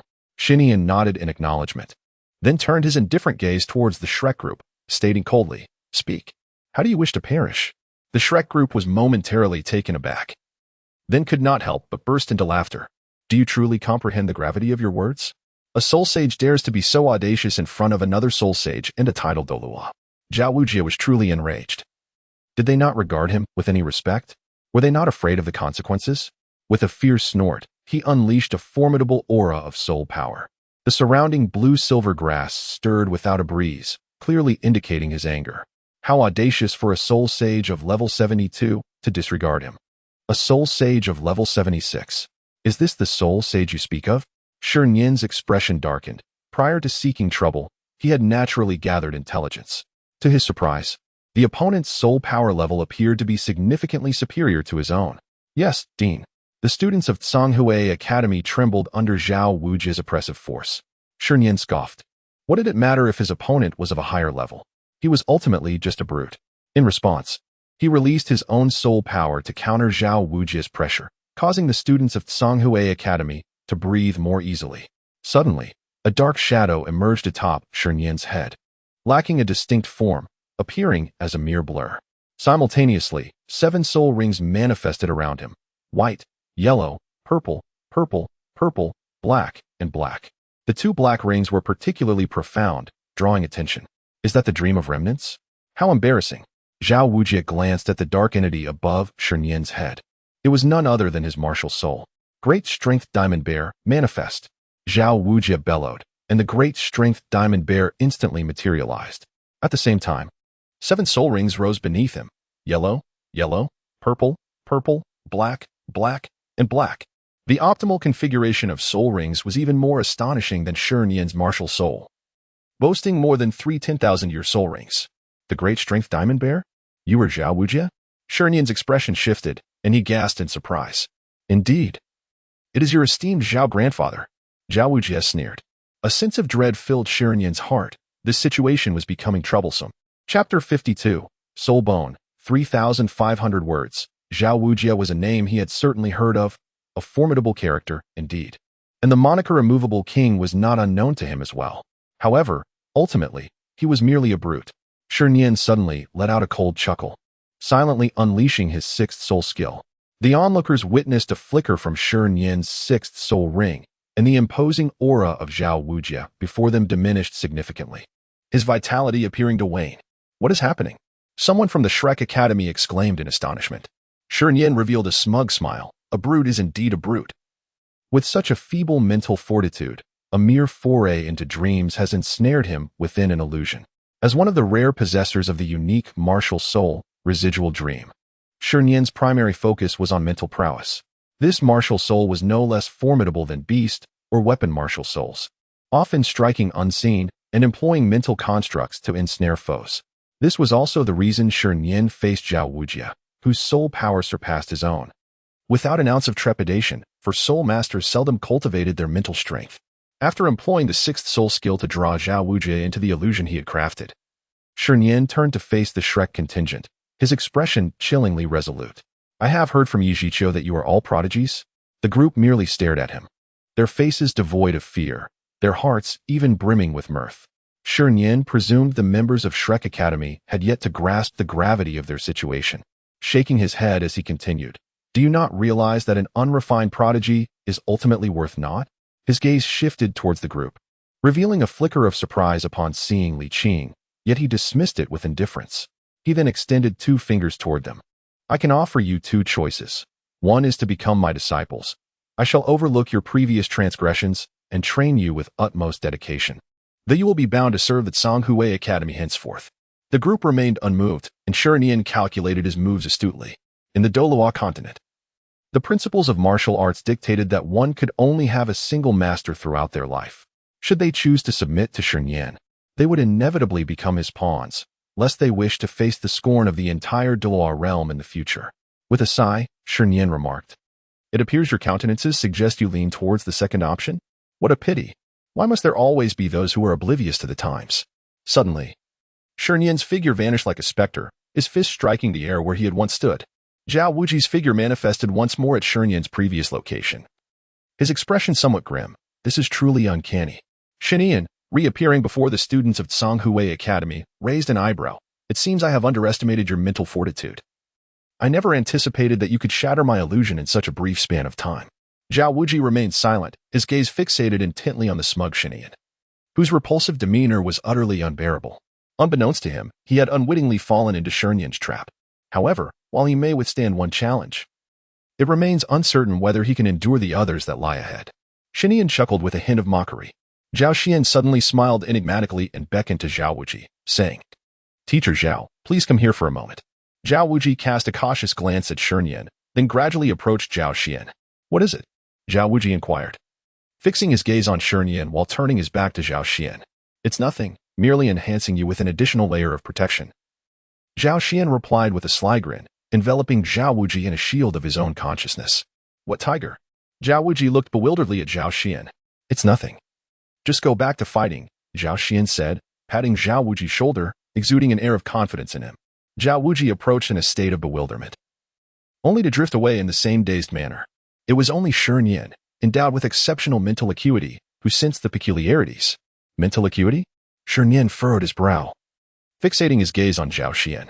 Zhao smiled silently. His divine consciousness could be regarded as an evolved version of mental power, purer than the latter. Shi Nian, with a disdainful snort, paid him no mind, considering what a mere boy could accomplish with his mental prowess. He resolved to no longer hold back, preparing to deal with Zhao Wujia first to avoid prolonged complications. The sixth soul ring illuminated, and Shi Nian resorted to his tried-and-true method once more. Employing his sixth soul skill, Dream Invasion, Zhao Xian watched Shi Nian with great interest, curious to see if Shi Nian could successfully draw Zhao Wuji into the barrier. How audacious to present such a flimsy barrier, risking humiliation. Shi Nian sensed Zhao Xian's mental barrier and scoffed dismissively, preparing to force his way through. However, to his surprise, despite the barrier's thinness, it exhibited considerable resilience, prompting him to exert even greater strength. Zhao Xian had not employed much of his spiritual awareness, so he was not particularly surprised when Shi Nian was able to break through. However, the smile on his face took on an oddly sinister quality. The performance was about to commence. The clash between spiritual awareness and mental strength transpired in an instant. Zhao Wuji's spiritual awareness shattered, and a mysterious bolt of lightning suddenly manifested in the void. What was that? Shi Nian displayed a look of astonishment, realizing that his sixth soul skill had been unexpectedly interrupted. Zhao Wuji gazed at the fleeting flash of lightning before him, an involuntary shiver coursing through him as he sensed an aura of terror emanating from it. However, he soon seemed to recall something, turning his attention towards the astonished Shi Nian. What on earth is this? Shi Nian's eyes were fixed intently on Zhao Xian. Zhao Xian shrugged his shoulders and said to Zhao Wuji, Teacher Zhao, please take care of him. Zhao Xian disregarded Shi Nian, for his sole intention was to ascertain the potency of his own spiritual awareness. As he had anticipated, the presence of the purple celestial thunder resonated not only within his corporeal form but also within his consciousness, as if an intrinsic bond had existed between them since time immemorial. Meanwhile, Zhao Wuji chuckled maliciously, casting a fierce glare at Shinian, who appeared to be at a loss for any viable strategies. Shinian's countenance darkened, yet he remained undeterred, the fifth spirit ring upon him radiating with brilliance. Illusory butterfly. In the air, something fluttered gracefully, as if meandering through the atmosphere. Within Zhao Xian's spiritual perception, several grotesque butterflies revealed their unevenly sharp fangs as they lunged toward Zhao Wuji. However, this time, Zhao Xian refrained from intervening. The ripples emanating from this millennia-old soul technique were palpable even to Zhao Wuji, a soul sage. Drink. Zhao Wuji sensed the presence of several illusory butterflies, and his aura suddenly surged, intertwined with a terrifying soul force that bore down upon the ephemeral creatures.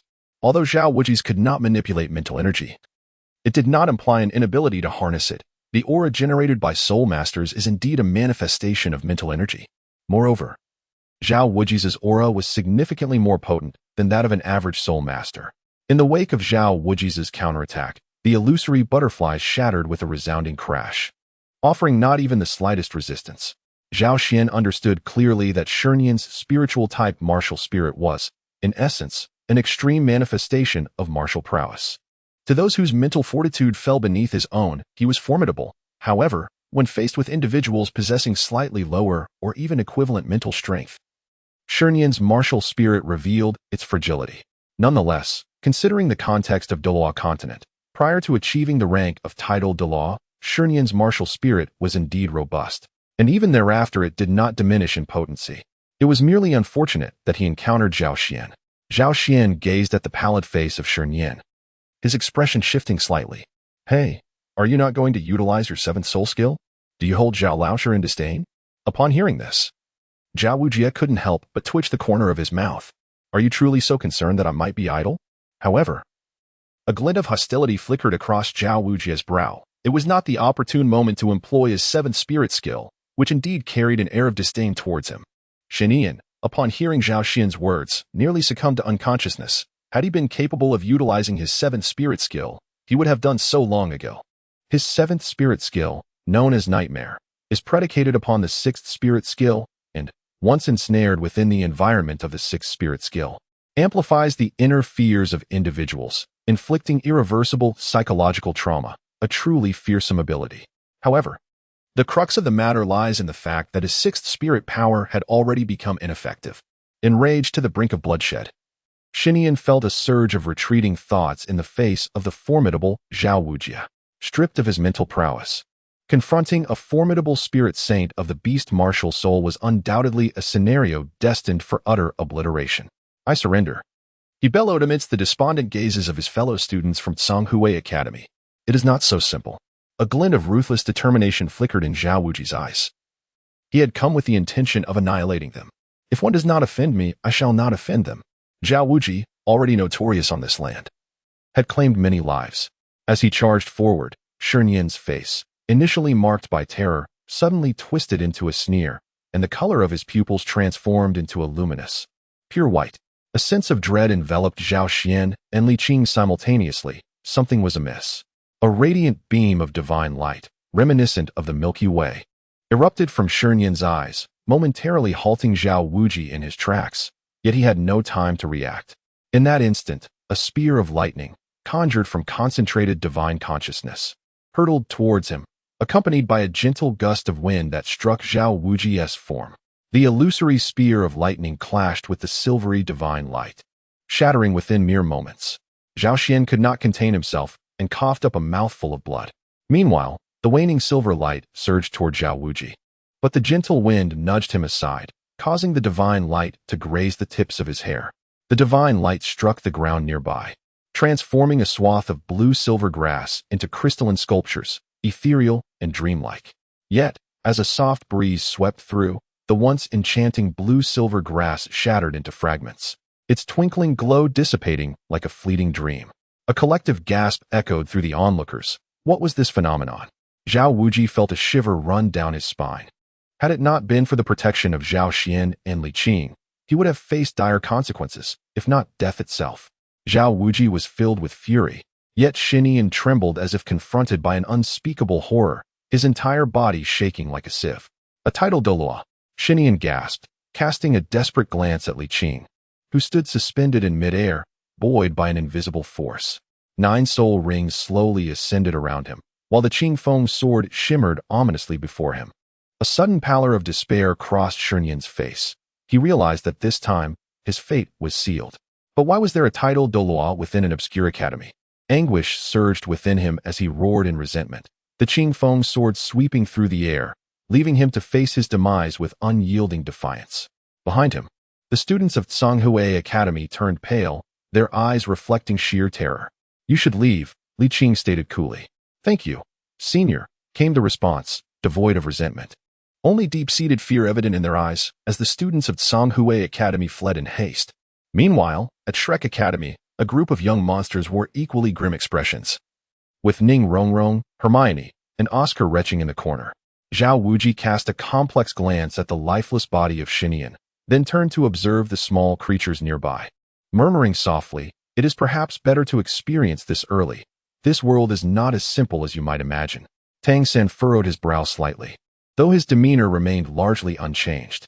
He had taken many lives in his past life, albeit those of nefarious individuals, and was accustomed to such sights. In his arms lay Zhao Xian, whose complexion was ashen. A recent mental spear had drained him of all his spiritual energy, leaving his entire sea of consciousness oppressed by chaos. Had it not been for the resistance of the purple sky divine thunder emanating from his spirit, he might have already lost consciousness. Before the corpse of Xinian, Zhao Xian, encountering a dead body for the first time, felt an inexplicable void of emotion. Instead, he stared curiously at the lifeless form, murmuring, "How did he emit that silvery divine light?" The soul ring of Xinian remained dormant, its power extraordinarily formidable. Li Qing, in silent contemplation, approached the unseeing head of Xinian. Under the fearful gazes of the onlookers, he sliced open the skull and extracted a piece of multicolored bone. His eyes flickered with interest at the sight. Meanwhile, Ning Rongrong, pale-faced, expressed her astonishment. "This is a soul bone." Chapter 53. The master arrived. Zhao Xian found himself at a loss regarding his return to the academy. His consciousness had endured a backlash, leaving him in a state of disarray. Had it not been for the assistance of the purple sky divine thunder, he might have even sustained injuries to his primordial spirit.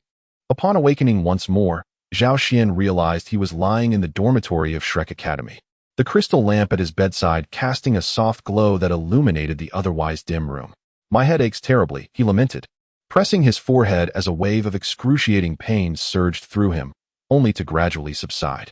As his primordial spirit opened its eyes, the surrounding violet gold space reverted to its original state, even subtly exhibiting signs of expansion. Zhao Xian let out a sigh of relief. Although he was aware that the power of consciousness could be restored, he felt more assured after confirming it once again. What is this?" As he lowered his gaze, he suddenly noticed wisps of chaotic, colored gas drifting in from the chaos beyond the purplish-golden space. Zhao Xian's heart tightened. Could there truly be a problem? After observing quietly for a moment, he exhaled in relief as the chaotic gas surged into his primordial spirit through the 7 orifices, subsequently transforming into a purple-golden consciousness that emanated from the pores of his body.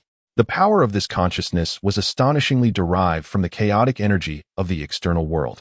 Zhao Xian's gaze ignited with fervor. The surrounding chaos was boundless and infinite. If he could convert it all into consciousness, what an immense force that would be. However, upon further reflection, he relinquished the thought. His primordial spirit was still in its infancy, its power feeble. Such a feat was beyond his current capabilities. Perhaps another time. Zhao Xian sighed deeply. Upon opening his eyes, he discovered that Tang San had returned, a gentle smile gracing his face, as if he were celebrating some joyful event. "Xiao San, why are you so happy?"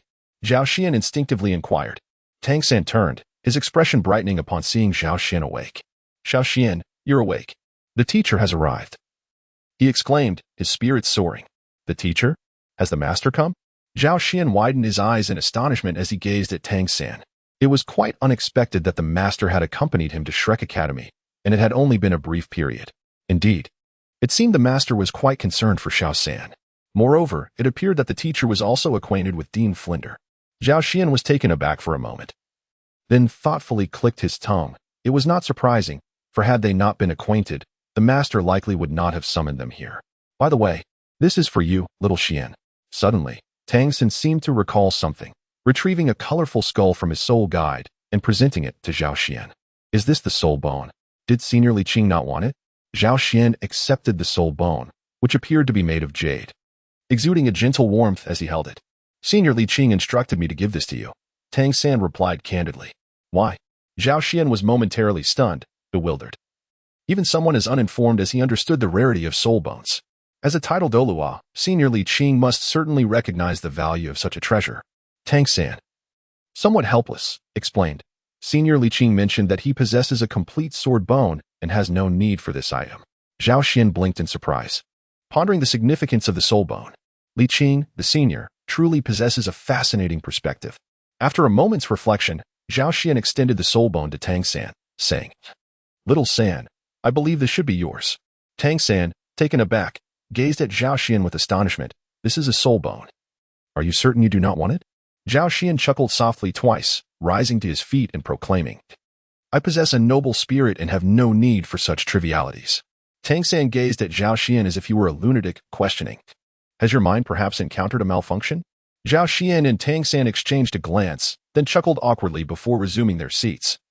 Speaking earnestly, I truly have no need for this. You know my constitution is unique. I can sense that this item will not be of use to me. Really?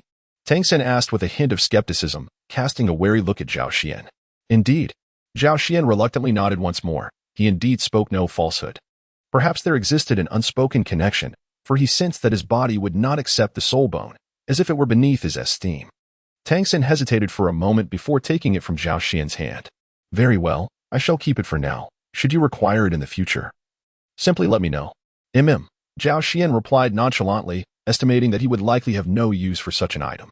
Suddenly, he recalled the 8 spider legs behind Tang San and inquired, By the way, since the master has arrived, does he know what lies behind you? Tang San's expression became somewhat peculiar. He does. Oh, and what is it? Zhao Xian asked with keen interest. Soul bone. What? Soul bone? Zhao Xian exclaimed in astonishment. When did soul bones become so devalued? Indeed, and this one is even more precious than the ordinary soul bone. It is an external soul bone. Zhao Xian gazed at Tang San with a peculiar glint in his eyes. Little San, if this were a novel, you would undoubtedly be the protagonist, wouldn't you? Tang San felt uneasy under his scrutiny and hastily replied before making his exit. Get up quickly, you might still catch dinner. Zhao Xian gently caressed his abdomen, pondering the peculiar fact that he had not felt hunger for several days. Could it be that I have transcended to a state of sustenance beyond earthly grains? A whimsical thought crossed his mind. Strangely enough, he was not entirely mistaken. However, he knew he could not ascertain such matters. Mealtime still demanded his attention. Stepping out of his dormitory, he noticed the sun gradually descending, painting the western sky in hues of fiery red, while wispy clouds drifted lazily, illuminated by the dying light. As the evening breeze began to rise, bringing with it a slight chill, Zhao Xian arrived at the dining hall, only to be greeted by the sound of a heated argument. Among the voices, he recognized the authoritative tone of Dean Flander, countered by that of a long-absent master. Outside, a crowd had gathered, including a group of little monsters from Shrek Academy, alongside several of the Academy's teachers, all drawn in by the commotion. Upon noticing the commotion, Zhao Xian hurriedly approached. What has transpired?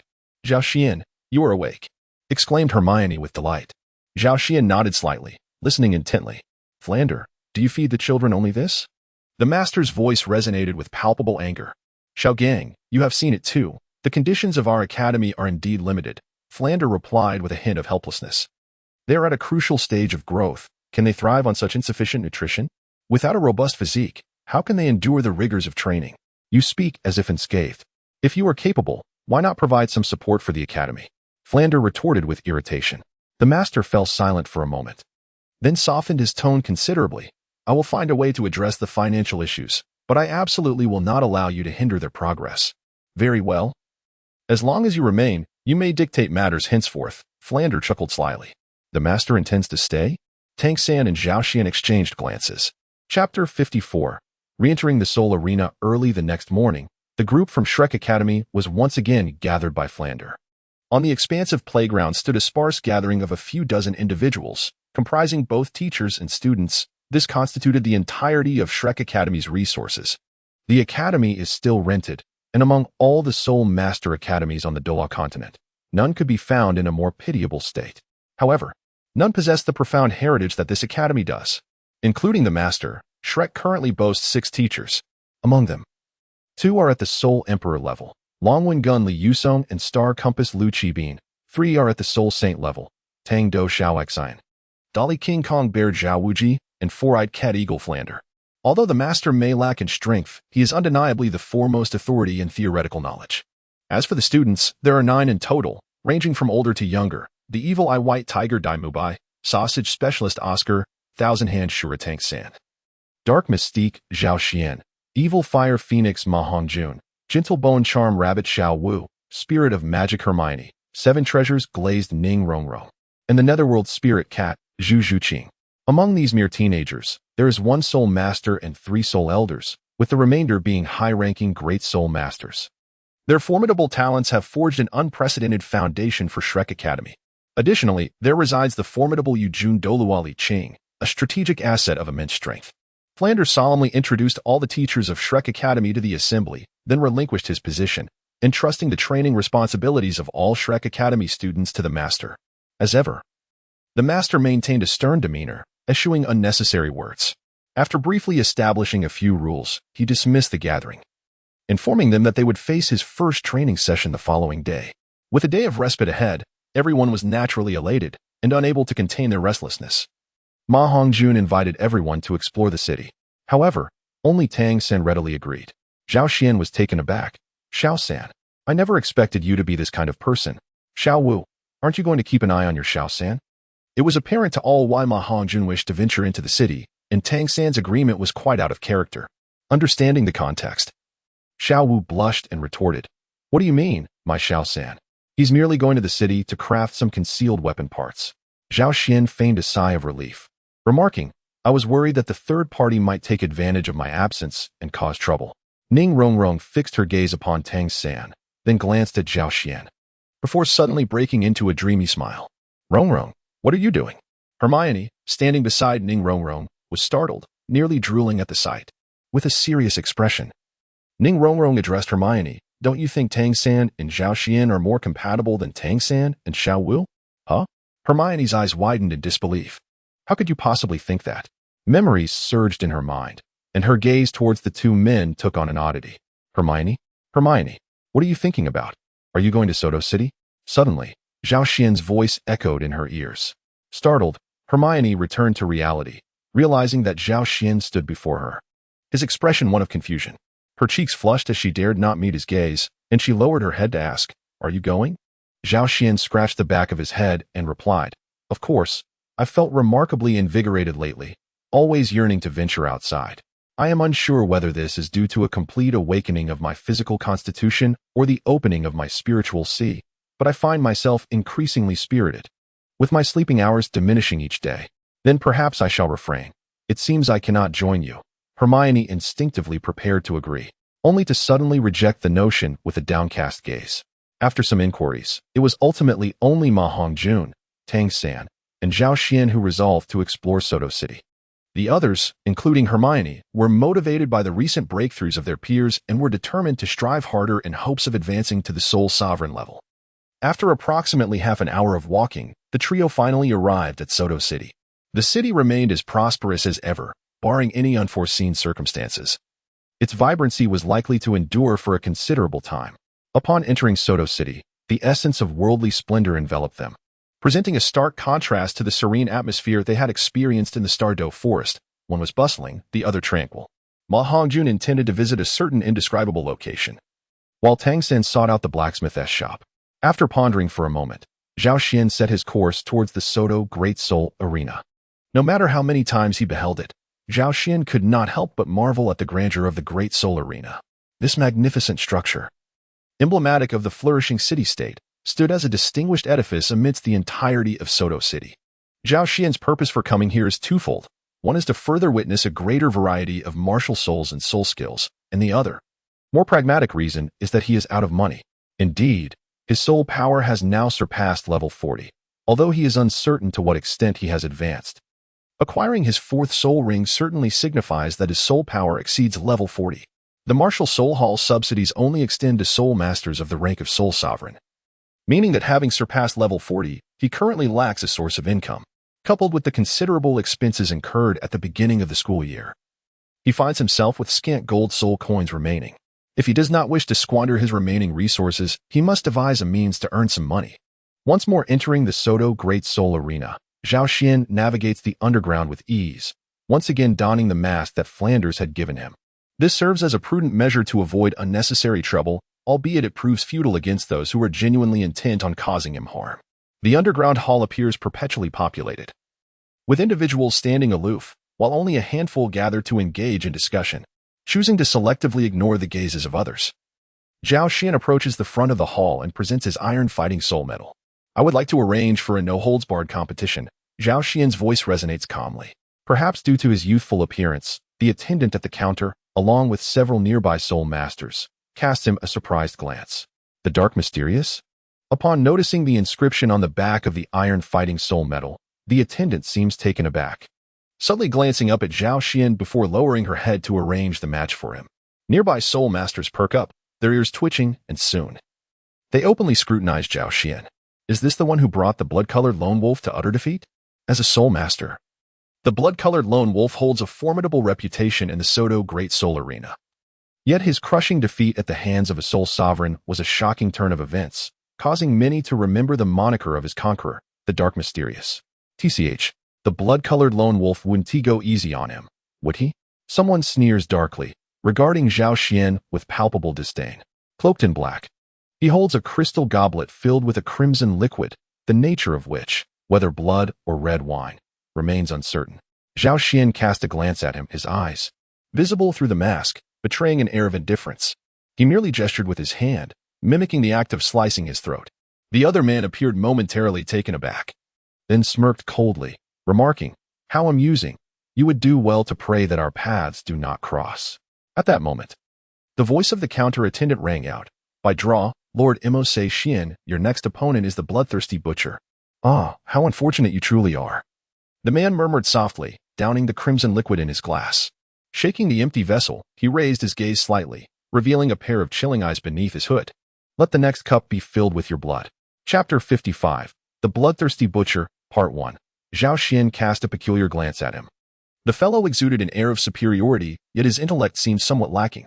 However, one cannot entirely blame them. Who could truly fathom the genuine prowess of a soul sovereign?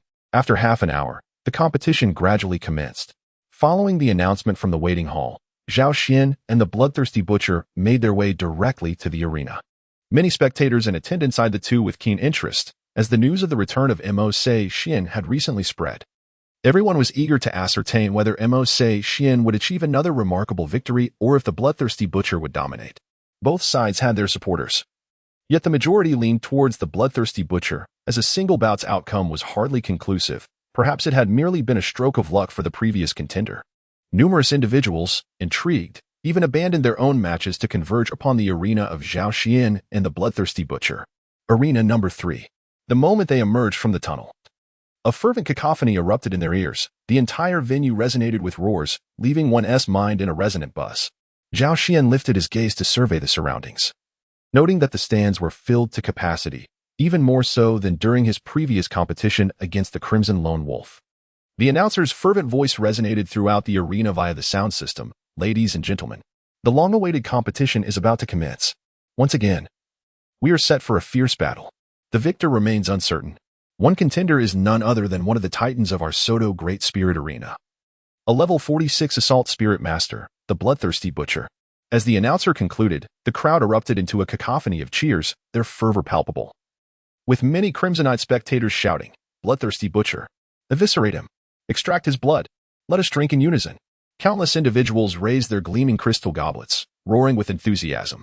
Zhao Xian was taken aback, unable to fathom that this bloodthirsty butcher had amassed quite a following. Suddenly, the butcher removed his black cloak and cast it aside, revealing his true form. The atmosphere in the arena immediately intensified. Beneath the cloak stood a frail old man with hair as white as snow. Dressed in a pristine white suit, with a vibrant red rose pinned to his breast pocket. He raised a crystal goblet towards the audience who supported him, offering them a toast before downing the crimson liquid within in one swift motion. How ostentatious! Zhao Xian's expression, concealed beneath his mask, reflected sheer astonishment. In contrast, his own demeanor seemed woefully inadequate. Meanwhile, the host, seizing the moment as the atmosphere reached its zenith, stoked the flames of excitement even further. On the opposing side stood the newly emerged Soto contender, Mose Xianji, who had previously triumphed against formidable foes. Mose Xianji. Eliminate him. Send him and the blood-colored lone wolf packing. In an instant, Zhao Xian discerned the fervent voices of his supporters amidst the cacophony. He had not anticipated having admirers after merely one match. How intriguing, he mused with a light chuckle. As the Soto staff activated the protective barrier, the host's command signaled the official commencement of the competition. Killing crocodile. Possess. The bloodthirsty butcher, facing Zhao Xian, completed his possession in an instant, revealing that his martial soul was of the beast type, specifically, a notably formidable killing crocodile. As the crocodile's phantom fused with the butcher, an imposing 2-meter-long crocodile tail sprouted from his back, thrashing powerfully against the ground. Simultaneously, for soul rings, yellow, purple, and purple, gradually emerged from beneath his feet. Zhao Xian raised an eyebrow, inquiring if it was not exhausting for the elder to command such a massive tail. The bloodthirsty butcher uttered not a word of triviality. Upon activating his martial spirit, he surged directly towards Zhao Xian. As he neared, he twisted his form, and his formidable tail swept through the air with unparalleled force. Whoosh! The crocodilian tail stirred the wind, slicing through the atmosphere with a piercing howl. Zhao Xian's lips curled in a disdainful smirk. Have you not heard of my considerable strength? Zhao Xian, with remarkable agility, swiftly grasped the crocodilian tail of the bloodthirsty butcher, rendering it utterly immobile. The young lad indeed possessed immense strength, as a flicker of astonishment crossed the butcher's eyes, a manifestation of overpowering dominance. Without hesitation, he activated his second soul skill, a cruel smile curling at the corners of his mouth. In an instant, the crocodilian tail unleashed a myriad of water blades, propelled by tremendous water pressure, slicing through the air like a white silk ribbon, exceptionally sharp. Zhao Xian was taken aback, instinctively loosening his grip on the crocodile's tail. The water blade attached to the tail fell to the ground, producing a series of hissing sounds as it carved fierce marks into the blue stone pavement, sending countless fragments of stone flying in all directions. Zhao Xian was positioned quite close, and naturally, he fell victim to the water blade attack. His garments bore numerous slashes. Yet the water blade, upon striking his form, left not a single mark. How could this be? The bloodthirsty butcher exclaimed in astonishment. He was well aware of the formidable power of his second soul skill, Water Blade. It could easily leave a trace, not only on human flesh but even on iron. However, upon Zhao Xian, the water blade failed to break even a single layer of skin. Though he remained unscathed, Zhao Xian's expression darkened. Indeed, his battle experience was insufficient. Had he been merely an ordinary soul master, he might have already met a grim fate. Outside the arena, the host's voice echoed in disbelief. This is truly astonishing. The bloodthirsty butcher's second soul skill has inflicted no harm upon Mose Xian. It was noteworthy that the contestant Mose Xian wielded merely a weapon spirit, specifically of the control type, and had yet to reveal his soul rings. What could possibly explain this phenomenon? Could it be that Mose Xian possessed an innate constitution unlike any other? Yet, such a notion seemed utterly implausible. The audience within the arena erupted in exclamations, as this was simply unfathomable. The accompanying soul masters were equally bewildered. It was not merely the case of a weapon spirit soul master, for even those of the same rank with beast spirits would likely struggle to withstand the bloodthirsty butcher's assault. Zhao Xian grasped the crocodile tail of the bloodthirsty butcher with fervor, and with a sudden exertion of strength, he hurled the entire figure of the butcher into the air, subsequently slamming him down onto the ground with tremendous force. The resounding impact shattered the bluestone surface beneath them into a web of cracks, eliciting startled reactions from the audience, whose eyes twitched in disbelief. Zhao Xian summoned his mobile phone, which fell gracefully onto his wrist, and enveloped his fourth soul ring with his spiritual consciousness. After all, he had only just reached the 34th level last time. Advancing to the 40th level so swiftly might draw the attention of those with ulterior motives. The three soul rings, yellow, and purple, undulated rhythmically around Zhao Xian's form. As Zhao Xian's third soul ring illuminated, a phantasmal duplicate, embodying merely 1/10 of his true power, materialized in place. while his true self cloaked in divine awareness remained concealed. In confronting the soul sect, there was no necessity for his corporeal form to engage. Chapter 56, The Bloodthirsty Butcher, Part 2, The Illusion, possessing nearly the physical prowess of a level 40 beast martial soul practitioner, would remain intact unless it sustained a grievous wound. Most of the spectators fixated their attention upon the bloodthirsty butcher, scarcely noticing the flicker of Zhao Xian's third soul ring. Those who did observe its scintillation dismissed it as an optical illusion, perceiving no anomalies. However, among them were formidable soul masters, who had specifically gathered to witness the duel and were now frowning in perplexity, scrutinizing the arena. Recalling his previous encounter with the Crimson Lone Wolf, they surmised that the third soul skill of the Dark Mysterious was akin to an illusory body technique. Yet, why did it appear that he stood alone? These individuals harbored doubts. Although some, like the common folk, assumed it to be mere visual misperception, their skepticism lingered, refusing to dissipate easily. With a powerful thump of his crocodilian tail against the ground, the bloodthirsty butcher flipped upright. In that moment, his gaze was unnaturally serene, though his brow was bruised, blood mingling with dust upon his face, rendering him a pitiful sight. His exquisitely tailored white suit was now enshrined in grime. He lowered his head to retrieve the crushed rose from his chest, gently placing it upon the earth. In the next instant, his figure began to dissipate like grains of sand stirred by a gentle breeze. A residual shadow. Zhao Xian's eyes narrowed, without hesitation. He leapt aside from his previous position. A gnarled fist crashed down where he had just stood, sending a cloud of dust billowing into the air. Zhao Xian turned around. The bloodthirsty butcher's sallow skin faintly tinged with red, revealing prominent blue veins that seemed to pulse with a fierce flow of blood beneath his desiccated exterior. Had he gone mad? In the stands, a soul master lounged with one leg crossed over the other, observing the frenzied state of the bloodthirsty butcher with keen interest.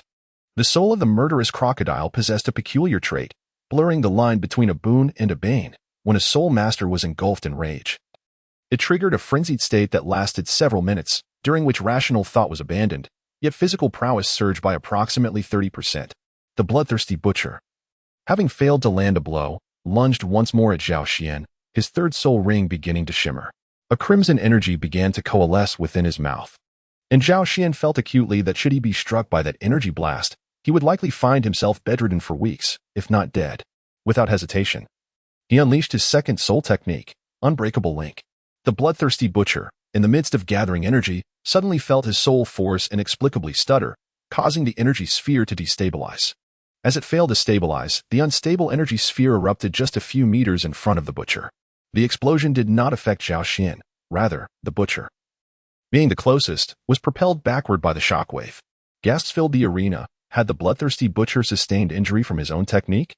The host, momentarily stunned, quickly explained. What we just witnessed was the bloodthirsty butcher's second soul technique in action, as evidenced by the noticeable flicker of the second soul ring of Mo Xian. We have every reason to believe this is the result of his second soul technique. The expressions of the other soul masters grew grave. It was undeniable that Mo Xian was an enigma, possessing extraordinary physical attributes and peculiar soul techniques that could not be easily countered. However, the audience, largely composed of ordinary people, nobles, wealthy merchants, and landowners, had come seeking thrills, and within their understanding, a soul master should always surpass a soul respected. Thus, witnessing a soul master repeatedly falter against a soul respected was beyond their comprehension. Consequently, the butcher's fans erupted in outrage, cursing vehemently while remaining oblivious to Zhao Xian's formidable prowess. Regaining some clarity, the bloodthirsty butcher felt the jagged shards from the explosion lacerate his face and body, crimson blood seeping from numerous wounds. Zhao Xian, seizing the advantage, unleashed his first soul technique, Immovable, binding the butcher's body in place before charging forward. In an instant, he delivered a flying kick to the butcher's face, who, utterly defenseless, rolled helplessly across the arena floor, leaving behind a trail of blood. In the next moment, Zhao Xian paused, facing the butcher and taunting, "What has become of your initial bravado?" The butcher, now bloodied and battered, stirred and rose, his body smeared with gore. His gaze darkened as he extended his short, sharp claws, preparing to attack once more. Despite Zhao Xian's commendable combat skills, engaging in close combat with a foe wielding such lethal claws was hardly a prudent choice. The butcher swung his claws relentlessly at Zhao Xian, who danced nimbly away, narrowly evading each deadly strike, as if performing upon the edge of a blade. The audience, previously raucous, fell into a tense silence, their eyes fixed on the duel. Suddenly, the butcher's claws hesitated, and his crocodile tail lashed out unexpectedly toward Zhao Xian. With all his focus on the butcher's claws, Zhao Xian failed to react in time to the sweeping tail. The blow struck him squarely, sending him hurtling away, and he lost sensation in his left arm. Had it fractured? Zhao Xian's hidden self murmured in concern. The butcher's eyes glowed a fierce red as his fourth soul ring flickered, causing the ground beneath Zhao Xian to ripple like water. Alarmed, Zhao Xian's heart sank at the realization that the charge time for the butcher's fourth soul technique was alarmingly brief, leaving him no time to disrupt it. Suddenly, a grotesque crocodile jaw erupted from the ground, wide open, swallowing Zhao Xian whole. The exposed half of the crocodile's head was immense, approximately 4 to 5 meters in diameter. Appearing almost ethereal, a manifestation purely composed of soul force, within which chaos reigned. Even soul masters of a level or two above the butcher had perished in its maw. A triumphant grin spread across the butcher's battered face. I have won. The crowd erupted in jubilant cheers, raising their crystal cups and shouting in unison, to victory. Yet, some astute soul masters harbored doubts. As the crocodile head began to dissipate, the butcher cast a smug glance, only for his smile to freeze in place. Simultaneously, a light-hearted voice echoed in his ear. It is I who has triumphed. With a resounding thud, the butcher was sent sprawling by a kick, blood spraying as he lay, uncertain of his fate. The exuberance of the butcher's fans faltered abruptly, and the arena fell silent. Observing Zhao Xian, pristine and unscathed, a soul master murmured, "What a terrifying individual." The host, recovering from shock, exclaimed, "The victor of this match is Mo Se Xian." Chapter 57, The Fat and Thin Wanderers. As Zhao Xian emerged from the Soto Soul Arena, he found himself enriched with over 20 golden soul coins in his soul guide. The attendance for this indiscriminate competition had reached astonishing heights, much to the delight of the supervisor of the Soto Great Soul Arena, who consequently raised Zhao Xian's remuneration by 50%. Strolling along the bustling streets of Soto City, the air was filled with the incessant calls of vendors. Occasionally, horse-drawn carriages sped past, the horses' hooves echoing crisply, while the passers-by responded with a chorus of complaints. Zhao Xian swiftly evaded a racing carriage, muttering under his breath, "What is the hurry? Are they rushing to meet their maker?" He turned to scold the carriage, which had now dwindled to a mere speck in the distance, before gradually turning back to continue his journey outside the city of Suatua, a flicker of keen insight momentarily illuminating his gaze. Who were those individuals? As Zhao Xian strolled towards the outskirts of the city, he squinted slightly, lost in contemplation. Ever since he exited the Soto Great Spirit Arena, these two individuals had been closely trailing him. If it were merely a coincidence, it might have been acceptable. However, even after he deliberately meandered through the city for a while longer, they continued to shadow him closely. Moreover, it appeared that these two possessed some form of barrier against mental probing, as Zhao Xian's spiritual perception had been significantly diminished, allowing him only a vague sense that they seemed to possess a strength of approximately level 70. Zhao Xian's lips curled into a subtle smile. "I hope you do not provoke me unwisely." Zhao Xian relaxed, casually wandering through Soto City while remaining aware of the movements of the two individuals trailing behind him. He made no deliberate attempt to shake off their pursuit. However, it appeared that those two had resolutely decided to follow him, lingering in the background. Consequently, Zhao Xian lost his interest in leisurely strolling and chose to exit through a city gate that led in the opposite direction of Shrek Academy. The tranquil, tree-lined path was a seldom-trodden route, flanked by lush blue-silver grass that gradually encroached upon the edges of the pathway. Zhao Xian halted his steps and turned to the two individuals behind him, who had nowhere left to hide. "May I inquire, what is it that you two have been up to, shadowing me for such an extended period?" The pair behind him, one tall and the other short, one stout and the other slender, indeed made for an amusing duo. Their appearances were rather unremarkable, clad in simple brown linen garments that exuded an air of modesty. Zhao Xian came to a halt, and naturally, they all ceased their movements as well. The portly man, displaying a countenance of vexation, addressed the tall and slender figure, saying, "I told you he must have noticed us long ago, yet you refused to believe it." The tall man wore a shadowy expression and replied in a low voice, "That shouldn't be the case. He is merely a soul sovereign." However, the portly man, his face etched with worry, countered, "If he hadn't discovered us, how could he have ventured this far? It is evident that this place is desolate and devoid of life." Zhao Xian gazed at the two individuals with keen interest. They bore no malice, seemingly not inclined to cause any trouble. He couldn't help but inquire, "What exactly are you two up to?" The short, Stout man offered a slight bow to Zhao Xian before producing a token. Zhao Xian narrowed his eyes slightly. Is this the token of the spirit hall? The token in the hands of the stout man bore 5 distinct seals, placing it among the more esteemed ranks of the spirit hall's numerous insignias. I am Mushi, a wandering soul master from the ascetic hall of the spirit hall, the tall and slender man stated coldly. Mushire, he added. Spirit hall? I haven't committed any transgressions, have I? What have I done to provoke your spirit hall? Zhao Xian questioned. No. The stout man quickly waved his hands, eager to clarify.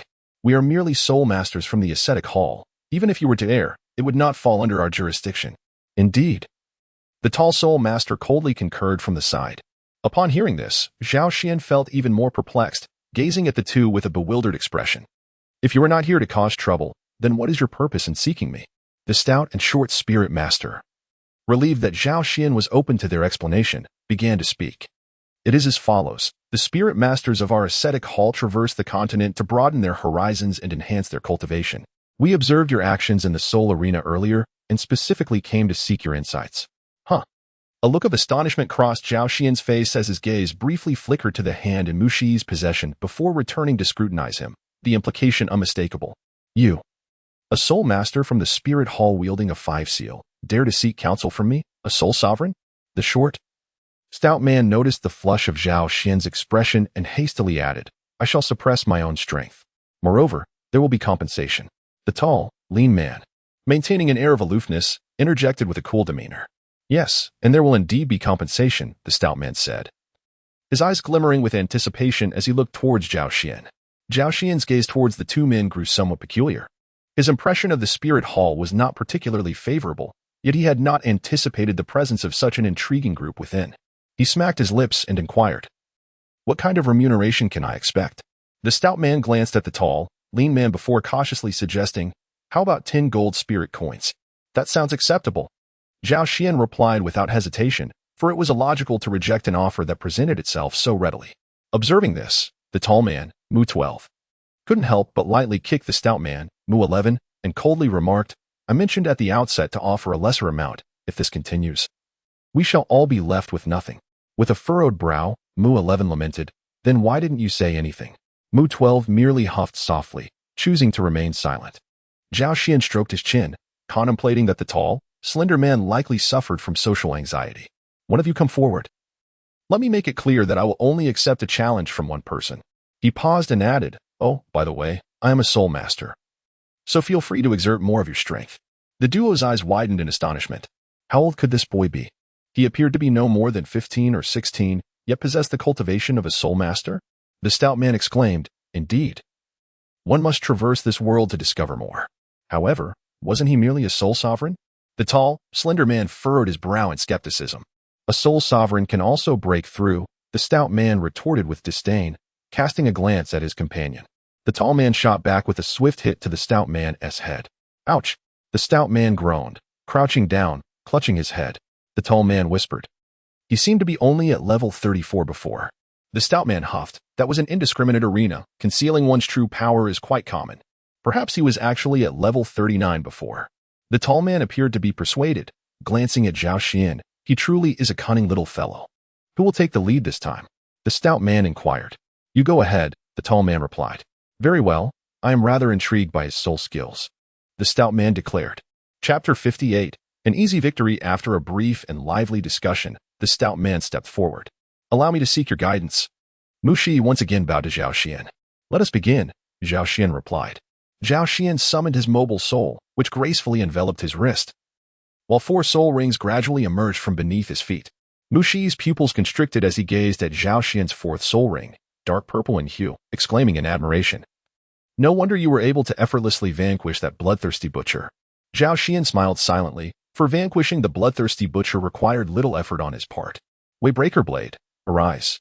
With a graceful motion of his right hand, a formidable sword materialized within his grasp.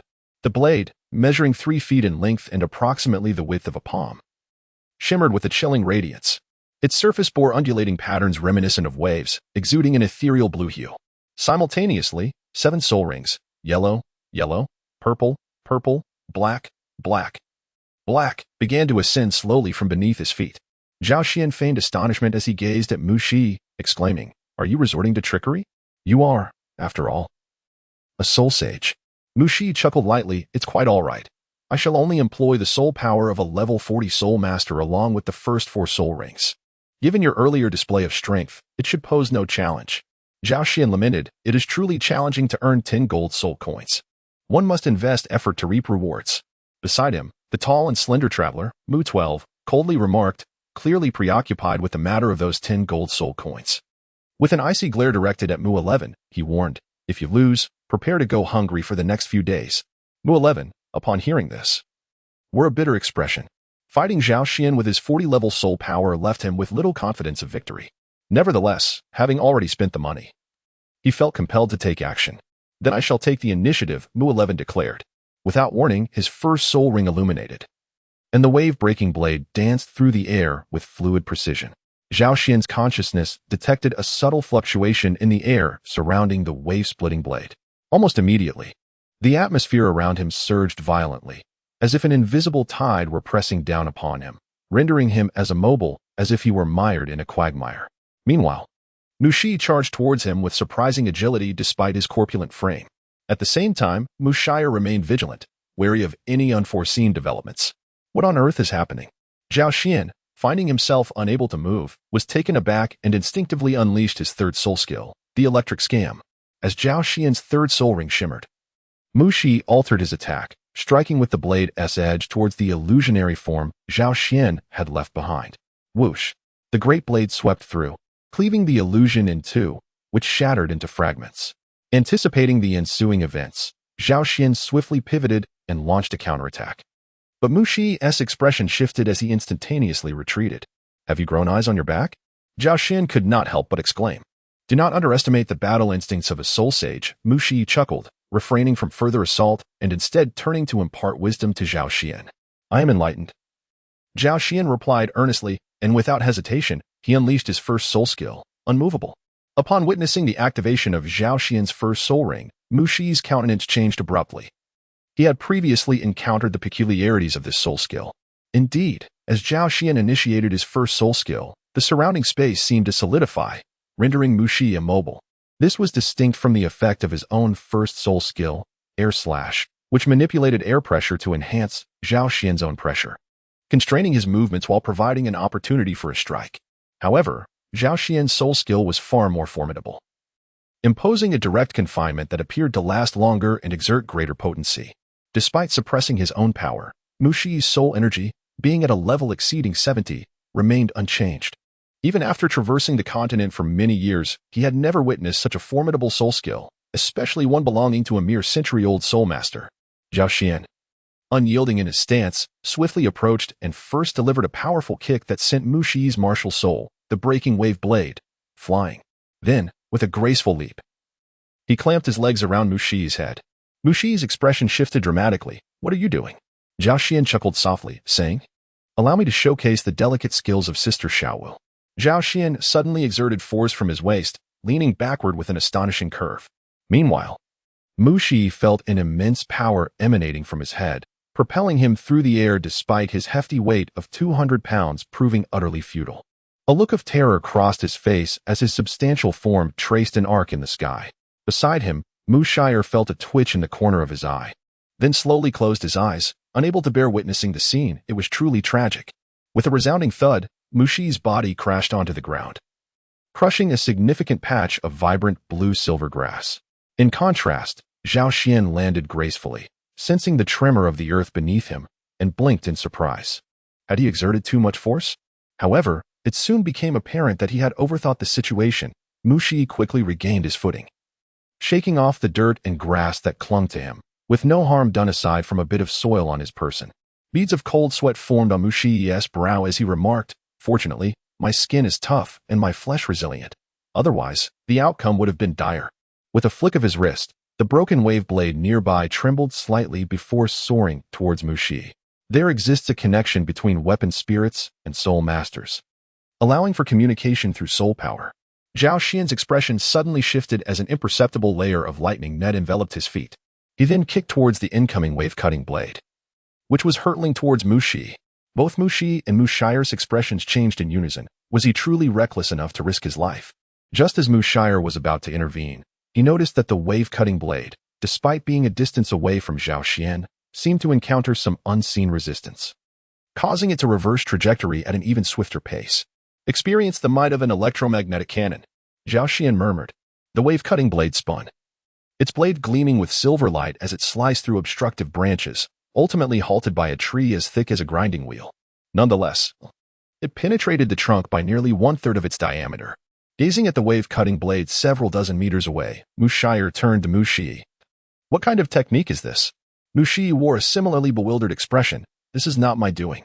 Realizing this, their gazes converged on Zhao Xian. Could it be this young man? Zhao Xian feigned ignorance of the two pairs of eyes upon him, exclaiming in astonishment. What on earth is happening? He then directed his gaze towards Mu Shi, who exchanged a knowing glance with Mu Shire. Neither of them were fools. They were certain that this was undoubtedly the doing of Zhao Xian. However, since Zhao Xian appeared unwilling to elucidate, they too refrained from voicing their inquiries. In the distance, the broken wave blade suddenly transformed into a cascade of shimmering light before reappearing in Mu Shi's grasp. Zhao Xian understood that Mu Shi had summoned his martial spirit anew. No more fighting, he muttered, gazing despondently at the broken wave blade in his hand. The beast martial spirits and weapon martial spirits share a similar characteristic. Summoning either type requires a substantial expenditure of soul power. Just moments ago, given the distance of several dozen meters, Mu Shi was unable to recall his martial spirit and had to summon it afresh, which depleted half of his already limited soul power.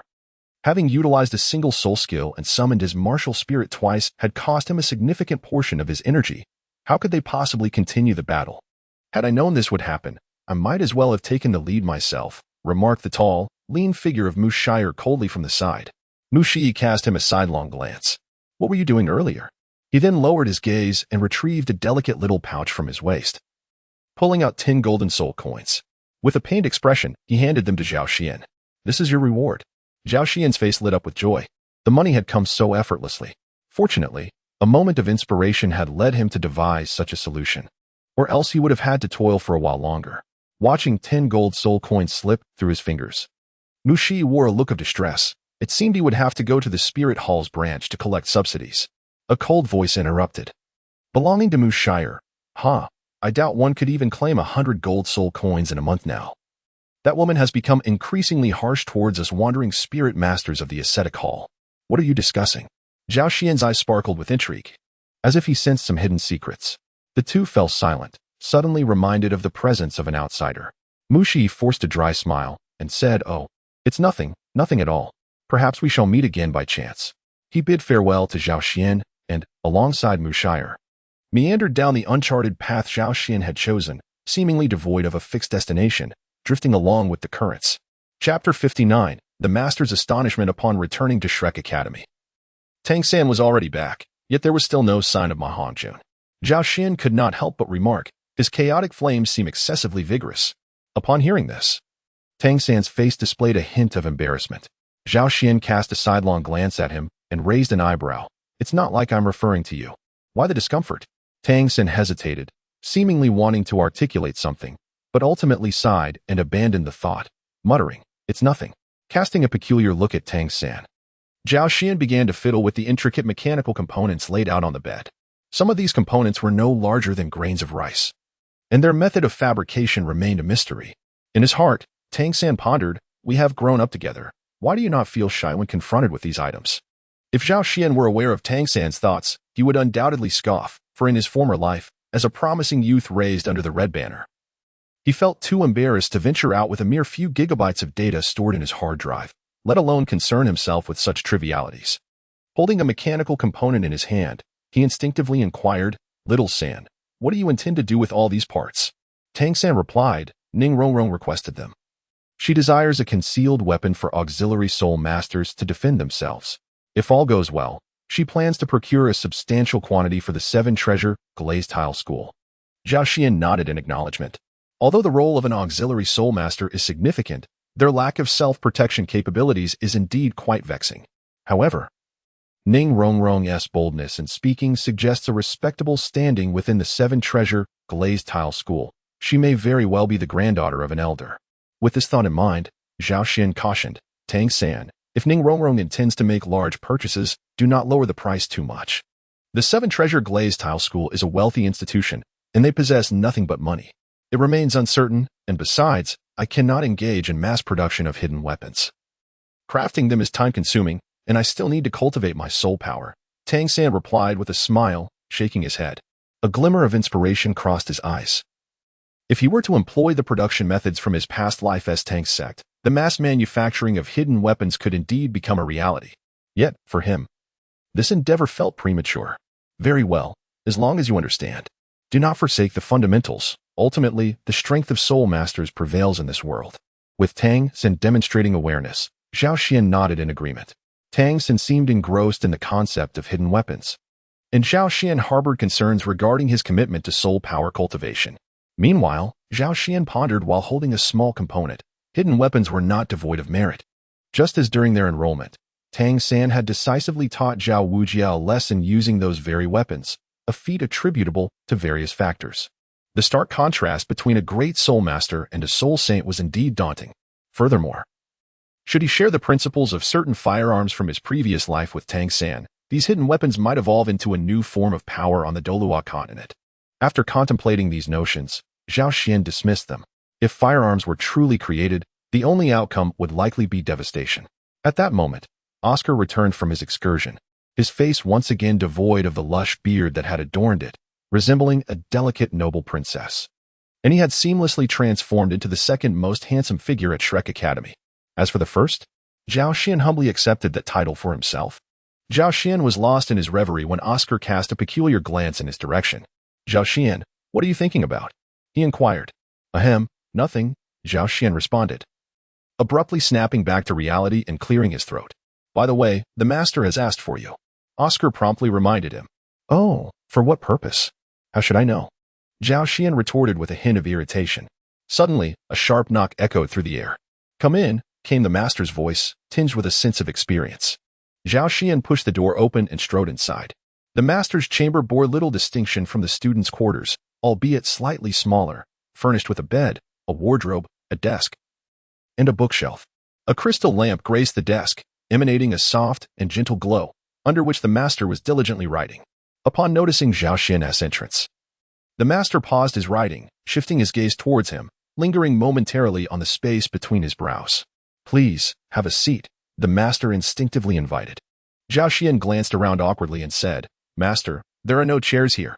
Where should I sit? The master seemed to realize the situation. Gesturing towards the bed with a calm tone, apologies, I haven't quite adapted yet. Please sit on my bed for now. Very well. Once Zhao Xian settled himself, the master focused intently on the mark on Zhao Xian's forehead and inquired, Has there been any change in the mark on your forehead recently? Under the soft glow of the light, the mark emitted a faint, golden-purple radiance, accentuating Zhao Xian's fair complexion and lending an aura of sanctity. There hasn't been any change in the mark, Zhao Xian replied. The master nodded thoughtfully, then suddenly fixed his gaze on Zhao Xian's eyes, asking intently, Does that mean you have experienced other changes? Indeed, my physical capabilities have significantly enhanced, to a remarkable extent. And what is the approximate range of this enhancement? Senior Li Qing mentioned that it is roughly equivalent to the strength of a level 91 titled Douluo after the beast martial soul possesses me. Clatter. The pen in the master's hand fell to the floor, and his eyes were filled with astonishment as he looked at Zhao Xian. Time seemed to stand still in that moment, making Zhao Xian feel somewhat uncomfortable under the master's intense gaze. After a long pause, the master exhaled deeply. Are you certain you possess the strength of a titled Douluo? His voice trembled slightly. Zhao Xian scratched his head, expressing his uncertainty regarding the strength of the title Douluo. I am not sure about the title Douluo's capabilities. It's merely what Senior Li Qing has conveyed. The master took a considerable amount of time to regain his composure, concluding that since it was the renowned Yujun Douluo who spoke, it must bear a substantial degree of truth. However, the notion of a title Douluo? The master found it hard to believe. This was the pinnacle that countless soul masters yearned for throughout their lives. Yet a mere 12-year-old boy had attained it with such ease? He waved his hand, instructing, You may go rest now. All right, Zhao Xian replied as he exited the room. After Zhao Xian left, the master remained in a daze for quite some time, lost in contemplation, before turning to face his desk. He opened his notebook and crossed out the section pertaining to Zhao Xian's training plan. Then, he picked up his pen once more, staring blankly at the empty pages, his mind equally devoid of thoughts. Chapter 60. Special training begins the following day. In the Shrek Academy cafeteria, breakfast was notably more sumptuous than usual. With the master's decisive and efficient manner, once he had resolved on a course of action, he would implement it without delay. Li Qing also made an appearance that morning. Recently, he had taken on a temporary teaching role in the village near Shrek Academy, instructing the local children in literacy, which had proven to be an enjoyable endeavor. However, at times, the mischievous antics of the village children could infuriate him, a sentiment that was likely unique even among titled Douluos. In the cafeteria, Ma Hongjuan's tray was laden with several large steamed buns, eggs, and a generous bowl of meat porridge. The moment the master arrived, it felt as though he had descended from hell into paradise. "Xiao, bring me 2 more sausages," Ma Hongjuan exclaimed, mouth full as he savored the porridge and bun. His face a picture of blissful satisfaction. Oscar discreetly glanced at Flinder in the corner, whose expression had darkened in an instant, and he instinctively recoiled, softly murmuring a spell as he handed Ma Hongjuan 2 large sausages. Flinder raised an eyebrow, casting a menacing glare at the oblivious Ma Hongjuan. What does this brat mean? Is he implying that my previous management was akin to hell? Noting Flinder's dangerous gaze, Oscar hastily lowered his head to sip his meat porridge, silently praying for Ma Hongjuan's safety. "Oh, Ma Hongjuan, it's not that I do not wish to help you," daring to provoke the petty-minded principal in this manner. "Even if I were a deity, I could not save you." Zhao Xian savored the warm meat porridge while nibbling on a steamed bun, and in a moment of boredom, he queried Tang San, "Little San, what do you think Master's special training entails?" Without raising his head, Tang San replied, "How would I know?" After taking a sip of the porridge, he slightly flared his nostrils, inhaling the aroma, and murmured, "There are a total of 5 medicinal ingredients." Zhao Xian cast a sidelong glance at Tang San, then continued to diligently consume the meat porridge before him. "Little San, Little Xian." At that moment, the cheerful voice of Xiao Wu echoed from the doorway.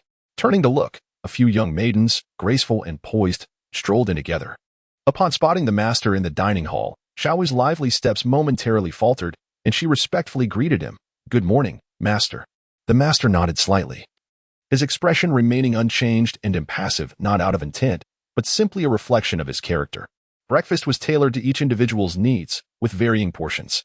After receiving her meal, Xiao Wu hurriedly took a seat opposite Tang San. Hermione, familiar with the master due to his friendship with her grandfather, similarly greeted him with respect before unhesitatingly sitting across from Zhao Xian. Following a sumptuous breakfast, the master wiped his mouth with a handkerchief and spoke slowly. "After you finish eating, assemble immediately on the playground." The few who had not yet finished their meals hastily completed them and rushed toward the playground. Today marked the master's first class, and none wished to leave a poor impression. Though the master's strength was not particularly high, his stern demeanor could be intimidating, especially with the presence of Dean Flanders standing nearby. On the playground, the 9 students lined up in order of age, while the master stood before them. With a somewhat indifferent gaze, he surveyed the group and began, "I have familiarized myself with each of your martial souls and strengths. From today onward, I shall implement specialized training for you. I expect full compliance with my directives. However, if you have any objections, feel free to voice them." His tone shifted, becoming colder. "However, should any unruly individuals arise, you will be faced with 2 choices. 1. To withdraw from Shrek Academy. 2. To challenge Dean Flanders to a duel. Whoever prevails against Flanders will have the liberty to manage their own time." Any objections? No. The 9 responded in unison, even Oscar and Ma Hongjuan standing straight and responding with utmost seriousness. The defiant Daimu Bai, despite his somewhat unruly personal life, proved to be a diligent student without complaint. The master nodded slightly, his gaze lingering on Zhao Xian, a flicker of helplessness crossing his eyes. "Zhao Xian, step forward." Zhao Xian complied, perplexity evident in his expression. "This training is of little benefit to you. Instead, go seek counsel from several teachers at the academy." "Counsel about what?" "Combat." Thus, Zhao Xian eagerly made his way to the quarters of the teachers. With the student body of Shrek Academy being relatively small, the teachers had previously enjoyed a tranquil existence. And with the master's arrival, they found themselves even more at leisure. Li Yusong reclined in a rocking chair, leisurely swaying, beside a diminutive tea table adorned with a steaming teapot. As soon as Zhao Xian arrived, he spotted Li Yusong squinting his eyes, leisurely basking in the sun. "Teacherly," Zhao Xian called out. Li Yusong opened his eyes slightly and glanced at Zhao Xian, then replied with a smile. "Why have you come here instead of attending the master's specialized training?" Zhao Xian chuckled mischievously. "I have come to engage in a friendly spar with you." Li Yusong, who was preparing to savor his treasured tea, trembled slightly at the remark, causing the liquid to ripple within the pot. "You wish to spar with me?" he replied. Placing the teapot back on the low table, his expression a mix of amusement and bewilderment as he gazed at Zhao Xian. "Indeed. My master suggested that I am not suited for the training over there, hence I was directed to seek you out. As soon as I arrived, there you were." Zhao Xian shrugged, expressing his resignation. "Such is the master's arrangement. He seems unconcerned about wearing out our old bones," Li Yusong remarked, feigning annoyance, though a smile danced upon his lips. Then, rising to his feet, Li Yusong declared, "Very well, let me contribute further to the academy. But do be gentle. You little rascal, my old frame is not as resilient as Zhao Wujia's when it comes to a good thrashing." Zhao Xian's eyes sparkled as he praised. "You are underestimating yourself. You are as vigorous as ever. I was hoping you would show some leniency." Li Yusong turned to Zhao Xian, wearing a bemused expression. "How did I not notice back then how sweet your words could be?" Zhao Xian smiled, remaining silent. Suddenly, a profound wave of soul power emanated from Li Yusong, and a long dragon-patterned staff materialized in his hand. Beneath his feet, 6 soul rings, 1 white, 1 yellow, and 3 purple, alongside 1 black, gradually ascended. With a resounding thud, the dragon-patterned staff struck the ground, causing the earth to tremble ever so slightly. Zhao Xian distinctly felt the vibrations beneath him. "Youngster, hasten to unveil your martial soul. I, an old man, wish to stretch my limbs. My body feels as though it is on the verge of rusting." "All right." Zhao Xian's gaze flickered, and his phone instantaneously attached itself to his wrist. Simultaneously, a barely perceptible flash of purple lightning surged through his hand. In Chapter 61, Eternal Soul Technique, the 2 figures, having turned their backs to each other, traversed approximately 30 meters before pivoting to gaze at one another from a distance. A gentle breeze swept through, causing the blades of grass to sway delicately, and Zhao Xian squinted slightly. In the next moment, he surged towards Li Yusong, his form swaying unpredictably, leaving behind a series of fleeting phantoms in his wake. Engaging in combat with a Soul Emperor, Zhao Xian naturally refrained from utilizing his full strength. Instead, he regulated his power to approximately 30%. Li Yusong, wielding the dragon pattern staff, displayed no hesitation as Zhao Xian approached. With a firm grip on one end of the staff, he abruptly swung it towards the left front with great vigor. Zhao Xian's form momentarily froze, only to swiftly pivot to evade the oncoming dragon pattern staff. In a seamless motion, he spun around and delivered a kick aimed at Li Yusong's legs. Although Li Yusong had aged, his agility remained commendable. A glimmer of sharp insight flashed in his eyes as he deftly retracted the dragon pattern staff. Grasping the tail end, he transformed his grip to the front, allowing the staff to intercept Zhao Xian's descending kick with remarkable swiftness. Bang! Zhao Xian kicked the dragon pattern staff aside, producing a crisp sound. This staff, neither metal, wood, nor stone, possessed an unusual material that resembled a peculiar jade, albeit with a somewhat coarse surface. Simultaneously, Li Yusong's third soul ring illuminated, emanating a formidable force of attraction from the dragon pattern staff, causing Zhao Xian's foot, which had yet to retreat, to be drawn towards it in an instant. Zhao Xian's face displayed a look of astonishment, caught completely off guard by the sudden turn of events. Observing this, Li Yusong's eyes sparkled with amusement, and with a flourish of his hands, he wielded the dragon pattern staff, sending Zhao Xian flying through the air. Zhao Xian's body wavered, yet through his exquisite control, he swiftly stabilized himself in midair. "Indeed, you remain remarkably vigorous," Zhao Xian praised, refraining from further aggression. Li Yusong chuckled heartily. "Not bad, I suppose, but a far cry from my youth." Suddenly, Zhao Xian's first soul skill gleamed momentarily, and although Li Yusong maintained his smiling demeanor, his body became immobile. The first soul skill immobilizes. A flicker of astonishment crossed Li Yusong's eyes, soon replaced by a touch of resignation. Zhao Xian, with a playful grin, gently nudged Li Yusong, causing him to topple rigidly towards the ground. Mid-fall, the binding effect of the first soul skill dissipated, and Li Yusong adeptly tapped the ground with his dragon pattern staff, springing back to his feet with remarkable agility. "You rascal, playing tricks on me." Li Yusong fumed, his beard quivering with indignation. "You clearly lack respect for your elders. I cannot afford to grant my adversary any advantage," Zhao Xian replied with a smile. "Then why didn't you continue your assault just now? But I must leave you an opportunity, esteemed teacher." Li Yusong was momentarily at a loss for words, realizing he was dealing with a sharp-tongued youngster. Narrowing his eyes, he resolved to showcase his true prowess. From their earlier exchange, he discerned Zhao Xian's tenacity. The ease with which he maneuvered suggested he had not yet revealed his full strength.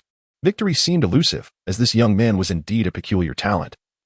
Yet he could not afford to be defeated too disgracefully. With this contemplation, Li Yusong made up his mind and resolutely unleashed his sixth soul skill. The profound, dark hues of his Millennium Soul Ring shimmered, and the dragon pattern staff in his grasp appeared to swell in size, its patterns and colors transforming, with faint golden streams swirling around its surface. Within Zhao Xian's heart, there stirred a subtle thrill.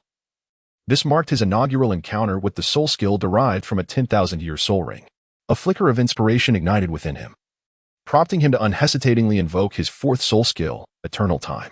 After employing his sixth soul skill, Li Yusong observed Zhao Xian's movements closely. To his astonishment, he discovered that Zhao Xian possessed 4 soul rings. Having overlooked this detail moments prior, it was only when the 4th soul ring shimmered that he realized the truth. When did this lad silently ascend to the rank of soul master? Zhao Xian, seemingly unfazed by Li Yusong's shock, merely smiled and said, "Teacher Li, do come here." A sense of uncertainty gripped Li Yusong as he observed Zhao Xian's eerie stillness after unleashing his 4th spirit ability. Such behavior struck him as peculiar. However, remaining in this stalemate was not a viable option. The 6th spirit ability demanded an immense amount of soul power, a considerable burden indeed. Resolutely, he wielded his dragon pattern staff and struck downward towards Zhao Xian's head. Zhao Xian felt an intense pressure enveloping him, as if this strike had siphoned the very air surrounding him, and then it bore down upon him with tremendous force from above. Meanwhile, he sensed the presence of razor-sharp gusts slicing through his body, and before he realized it, numerous small fissures began to manifest upon his skin. Zhao Xian dared not to be careless and swiftly utilized his 3rd soul skill to create an illusory form and evade. Li Yusong, poised to release his grip, suddenly sensed the emergence of Zhao Xian's aura behind him. Without hesitation, he unleashed his attack, the dragon pattern staff crashing down mercilessly. The illusion offered no resistance, shattering instantaneously into shimmering fragments. The staff struck the ground, which, though soft, yielded significantly, causing the earth to sink considerably within a radius of several meters. Meanwhile, Zhao Xian, having flashed behind Li Yusong, noticed that a series of faint golden currents were continuously expanding outward around him. One such current collided with Zhao Xian, and even with his robust physical constitution, he staggered back several steps, his chest marred by bruises. However, after a brief circulation of his vital energy, the bruises and previous fissures gradually faded away. To Zhao Xian's astonishment, a domain-like space had formed within a radius of several meters around Li Yusong, where countless faint golden currents loomed ominously, each subtly concealing the silhouette of a golden staff. His Zhao Xian inhaled sharply, awestruck by the formidable power of the ancient soul technique. How could one even begin to approach this? He felt as if he had transformed into a prickly hedgehog. "Come on, continue," Li Yusong exclaimed from within, puffing his cheeks and glaring. "Weren't you just brimming with arrogance a moment ago?" Zhao Xian remained unfazed, yet his brow furrowed slightly as he detected an anomaly. This was the 6th soul technique, and the consumption of soul power would undoubtedly be considerable. The old man could not sustain it for long. Consequently, Zhao Xian, no longer perturbed, crossed his arms over his chest and positioned himself just outside the range of Li Yusong's 6th soul technique, refraining from any offensive action. The young rascal, positioned at the center, Li Yusong immediately discerned Zhao Xian's intentions. However, Zhao Xian's inaction did not imply that he would remain passive. With a forceful push from his feet, Li Yusong surged forward, propelled by countless golden streams of energy, charging directly towards Zhao Xian. As Zhao Xian felt a twitch at the corner of his eye, several streams of energy surged towards him, striking him repeatedly and prompting him to retreat in alarm.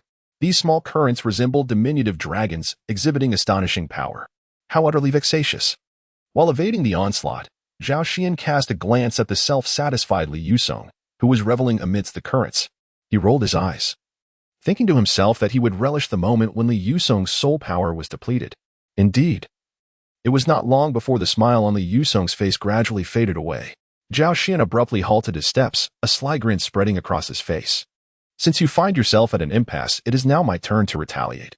Zhao Xian's 4th spirit ring gleamed once more, distinct from the earlier lack of disturbance. At this moment, countless streams of energy suddenly manifested around him. Li Yusong stared in astonishment, his eyes wide open. Zhao Xian, however, felt his heart racing uncontrollably. Goodness! The consumption of soul skills is excessively high. Chapter 62. Peerless. Within Zhao Xian's body, the soul power cascaded down like a waterfall tumbling from a precipice, dissipating terrifyingly. This sudden loss startled him greatly, prompting him to hastily regulate the output of his soul power.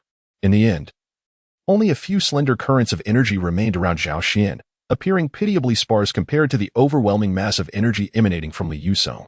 Within these currents, flashes of violet lightning flickered, emitting a breathtakingly beautiful radiance. However, even though this soul technique had transformed, Li Yusong was still able to recognize it as Zhao Xian's sixth soul skill. With an expression of astonishment, he inquired, "What has happened?" After Zhao Xian skillfully controlled the airflow, he let out a sigh of relief and explained to Li Yusong, "This is my fourth soul skill, which allows me to imprint an enemy's soul skill and transform it into my own." Li Yusong was momentarily taken aback, then gasped in astonishment. His mind raced with the thought, what kind of soul skills does this kid possess? Although Zhao Xian had yet to manifest an offensive soul skill, the effects of his four existing skills were nothing short of extraordinary. Truly a prodigy. Li Yusong regarded Zhao Xian with a deep gaze before breaking into a smile. Such a remarkable talent belongs solely to Shrek. "Let me witness your peerless domain," Li Yusong declared, his eyes shimmering with anticipation. So this soul skill is called peerless domain? Zhao Xian realized, observing the currents around him. Instead of the golden shadows of his staff, what surrounded him were strands of resplendent purple-golden divine lightning, a unique essence that belonged exclusively to Zhao Xian. This sixth soul skill was acquired when I hunted a shadowless beast, which dwells in a perilous region on the western edge of the continent. That place is shrouded in darkness, almost devoid of life, with the shadowless beast being the sole inhabitant. This soul beast is peculiar. It initially exhibits no traits of a soul beast and only begins to imprint the soul characteristics of others upon encountering them. After imprinting my dragon pattern staff, the shadowless beast became like a shadow of my staff, boasting an extraordinary compatibility. After slaying it, I obtained this soul skill, filled with countless dragon pattern staff shadows, which I named Peerless Domain. Li Yusong reminisced, the events of that time vividly etched in his memory. Suddenly, a gust of air struck the ground beneath Li Yusong's feet, unleashing a burst of purple divine lightning that instantly carved a gaping hole in the earth. "Teacher Li, stop reminiscing and hurry up. If you don't, I'll exhaust all my soul power," Zhao Xian said with a pained expression. Li Yusong cast a sidelong glance at Zhao Xian, muttering, "This brat has no respect for his elders." However, the next moment, Li Yusong grasped the dragon pattern staff and plunged into Zhao Xian's peerless domain. In Zhao Xian's unparalleled domain, the currents of air danced gracefully. The moment Li Yusong charged in, all the air currents surged towards him as if they had come to life. With a swift motion of the dragon pattern staff in his hand, Li Yusong created a formidable wall of shadows. A gust of air collided with this shadowy barrier, producing a cacophony of crackling sounds. Li Yusong's expression shifted abruptly as he was jolted backward by the impact. Simultaneously, a tingling sensation coursed through his entire body, rendering him momentarily numb. Was this electricity? Wasn't he your martial soul, that mobile phone? When did it transform into lightning? Waves of air crashed against the staff's wall. Although they lacked significant power, the resulting numbing effect gradually dulled Li Yusong's senses in his hands. Eventually, his hands became rigid, and he unintentionally released the dragon pattern staff. As it clattered to the ground, the unobstructed air currents surged toward Li Yusong. One particular gust struck his chest, and purple lightning erupted explosively, shredding his garments into tatters. Startled, Li Yusong hastily summoned his soul energy to resist, yet the purple lightning was bizarrely persistent, as if it possessed a life of its own, endlessly resilient and extraordinarily tenacious. It took considerable effort for him to dissipate its force. Realizing the gravity of the situation, Zhao Xian quickly dispelled the unparalleled domain and hurried to Li Yusong's side. "Teacher Li, are you all right?" Zhao Xian inquired with concern. Li Yusong glanced down at the large tear in his shirt with a bemused expression and replied, "I'm fine." "Really? That's a relief," Zhao Xian sighed with relief. However, just as he began to relax, a hand unexpectedly landed on his shoulder, startling him. "Zhao Xian, come to my room," the voice commanded. Zhao Xian turned his gaze, only to see the master, hands clasped behind his back, already departing into the distance. When did the master arrive? It remains uncertain, yet since the master seeks you, it would be prudent to hasten. Although a myriad of questions swirled within his mind, Li Yusong resolved to set them aside for the moment, given the urgency of the master's summons. In the master's chamber, he inquired, "Speak. What is the matter?" The master sat with an air of meticulous authority. "What matter?" Zhao Xian responded, puzzled. The master cast a sidelong glance at him and softly remarked, "Your fourth soul ring, and the inexplicably manifested power of thunder." "Oh, that," Zhao Xian replied. "It is a rather lengthy tale." "Then let us be succinct," the master interjected. fixing Zhao Xian with a stern gaze. Are you deliberately seeking to vex me? The unexplained breakthrough of his soul power, coupled with the incident in the Stardow Forest where he fortuitously acquired a soul ring, left Zhao Xian at a loss regarding the mysterious thunder.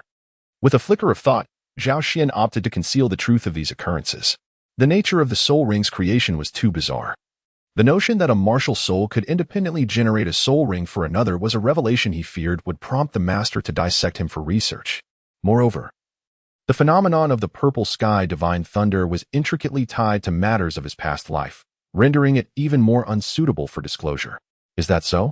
The master regarded Zhao Xian with a skeptical eye, finding these explanations rather dismissive. However, considering the peculiarities surrounding Zhao Xian, the master hesitated, massaging his temples in contemplation. The enhancement of soul power due to a deeper awakening was understandable, yet, recalling the events recounted by Zhao Wujian, it was clear that Zhao Xian had not been absent for long, at most a few hours. The idea of absorbing a soul ring within such a brief span seemed implausible. Nonetheless, given Zhao Xian's exceptional physical constitution, such a possibility could not be entirely dismissed. Yet, the purple lightning remained a source of unease. For reasons unknown, the master felt an unsettling connection between it and the golden-purple mark upon Zhao Xian's forehead. How I wish to peer within your mind, he mused, fixated on the enigmatic symbol adorning Zhao Xian's brow. Zhao Xian's expression changed dramatically as he gazed at the master in disbelief. Could it truly be that terrifying? Suddenly, a glimmer of brilliance flashed in the master's eyes, as if a thought had struck him, and his gaze towards Zhao Xian grew fervent. Zhao Xian trembled with fear. Tang-san, where are you? I am so scared. Chapter 63, The Third Martial Soul? At times, the master evokes a sense of dread, especially in moments like this. Reminiscent of the mad scientists portrayed in literary works of the past, perhaps the master embodies certain traits of those deranged geniuses, such as an ardent passion for his research and an insatiable curiosity for the unknown, an unsettling curiosity indeed. As the saying goes, curiosity killed the cat, and here, Zhao Xian is that very cat. With a quivering voice, Zhao Xian asked, Master, are you all right? The fervor in the master's eyes receded like a tide, replaced by his usual rigid expression, devoid of emotion, exuding an inexplicable seriousness. He gazed at Zhao Xian for an extended moment, causing an unsettling chill to creep into Zhao Xian's heart, before solemnly instructing, Follow me. The master, decisive and resolute, left those words hanging in the air as he strode toward the door. Zhao Xian hurriedly followed, inquiring, Master, where are we headed? To the southern forest of Soto City, came the reply. Towering trees rose majestically from the earth, their canopies forming a verdant roof overhead. The summer sun filtered through the gaps in the leaves, casting a mosaic of dappled light upon the ground. A gentle summer breeze wafted through, bringing a refreshing coolness as the leaves rustled softly. Master, what is our purpose here? Zhao Xian asked, perplexed, as he trailed behind the master. The master gestured for silence and began to meander through the forest. Zhao Xian was utterly perplexed by the master's intentions and could do nothing but obediently follow in his wake. After wandering aimlessly through the forest for quite some time, the master abruptly halted. Master, do you see the boar ahead? He inquired, noticing the leisurely strolling creature in the distance. Capture it, the master commanded, gesturing towards the nonchalant boar meandering nearby. The boar? Zhao Xian turned his head and beheld a leisurely back-spined pig wandering beneath the shade of a nearby tree, occasionally stretching its snout to nibble on the berries of the low shrubs and savoring them with delight. With Zhao Xian's current strength, capturing a small back-spined pig would be exceedingly effortless. In the blink of an eye, he appeared behind the creature. Just as the pig was indulging in the berries, it suddenly sensed a cool breeze wafting from behind. As it prepared to turn its head, a pair of hands, as pale as jade, swiftly seized its hind legs and lifted it off the ground. The back-spined pig squealed in panic, struggling to break free with its legs, but was firmly ensnared by Zhao Xian's grip, akin to iron pincers, rendering it immobile. Zhao Xian swiftly returned to the master's side, weighing the struggling boar in his hands, and inquired, Master, why capture it? The master, with a hint of excitement and seriousness, replied, Slay it, then use your lightning to sense the presence of the soul ring. If you succeed, cease your efforts. Zhao Xian paused momentarily, only to have an epiphany. He finally comprehended the master's intentions, and a mixture of amusement and exasperation washed over him. The master was indeed suspecting that the purple sky divine thunder was his third martial spirit. Although this divine thunder could be considered a source of his innate power, it was fundamentally different from his two other martial spirits, the phone and the computer. As a form of celestial punishment imbued with tremendous force, the purple sky divine thunder could not possibly accept external energies. He glanced at the struggling spine pig in his grasp, then shrugged helplessly. In a swift motion, he seized its neck with remarkable speed and applied a slight pressure. With a barely audible crack, the spine pig's life came to an end. Almost immediately, a circle of pure white soul rings began to drift gently from its body. The master gazed at Zhao Xian with eager anticipation, and with no other option, Zhao Xian settled into a meditative position. Strands of purple sky divine thunder flickered across Zhao Xian's form, resplendent and perilous, dancing like joyful little dragons. An instinctive chill surged from the depths of his heart, casting shades of fear within his innermost being. Meanwhile, the soul rings of the spine pig melted away like snow meeting the warmth of spring. Swiftly dissolving from the side nearest to Zhao Xian, the once pristine white rings fracturing and dissipating into the ether. Zhao Xian quietly opened his eyes and cast a glance at the master, who was deep in thought, his brow furrowed in concentration, lost in an unknown reverie. After a considerable pause, the master spoke, his voice laced with a hint of fatigue and profound bewilderment. It appears it is not a martial soul. Let us return. He sighed, clearly troubled, pondering the myriad peculiarities surrounding the young man. By the way, do bring back that spine-back pig. It would make for a delightful addition to tonight's meal. Zhao Xian glanced at the back-spine pig in his hands and silently mused, I truly feel remorseful for you. Encountering such a dire fate, and then subjected to further indignity after death. Yet, recalling the exquisite flavor of the last back-spine pig, he could only think, how delightful. Upon returning to the academy and handing over the back-spine pig to the cafeteria, Zhao Xian hurried to inquire of the master, Master, where are Xiao-san and the others? The master savored a sip of hot tea to alleviate his stress and replied slowly, they have gone to face their punishment. Their combat awareness is alarmingly deficient. Although Xiao-san shows promise, he has many shortcomings. He paused, then added, and as for you, I have observed your battle with teacher Li Yusong. Your reactions were commendable. Yet you still lack practical experience. By the way, I have a task for you, the master said, setting down his cup of tea. What task? Zhao Xian asked. Assist me in supervising them, ensuring they do not resort to any dishonest tactics. What kind of punishment have you arranged? No use of soul power. Each of them will carry a basket of stones from the academy to Suatua City and back for 10 rounds. Naturally, the weights of the stones will vary, as I have tailored them to their physical capabilities. Zhao Xian felt a twitch at the corner of his eye. It seems you had this planned in advance, otherwise, you would not have prepared these items ahead of time. Moreover, the master's intention likely transcends mere punishment. It appears to be a test of their ability to unite and collaborate. The distance to Soto City is merely a few kilometers, yet traversing that distance back and forth accumulates to several tens of kilometers. Without the aid of soul power to carry a heavy load of stones over such a distance, it would indeed be a formidable task, and completing it in isolation would be utterly impossible. After all, not everyone possesses Zhao Xian's physical prowess. Even Daimubai, with his beast martial soul, would not exhibit significantly superior physical abilities prior to the manifestation of his martial spirit, and even then, utilizing it consumes soul power. Speaking of which, I had actually intended to prepare a portion for you, but the master suddenly interjected, appearing somewhat troubled as he pinched his brow. He was at a loss as to how to impose a punishment on someone endowed with the physical capabilities of a titled Douluo under the influence of a beast martial soul. Zhao Xian chuckled awkwardly. Could it be that even the master was at a loss with him? Chapter 64, 9 Together. As the distance was not extensive, Zhao Xian opted to wait at the entrance of Shrek for the others. The master borrowed a wooden barrel from the dining hall and prepared a saline solution at a suitable temperature. The oppressive heat, coupled with the considerable distance of multiple laps, necessitated this saline water to replenish the moisture and salt lost through their perspiration. Noticing the look of confusion on Zhao Xian's face, the master offered an explanation.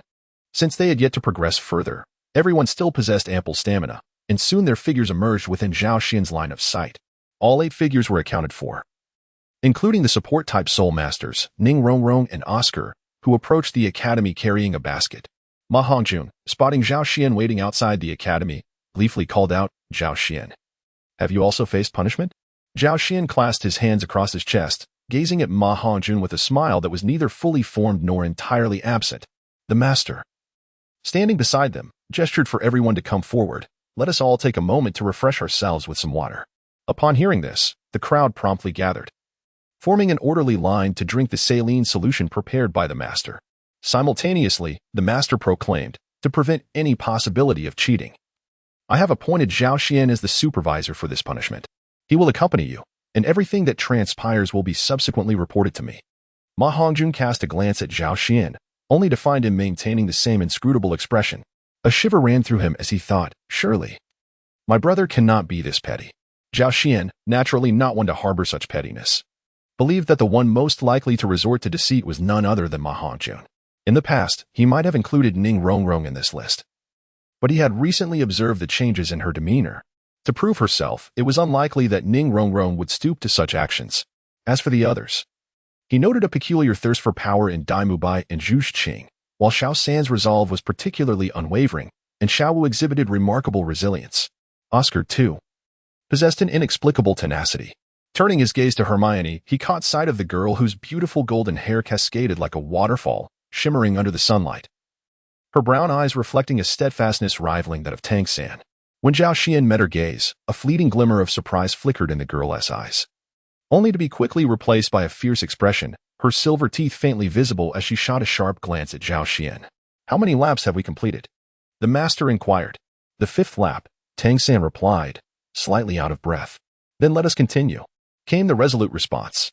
As they pressed on, each member bore their burdens toward the destination, their eyes brimming with determination, with the exception of Ma Hongjun. This fellow, his gaze flickering, appeared as though he were on the brink of collapse. Had Zhao Xian not been nearby, he would likely have begun conspiring with others on how to cheat. However, upon witnessing Ning Rongrong and Oscar, both auxiliary spirit masters, persisting despite their struggles, Ma Hongjun gritted his teeth, a hint of unwillingness flashing in his eyes, and silently moved forward. Lap after lap, even though spirit masters possess significantly greater stamina than ordinary individuals, there remained a limit. Gradually, exhaustion began to take its toll. Each breath became labored, their lungs ablaze with discomfort, their legs feeling as though they were weighed down with lead, forcing them to move forward in a daze. The sun hung high in the sky, the summer heat akin to a relentless blaze, as the scorching rays cascaded down, causing sweat to pour from several like raindrops. As auxiliary spirit masters, Oscar and Ning Rongrong grew increasingly dizzy, their vision blurred, feeling as if they might collapse with the next step. Yet an inexplicable willpower urged them onward. Xiao Ao, pass me your stone, Tang San said in a low voice. Oscar, drenched in sweat, cast a labored glance at the equally exhausted Tang San. Xiao San, don't waste your breath. Tang San's voice was firm, leaving no room for refusal. Simultaneously, Dai Mubai extended his hand toward Ning Rongrong. Zhao Xian, this doesn't breach any rules, does it? Dai Mubai gasped, his voice low. Zhao Xian held a lotus leaf he had gathered from the pond, its verdant canopy shielding him from the sun's rays. He strolled leisurely behind the crowd, chuckling softly at the remark, naturally, it does not count. Perhaps Zhao Xian secretly wished for their actions, as he discerned the master's intent, which Tang San and the others naturally understood, for none among them were fools. Oscar and Ning Rongrong's burdens had been transferred to Tang San and Dai Mubai, causing their backs to bend significantly under the weight. Yet Oscar and Ning Rongrong felt as if their bodies were almost levitating, experiencing an exhilarating sense of freedom. The groups supported one another, resolutely forging ahead, traversing circle after circle. As the sun in the sky gradually shifted westward, their pace slowed, each step growing heavier, as though they could leave impressions in the earth with every footfall. Though their resolve had become hazy, they remained upright, each individual, feeling unsteady, found that every step taken was a triumph. Their sweat had long since soaked the ground, yet not a single person faltered in their stride. Exhaustion had enveloped their bodies, but they clung tightly to their fading willpower for support. Zhao Xian followed behind them, silently observing the earth beneath his feet, the yellow soil marked with mottled damp stains, remnants of sweat. He exhaled a soft sigh, then lifted his gaze towards the 8 figures ahead, his hands instinctively clenching at his sides. Tang San, sensing something, turned to look at Zhao Xian, their eyes locking for a moment. The others also paused, glancing back at him. Time seemed to stand still in that instant, their gazes intertwined in a profound silence. After a while, a smile graced Zhao Xian's face, his lips moving. Keep going. Tang San smiled in return. Dai Mubai joined in. And soon, laughter erupted among them all, the girls curving their lips in gentle smiles. Indeed, the 9 of them were united. Time slipped by unnoticed. As they completed the final lap, Zhao Xian had long awaited at the gates of Shrek Academy with Master. The last few hundred meters felt as if time itself was deliberately stretched. Each step taken by the group seemed to last a century. Yet, they continued to forge ahead at this pace. For 100 meters, 300 meters, 100 meters. Upon stepping through the gates of Shrek Academy, the weary faces of the 8 blossomed into smiles. In that moment, it felt as if the most radiant and beautiful scene unfolded before them. Even the blazing sun lost its brilliance. After a struggle, all 8 collapsed before Master and Zhao Xian without exception. Zhao Xian suddenly fell silent, and after a long pause, he sighed, expressing his willingness to forsake his physical prowess to accompany them on their journey. A smile, albeit rigid, seemed to grace the Master's face, eliciting disbelief from those familiar with him. He softly remarked, "You have always been with them." Flinder approached from the side, accompanied by all the teachers from Shrek Academy, while Li Qing gracefully descended from the treetops, having observed for quite some time. A subtle change of emotion crossed Li Qing's composed visage as he sighed. In the future, there shall undoubtedly be a place for them on the Douluo Continent. However, after this moment of reflection, it was time to address the aftermath.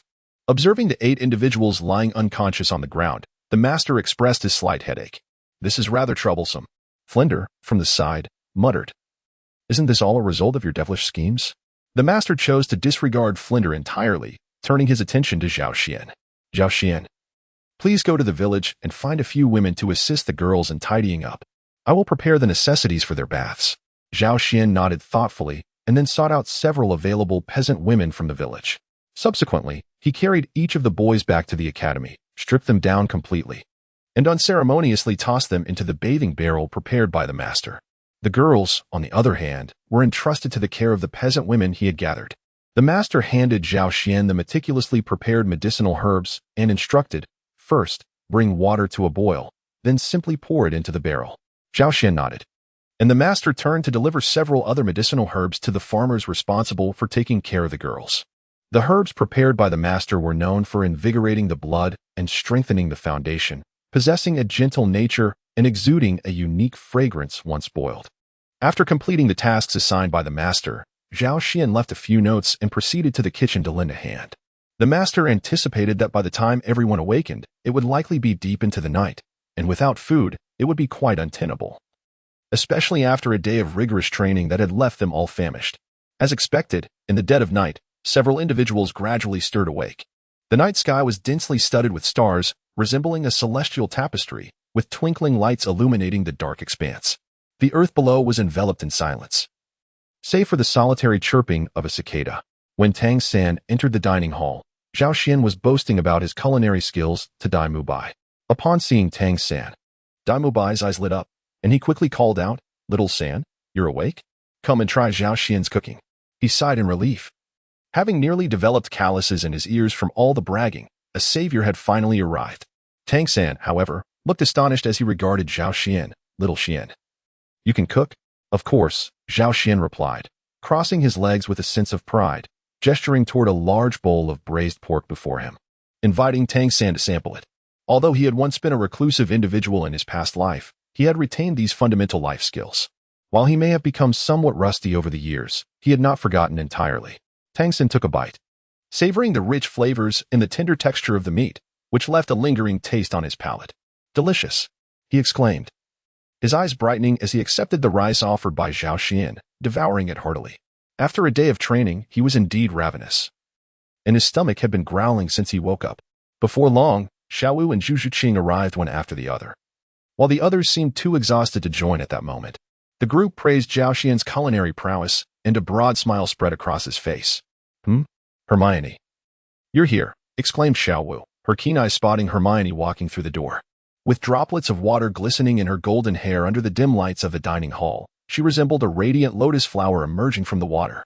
She nodded gently to the group before taking a seat, her gaze fixed on Zhao Xian, a hint of joy illuminating her eyes as she said, "Zhao Xian, I've broken through to the 28th level." "Really? You've made a breakthrough? Excellent." Zhao Xian responded, his eyes sparkling as he nodded, considering it a pleasant surprise.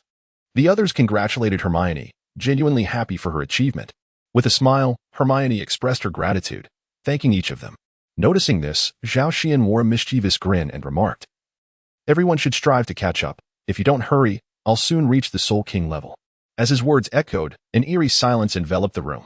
Dai Mubai looked on with a mix of suspicion and curiosity, asking, "Soul King?" Zhao Xian nodded lightly and said, "In fact, During my last expedition to the Starry Forest, I experienced a breakthrough. My physical body underwent a transformation, and my soul power significantly increased as well. Along the way, I also acquired a soul ring, elevating me to the rank of Soul Master. Clatter. The chopsticks in Xiao Wu's hand fell to the ground as she pointed at Zhao Xian, exclaiming in disbelief. You are already a Soul Master? MHM. Hermione's smile faded, and she cast a sidelong glance at Zhao Xian, then gloomily resumed eating her meal. Surely, this was intentional. The others felt a tumult of emotions as well. Dai Bai was left stupefied. Not long ago, Zhao Xian's soul power had been several levels beneath his own. Yet he had silently achieved such a remarkable breakthrough. Zhu Zhuqing lowered her head, concealing her expression, but the food on her plate was rapidly diminishing. Was she transforming her sorrow into strength? Zhao Xian gazed at them with a serene demeanor. He had just learned of the master's arrangements, without applying some pressure. The coming months would undoubtedly be arduous for them. The following day, Tang San resumed the run he had not completed the previous day, while the remaining 7 silently strapped on their burdens. A few exchanged knowing glances and shared a subtle smile, as everything was understood without the need for words. Zhao Xian silently observed the figures of several individuals, before turning to seek another instructor for practical training. Xing Luo Qi Lu Qi Bin, this particular teacher, typically reserved in demeanor, possessed formidable prowess as a control system soul emperor. As the game board was set, he meticulously maneuvered his pieces, skillfully dominating his peers. The black and white pieces were starkly defined, each placement fraught with peril. This marked Zhao Xian's inaugural encounter with a high-ranking control system soul master. And he finally comprehended the frustration previously experienced by his former adversaries, feeling acutely constrained at every turn. However, in comparison to Zhao Xian's own discontent, Lu Qibin's vexation was even more pronounced. For a control system soul master's greatest dread is indeed another of their kind, especially one as unreasonable as Zhao Xian. Although Zhao Xian only exerted strength comparable to that of a soul emperor and lacked experience in combat, his soul skills were increasingly formidable. In the end, he narrowly triumphed over his opponent of the same rank.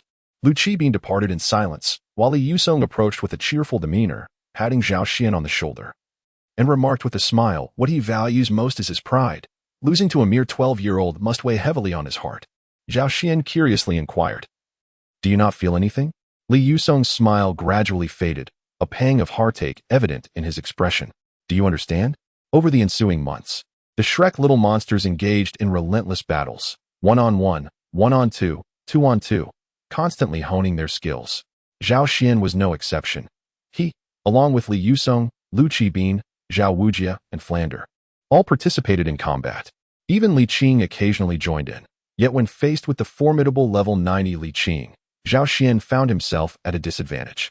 Ultimately, his soul power was too feeble. Despite possessing peculiar soul abilities, the limitations were overwhelming. One day, the master summoned Zhao Xian before the assembly of Shrek. Chapter 66, Internal Conflict, Part 1. After several months, everyone had made substantial progress, not only in cultivation but also in combat prowess. They had transformed from unrefined jade into polished gems, revealing their true brilliance through the master's rigorous training. The 8 stood in a line, exuding vigor and vitality, brimming with youthful exuberance. The master stood before them, nodding in satisfaction, and solemnly declared, over the past months, you have come to understand one another. Today, your task is to engage in battle with Zhao Xian as a group. What? The group was taken aback, and so was Zhao Xian. Their eyes meeting in shared astonishment. Is there a problem? The master asked, his expression stiff and tone indifferent. No, they replied immediately. After months of the master's training, they had come to appreciate their own advancements and had adhered strictly to his commands. The rules were simple. Zhao Xian could utilize all his soul abilities and soul power, but his strength must be restrained to the level of a soul master. Furthermore, Tang San was not permitted to employ hidden weapons. Any questions? No. The 9 responded in unison. The wind rustled and the waters of the Ishui were cold. Once a valiant hero departs, he does not return. Observing the eager faces before him, Zhao Xian was suddenly inspired to compose a poem, his heart heavy with sorrow. Facing 8 opponents seemed daunting. While his soul abilities and physical attributes were exceptional, his soul power was merely at level 45, and with the imposed limitations, he felt utterly constrained.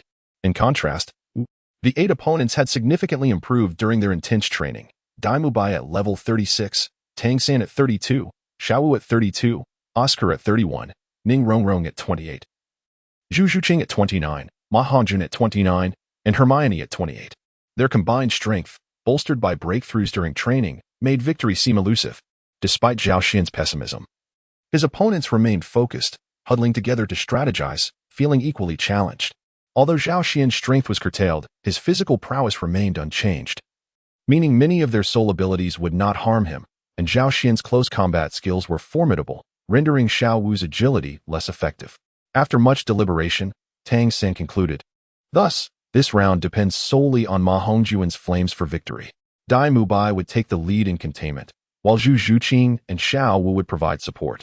Ning Rongrong and Oscar were to be protected by Hermione, with the option to sacrifice the two support soul masters if necessary to conserve their forces, especially in light of Zhao Xian's unpredictable third soul ability. However, I will keep a close watch on the two support soul masters to ensure we can control Zhao Xian during his assault." Ma Hongjun, without hesitation, "You must attack the moment I restrain Zhao Xian. Does everyone understand?" Tang San asked, and all nodded in agreement. The contest was set in the same arena where Zhao Wujia had battled earlier that semester. All the teachers were in attendance, including Li Qing, who watched with keen interest. Anticipating Zhao Xian's defeat, Zhao Xian gritted his teeth, feeling helpless. The rules permitted injuries, but forbade attacks on sensitive areas or fatal strikes. The bout would be deemed a failure if either side lost all combat capability or if Zhao Xian sustained injuries or exited the designated area. "Do you all comprehend?" the master asked the opposing sides. "Understood. Understood. Then let the contest commence." With the master's command, Dai Mubai and Xiao Wu swiftly charged at Zhao Xian, while Zhu Zhuqing moved stealthily, waiting for the opportune moment. Meanwhile, at the rear, Ning Rongrong began to invoke the seven-treasure glazed tile pagoda for support, and Oscar commenced crafting sausages. Zhao Xian's mind raced with thoughts, eager to strike at the two support spirit masters positioned behind the main combatants. Yet, he was acutely aware that Tang San had undoubtedly made preparations. With a flash of insight, Zhao Xian resolved to eliminate one or two primary fighters before devising his next move. Dai Mubai had already transformed, embodying the white tiger, unleashing three spirit abilities simultaneously, a surge of energy simmering in his mouth. "It was evident that he aimed to deplete my spirit power," Zhao Xian quickly deduced. As he raised his gaze, he noticed a sudden spark of pink light in Xiao Wu's eyes, accompanied by the illumination of her second spirit ring. Her second spirit ability, enchantment. The pink radiance penetrated Zhao Xian's vision, awakening the primordial spirit within his sea of consciousness. A golden-purple light swirled and darted forth, seemingly shattering the boundaries of time and space, colliding and dissipating against the pink glow. Xiao Wu trembled, sensing a flash of golden-purple light sweep past her, causing a dull roar to resonate in her mind. Dai Mubai, observing Xiao Wu's condition, unhesitatingly released the energy sphere from his mouth. Zhao Xian, without a hint of evasion, enveloped his hand in spirit power and struck directly at the energy sphere. With a thundering boom, the energy sphere shattered into countless sparkling motes, resembling a fleeting firework display. The agile Zhu Zhuqing's eyes gleamed as her first spirit ring glowed, and she instantly unleashed her spirit ability, Shadow Spike, aimed at Zhao Xian's chest. Although the scattering motes obscured Zhao Xian's line of sight, his spiritual awareness captured Zhu Zhuqing's silhouette. Simultaneously, in the distance, Tang San activated his binding ability, summoning strands of blue-silver grass that ensnared Zhao Xian's body tightly. While Zhao Xian felt he could break free in an instant, he understood the necessity of restraining his power, leaving him with no immediate recourse. Thus, he decisively employed his third spirit ability, Electric Fraud. His main body surged forth, appearing several dozen meters away, while Zhao Xian's illusionary form was struck by Zhu Zhuqing's attack, though it did not inflict a fatal wound, allowing it to persist. Tang San promptly commanded, "Zhuqing, go. Protect the support from behind." Upon hearing this, Zhu Zhuqing's claws swiftly slashed toward Zhao Xian's illusionary form, ensnared by the blue-silver grass, causing it to shatter instantly. Meanwhile, Dai Mubai quickly shifted to defense, and the now alert Xiao Wu clenched her teeth, employing her third spirit ability, instant teleportation, to counter and safeguard the support.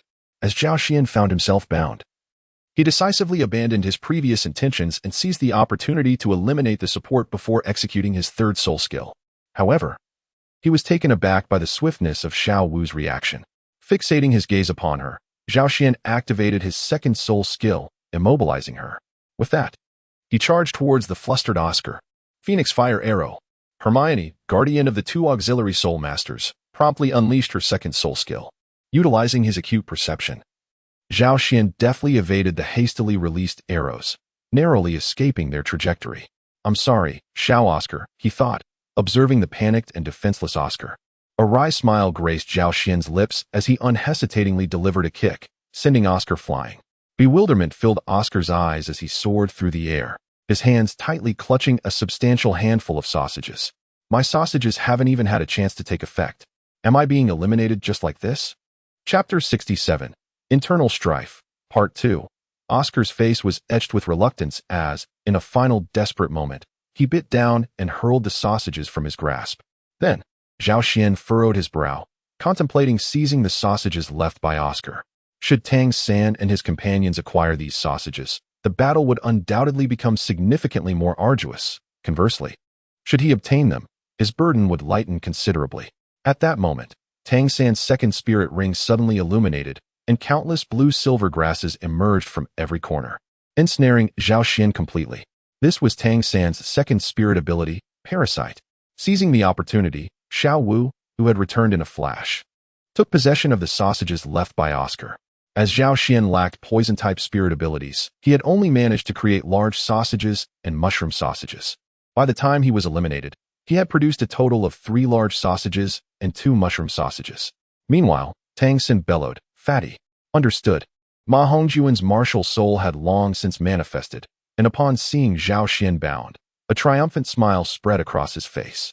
Apologies, Zhao Xian. Zhao Xian's consciousness detected the fluctuations of Ma Hongjuan's soul power.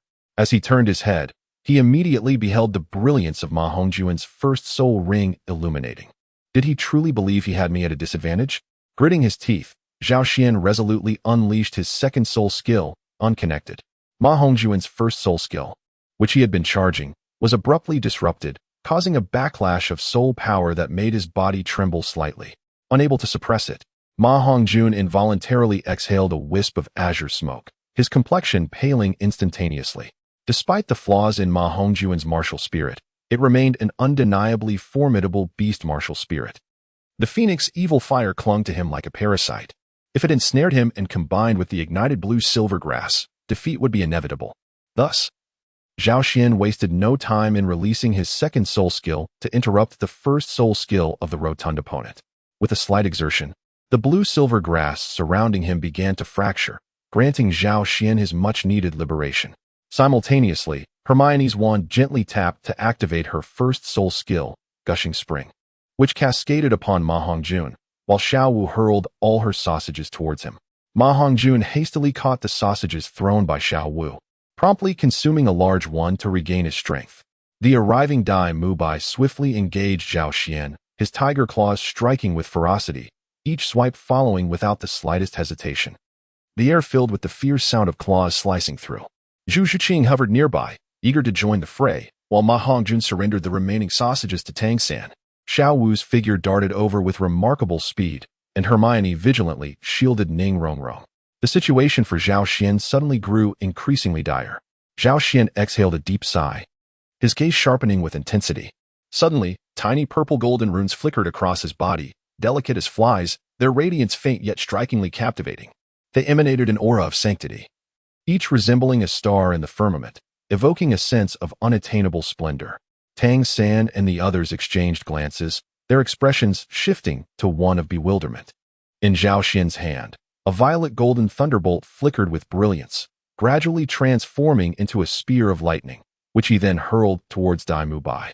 Startled by the imminent threat of the lightning spear, Dai Mubai instinctively sensed danger, unable to suppress a curse as he retreated without hesitation. Meanwhile, Zhu Zhiqing and Xiao Wu found themselves momentarily frozen, unsure of how to respond. Ma Hongjun could not contain his astonishment, exclaiming, "Zhao Xian, what is going on? Do you possess twin martial souls?" The expressions of Dai Mubai and the others shifted dramatically, their gazes fixed intently on Zhao Xian. His innate talent was already a source of despair. If he truly possessed twin martial souls, they would have to lament the unfairness of fate. Only Tang San wore a peculiar expression, for besides the master, he alone knew that Zhao Xian indeed had twin martial souls, though the other was not this one. A sudden thought struck him, could it be a triple martial soul? Tang San's eyes widened in astonishment as he gazed at Zhao Xian in shock. Zhao Xian curled his lips, expressing his displeasure as he exclaimed, "Why so much nonsense? Let's get on with it. You had your fun just now. Now it's my turn." Outside the arena, several teachers looked at the master with puzzled expressions and inquired, "Master, is Zhao Xian a twin martial soul?" The master, somewhat pained, pinched the bridge of his nose, unsure of how to respond. After a lengthy pause, he finally said, "Well, you could say that." The teachers' faces turned to astonishment, their gazes now fervently directed towards Zhao Xian. He was indeed a true prodigy. Daimubai's expression darkened, feeling a sense of frustration. With so many people unable to defeat Zhao Xian, he wondered how he would return to Star Luo. Reflecting on his purpose for leaving home at a young age and thoughts of Zhu Zhuqing weighed heavily on him. Daimubai then charged unhesitatingly towards Zhao Xian. Zhao Xian raised an eyebrow, gazing at Daimubai with a hint of astonishment. He truly possessed remarkable courage. As Daimubai charged forward, the expressions of Tang San and the others shifted dramatically, while Zhu Zhuqing's icy demeanor also flickered with concern, a fleeting shadow of worry passing across her face. Daimubai sustained his third soul skill alongside his first, enveloped in a protective barrier of the white tiger, resolutely advancing his assault. The lightning spear in Zhao Xian's grasp sliced through the air, causing the very atmosphere to tremble, creating a sense of distortion. The white tiger's protective barrier was effortlessly torn apart as if it were mere tissue, while Daimubai's lethal claws lunged menacingly towards Zhao Xian's chest. In an instant, Zhao Xian deftly evaded Daimubai's strike, but in that fleeting moment, a pair of petite feet landed on either side of his head. Zhao Xian silently cursed his misfortune as his peripheral vision caught sight of Sister Xiaowu's radiant smile. "Zhao Xian, it's time to take off," Sister Xiaowu playfully exclaimed. With a powerful thrust of her legs, she activated her first soul skill, the waist bow. Her waist arched in a breathtaking curve, generating an immense force that lifted Zhao Xian off the ground, propelling his entire body into the air. Simultaneously, Tang San's third soul ring glimmered as he unleashed his third soul skill, the spider web binding. In midair, Zhao Xian found himself ensnared within a web formed from blue-silver grass. Without hesitation, Ma Hongjun unleashed his first and second soul skills. With the enhancement of his second soul skill, Phoenix's bathing fire, the first soul skill, Phoenix Fire Line, erupted forth, sending a long stream of flames soaring toward Zhao Xian. Meanwhile, Hermione began to chant softly. Yet, Zhao Xian remained unperturbed in the air. His fourth soul ring activated instantaneously as his soul power drained terrifyingly. Ethereal currents, imprinted with the shadows of the purple sky god Thunder, enveloped Zhao Xian's form. These currents appeared to possess a consciousness of their own, fiercely shielding him from the oncoming Phoenix Fire Line. As the currents collided with the flames, the Phoenix Fire Line began to wane gradually. Zhao Xian seized the opportunity to break free from the confines of the web. However, Hermione had also completed her incantation. She breathed heavily as dozens of fiery phoenix arrows soared towards Zhao Xian with a fierce intensity. Zhao Xianchai has narrowly escaped peril, only to find himself cornered again. Chapter 68, Internal Strife, Part 2. What to do? As Zhao Xian plummets through the air, his mind races, and he gazes at the approaching Phoenix fire rocket, his expression shifting dramatically. Despite his formidable physical prowess, he is not impervious to the harm inflicted by flames, according to the sage. Any injury he sustains would result in his defeat in this contest. With his first soul technique still on cooldown, he finds himself unable to utilize it at this moment. Therefore, with a swift gesture, he lays down layers of thunderous nets in the path of the Phoenix fire rocket. However, the Phoenix fire rocket lacks a tangible form. Although the flames seem to diminish significantly, it breaks through the thunder nets, once again absorbing the free fire elements from the surroundings as it hurtles towards him. The elongated crimson tail feathers are breathtakingly beautiful, yet conceal a grave danger. Suddenly struck by inspiration, Zhao Xian gathers a massive amount of purple divine lightning in his hands, forming a lightning orb that he hurls fiercely towards the ground. Observing this, Daimubai and his companions quickly evade, as the lightning orb detonates with a thunderous explosion upon impact with the earth. Dust billows, and the ground trembles. Everyone standing on the surface feels the quaking beneath their feet, while a shockwave sweeps outward. Zhao Xian, still in freefall, is caught in this gust, his form swaying precariously like a leaf dancing in the wind. Yet, this very turbulence allows him to narrowly evade the Phoenix fire rocket that had been poised to intercept his descent. As the Phoenix fire rocket grazes his hair, a faint scent of burnt feathers fills the air, causing Zhao Xian to lament the loss of his prized locks. How is this even possible? The little monsters from Shrek are left dumbfounded, astonished that he could evade such an attack. Suddenly, Tang Xin cries out in alarm, "Watch out for Zhao Xian." The group jolts to attention, realizing that Zhao Xian's trajectory is aimed directly at Ning Rongrong. Panic spreads across their faces, yet it is too late. Zhao Xian has already locked onto his target, charging relentlessly towards Ning Rongrong. With a gentle push, Zhao Xian sends Ning Rongrong flying out of the arena. Much to her horror and Oscar's distress. Simultaneously, Dai Mubai and his companions rush towards Zhao Xian in a frenzy. Tang Xin tosses a sausage to Hermione, consuming one himself, and gestures for her to move quickly towards Dai Mubai and the others. Dai Mubai and Zhu Shuqing re-engage Zhao Xian, compelling him to halt his pursuit of Hermione. Bang! Bang! Dai Mubai's claws dance with a glimmering chill, instilling fear in Zhao Xian, who can only rely on his agility to block the onslaught. His arms cross in defense, wind swirling around him. Zhu Shuqing conserves her soul power and stamina, occasionally harassing him, which irritates Zhao Xian greatly. Even more vexing is that whenever he attempts to break free, Dai Mubai is there to entangle him once more. "When did you become so clingy with men, Dai Lauda?" Zhao Xian grumbles inwardly. "As long as I can defeat you, I don't mind being clingy." Dai Mubai chuckles, his breath somewhat labored, for he is the one expending the most energy in this confrontation. Meanwhile, although Zhao Xian has limited his power, his stamina remains unscathed. Zhao Xian furrowed his brow and gritted his teeth, declaring, "Let us see who can endure longer." Though he spoke with bravado, his greatest concern lay with the few individuals lurking behind, replenishing their soul power. Once Tang San, Hermione, and Ma Hongjun regain their strength, a subsequent assault could leave him vulnerable to harm. Moreover, Zhao Xian found that the remaining soul power at his disposal was merely sufficient to unleash one of the initial 3 soul skills. Zhao Xian fought valiantly while retreating. Although the absence of Ning Rongrong significantly diminished the capabilities of Dai Mubai and the others, the synergy among the trio had undergone a remarkable transformation after months of collaboration. Whenever one faced peril, another would swiftly come to their aid. Zhao Xian, despite possessing formidable strength, could only unleash a fraction of his potential. This fraction, though greater than Dai Mubai's, was not overwhelmingly so. Each time Dai Mubai was repelled, Zhao Xian would quickly close the gap. As Zhao Xian found himself cornered, a glimmer of brilliance flickered in his eyes. His 3rd spirit ability was silently activated, leaving an illusory form to entangle the 3 opponents while he sprinted towards their rear. Yet, even this illusion was insufficient to free Dai Mubai and his companions, for its power was derived from the primary body, which possessed combat prowess at the level of a tidal Douluo. The phantom left by Zhao Xian possesses self-awareness. With a slight smile curling at the corners of his mouth, the phantom Zhao Xian remarked, "Everyone must put in their utmost effort. I have even suppressed my strength in this form." The expressions of Dai Mubai and the others darkened, and even Zhu Zhuqing's brows furrowed slightly. Sister Xiao Wu clenched her teeth in frustration, exclaiming, "He is truly insufferable. Cunning." At that moment, it became evident to them that Zhao Xian's feigned retreat was merely a ruse to create distance. The tide of battle swiftly shifted. What was once Dai Mubai and his companions entangled with Zhao Xian now transformed into Zhao Xian entangling the 3 of them. Although the phantom Zhao Xian wielded the power of a level 40 beast martial spirit soul master, he was limited to sheer strength alone.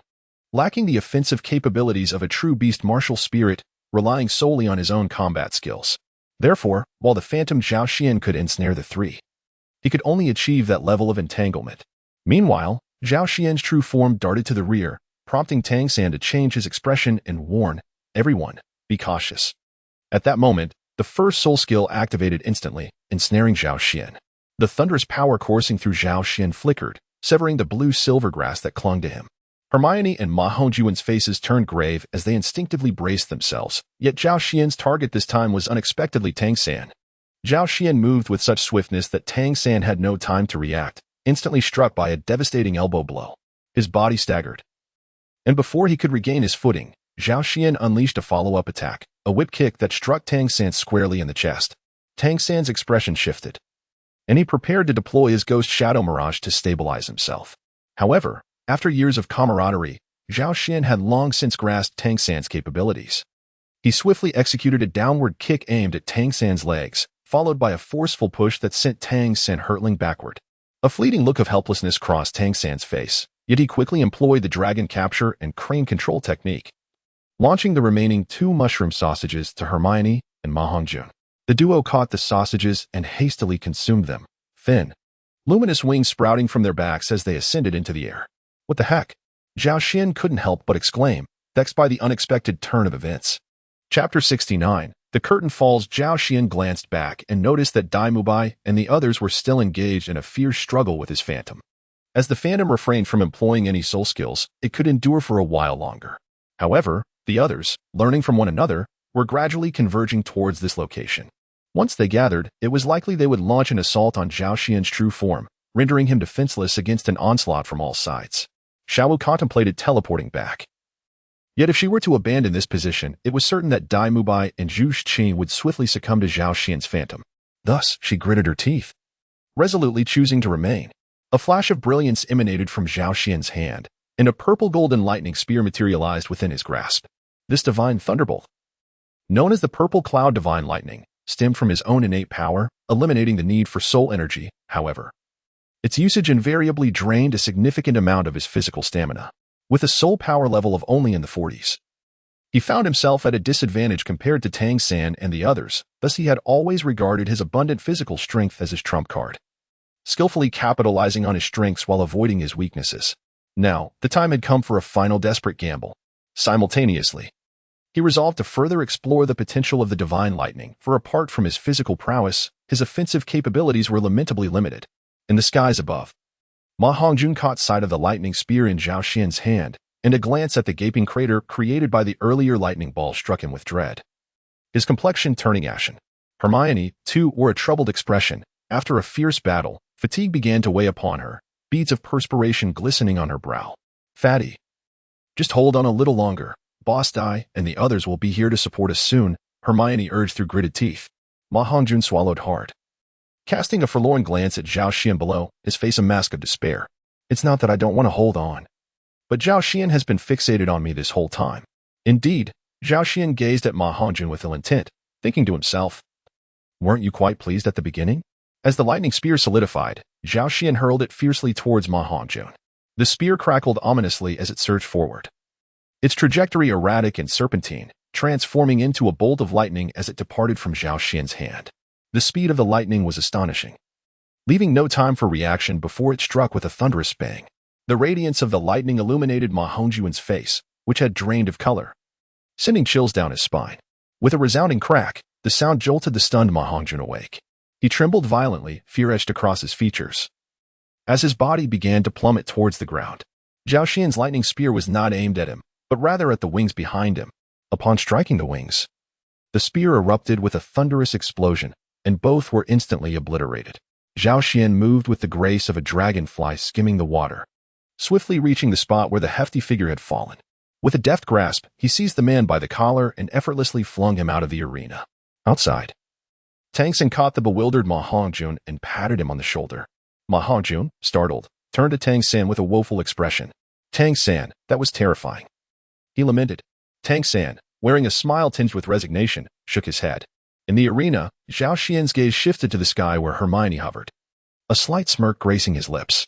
Hermione blinked, her demeanor instantly dampening, yet she continued to maneuver in the air, hoping Zhao Xian's lightning spear would miss its mark. Oscar's mushroom sausage, once consumed, granted a speed akin to that of a phoenix-tailed cockatrice, elusive and unpredictable. However, for Zhao Xian, endowed with divine perception, his lightning spear was as precise as a missile. Had it not been for the master's numerous restrictions, a single strike of the purple sky divine thunder would have decimated the opposition. In truth, had the master not underestimated the purple sky divine thunder and imposed limitations, Zhao Xian would not have had the chance to prevail, just as he had anticipated. The master outside observed the rampant divine lightning with a grave expression. I was indeed careless. Following the ascent of the lightning spear, Hermione was predictably struck down. As Zhao Xian caught her plummeting form, he muttered, heavier than I imagined. Hermione's face flushed crimson as she shot him a fierce glare, and before she could struggle, Zhao Xian tossed her out of the arena with a flick of his arms. Outside, Oscar and Ma Hongjun widened their eyes in disbelief. Brother, are you really doing this solo? At that moment, Dai Mubai and the others finally reached Zhao Xian's side, simultaneously disengaging from his illusion to launch an assault. However, stop. The master's voice rang out, halting their movements. The master approached the arena, a addressing Dai Mubai and the others. "Mubai, you have lost." At this, Dai Mubai lowered his head in silence, his hands clenched tightly, his face etched with frustration. Xiaowu, gritting her teeth, retorted, "It's not over until the final moment." Who knows what might happen? Zhu Zhuqing stood quietly beside her, pondering the nature of victory. Even if they won, what would it signify? 8 against 1, with 5 eliminated. Could such a victory truly be deemed legitimate? Moreover, Zhao Xian had yet to reveal his full potential. The master cast a glance at Xiaowu, who promptly fell silent. He then surveyed the large crater created by the thunderous strike and sighed. A loss is a loss. I did not account for the immense power of Zhao Xian's divine lightning. Zhao Xian's expression darkened. If even the Zixiao divine thunder were to be prohibited from him, what was left for him to engage in? Surrender would be the only option. The few little monsters from Shrek Academy gathered together, none of them sporting smiles. And Zhao Xian was no exception. Nonetheless, there was a silver lining. At least their coordination had significantly improved. The master, wishing to lift the spirits of the Shrek Academy's little monsters, began to offer praise. This was not merely a facade of comfort, but rather a reflection of his genuine sentiments. Their collaboration was flawless, yet Zhao Xian remained perplexing. The only blemish was Ma Hongjun, who tended to lose his composure whenever faced with adversity. If this singular flaw were to be addressed, the competition would be quite commendable. With this thought, a semblance of a smile seemed to grace the master's rigid face as he addressed the group with a booming voice. "Congratulations, you have successfully passed my training."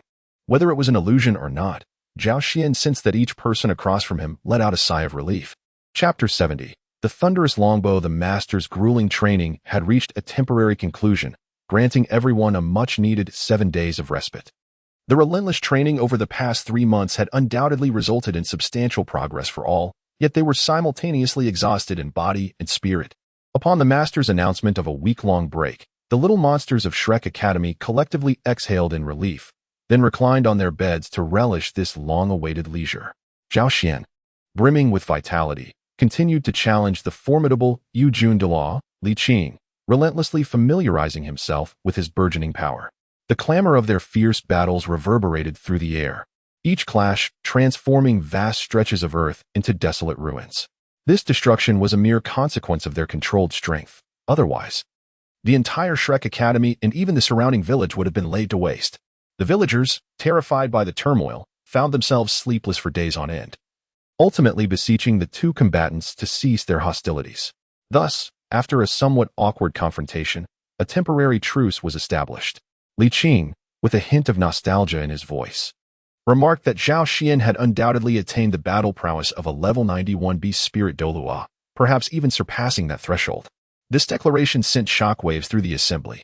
The little monsters of Shrek Academy, invigorated by this revelation, eagerly resumed their training after a brief respite. Observing the flourishing scene within the academy, the director, Flanders, wore a broad smile. However, the drawbacks of rigorous training over the past few months had become apparent, most notably the academy's dire financial straits. Flanders, undeterred, cast a sidelong glance at the furrowed brow of the master, then leisurely made his way toward his quaint shop in the city. "Ah, master, this is a promise you made, so do not blame me," he hummed a cheerful tune, reveling in his nonchalance. With the master now overseeing the peculiar little monsters, Flanders felt free to focus on his own affairs while leaving the strategic considerations to the master. Meanwhile, in a small grove a few kilometers from Shrek Academy, Zhao Xian sat cross-legged upon a prominent boulder, deep in contemplation. With the cessation of his sparring with Yujun Douluo, he turned his thoughts toward the development of his purple sky divine thunder. He possessed 2 spirit souls, one enigmatic yet utterly ineffectual, and the other primarily focused on control, leaving him with a stark deficiency in offensive capabilities.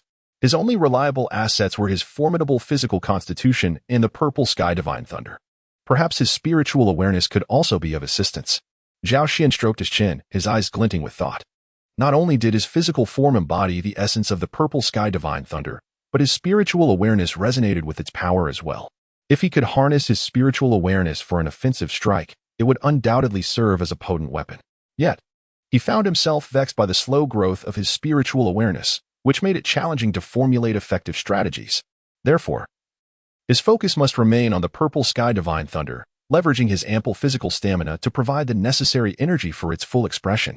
The pressing question remained: how could he diversify his thunderous techniques? Zhao Xian contemplated deeply, yet remained at a loss. He currently possessed 3 methods. One was the thunder spear, another was the thunder net, and the last was the remarkable electromagnetic properties of metals such as gold and iron. Though the purple cloud divine thunder was indeed a divine force with a natural ability to restrain all forms of malevolence, its essence was ultimately that of thunder. The phenomenon of electricity generating magnetism was, after all, quite straightforward.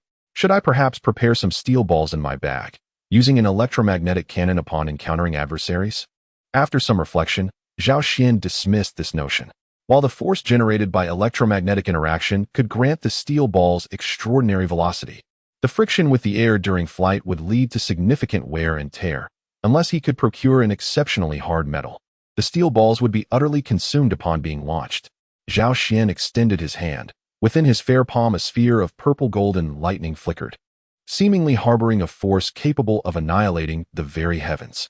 With a casual toss, the lightning orb struck a tree, producing a sharp crack as the entire trunk was cleaved in two, a burst of crimson flames erupting from the fracture. Witnessing the potency of the divine lightning, Zhao Xian could not help but nod in approval. Its might was indeed exhilarating. As the radiant energy danced between his hands, Zhao Xian felt no hint of danger. Rather, he perceived the divine lightning as gentle as a playful kitten, ready to be toyed with at his leisure. Suddenly, a spark of inspiration ignited in Zhao Xian's eyes. As if a revelation had dawned upon him, he lowered his gaze to his hands, the movements within them slowing as he meticulously shaped the energy, gradually manifesting a resplendent lightning longbow. Grasping the bow in his left hand, he conjured a similarly radiant arrow with a deft motion of his right hand in the air. Zhao Xian gradually rose to his feet, straining as he drew the long bow to its full extent. With a gentle release, the violet-golden thunderbolt arrow vanished in an instant. Zhao Xian's consciousness barely kept pace with the arrow's astonishing speed. The thunderbolt pierced through towering trees, leaving behind gaping holes in the trunks before disappearing from his sight. His eyes gleamed with fervor as he gazed at the long bow in his hands. It had worked. Even he had not anticipated that his sudden inspiration to generate a reverse magnetic field using lightning, exploiting the repulsive properties between the two, would prove successful. Moreover, the power it displayed seemed quite formidable indeed. Zhao Xian followed the path marked by the devastation of the thunder arrows, where towering trees stood pierced, leaving behind gaping holes. However, the potency of the thunder arrows diminished progressively. By the time he reached 60 meters, the formidable thunder arrows had finally dissipated, leaving merely a singed black mark upon the bark of a tree. Zhao Xian was deeply moved. Could the repulsive force between the two be so immense? This was far more formidable than merely hurling the thunder spear. A surge of joy welled within him as he once again drew the thunder longbow, conjuring an arrow out of thin air. The space between the arrow and the bow was filled with palpable repulsion. Zhao Xian pulled the arrow back with great intensity before releasing it. Unlike Hermione's Phoenix Fire arrow, which dazzled with a brilliant tail, the thunder arrow left only a fleeting trace of purple and gold in its wake, accompanied by the crackling sound of lightning slicing through the air. This arrow possessed a power significantly greater than that of its predecessor. As it soared forth, countless trees were severed in its path, crashing to the ground with a resounding thud, their branches snapping and producing a cacophony of crackles. Zhao Xian was overwhelmed with joy, tirelessly experimenting with the ability he had just developed. The entire forest soon fell victim to his enthusiasm, transforming into a scene of utter chaos, with scarcely one tree remaining standing within a kilometer radius. Chapter 71. The beaten Ma Hongjun as dusk approached, with the sun setting behind the mountains. Zhao Xian finally emerged from his state of excitement. He surveyed the disarray he had wrought upon the forest, and a hint of embarrassment crept onto his face. Perhaps he had gone a little overboard. Casting a furtive glance around to ensure no one was watching, he slipped away. Upon returning to the dormitory, he coincidentally encountered Tang San and Oscar, who had just finished their training and were heading to the dining hall. The trio set off together, eager to enjoy their evening meal. The summer night was alive with activity on the way to the dining hall. The incessant chirping of cicadas and the croaking of frogs filled the air, each sound intertwining like notes in a romantic midsummer serenade. The three friends engaged in light-hearted conversation, relishing the tranquility of the summer evening. Not far from the dormitory, Zhao Xian sensed a familiar presence approaching them. "Fatty, are you joining us for dinner?" "What a huge pighead!" he exclaimed.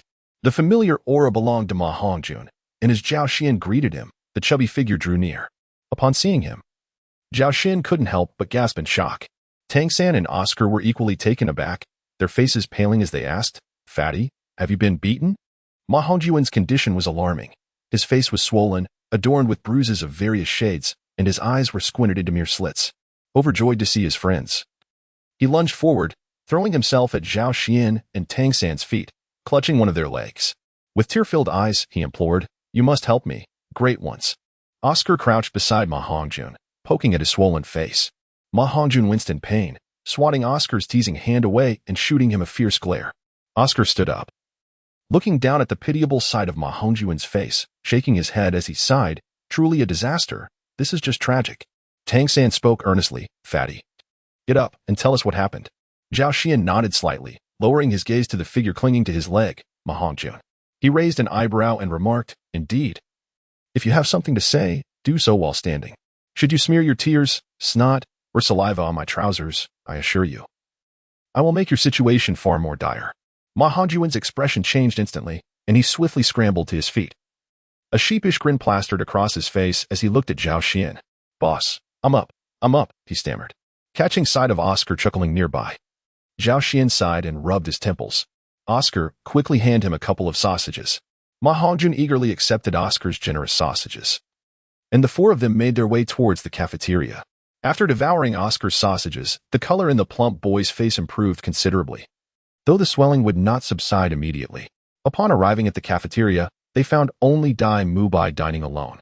Hearing their approach, he instinctively looked up, and upon seeing Ma Hongjuan's face, he froze momentarily before hesitantly exclaiming, "Fatty?" Ma Hongjun, looking woefully pitiful, nodded in agreement, resembling a mistreated bride. Dai Mubai sprang to his feet, fury radiating from him as he demanded, "Fatty? What on earth happened?" Though he typically appeared somewhat jaded, he held brotherhood in the highest regard. Witnessing Ma Hongjuan's disfigured visage ignited his anger like a flame.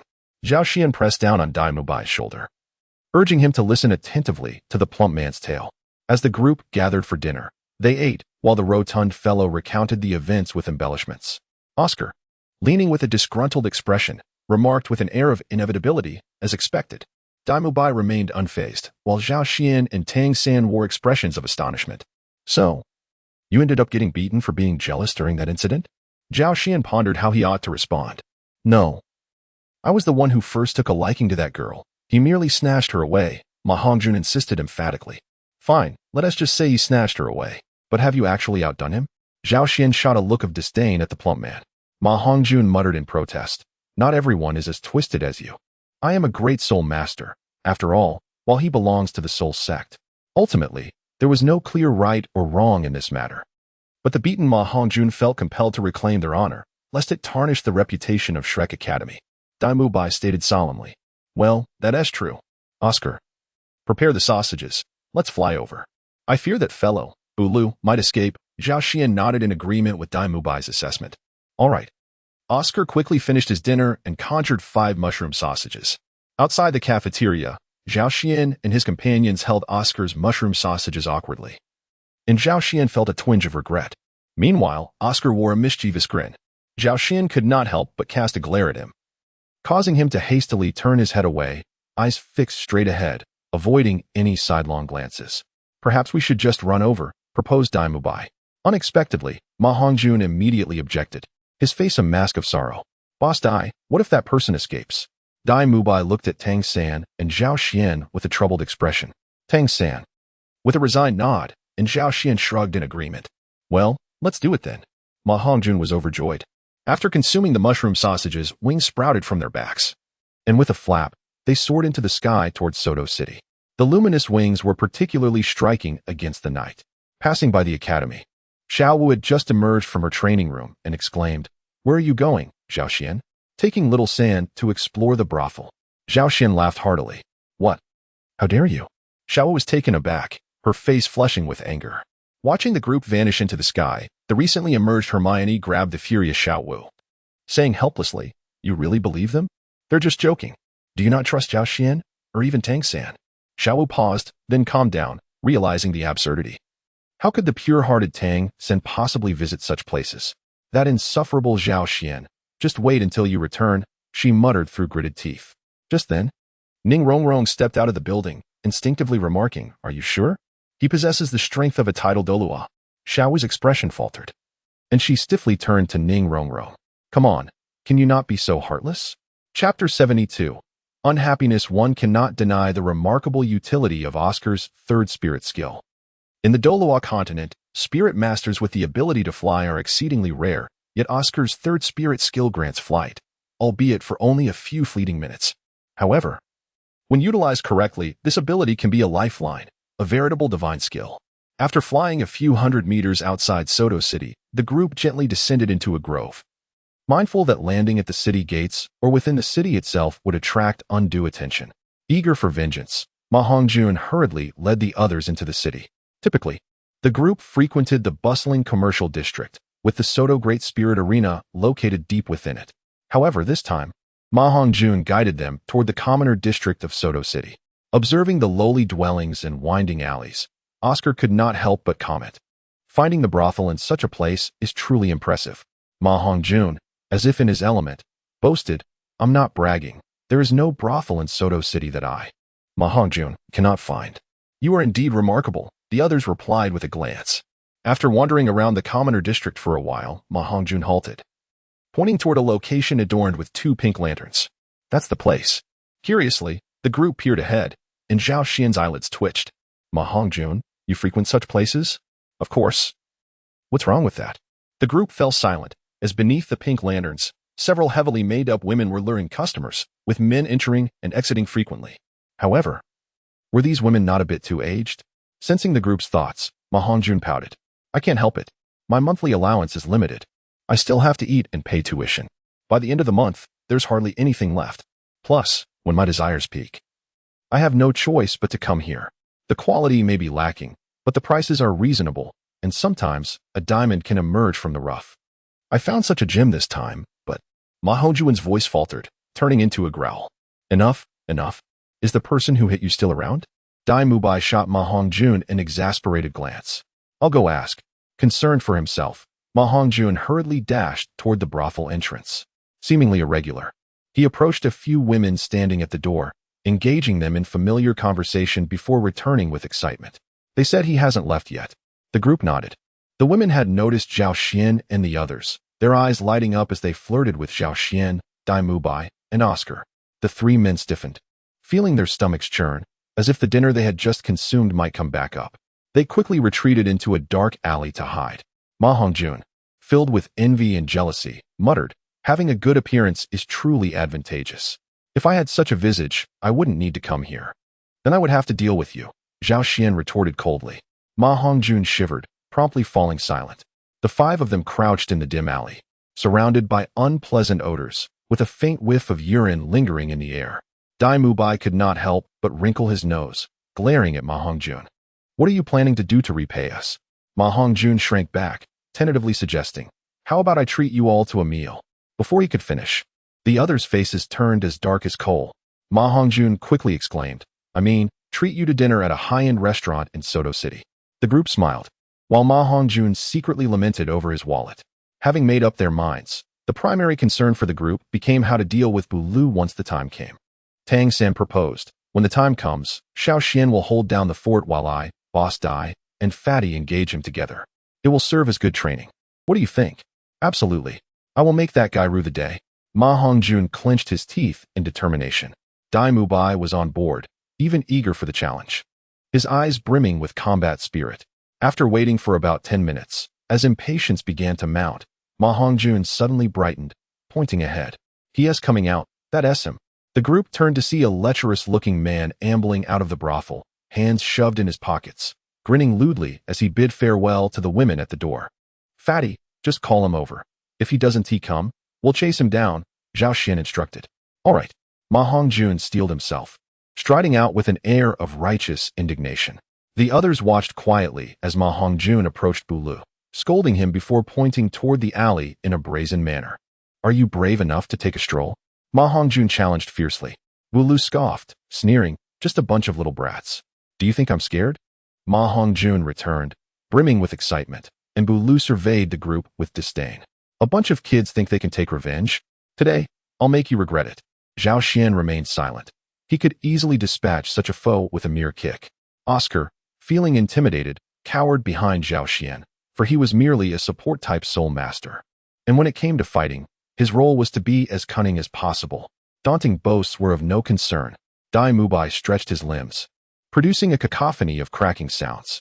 Douluo gazed at Dai Mubai, his eyes brimming with unabashed envy and resentment. The brat was indeed blessed with a fine physique. Soon, I shall assist you in enhancing your appearance. Enough with the prattle. In an instant, Dai Mubai summoned his evil eye white tiger, completing his martial soul manifestation. 2 yellow and 1 purple soul rings emerged, and his aura surged dramatically. Simultaneously, Ma Hongjun and Tang Sen also summoned their martial souls. Buli's pupils narrowed, his expression shifting to one of vigilance.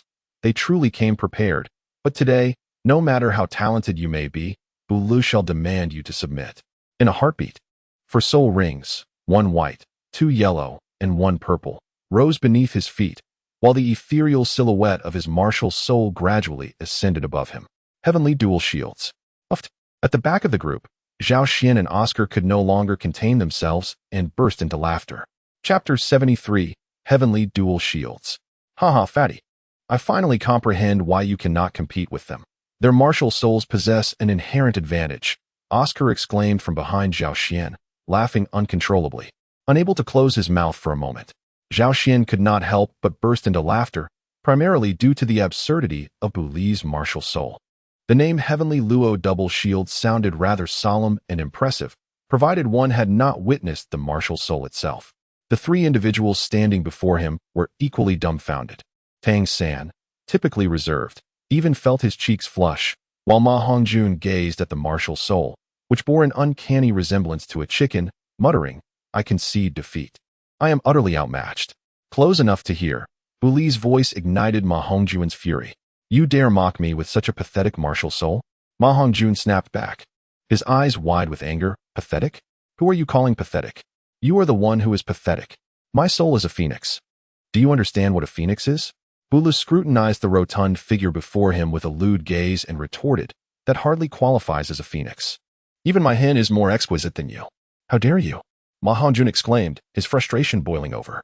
With a swift motion, his first soul ring flickered to life. Phoenix fire line. Taking a deep breath, his chest expanded as if filled to the brim, and he unleashed a torrent of crimson flames aimed directly at Douluo. Disdainfully, Douluo regarded Ma Hongjun's soul skill, sneering before activating his second soul ring. The Heavenly Luo Double Shield enveloped him in a shroud of dazzling pink light. As Ma Hongjun's flames collided with the shield, they split and dissipated to either side, leaving Douluo unscathed within his protective barrier. Once the flames subsided, the shield retracted. And Buli's mocking voice echoed once more. I told you it was pathetic, yet you refused to acknowledge it. Ma Hongjun's eyes flared with rage. He detested being accused of possessing a feeble martial soul. This is a phoenix. A phoenix, do you understand? Tang San quietly activated his first soul ring, causing Douluo to adopt a wary expression. He recognized that Tang San was no mere amateur. He was a soul master of significant caliber. However, after surveying his surroundings, Douluo detected no immediate threat. In the next instant, however, the blue-silver grass sprouted from beneath his feet, ensnaring his ankles and hoisting him upside down. How could you play such tricks? Don't let me fall, Douluo shouted, his voice laced with panic, though he continued to taunt. Just then, Dai Mubai completed his transformation into the evil eye white tiger, brandishing his claws with a fierce expression. Seeing Dai Mubai's movements, Douluo was drenched in cold sweat. He struggled to break free from the entangling blue-silver grass while simultaneously attempting to control his martial soul. After activating his third soul ring, the Heavenly Luo Double Shield descended upon Dai Mubai, who appeared startled as the shield barreled toward him. With a grim countenance, Dai Mubai instinctively dodged. But at the last moment, the shield expanded, engulfing him entirely, its 2 hemispheres closing around him firmly. Damn it! Dai Mubai's voice echoed from within the shield. Filled with indignation, he had never been so humiliated. Surprisingly, the shield proved remarkably resilient, even his claws unable to break free. Meanwhile, Douluo managed to free himself from the blue-silver grass and leaped down, a sinister grin plastered on his face as he glared at Ma Hongjun and Tang San. You 2 little brats, watch how I deal with you. However, as he took a step forward, he stumbled, feeling as if his body had lost all sensation. Realization dawned on him. Poison? Ma Hongjun chuckled, observing Douluo, now a target. His 2 soul rings illuminated simultaneously, enhancing the Phoenix Fire Line with a surge of power. Phoenix Fire Line. He unleashed an even more robust stream of flames toward Douluo. Instinctively, Bulu sought to retract his heavenly Luo double shield for defense, but simultaneously, Dai Mubai's furious shout rang out. Charge! Buli's face paled as he turned to witness the pink glow surrounding the shield, enclosing Dai Mubai, flickering erratically before it shattered explosively. The resulting blast sent Bulu flying, fortuitously allowing him to evade Ma Hongjuan's attack. As the smoke cleared, Dai Mubai, panting heavily, appeared before the crowd. His second and third soul rings still glowing, indicating he had given his all. Struggling to rise, Buli's pallor deepened as disbelief washed over him. You, a soul master, managed to shatter my skill? Dai Mubai exhaled heavily, fixing his icy gaze upon Bulu. You will pay for this. His voice was cold as he charged at Bulu, who, filled with dread, realized he could not summon his martial soul again in time and was paralyzed. Unable to escape, Zhao Xian, Tang San, and the others were taken aback. Dai Mubai had truly harbored murderous intent. Ma Hongjun was startled. While he sought to regain his dignity, the thought of killing had never crossed his mind. Just at that moment, a dagger hurtled through the air, blocking Dai Mubai's path, causing him to falter. Who? Bulu, upon seeing the dagger, instantly perked up and cried out in a piercing voice. Old Goose, Tianya, save me. From a distant alley, two figures hurriedly approached, likely drawn by the commotion. Chapter 74. Collapse without battle. The two figures swiftly advanced, aside from Zhao Xian. Only Tang San discerned their identities. They landed before Bulu, the individuals referred to as Old Goose, and Tianya scrutinizing him for several moments before glancing toward the others. Bulu, you've been beaten senseless by two soul masters and a great soul master, remarked a man with a deep, resonant voice. His disheveled hair giving him a wild appearance, though his squinting eyes marred his otherwise imposing presence. Tang San's gaze sharpened. This individual was undeniably far more formidable than Bulu. Dai Mubai sensed the shift in the atmosphere and gradually retreated to stand alongside Tang San. You speak without knowing the pain, Bulu retorted. These youngsters are rather sinister. At that moment, Bulu's condition had improved significantly, through some effort. He had expelled the paralyzing toxin from his body. He attempted to take a few steps, a flicker of surprise crossing his face. Before casting a venomous glare at the Shrek group, the man named Tianya cast a disinterested glance at Bulu, then beckoned. The dagger that had obstructed Dai Mubai's advance returned to his hand, revealing it to be his martial spirit. Heh. Old Goose chuckled at Buli's disheveled state. He appeared even more squalid than Bulu and the portly fellow, with yellowish pupils and wrinkles that could squash a swarm of flies. Bulu, incensed, felt humiliated. However, upon noticing the vigilant expressions of Tang San and the others, he laughed heartily, exuding a sense of vindication. Truly, karma does come around. He dusted himself off and approached Old Goose and Tianya, grinning broadly at the rotund man. Now it's perfect. We can have a 3-on-3, or rather, your two companions can join in, making it 3-on-5, quite manageable indeed. Grass chicken, Ma Hongjun replied with a bemused expression, dismissing the term but casting a furtive glance at Zhao Xian before retorting. Are you certain? With the arrival of two allies, Buli's confidence soared. He scoffed, grass chicken. You likely haven't grasped the gravity of your situation. Old Goose and Tianya exchanged glances that conveyed a sense of resignation. And then several soul rings emerged beneath their feet.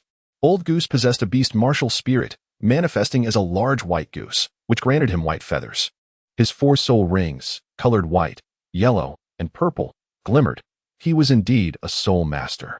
Tianya, wielding the dagger as his martial spirit, was even more formidable. Displaying 5 soul rings of white, yellow, purple, and black, he was a soul king. Ma Hongjun gritted his teeth. What kind of world was this? These 3 ruffians were also soul masters and soul kings? The heavens were indeed unfair, he lamented, as he, with his charming and dashing demeanor, was still merely a great soul master. A look of despair and indignation crossed Ma Hongjuan's face, grateful that he refrained from voicing his thoughts, lest his companions lose patience and unleash their frustrations upon him. Zhao Xian's eyes gleamed with excitement as he waved his hand, saying, Xiao San, you all returned. I shall handle these 3. Dai Mubai furrowed his brow and replied, Zhao Xian. Perhaps we should take this on ourselves and test the results of our training over the past 3 months. Tang San nodded in agreement with Dai Mubai's sentiment.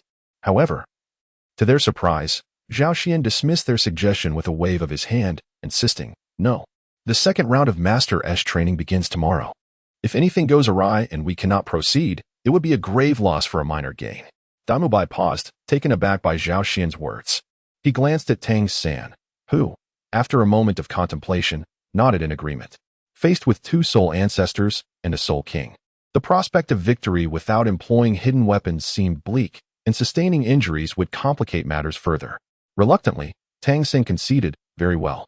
Dai Mu Bai let out a heavy sigh, fully aware of his own abilities. The trio before them, despite their dubious appearance, comprised 2 soul ancestors and a soul king. Even earlier, their bizarre martial spirits had exhibited numerous striking attributes. Ma Hongjun, the weakest among them as merely a great soul master, had long been praying for a miracle. Upon witnessing the unfolding events, he joyfully darted behind Zhao Xian. Dai Mu Bai, feeling a mix of embarrassment and irritation, chased after him and delivered a light smack to his head, exclaiming, "If you weren't so lackluster and only a great soul master, would we truly be at such a disadvantage?" Ma Hongjun, startled, clutched his head and retorted, "Dai Lao, do you really have such faith in me? They at least have 2 soul ancestors." He added, "Even if I were to break through, I would only be facing 3 soul masters." Dai Mu Bai fell silent. Well aware of this truth, yet he couldn't shake the feeling of inadequacy. Stealing a glance at Zhao Xian, he secretly envied his composure, wondering when he might attain such ease. The trio from the opposing side wore expressions of confidence, and upon seeing Zhao Xian stand alone, one of them chuckled derisively. "Have you surrendered? Sending forth just this pretty boy to take a beating?" Zhao Xian raised an eyebrow and cast a penetrating glance at Douluo. He then spoke in a low tone, "I am offering you an opportunity. Recently, I have acquired a new technique, and you are fortunate to be among the first to experience it. Therefore, I shall spare your lives, however. Whether you can exit this place unscathed depends entirely on your own abilities." Old Goose stroked the whiskers resembling those of a mouse at the corner of his mouth, expressing his skepticism. "Young man, you surely haven't fully awakened yet." Tianya glanced at Zhao Xian and suddenly found himself unable to look away, feeling a chill run down his spine. This sensation originated from the depths of his being, a sixth sense that had saved him from peril on numerous occasions. This youth was extraordinary, Tianya concluded in his heart. Zhao Xian exhibited no fluctuations of soul power, nor did his martial soul manifest. However, a radiant purple-golden lightning suddenly erupted from his hand, emanating an extraordinary and divine brilliance. At that moment, even the indifferent Douluo and the scrawny, lecherous man could sense the anomaly, their eyes widening in astonishment as they turned to Zhao Xian, realizing that this young man was indeed peculiar.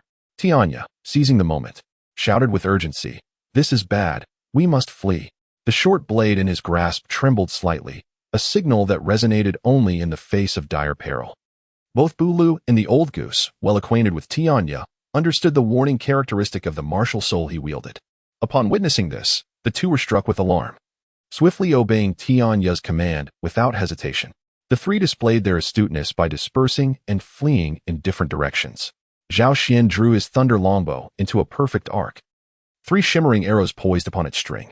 Tang San and his companions sensed the imminent danger, an unsettling chill coursing through them, prompting them to hastily distance themselves from the crackling thunder in Zhao Xian's grasp. Whoosh! The 3 arrows were released simultaneously, leaving only a fleeting sound in their wake. The fleeing trio, akin to startled birds, caught a glimpse of a streak of lightning racing after them, compelling them to twist and evade. Yet, the arrows seemed to possess a sentience of their own, fixating unerringly upon their targets. Realizing there was no escape, Tianya swiftly pivoted, seizing his dagger and bellowing, "Broken blade." His 3rd spirit ring illuminated, causing his weapon to radiate a brilliant white light. The short dagger clashed with Zhao Xian's thunder arrows, the 2 forces locking in a momentary standoff before Tianya staggered back, inadvertently loosening his grip. The nearly exhausted purple sky divine thunder whizzed past him, leaving a charred mark upon his arm. Old E, in a state of panic, flailed his arms and executed a somersault to evade the deadly arrows, though the divine thunder still grazed his calf. Douluo summoned his 2nd spirit ability, encasing himself within the heavenly net. Yet while it could withstand the flames of the stout figure, it did not guarantee protection against the purple sky divine thunder. The lightning penetrated through the gaps of the heavenly net, unleashing a cacophony of anguished cries. Ma Hongjun, taken aback, swallowed hard and murmured, "Zhao Xian, what have you done to him?" Zhao Xian remarked nonchalantly, "Isn't he vying for your woman? I shall ensure he can no longer compete for her." Ma Hongjun was momentarily taken aback. Then suddenly, as if a realization struck him, his complexion turned ashen, and he instinctively shielded his groin. Quite ruthless. Chapter 75. The second phase of training. The trio of lecherous individuals, having endured their ordeal, swiftly vanished without a trace. Zhao Xian curled his lips, acknowledging that the minimal force he exerted earlier allowed these individuals to evade his attack, which was well within his expectations. However, he was disheartened by the rapid depletion of his spiritual energy, realizing that a mere tenth of his spiritual capacity had been consumed in an instant. Zhao Xian felt a sense of gloom. The mere act of guiding the thunderous arrow had drained so much of his essence if he were to engage in combat. It seemed a distant prospect indeed. Oscar approached, his face alight with astonishment, gesticulating animatedly as he exclaimed, "Impressive, Zhao Xian. The moment you drew that thunder bow, 3 arrows soared forth in a flash." He mimicked Zhao Xian's earlier movements, his expression brimming with envy. "If only I were a food-type soul master," Oscar sighed, lamenting his own predicament. In every battle, devoid of any offensive capability, he could only cower in the rear, fleeing at the slightest hint of danger. Unable to relish such splendid freedom, Zhao Xian chuckled and chided, "What foolishness are you speaking? Your innate talent is something many soul masters would envy. A support-type soul master with full innate soul power is truly unparalleled throughout history." At that moment, Tang Sen approached, furrowing his brow in perplexity as he inquired, "Zhao Xian, what is this thunder of yours?" Upon hearing this, Oscar, Ma Hongjun, and Daimu Bai perked up their ears, their curiosity piqued. This violet golden thunder was indeed formidable. Could it be Zhao Xian's second martial soul? Zhao Xian wore a troubled expression, feigning distress as he remarked, "I am uncertain. This ability just emerged unexpectedly. Last time, the master thought it was my martial soul, but when he attempted to attach a soul ring, it simply dissipated upon contact. Such a phenomenon exists." The others widened their eyes, as if they were listening to an absurd tale. Could there be other powers beyond martial souls? They were perplexed.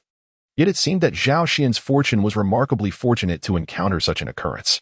Stealing a glance at his companions, Zhao Xian quickly averted his gaze and said, "Let us return swiftly. The master's second phase of training commences tomorrow. We should rest early."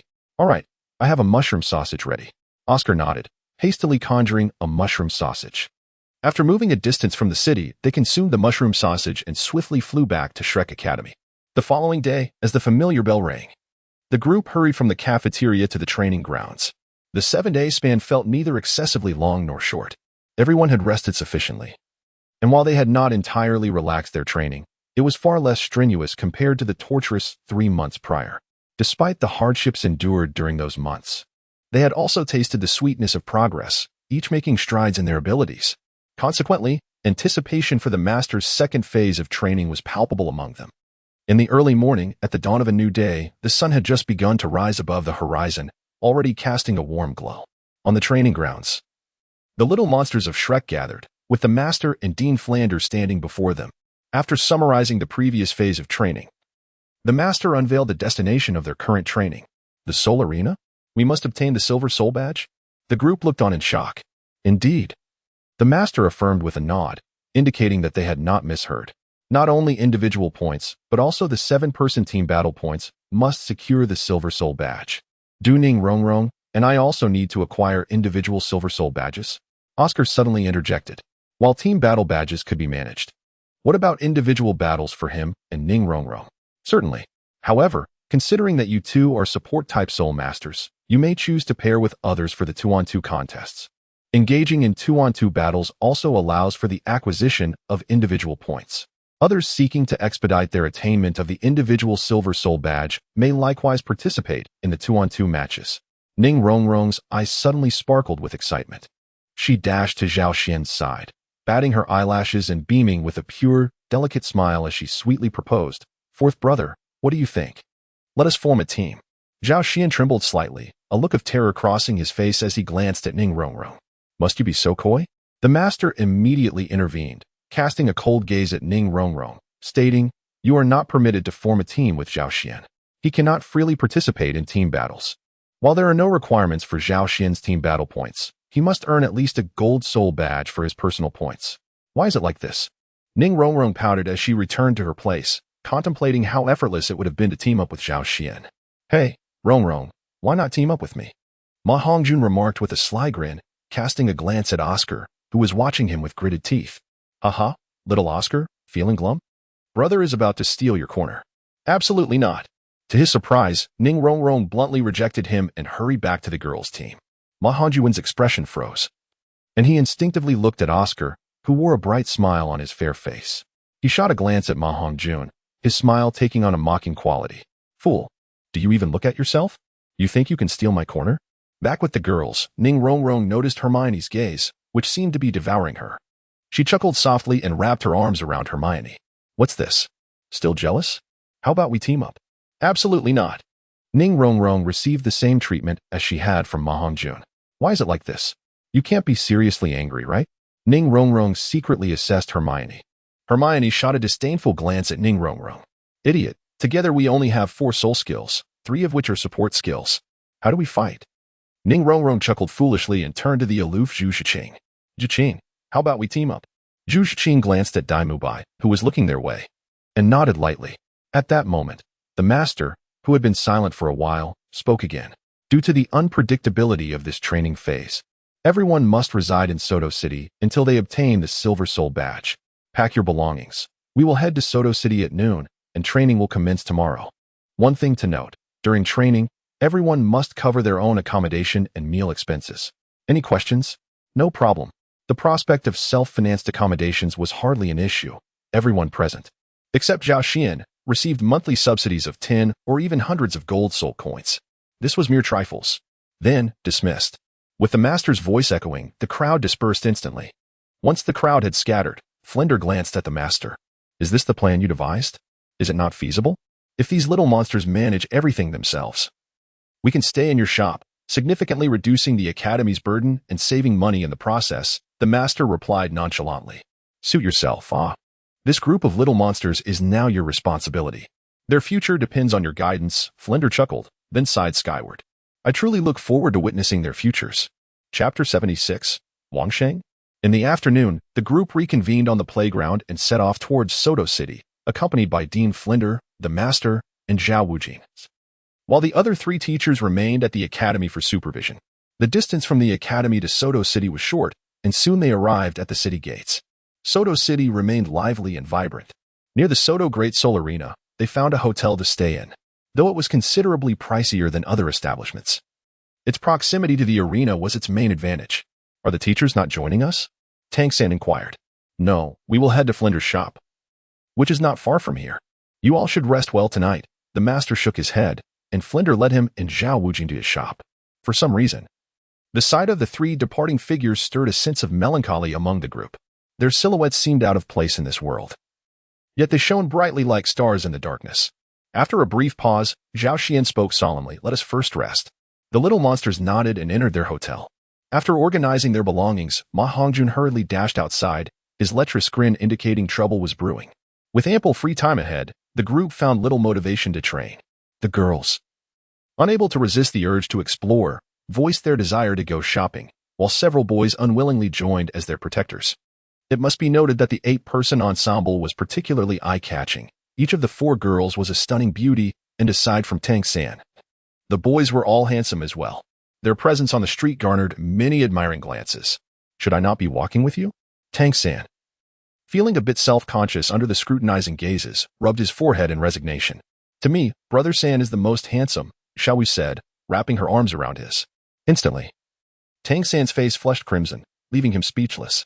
The others were not faring any better, casting icy glares at the pair, irritated that even while out shopping, they were subjected to such displays of affection. Upon exiting the hotel, they found themselves on a commercial street lined with shops and food stalls. Vendors energetically calling out to passers-by. The girls happily snacked and strolled, while the boys reluctantly trailed behind. The tinkling laughter of the girls resonated, and even the seemingly icy Zhu Zhuqing's expression softened, causing Dai Mubai's heart to flutter. Oscar nudged Dai Mubai with his elbow, chuckling. What are you looking at, Boss Dai? None of your business. Dai Mubai shot back, casting a sidelong glance at Oscar. Don't think I don't know you were secretly eyeing Ning Rongrong. As they wandered through Soto City, they unknowingly drifted into a more secluded street, where the wares on display shifted from food to peculiar items, antiques, paintings, flowers, odd stones, and even the remains of soul beasts. Shao glanced at the soul beast corpses scattered around the stalls, her eyes flickering with concern. What is this place? We should head back. This is the exotic goods street. where all kinds of bizarre items are sold. It gathers all sorts of people. And even the city lord's office dares not intervene. It falls within the realm of the black market. It's wise to leave, Daimubai explained, casting wary glances around. Just then, a commotion ahead captured everyone's attention. They turned to see a young man arguing passionately with a middle-aged man. The young man was the stall owner. His face flushed as he confronted the older individual, appearing to be at a disadvantage. There's nothing to see here. The city lord's office doesn't oversee this area. Let us go. Daimubai waved his hand, urging the group to leave. However, Zhao Xian and Tang San remained rooted in place, exchanging astonished glances. Is that Wang Sheng? The group halted, and Xiao Wu, with keen ears, suddenly exclaimed, Wang Sheng? Who is Wang Sheng? Suddenly recalling something, her gaze darted toward the argument. Her familiarity with the young man growing. Isn't that Wang Sheng? Xiao Wu exclaimed in surprise. What? Wang Sheng? Ning Rongrong asked in confusion. While the others turned to look at the trio, Tang San, noticing their reactions, explained, he was my roommate back at Notting Academy, for years our senior. It's been quite a while since we last met. I never expected to see him here. At that moment, Xiao was overwhelmed with joy. For he was her #1 subordinate back in the day. Who would have thought they would reunite so unexpectedly? However, it seemed that Wang Xing was in a rather dire situation. Xiao Wu, filled with indignation, declared, how dare they bully my little brother? Xiao San, Zhao Xian. Let us hurry over. As Xiao Wu marched towards them in a huff, Tang San, concerned for her safety, immediately followed suit. The others exchanged glances and decided to accompany them. By now, a crowd had gathered around the two men, and as they drew closer, the onlookers could hear the content of their argument. This fallen iron was painstakingly retrieved by me and my classmates. He even got injured in the process. There is no way I would sell it for a single gold soul coin. Wang Xing, having matured significantly over the years, stood tall and furious, confronting a middle-aged man before him. The man scoffed, a mocking tone in his voice. Kid, you probably don't understand the rules of the black market. If you want to sell something here, you need the strength to protect it. Offering you a gold soul coin is already generous. Wang Xing's face flushed with anger. He truly had no knowledge of the black market's rules. He had merely heard that selling items here was quick, prompting him to bring the goods he and his classmates had risked their lives to obtain. The crowd began to murmur amongst themselves, some shaking their heads and chuckling. What a naive rookie. He dares to come to the black market without understanding a thing. Another voice chimed in. Is there truly no law here? Oscar murmured. A man beside him cast a curious glance at Oscar, saying, Kid, this is the black market. Transactions here often involve contraband or illicit goods. Nearly everyone present is a soul master. Even the enforcement team from Soto City wouldn't dare to come here. Black on black, crime goes unchecked. You look young. It's best if you stay away. He continued, there are plenty of cases where people have lost their lives here. Just then, a surge of soul power rippled through the air, and the man standing before Wang Xing displayed his soul rings, one white, one yellow, and two purple, indicating he was a soul ancestor. At that moment, Wang Xing's expression turned grim. A soul ancestor? Wang Xing clenched his teeth, a wave of reluctance surging within him. This was something he had fought alongside his comrades to recover. How could he allow it to be snatched away so easily? Even if his companions said nothing, he would be unable to face them again, haunted by the guilt of failure. Yet, this was a soul ancestor. No matter how unwilling he was, struggling was futile. The vast disparity in strength loomed like an insurmountable chasm, quelling any thoughts of resistance. Suddenly, a somewhat familiar voice rang in his ears. Are you suggesting that having strength grants one the right to do as they please here? Wang Xing looked up in confusion, and the crowd shared his bewilderment. Could it be that someone was here to help this earnest youth regain his dignity? Before they could fully comprehend the situation, a shadow darted past, followed by a resounding thud. The soul ancestor who had stood before Wang Xing suddenly vanished, replaced by a remarkably handsome youth in his stead. Bang! The crowd, momentarily stunned, was jolted awake by the loud collision. Looking back, they saw the soul ancestor sprawled against a short wall, his posture disheveled. The wall marred with a network of cracks, the center even caving in.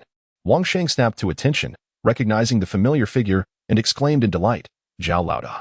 And me. Wang Xing. A group of youths pushed through the crowd, with Xiao Wu leading them. Wang Xing's joy intensified as he exclaimed, Sister Xiao Wu, third brother, Hermione. The onlookers quickly grasped the situation. These were familiar faces. Their gazes shifted towards Zhao Xian and the group of youths, their expressions a mix of surprise. These youngsters seemed far too young to command authority. Some shook their heads, questioning how they could control the situation. However, The memory of the youth who had just kicked a soul ancestor away swiftly banished such thoughts from their minds. Wang Xing, it's been a long time. Zhao Xian turned to smile at him. It has indeed. I never expected to see you all in Soto City, Wang Xing replied, his eyes glistening with emotion. As the reunion stirred deep sentiments within him. Just then, Zhao Xian interrupted, we can reminisce later. Let us deal with that trouble first. Glancing pointedly at the soul ancestor who had been bullying Wang Xing, Zhao Xian exhibited exceptional control over his strength, inflicting minimal damage upon the soul sect. At this moment, he rose again from beneath the short wall, brushing off the dust from his attire, and cast a somber gaze towards the soul sect. I hadn't anticipated he would have someone to uphold the situation. One move. Zhao Xian chuckled lightly. What? The soul sect was momentarily taken aback, unable to comprehend the implications of Zhao Xian's words. In the next instant, before anyone could react, his body was propelled backward with even greater speed and ferocity than before, sliding across the street, leaving a long trail as his feet dragged along the ground.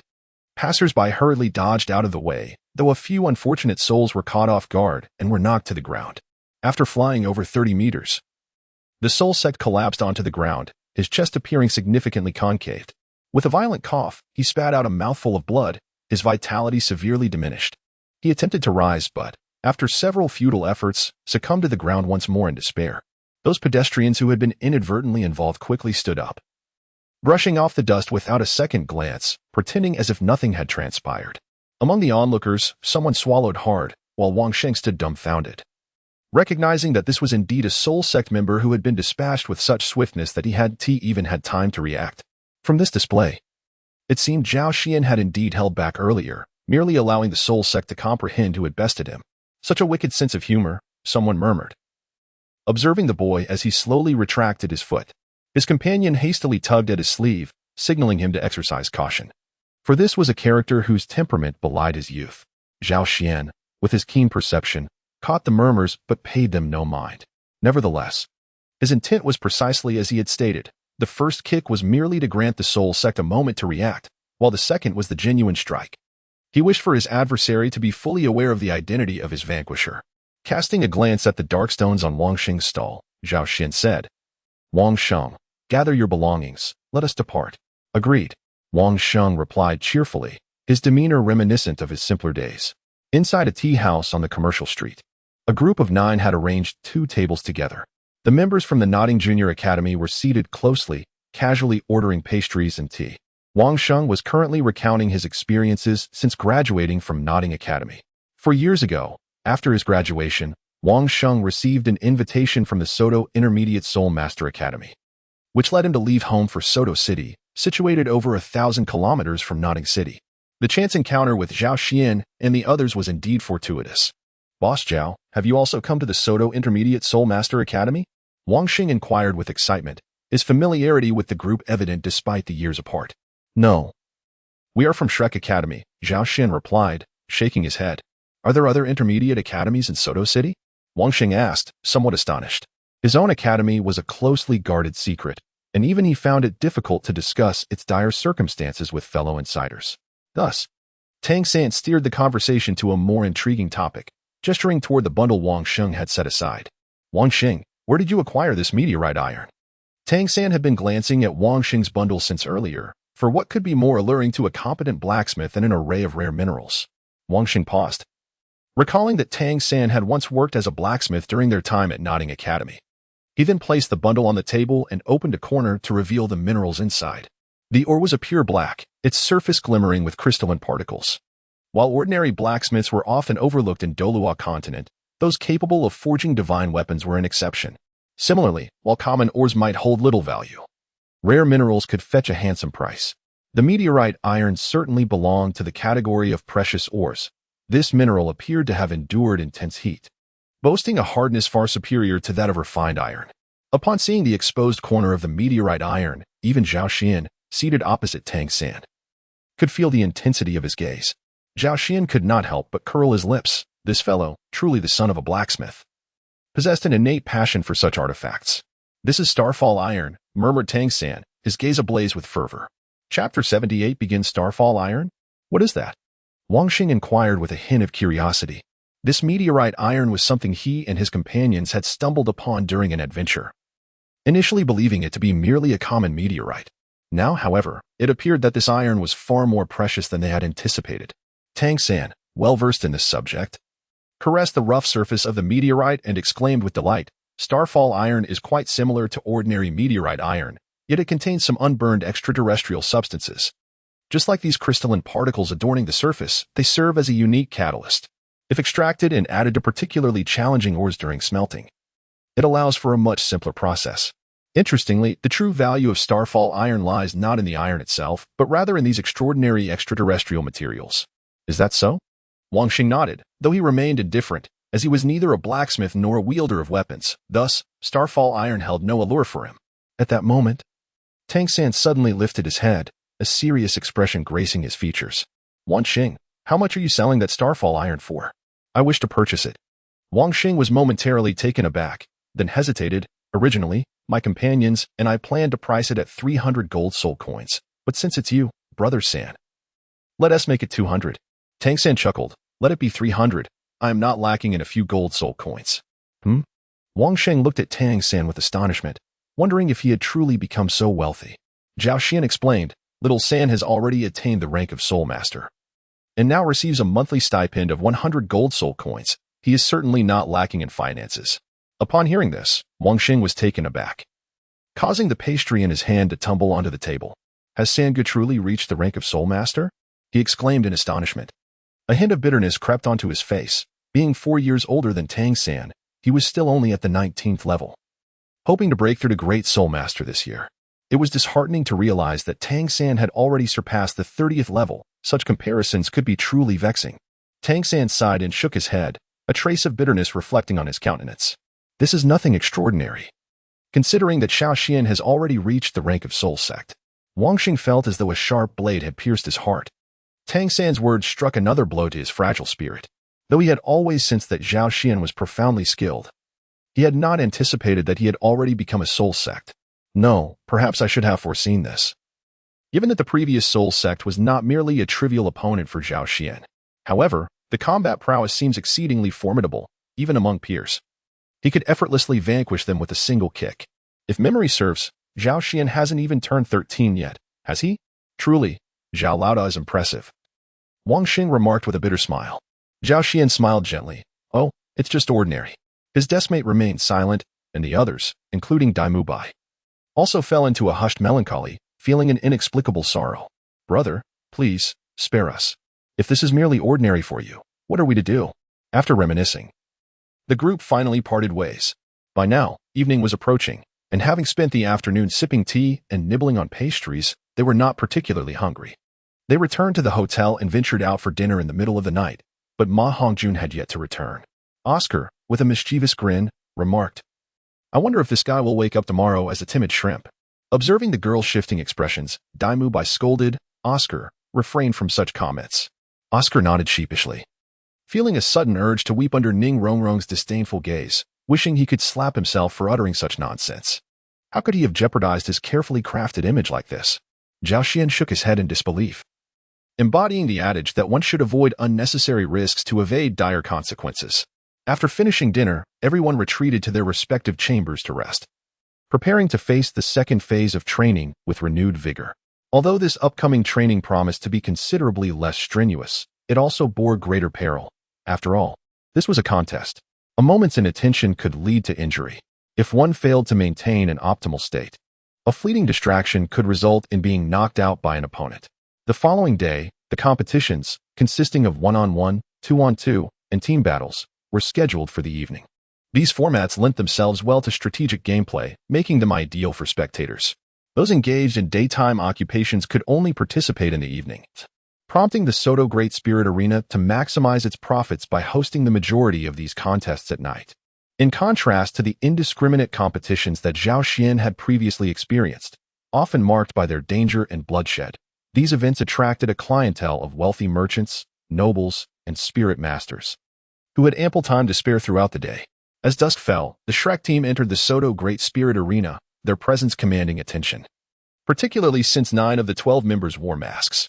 While spirit masters often concealed their identities, it was rare to witness an entire group adorned in masks. The surrounding crowd buzzed with speculation, Yet the Shrek members remained oblivious, for Master was currently imparting wisdom. I shall not elaborate much on this phase of training, as words would be futile. You are likely well aware of the objectives for this second phase. I have but 2 requirements for you. First, you must exert yourselves to the utmost. Second, you must strive to protect yourselves.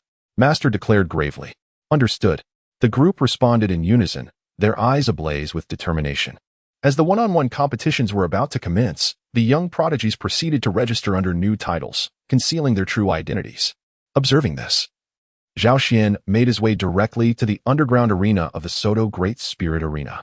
With some time to spare before the team battles, he found ample opportunity to explore the subterranean arena. Upon his arrival in the underground hall, countless gazes turned towards him, filled with astonishment. Is that Mose Xian? Has he returned? Rumors of his prowess had spread throughout the Soto underground arena, and his name had garnered significant recognition. Many spirit masters who had signed up for the indiscriminate competitions felt their hearts race, hoping fervently to avoid an encounter with this enigmatic figure. Chapter 79.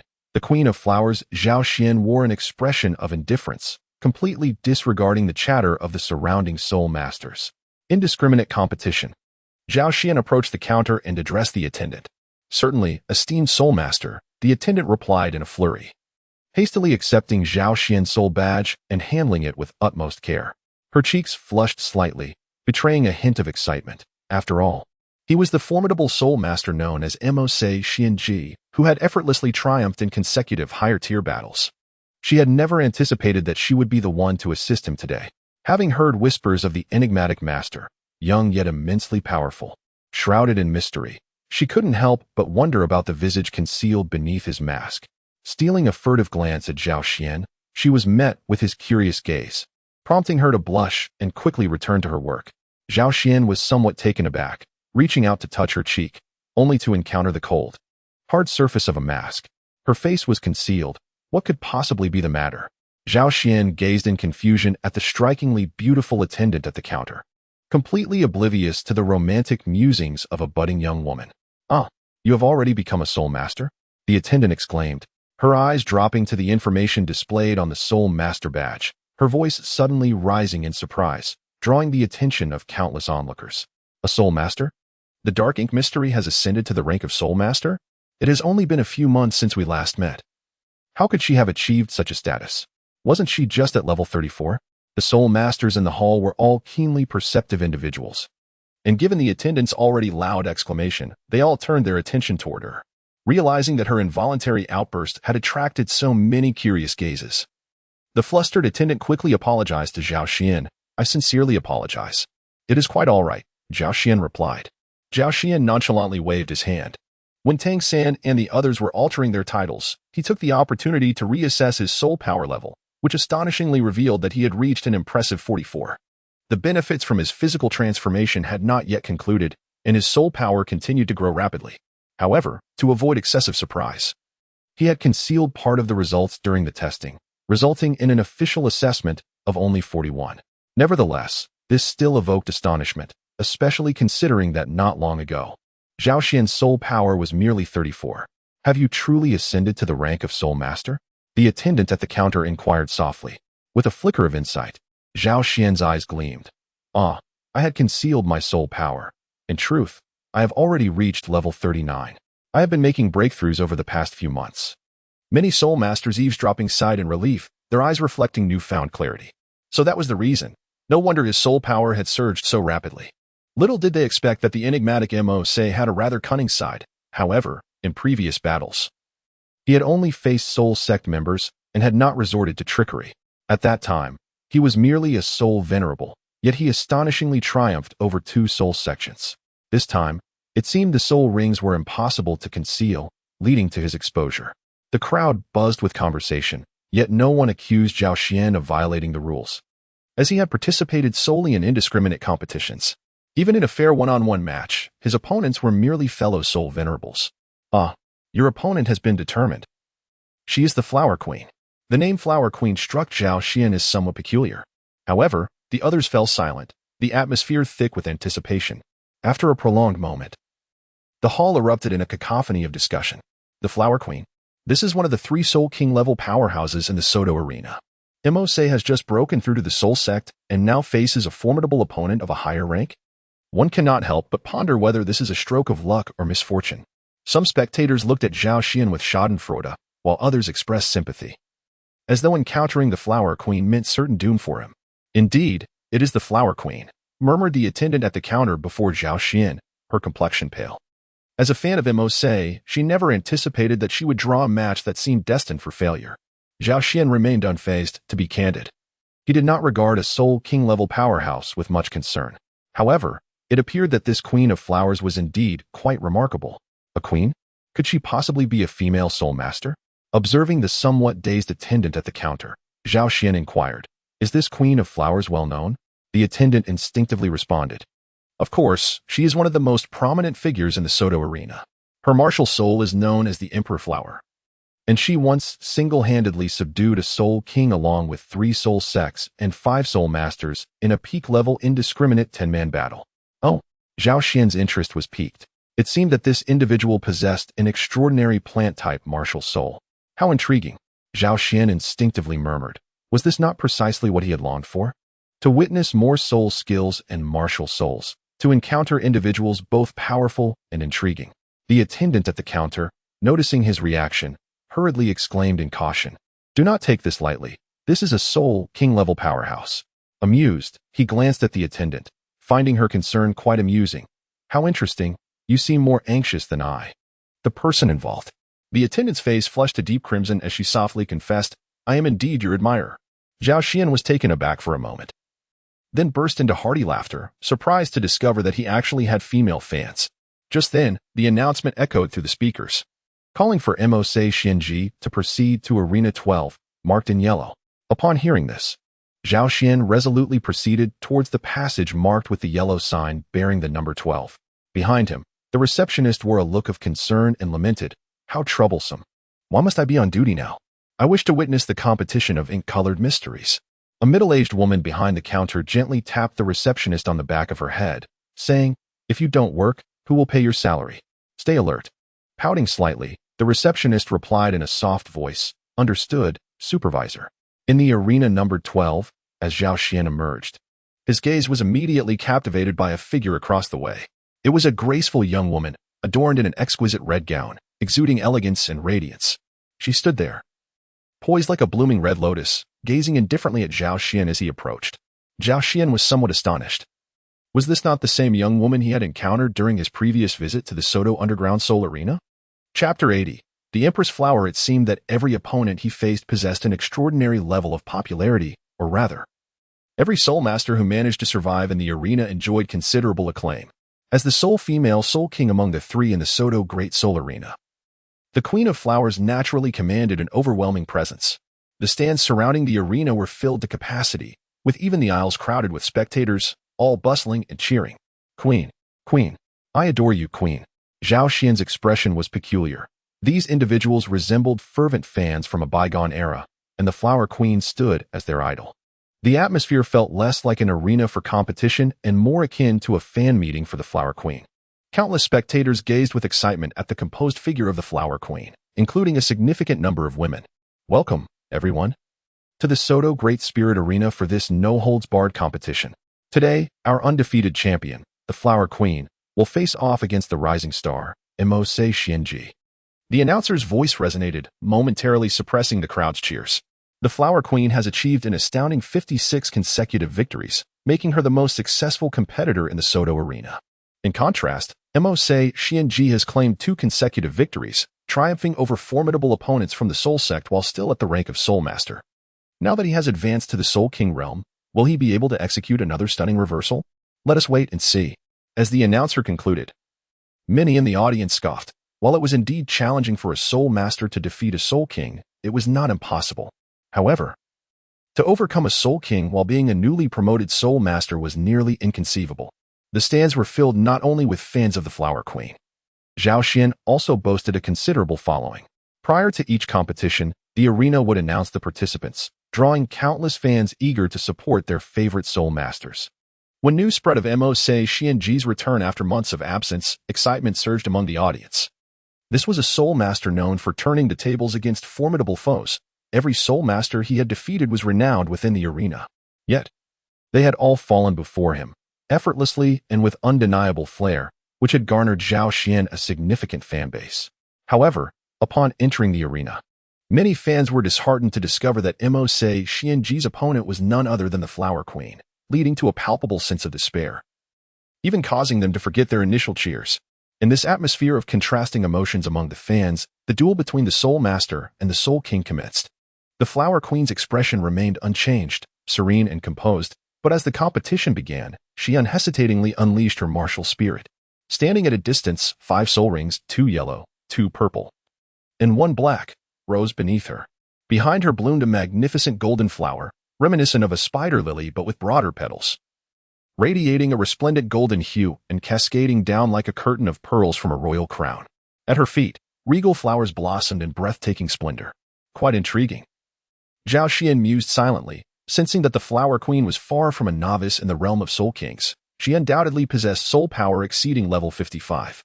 Zhao Xian was the first to launch an assault, harnessing the formidable physical prowess of a Soul King. With a powerful push of his foot against the ground, deep craters began to form, and he moved like the wind, arriving in the blink of an eye. The Queen of Flowers widened her bright eyes in surprise, seemingly unable to fathom that a soul master could exhibit such speed. However, her wealth of experience allowed her to react instantaneously, without even a flicker of her soul rings. A cluster of imperial flowers sprang forth from beneath her feet, swiftly obstructing Zhao Xian's path. Zhao Xian's face exhibited a look of confusion. Is this truly useful? Nevertheless, without a moment's hesitation, he launched a powerful kick towards the imperial flower wall. In that fleeting instant, it seemed as though an invisible pressure emanated from the obstructing imperial flowers, causing Zhao Xian's movements to slow dramatically. The imperial flower, one of the most distinguished soul spirits within the plant category, naturally possesses a suppressive aura. At that very moment, the 3rd spirit ring of the Flower Queen illuminated, and 2 imperial flowers sprouted abruptly behind her, their blossoms facing Zhao Xian, harboring golden energy within. Imperial Flower Cannon. The Flower Queen, with her cherry lips slightly parted, unleashed the attack from a mere 10 meters away. With a whoosh, whoosh, 2 streams of golden light surged towards Zhao Xian, who, without a trace of hesitation, swiftly employed his 3rd soul skill to evade. The ephemeral clone he left behind was instantly obliterated by the Imperial Flower Cannon, and the long streams of light struck the ground, producing a hissing sound, leaving behind 2 charred marks. The temperature of the Imperial Flower Cannon was astonishingly high. As Zhao Xian turned back, a cold sweat broke out upon witnessing the destruction. Such heat would be unbearable even if it were to strike his true form. Once more, he gazed at the Flower Queen, this regal and noble woman standing amidst a sea of imperial flowers, solitary yet commanding, akin to a formidable queen directing an army of thousands. There are only miscalled names, not miscalled titles. A thought suddenly flashed through Zhao Xian's mind. Zhao Xian furrowed his brow slightly and charged once more towards the Queen of Flowers, yet the woman remained composed and serene, seemingly oblivious to Zhao Xian's assault. However, Zhao Xian, with his keen perception, sensed the petals of the imperial flowers surrounding her slowly lifting, poised in his direction. As her 2nd spirit ring shimmered, Zhao Xian suddenly felt a surge of spiritual energy emanating from beneath his feet, prompting him to evade without hesitation. An imperial flower erupted from the firm stone ground. Treating the solid rock as if it were mere soil, its petal edges aglow with a radiant white light, slicing through the air around it. The whooshing sound of the wind testified to the sharpness of the petals gleaming with white light, rivaling that of a razor-sharp blade. Below the surface, numerous imperial flowers burst forth, radiating with a luminous white glow. Although this was merely a century-old soul technique, once one's power reached a certain threshold, even a technique of such age could exhibit effects comparable to those of millennia or even 10,000-year-old abilities. Zhao Xian continuously evaded, seemingly experiencing such a state of disarray for the very first time. Throughout the arena, hundreds of royal flowers swayed gracefully, their petals slicing through the air like blades. How could she possess such an abundance of soul power? Zhao Xian gazed at the composed Queen of Flowers, his heart filled with uncertainty. If he did not harness the strength of a Soul King, with the mere power of an ordinary Soul Master, he would have surely succumbed long ago. As he extended his consciousness to perceive the surroundings, Zhao Xian abruptly discerned something unusual. Each royal flower seemed to be connected to her by a thread of soul power, while her feet were linked to the ground in a profound manner. Zhao Xian's gaze suddenly flickered, and he abruptly turned his attention to the 1st soul ring of the Flower Queen. Immediately, he discerned something unusual. It appeared that the Flower Queen's first soul ring had long been activated, yet its radiance was faint, nearly imperceptible, which explained why Zhao Xian had not noticed it earlier. Each time this first soul ring shimmered, a peculiar energy surged from beneath the earth into the Flower Queen's body, replenishing her waning soul power. What kind of soul skill is this? Zhao Xian was taken aback. However, he realized that in order to disrupt this soul skill, he would need to force the Flower Queen to vacate her current position. Chapter 81. Fierce Battle on the Battlefield. The Emperor Flowers appeared as soldiers wielding swords and blades, fiercely defending their sovereign queen. Given the overwhelming number of Emperor Flowers, Zhao Xian found it nearly impossible to maneuver. In desperation, he utilized his fourth soul skill, Eternal Time Solidification. Previously, this fourth soul skill had imprinted Li Yusong's sixth soul skill, Unparalleled Domain. Upon activating his fourth soul skill, Zhao Xian's own unparalleled domain unfolded instantaneously, enveloping him in currents imbued with divine thunder. Simultaneously, Zhao Xian unleashed his first soul skill to ensnare the Flower Queen. The previously composed expression of the Flower Queen suddenly shifted, a flicker of astonishment crossing her eyes. How could the first soul skill of the soul sect bind a Soul King? She attempted to break free using her soul power. Yet she could find no point of escape. It felt as though an invisible rule had immobilized her, a fundamental change emanating from her very essence. Zhao Xian's figure surged forward with unstoppable momentum, a multitude of air currents swirling around him. Every Emperor Flower he encountered was obliterated by the devastating force of the divine thunder, as if withered and swept away in its wake. The ground lay in disarray. For the purple cloud divine thunder, a manifestation of heavenly wrath, wielded immense power over all elements of the earthly realm. Though the Emperor Flower was a premier botanical spirit, it too fell within the purview of the divine thunder's retribution. Despite the Queen of Flowers being a stunningly beautiful woman, captivating countless admirers with her exquisite form, Zhao Xian, a man of unwavering resolve, did not hesitate to deliver a decisive kick. After all, this was an arena of competition. Anyone standing opposite him was an adversary. Those who showed mercy to their opponents were nothing short of fools. In the stands, a multitude of spectators watched in astonishment, the fans of the Flower Queen particularly distressed. For heaven's sake, are you even a man? How could you bring yourself to kick such a beauty? Zhao Xian's fans, who had long remained silent, now widened their eyes in excitement. Yes, exactly. Regardless of her beauty, taking action was undoubtedly the right choice. A flicker of anxiety crossed the Flower Queen's gaze, but it swiftly transformed into resolute determination. Although her body was bound, her spiritual essence remained unrestrained. The fourth soul ring glimmered, and the Flower Queen's expression grew vacant. Zhao Xian retracted his immensely taxing fourth soul skill and delivered a powerful kick to the waist of the Flower Queen. Yet, at the moment of contact, he felt as though he had struck a slender sapling. A dazzling radiance emanated from the Flower Queen, who transformed into a colossal Empress flower. And the target of Zhao Xian's kick was none other than its sturdy trunk. In the distance behind him, a surge of soul power resonated, as another gigantic Empress flower emerged from the ground. Its golden petals, initially closed, gradually unfurled upon breaking the surface. A graceful silhouette slowly came into view. It was none other than the Flower Queen, who had shed her previous form like a golden cicada. Her expression remained as composed as before, though her delicate brows furrowed slightly in concern as she softly uttered, "Release." The immense stamen of the giant Emperor Flower before Zhao Xian gathered energy, targeting none other than Zhao Xian himself. Zhao Xian was startled, his footwork faltering as he bent down, one hand grasping the stem of the Emperor Flower, using it to maneuver behind the magnificent blossom. The golden energy emanating from the flower's core radiated like a miniature sun, blinding in its brilliance. As Zhao Xian bent and circled, it unleashed a beam of light. This was akin to the effect of the Queen of Flowers' third soul skill. Yet this particular Emperor Flower was larger and more potent. A stream of energy, as thick as a wrist, surged past him, and even Zhao Xian, with his exceptional physique, felt a searing sensation. The colossal beam of light shot forward mercilessly, causing the very air to tremble. Suddenly, a portion of the audience turned pale, as the light beam from the Emperor Flower hurtled directly towards the stands. Many were left dumbfounded, their bodies shaking uncontrollably.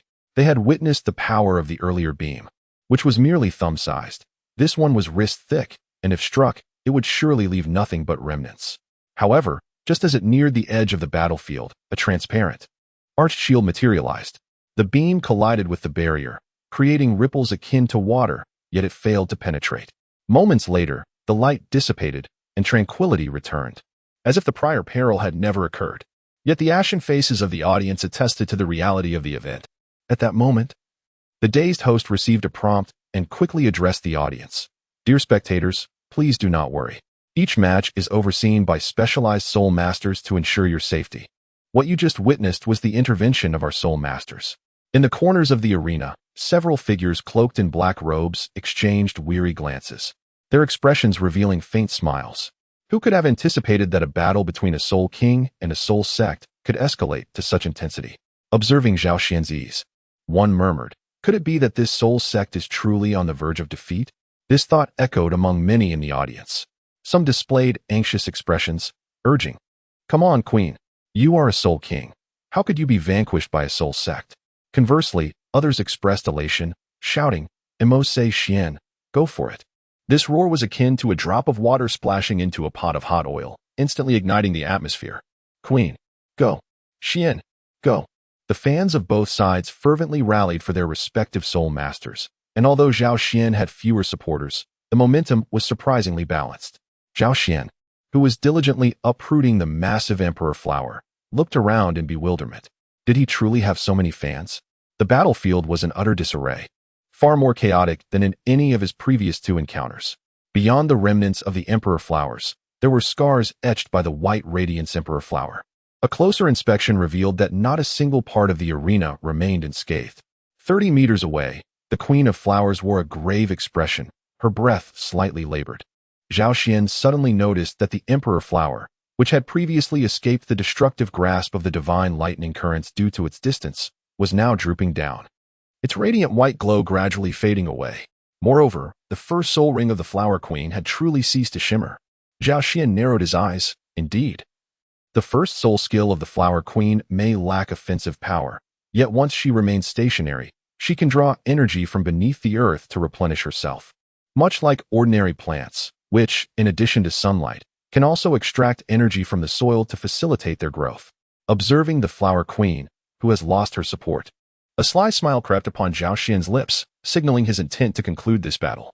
Chapter 82. The curtain falls. The Flower Queen stood majestically atop the colossal Emperor Flower, resembling a sovereign perched high above, with the Emperor Flower serving as her throne. From her elevated position, she could discern Zhao Xian's expression with clarity. Her delicate brows furrowed slightly, and she pursed her lips in a gesture of distress, captivating the hearts of countless admirers. Zhao Xian had already discerned the secret of her first soul skill. Without it, her second soul skill was rendered utterly ineffectual, akin to a monarch stripped of his soldiers, resulting in a significant diminishment of power. Nevertheless, a monarch is ultimately a monarch. Without formidable strength, how could one command respect? Before long, the Flower Queen retracted her expression of distress, her exquisite features once again settling into an imperturbable calm. Her emerald eyes regarded Zhao Xian with tranquility, and for the first time, she spoke, her voice akin to the gentle breeze of spring, warming the heart. "I concede, I underestimated you." This heartfelt admission seemed to carry a faint sigh as it left her lips. In the past, even a soul king would find no advantage in her presence. Yet Zhao Xian's soul skills were astonishingly formidable, leaving even her, a soul king, unable to escape the unyielding sanctions imposed upon her. To be honest, witnessing the Flower Queen evoked a sense of awe in Zhao Xian. He gazed at her, his eyes shimmering with admiration. This Flower Queen truly embodied the essence of royalty. Even in her speech, one could sense the regal aura that enveloped her. "However, you are merely a soul sect," she stated calmly. "Before I unleash my fifth soul skill, you may choose to surrender." Zhao Xian listened to her calm voice and suddenly chuckled. To be honest, there were times when he genuinely wished to reveal his true strength to his opponent. However, he refrained from doing so out of fear of complications and the potential emergence of formidable entities he could not contend with. After all, possessing the power equivalent to a title Douluo did not grant him unrestrained freedom. Nevertheless, dealing with a mere soul king was well within his capabilities. Yet, upon hearing the Flower Queen's words, he found himself intrigued to witness the nature of her fifth spirit ability that instilled such confidence in her. Thus, Zhao Xian stated, "Feel free to proceed. Life and death are fated." The Flower Queen lowered her eyelids slightly and sighed. "Very well." Her fifth spirit ring illuminated. The dark and profound ring glimmered with a radiant sheen. In a moment of disorientation, a rich floral fragrance wafted into Zhao Xian's nostrils. As he glanced around, He was astonished to discover that, unbeknownst to him, numerous emperor flowers had burst forth from the once solid ground. His heart tightened, and he surveyed his surroundings warily, only to gradually exhale in relief. These emperor flowers seemed like ordinary blossoms, neither unleashing energy blasts nor wielding blade-like petals. The ground was carpeted with golden emperor flowers, their resplendent presence steadily intensifying and permeating the entire battlefield. Concurrently, Zhao Xian felt waves of oppressive force enveloping him, an aura reminiscent of imperial majesty, with Zhao Xian's prowess. These pressures posed no true threat. However, the slumbering spirit within his consciousness suddenly opened its eyes, causing ripples throughout his mental realm, releasing a formidable force that rivaled the imperial might surrounding him. The Flower Queen's previously calm visage abruptly faltered, her mind momentarily blank. In the depths of the boundless chaos, she faintly perceived a figure gazing at her, exuding an overwhelming aura akin to that of a divine being. Soon, she regained her composure. Casting a bewildered glance at Zhao Xian, her alabaster right hand hesitating mid-air. Zhao Xian naturally sensed the transformation occurring within his body. He resembled a living deity, with a pride deeply rooted in his veins that refused to be challenged. A subtle smile graced his lips. Continue. The Queen of Flowers was momentarily taken aback, the sudden sensation stripping her of confidence. Yet, a flicker of disbelief quickly crossed her face. Clenching her silver teeth, she raised her delicate hand high, and instantly, the arena was enveloped in a shower of imperial flowers. Countless petals detached from their stems, dancing gracefully in the air, gradually coalescing into a sword forged from imperial blossoms. The flower sword gleamed with a golden radiance, exuding an overwhelming aura. With a gentle lift of her hand, the flower sword hovered in the air, and its edges suddenly shimmered with a burst of white light, reminiscent of her previous third spirit technique, embodying the fierce spirit and determination of a sovereign. Radiating an irresistible force. Fifth spirit technique, turbulent decision. A low chant resonated through the air as the flower sword descended fiercely towards Zhao Xian. He could sense that if a mere soul king stood in this place, the sheer momentum of the flower sword would render him immobile. Underneath the blade, an imposing pressure descended. The meticulously laid blue stones of the arena began to tremble and crack, producing a rhythmic thudding sound, as even the very stones beneath began to shatter. With a resounding crack, a narrow fissure appeared in the arena, measuring over 2 meters in width, and began to spread, instantly cleaving the entire arena in two. Zhao Xian gazed at the flower sword descending overhead, a smile gracing his lips. Intriguing. He refrained from employing his second soul skill to interrupt the Flower Queen's technique, nor did he resort to his third soul skill for evasion. Instead, he relied solely on his own strength, leaping forth to deliver a powerful punch against the oncoming flower sword.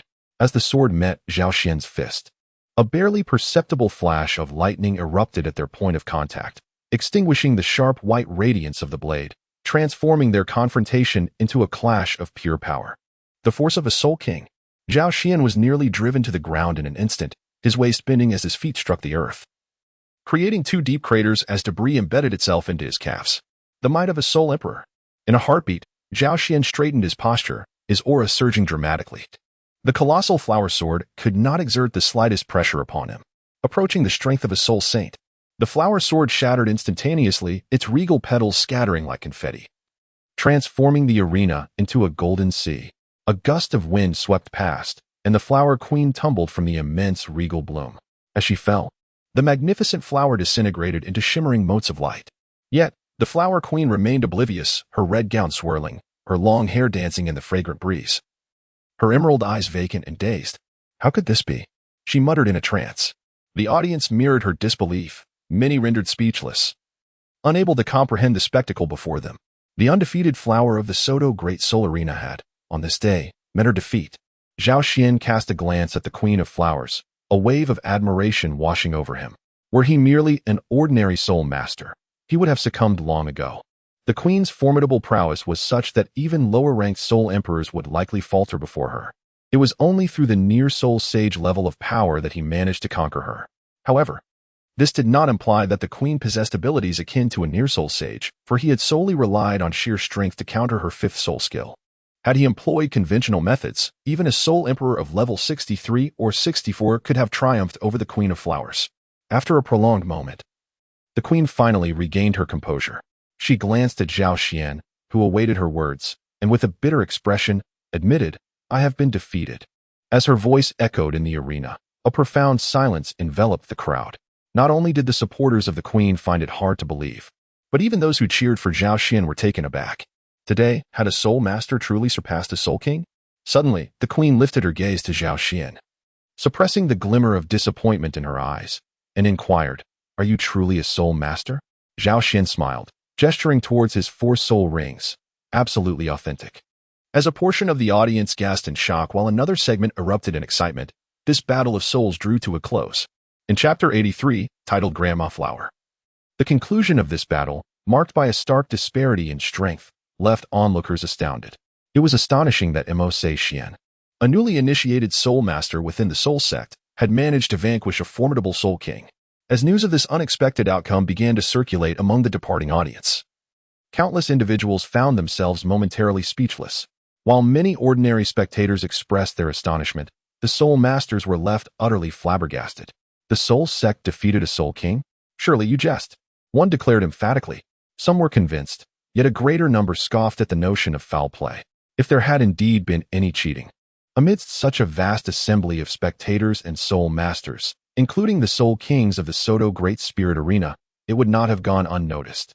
Furthermore, this was an arena of indiscriminate competition, inherently characterized by unequal battles. Even if one were to conceal their soul power, it remained within the bounds of the rules. Zhao Xian, oblivious to the external murmurs, would not have been concerned even if he had heard them.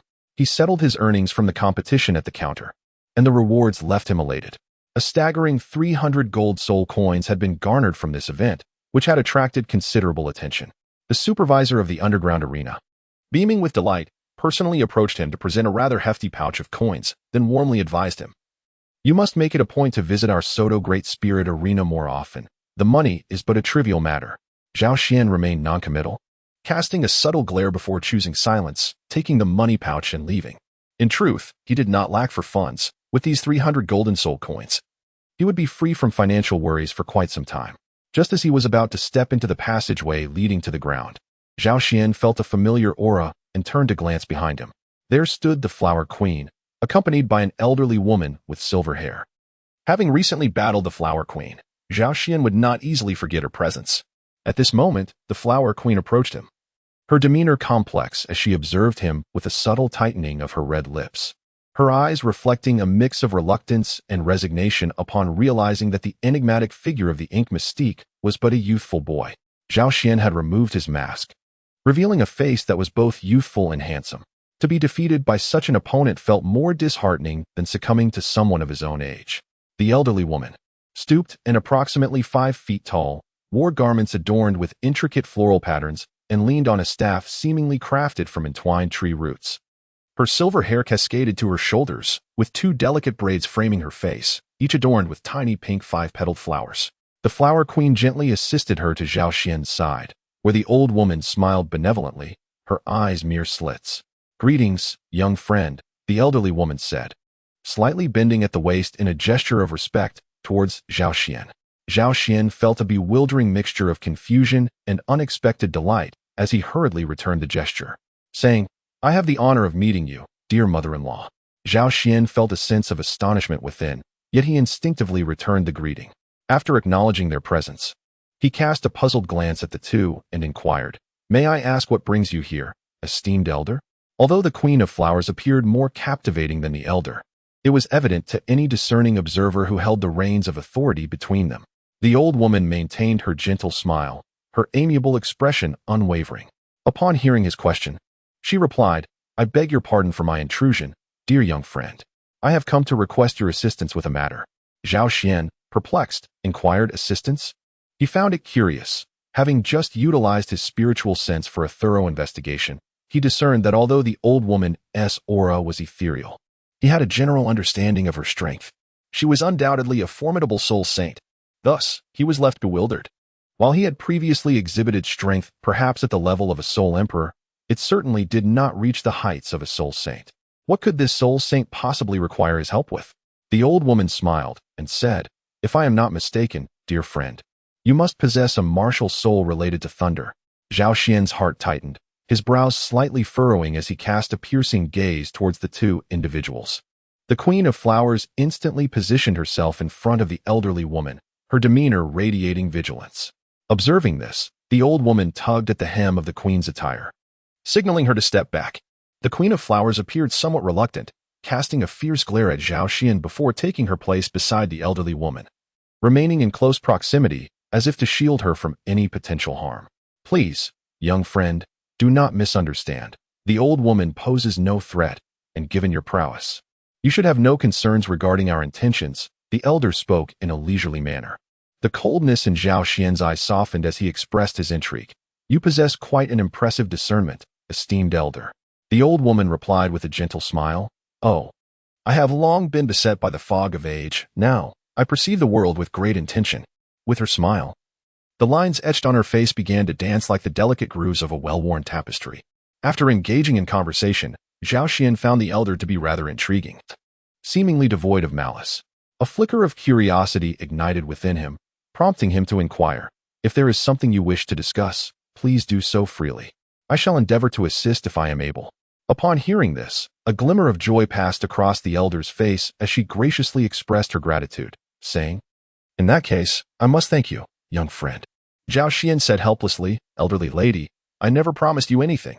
The old woman, unfazed, replied, I cannot be mistaken. You will undoubtedly be able to assist us. Zhao Xian shrugged, remaining noncommittal, as if the elderly were inexplicably tenacious. The old woman then spoke, I hail from the Valley of Flowers, where I am affectionately known as Granny Flower. If you do not mind, young friend, you may call me thus.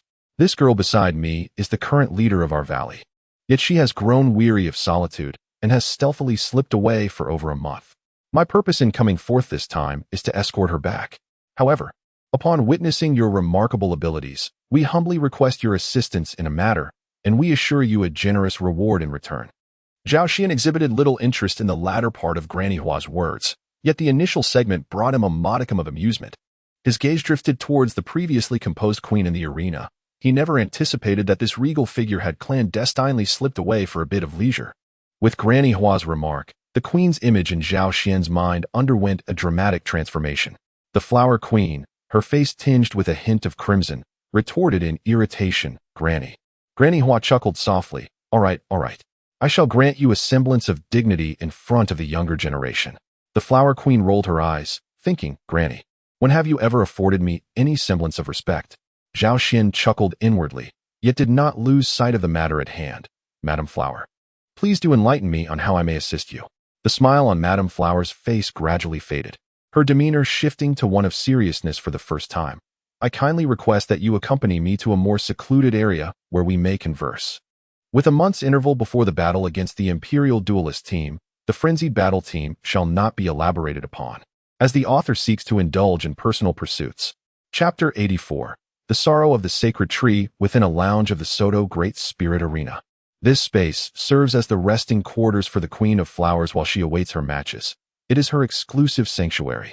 In truth, many spirit masters possess similar resting chambers within the arena, allowing them to await notifications prior to their competitions. Once seated, Madam Flower began. Your prowess far exceeds what you have thus far demonstrated. I am certain you will prove to be of great assistance to us. From the very beginning, Zhao Xian felt a twinge of curiosity. How is it that you can discern my true abilities? The old woman, her eyes narrowed into a mere slit, slightly opened them to reveal her cloudy sclera, and replied, Long ago, these eyes of mine have succumbed to blindness. Zhao Xian was inexplicably astonished.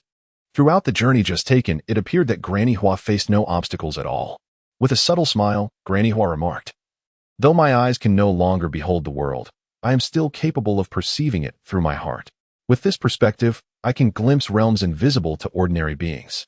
As she spoke, she gestured towards the delicate pink flower adorning her braid. Zhao Xian gazed intently, and the delicate pink flower suddenly turned towards him, as if imbued with life.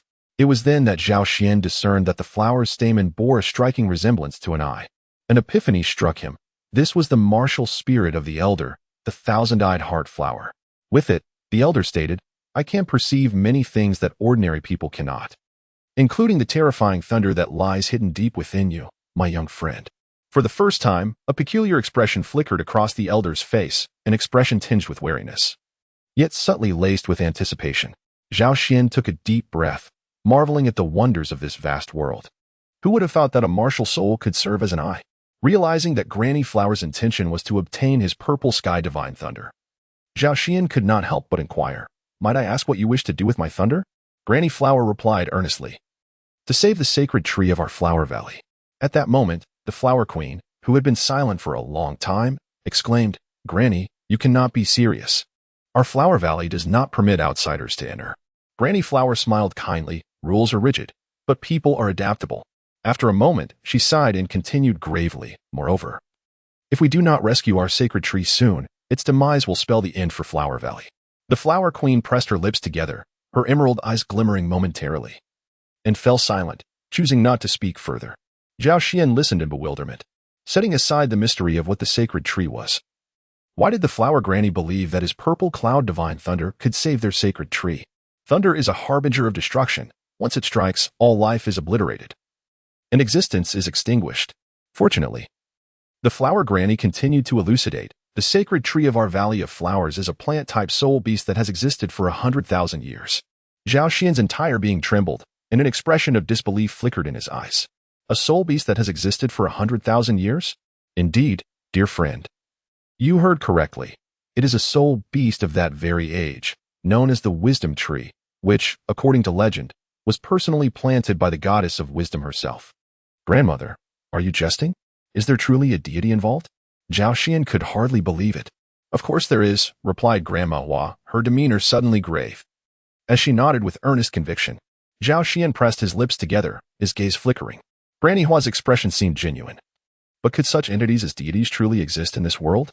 Suddenly, he felt a conviction arise within him. If he could be reborn, then it was not surprising that there could be peculiar realms in this world, and the existence of divine beings was certainly not out of the question.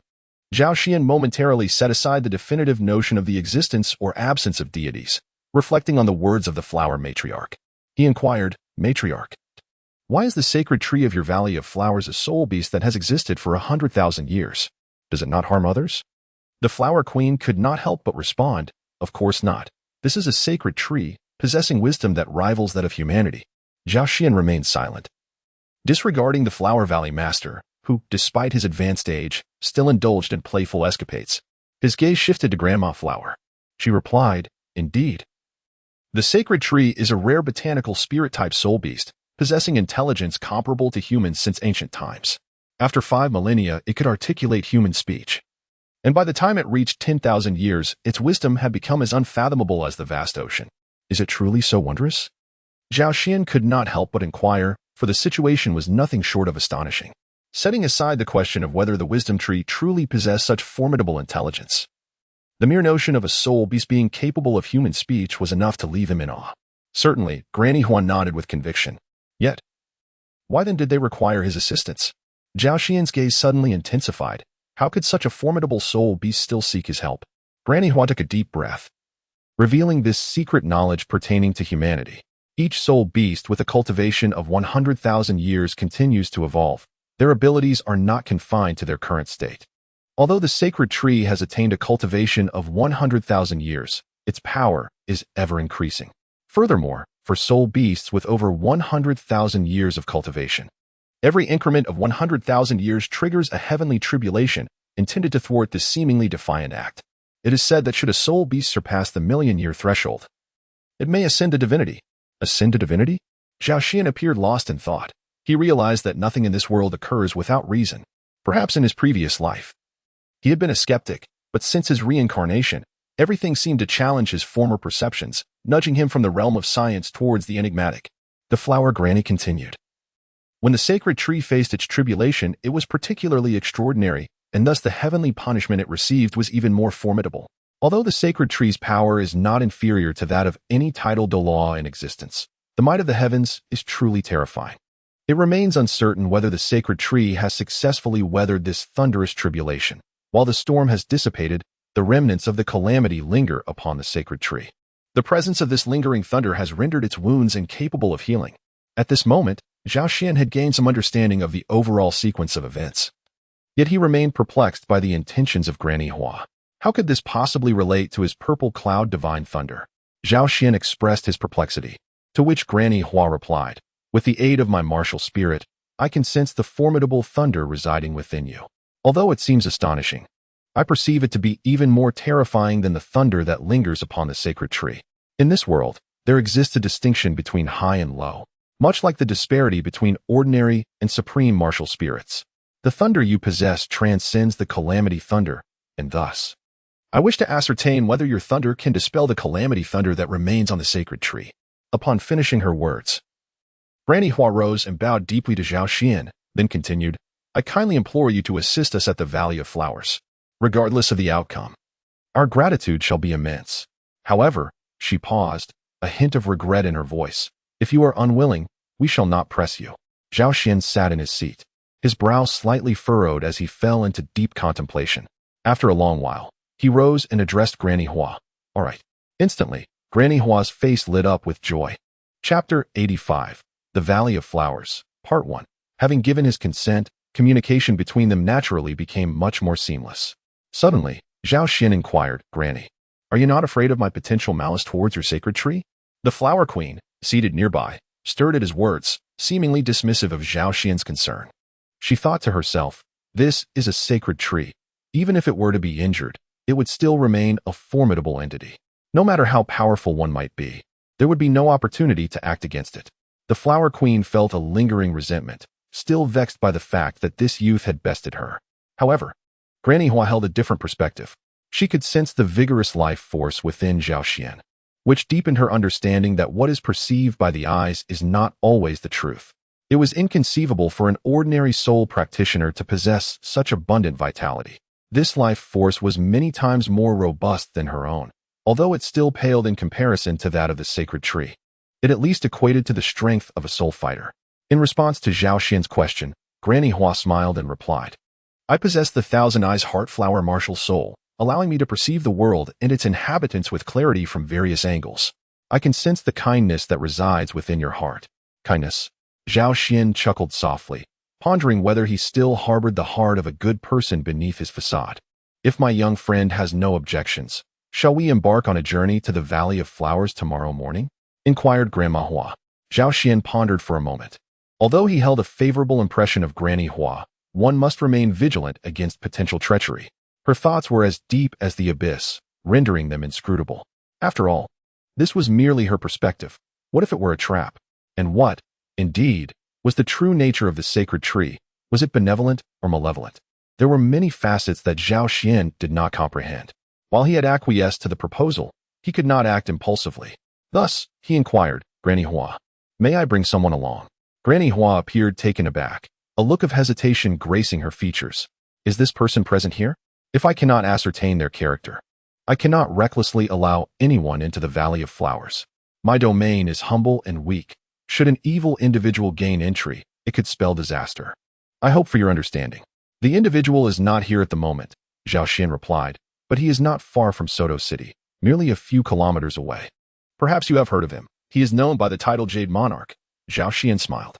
In that case, it could not be better. I have indeed heard of His Excellency. The Jade Monarch. Granny Hua seemed to exhale in relief and continued, may I inquire where you are currently residing?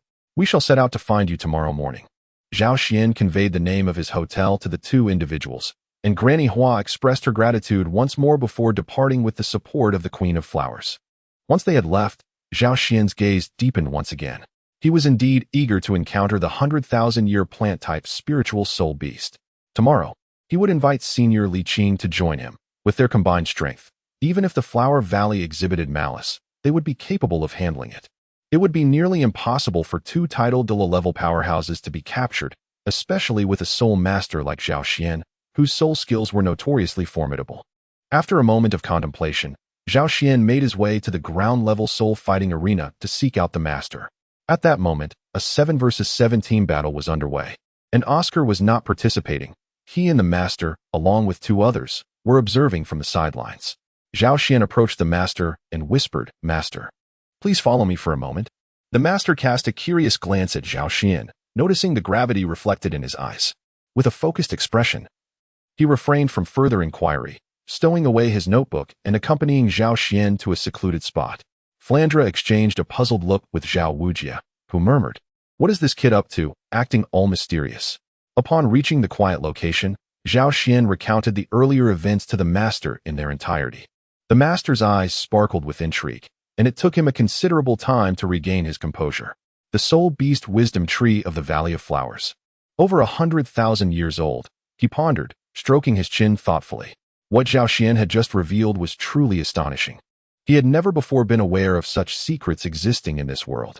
After absorbing Zhao Xian's words, he felt an overwhelming desire to immediately soar to the so-called Valley of Flowers. However, the master shook his head, reminding him that the dangers of venturing to the Valley of Flowers remained uncertain. Accompanying him could potentially render him a burden. The fervor in his eyes dimmed as the master offered a wry smile. Indeed, with such limited strength, many aspirations seemed unattainable. He cautioned, if you truly wish to go, remember to take the jade crown with you, understood? Understood, Zhao Xian replied with a smile and a nod. The following day, Granny Flower, accompanied by the Flower Queen, arrived early at the hotel where Zhao Xian was staying. Upon seeing the stunningly beautiful Flower Queen, Ma Hongjun and the others were nearly left speechless. How does Zhao Xian have such extraordinary luck with women? Hermione squinted her eyes slightly, casting a wary glance at the Flower Queen. Where did she come from? The master had not disclosed this matter to anyone, and before departing, he reiterated his warning, be cautious in all things. Zhao Xian nodded, then led Granny Flower and the Flower Queen to the village where Shrek Academy is located. After greeting the 3 teachers who remained behind, the trio made their way to the village's primary school. At this moment, the sun was just beginning to rise, as the saying goes. The plan for the day is made in the morning. The sound of clear voices reading aloud resonated from the school. Zhao Xian summoned the Jade Douluo, Li Qing, while the Flower Granny, accompanied by the Flower Queen, paid their respects, saying, I have met your excellency, the Jade Monarch. Li Qing gazed at the 2 individuals before him, feeling a sense of bewilderment, and could not help but turn his attention to Zhao Xian, asking, what is the purpose of this, young man? Zhao Xian hastily recounted the events, and Li Qing's face displayed an expression of astonishment. 100,000-year soul beast wisdom tree? He gazed intently, lost in thought, and with a hint of curiosity, he replied, very well, I shall accompany you on this journey. Let me witness the wonders of the Valley of Flowers. Zhao Xian let out a sigh of relief and then inquired of Granny Hua, Elder, is the predecessor all right? Granny Hua's murky eyes were filled with a sense of desolation. After casting a glance at Li Qing, she nodded.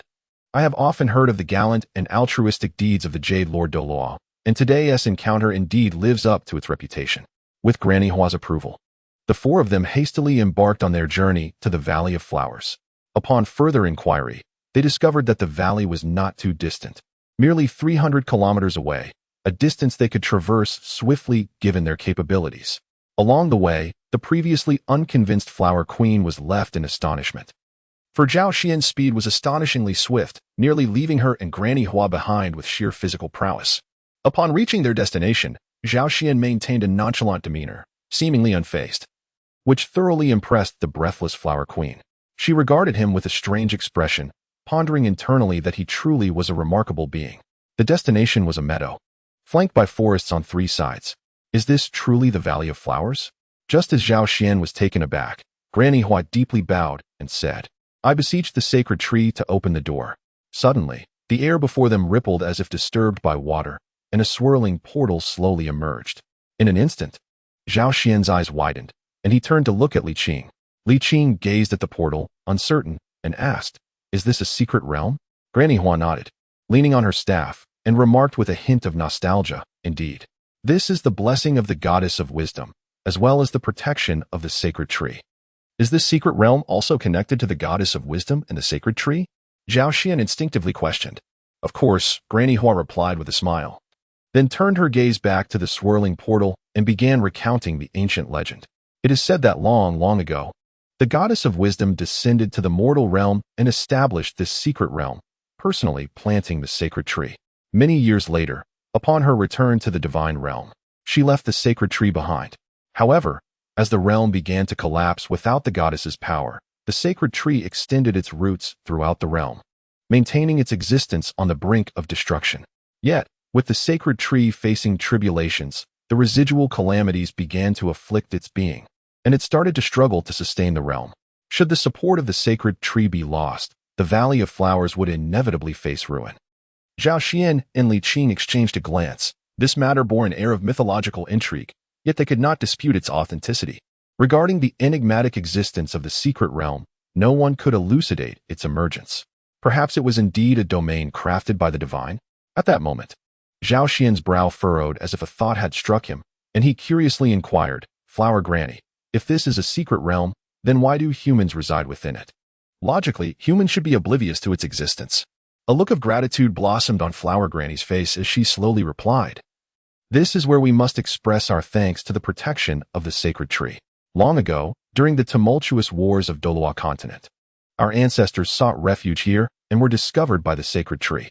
Though it is a soul beast, it possesses a benevolent heart and could not bear to see us suffer, thus allowing our forebears to dwell within the secret realm. By the way, once we enter the secret realm, I kindly ask both of you not to harm or disturb the soul beasts within Flower Valley. In addition to us humans, the sacred tree also shelters the soul beast clan. We have coexisted peacefully for a long time. They have long since acquired human-like traits, and they neither harm us nor do we harm them. Li Qing suddenly interjected, his gaze sharp and piercing. Since you coexist peacefully with the soul beasts and refrain from harm, then from where do your soul rings originate? The unexpected pressure from his words caught Flower Granny and the Flower Queen off guard, causing them to stumble back, their expressions turning pallid. Zhao Xian, feeling a surge of caution, pondered how one could coexist peacefully with spirit beasts yet still harbor intentions to harm them. This notion paralleled the principle that those who cherish dogs would never partake in consuming dog meat. Soon after, a flicker of doubt crossed his mind, causing him to regard Granny Hua and the Flower Queen with a transformed gaze. At that moment, a faint, ancient voice suddenly resonated in the ears of the two. Esteemed human warriors, I kindly urge you to refrain. Zhao Xian and Li Qing exchanged a glance, their hearts momentarily still, each perceiving the unusual glimmer in the other's eyes, a clear indication that they had both heard the enigmatic voice. Simultaneously, the flower matriarch and the Queen of Flowers directed their attention towards the entrance of the secret realm, addressing the great tree. O great tree, we beseech your presence. The voice of the great tree resonated shortly thereafter. Zhao Xian, uncertain in his decision, approached Li Qing and inquired, Senior, what shall we do? After a moment's contemplation, Li Qing responded, This secret realm appears to be unstable. I can cleave open a rift in space with a single strike. Should unforeseen circumstances arise, you may utilize your primary soul skill to buy us some time to enter. With a resolute mind, Li Qing nodded at the two figures of Granny Hua and the pale-faced Flower Queen, and together they stepped into the secret realm of the Flower Valley. The secret realm. The Flower Valley resembled an island suspended in the sky, surrounded by a canopy of blue skies and white clouds. Before them lay a modest expanse of verdant grassland, encircled by fertile fields and orderly dwellings. Not far ahead, a cluster of trees could be seen, where numerous plant and beast-type soul beasts frolicked in playful abandon. However, the most striking feature was an immense tree standing majestically within the grove. This towering tree, estimated to reach over 100 meters in height, boasted a trunk that soared into the clouds, its vast canopy resembling a swirling mass of dark clouds. Yet, this grand tree bore a sorrowful appearance, with its enormous crown marred in several places as if brutally severed, leaving it tragically incomplete. The trunk and branches exhibited patches of charred and damaged remnants, intermittently illuminated by flickering blue-purple lightning amidst the scorch marks. Zhao Xian and Li Qing exchanged glances, and without the need for further words, both understood that this was the sacred tree spoken of by the flower matron. After arriving at the Valley of Flowers, the Flower Queen departed on her own, leaving the flower matron behind. With a look of reverence towards the towering giant tree, she addressed the two, Please, follow me. As they ventured deeper into the woods with the flower matron, numerous beast and plant-type soul beasts concealed themselves in the distance, observing the newcomers with curiosity. Li Qing whispered to Zhao Xian, There are quite a few soul beasts here with over 10,000 years of cultivation, yet they truly seem quite gentle. Li Qing couldn't help but reflect on the harmonious coexistence between humans and soul beasts. Had he known about the existence of the Valley of Flowers during his time of seclusion, he might have chosen not to venture into the Stardew Forest, where even a mere 10-year-old soul beast could exhibit a fierce temperament. Gradually, the trio delved deeper into the woods, and after a brief walk, they finally arrived at the foot of the sacred tree. It was then that they noticed the ground within a 100-meter radius of the tree was devoid of any vegetation. The earth scorched and barren, while the tree itself bore even more blackened marks. As they stood at the base of the sacred tree, Zhao Xian felt increasingly insignificant. The tree was so immense that it evoked the sensation of standing before a towering skyscraper from a past life. Suddenly, the sacred tree quivered, and a face materialized upon its trunk. Chapter 87. The Wisdom Tree. The visage bore only rudimentary features, but upon closer inspection, it revealed the countenance of an elderly man, who seemed to be gazing at the two with an expression of curiosity. Zhao Xian and Li Qing were no exception.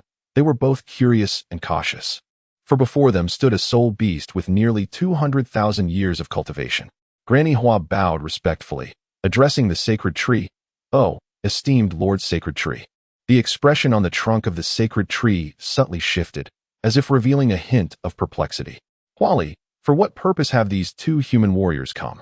"It is as follows, esteemed Lord Sacred Tree." Granny Hua proceeded to elucidate the entire sequence of events to the Wisdom Tree.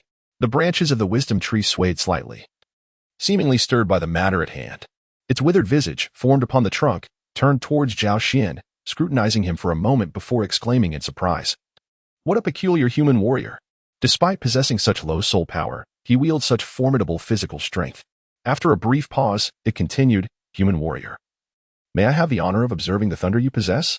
Zhao Xian, exercising caution, refrained from responding to the sacred tree immediately. Instead, he inquired, "Sacred Tree, I seek to understand. Given that the flower grandmother and her companions coexist harmoniously with the spirit beasts, how then do their spirit rings come into existence?" This was precisely the perplexity he and Li Qing had grappled with earlier. If both parties were on amicable terms, how could the spirit rings be obtained? It is well known that one must personally slay a spirit beast to absorb its ring. Upon hearing this, Flower Grandmother revealed a wry smile, finally comprehending why Li Qing's demeanor had shifted so dramatically moments ago. It stemmed from this very inquiry. The sacred tree replied, its tone serene and unruffled. "This is a voluntary act on their part. Within the secret realm, apart from you humans, there exist numerous spirit beasts, each experiencing the cycles of life and death. In their final moments, they select suitable humans for sacrifice within the secret realm, igniting the remnants of their lives to bestow their spirit rings upon you." Zhao Xian appeared utterly bewildered. "Sacrifice? What is that?" Li Qing seemed to have heard the term before. A shiver ran through him as he exclaimed, "Sacrifice? Is that not something only soul beasts of 100,000 years can perform?" His gaze flickered as he recalled certain rumors he had once heard. The vast canopy of the sacred tree rustled, its leaves brushing against one another as if shaking their heads in denial. "No, in truth. Every soul beast is innately aware of such a concept, regardless of whether they possess a century, a millennium, 10 millennia, or even 100,000 years of cultivation. In the outside world, the weaker 100,000-year soul beasts are naive and lack awareness, their spiritual wisdom yet to awaken, and they do not comprehend the method of sacrifice. However, those soul beasts that have surpassed 10,000 years possess greatly enhanced wisdom, yet they refrain from employing the sacrificial method upon you humans. The soul beasts within the secret realm, nourished by my essence, possess considerable intelligence even at the age of a century. Moreover, they regard both themselves and humans with mutual respect, each earning the recognition of the other. Thus, when facing their demise, they willingly choose to ignite the last embers of their existence. I have spoken my piece. Young human warrior, could you allow me a glimpse of the thunder spoken of by the flower fox?" Zhao Xian cast a glance at Li Qing, seeking his counsel. After all, Li Qing was a seasoned veteran in this realm, far beyond the novice Zhao Xian. Li Qing nodded in assent, and Zhao Xian understood the unspoken agreement. He then extended his palm, and a brilliant orb of purplish gold lightning erupted in his grasp. The Wisdom Tree, upon witnessing the thunderous spectacle in Zhao Xian's hand, felt a flicker of trepidation. The bluish-purple lightning coursing through its massive trunk and canopy began to flicker restlessly, illuminating the surroundings with its radiant energy. Could it be that a form of lightning even more potent than the calamity thunder existed? The ancient voice of the sacred tree trembled, as if it had stumbled upon an unbelievable revelation. Suddenly, a vast surge of soul power manifested, startling both Li Qing and Zhao Xian. This soul energy resembled an unfathomable ocean, evoking a sense of profound depth. It was unmistakably emanating from the Wisdom Tree itself. The soul energy pulsated around the tree, forcibly suppressing the residual bluish-purple lightning. With a tone tinged with excitement, the wisdom tree then inquired, "Might this young human warrior assist me in dispelling these calamity thunders?" Zhao Xian found himself in a state of indecision, while Li Qing cast a glance at him, signaling him to remain calm. Then, turning his attention to the wisdom tree, he inquired with a smile, "If we assist you in dispelling the calamity of thunder, what rewards might we reap?" The two stood silently, awaiting the tree's response, fully aware that no one would undertake an endeavor devoid of benefit. The wisdom tree fell into a momentary silence, and suddenly, Zhao Xian sensed a surge of mental energy brushing past him. A brief tension gripped his heart, yet this energy appeared devoid of malice, merely a fleeting presence. Soon, the wisdom tree spoke, its tone imbued with a hint of reverberation. "Young human warrior, your mental prowess is formidable, rivaling my own in the days of my youth. However, it seems somewhat immature, does it not?" Zhao Xian hesitated for a moment, then nodded. "Indeed, I have not mastered my spiritual power for long." The wisdom tree suddenly erupted in laughter. "That simplifies matters, esteemed warrior. Would you accept the wisdom fruit as compensation?"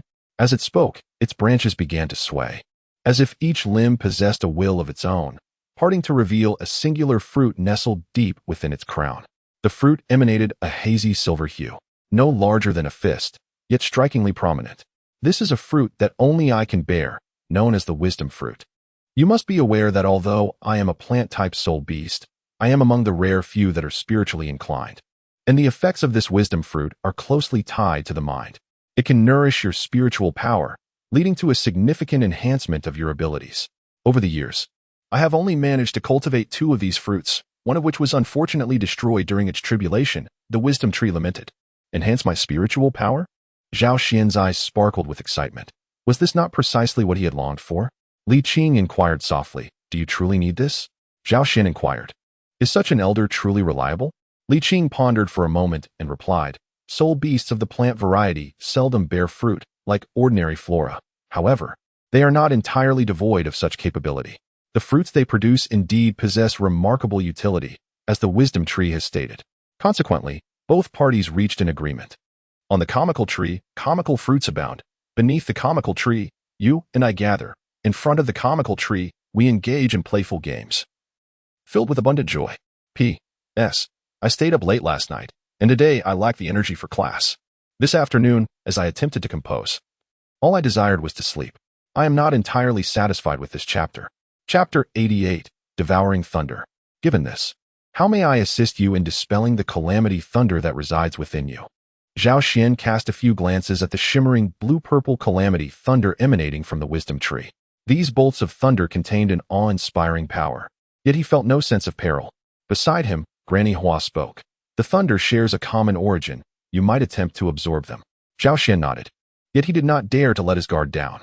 After casting a glance around, his gaze settled on the charred earth beneath him. He resolved to conduct some experiments before taking any action. The devastation surrounding the wisdom tree was a testament to the terrifying tribulations it had once endured, with the stark contrast between the desolation and the lush greenery in the distance. Suddenly, Zhao Xian emitted a soft sound of surprise, lifting his head to survey his surroundings. In the distance, curious eyes peered out from the verdant forest, observing Zhao Xian and his companions. They concealed themselves stealthily amidst the underbrush and within the treetops, as if convinced that no one could detect their presence. Zhao Xian even spotted a bear-like soul beast, approximately 2 meters tall, crouched among the bushes, oblivious to the fact that its prominently raised rear had already betrayed its hiding place. Zhao Xian chuckled softly, shaking his head before crouching beside a patch of scorched earth. The thunder, apart from its terrifying destructive power, also possessed an equally formidable heat. The ground was seared by the intense temperature, evaporating the moisture within, and giving rise to raised formations resembling the hardened shells of tortoises. Zhao Xian gently tapped the dry, parched earth, which immediately shattered into fragments.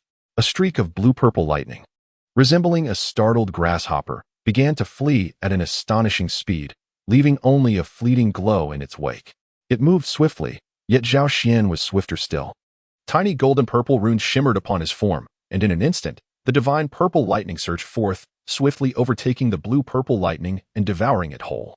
Deep within a sea of consciousness, Zhao Xian's primordial spirit opened its eyes, and a bolt of blue-purple thunder unexpectedly materialized in his hand. Without hesitation, he consumed it.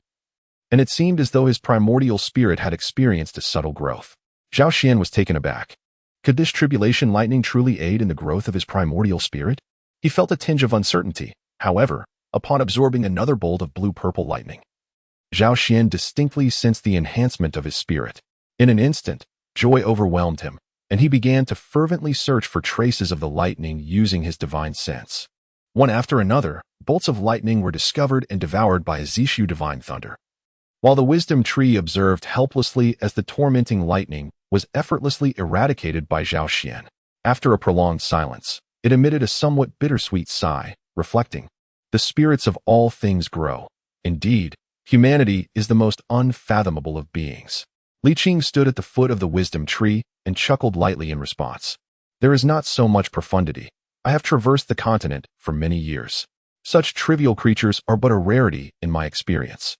Suddenly, he turned, gazing upon the majestic form of the wisdom tree, his gaze extending to the crown that pierced the pure azure sky, and he remarked with awe, "Rather, it is you who possess wonders beyond our comprehension.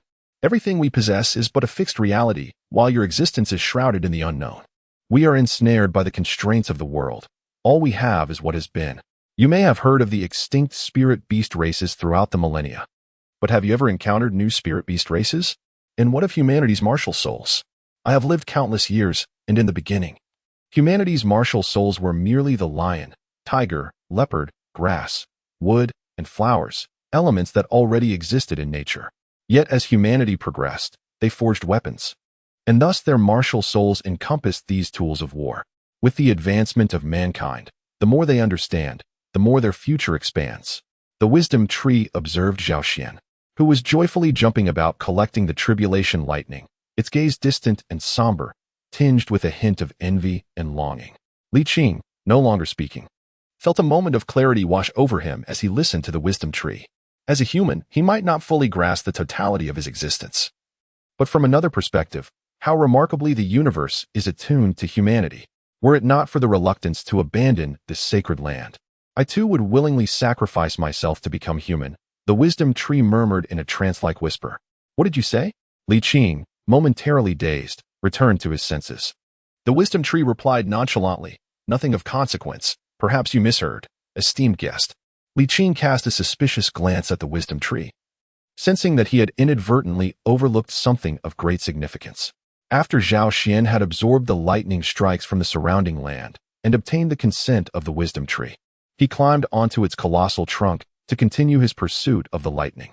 The canopy of the wisdom tree was immensely vast, and within its tangled branches and leaves, one could easily feel engulfed in darkness, were it not for the gaps created by the lightning that allowed beams of light to filter through. Each branch was remarkably agile, resembling fingers that reached out to assist him. Whenever Zhao Xian moved, limbs would instinctively draw near to serve as stepping stones. After a laborious half-day of work, Zhao Xian was drenched in sweat. He seemed to exhale a sigh of relief, tinged with a hint of regret, murmuring to himself, "At last, it is over." Wiping the perspiration from his brow, he realized that even with his robust physique, he was beginning to feel the toll of his exertions. At that moment, the gentle voice of Granny Hua floated through the air. "It is not yet finished." Zhao Xian cast a perplexed glance at Granny Hua, then once more surveyed the charred earth surrounding him and the wisdom tree, yet he found no trace of the calamity that had befallen. Granny Hua's gaze bore an air of the uncanny, sending shivers down Zhao Xian's spine. He pondered whether the guest still recalled the reason behind the remnants of this secret realm post the departure of the goddess of wisdom.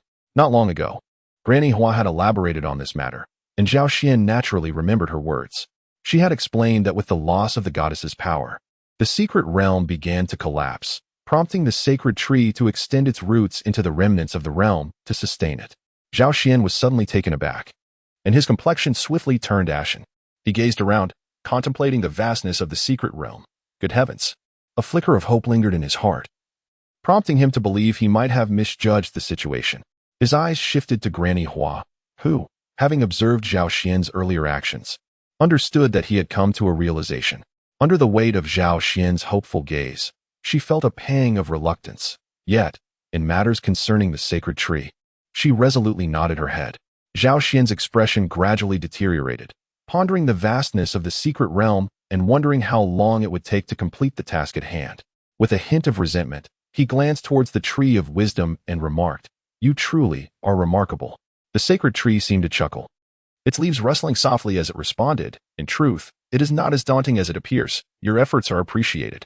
Zhao Xian. This segment of the storyline is likely to conclude by tomorrow. Chapter 89, Transformation for 3 consecutive days. Zhao Xian was engrossed in an unrelenting pursuit within the secret realm, tirelessly traversing from dawn until dusk. He explored every corner of this mystical domain, from the expansive meadows to the profound woods, from fragrant seas of blossoms to lush bamboo groves, ascending hillsides and wandering by tranquil lakes. After absorbing a considerable amount of tribulation lightning, Zhao Xian's spiritual essence burgeoned, doubling in strength, transforming his once naive, infantile visage into that of a budding toddler. Most significantly, the velocity at which he could assimilate and expel the chaotic evolution of his consciousness had markedly increased, signifying a more rapid growth and restoration of his spiritual awareness. Simultaneously, Zhao Xian gained a profound understanding of the formidable nature of the wisdom tree, which had intertwined its roots throughout the vast expanse of the secret realm. Encompassing thousands of acres, the sheer power it possessed was astonishing. In response, the wisdom tree elucidated, "My roots and the entire secret realm have fused over centuries. Though my strength rivals that of any titled Douluo among humans, my existence is intrinsically linked to this realm. Should it perish, so too shall I. And I am unable to depart from it." As Zhao Xian consumed the final bolt of tribulation lightning, the immense soul force emanating from the wisdom tree surged forth, intertwined with its formidable mental energy, causing the very heavens to tremble. In an instant, the clouds vanished, revealing a pristine cerulean sky. The wounds upon the wisdom tree began to heal rapidly. Severed branches swiftly sprouted anew, bursting forth with tender green buds that transformed into vibrant leaves in the blink of an eye. Areas where the tree's crown had been diminished were replenished with clusters of fresh foliage, revitalizing the once desolate figure of the wisdom tree into a spectacle of rebirth. The lurking soul beast in the forest erupted with jubilant cries, as if offering prayers and blessings for the wisdom tree. The flower matron, moved to tears, expressed her heartfelt gratitude to Zhao Xian with a respectful bow. Zhao Xian, utterly fatigued and devoid of any desire to move, collapsed beneath the venerable wisdom tree. Resting against its robust trunk, his eyes, glazed with a distant gaze, murmured, "At last, it is done." The leaves of the wisdom tree rustled softly, slender and elongated, each measuring merely the length of a finger and the thickness of 2. Gazing upward, one would behold a vast canopy adorned with countless leaves. The myriad of leaves whispered and harmonized, creating a symphony reminiscent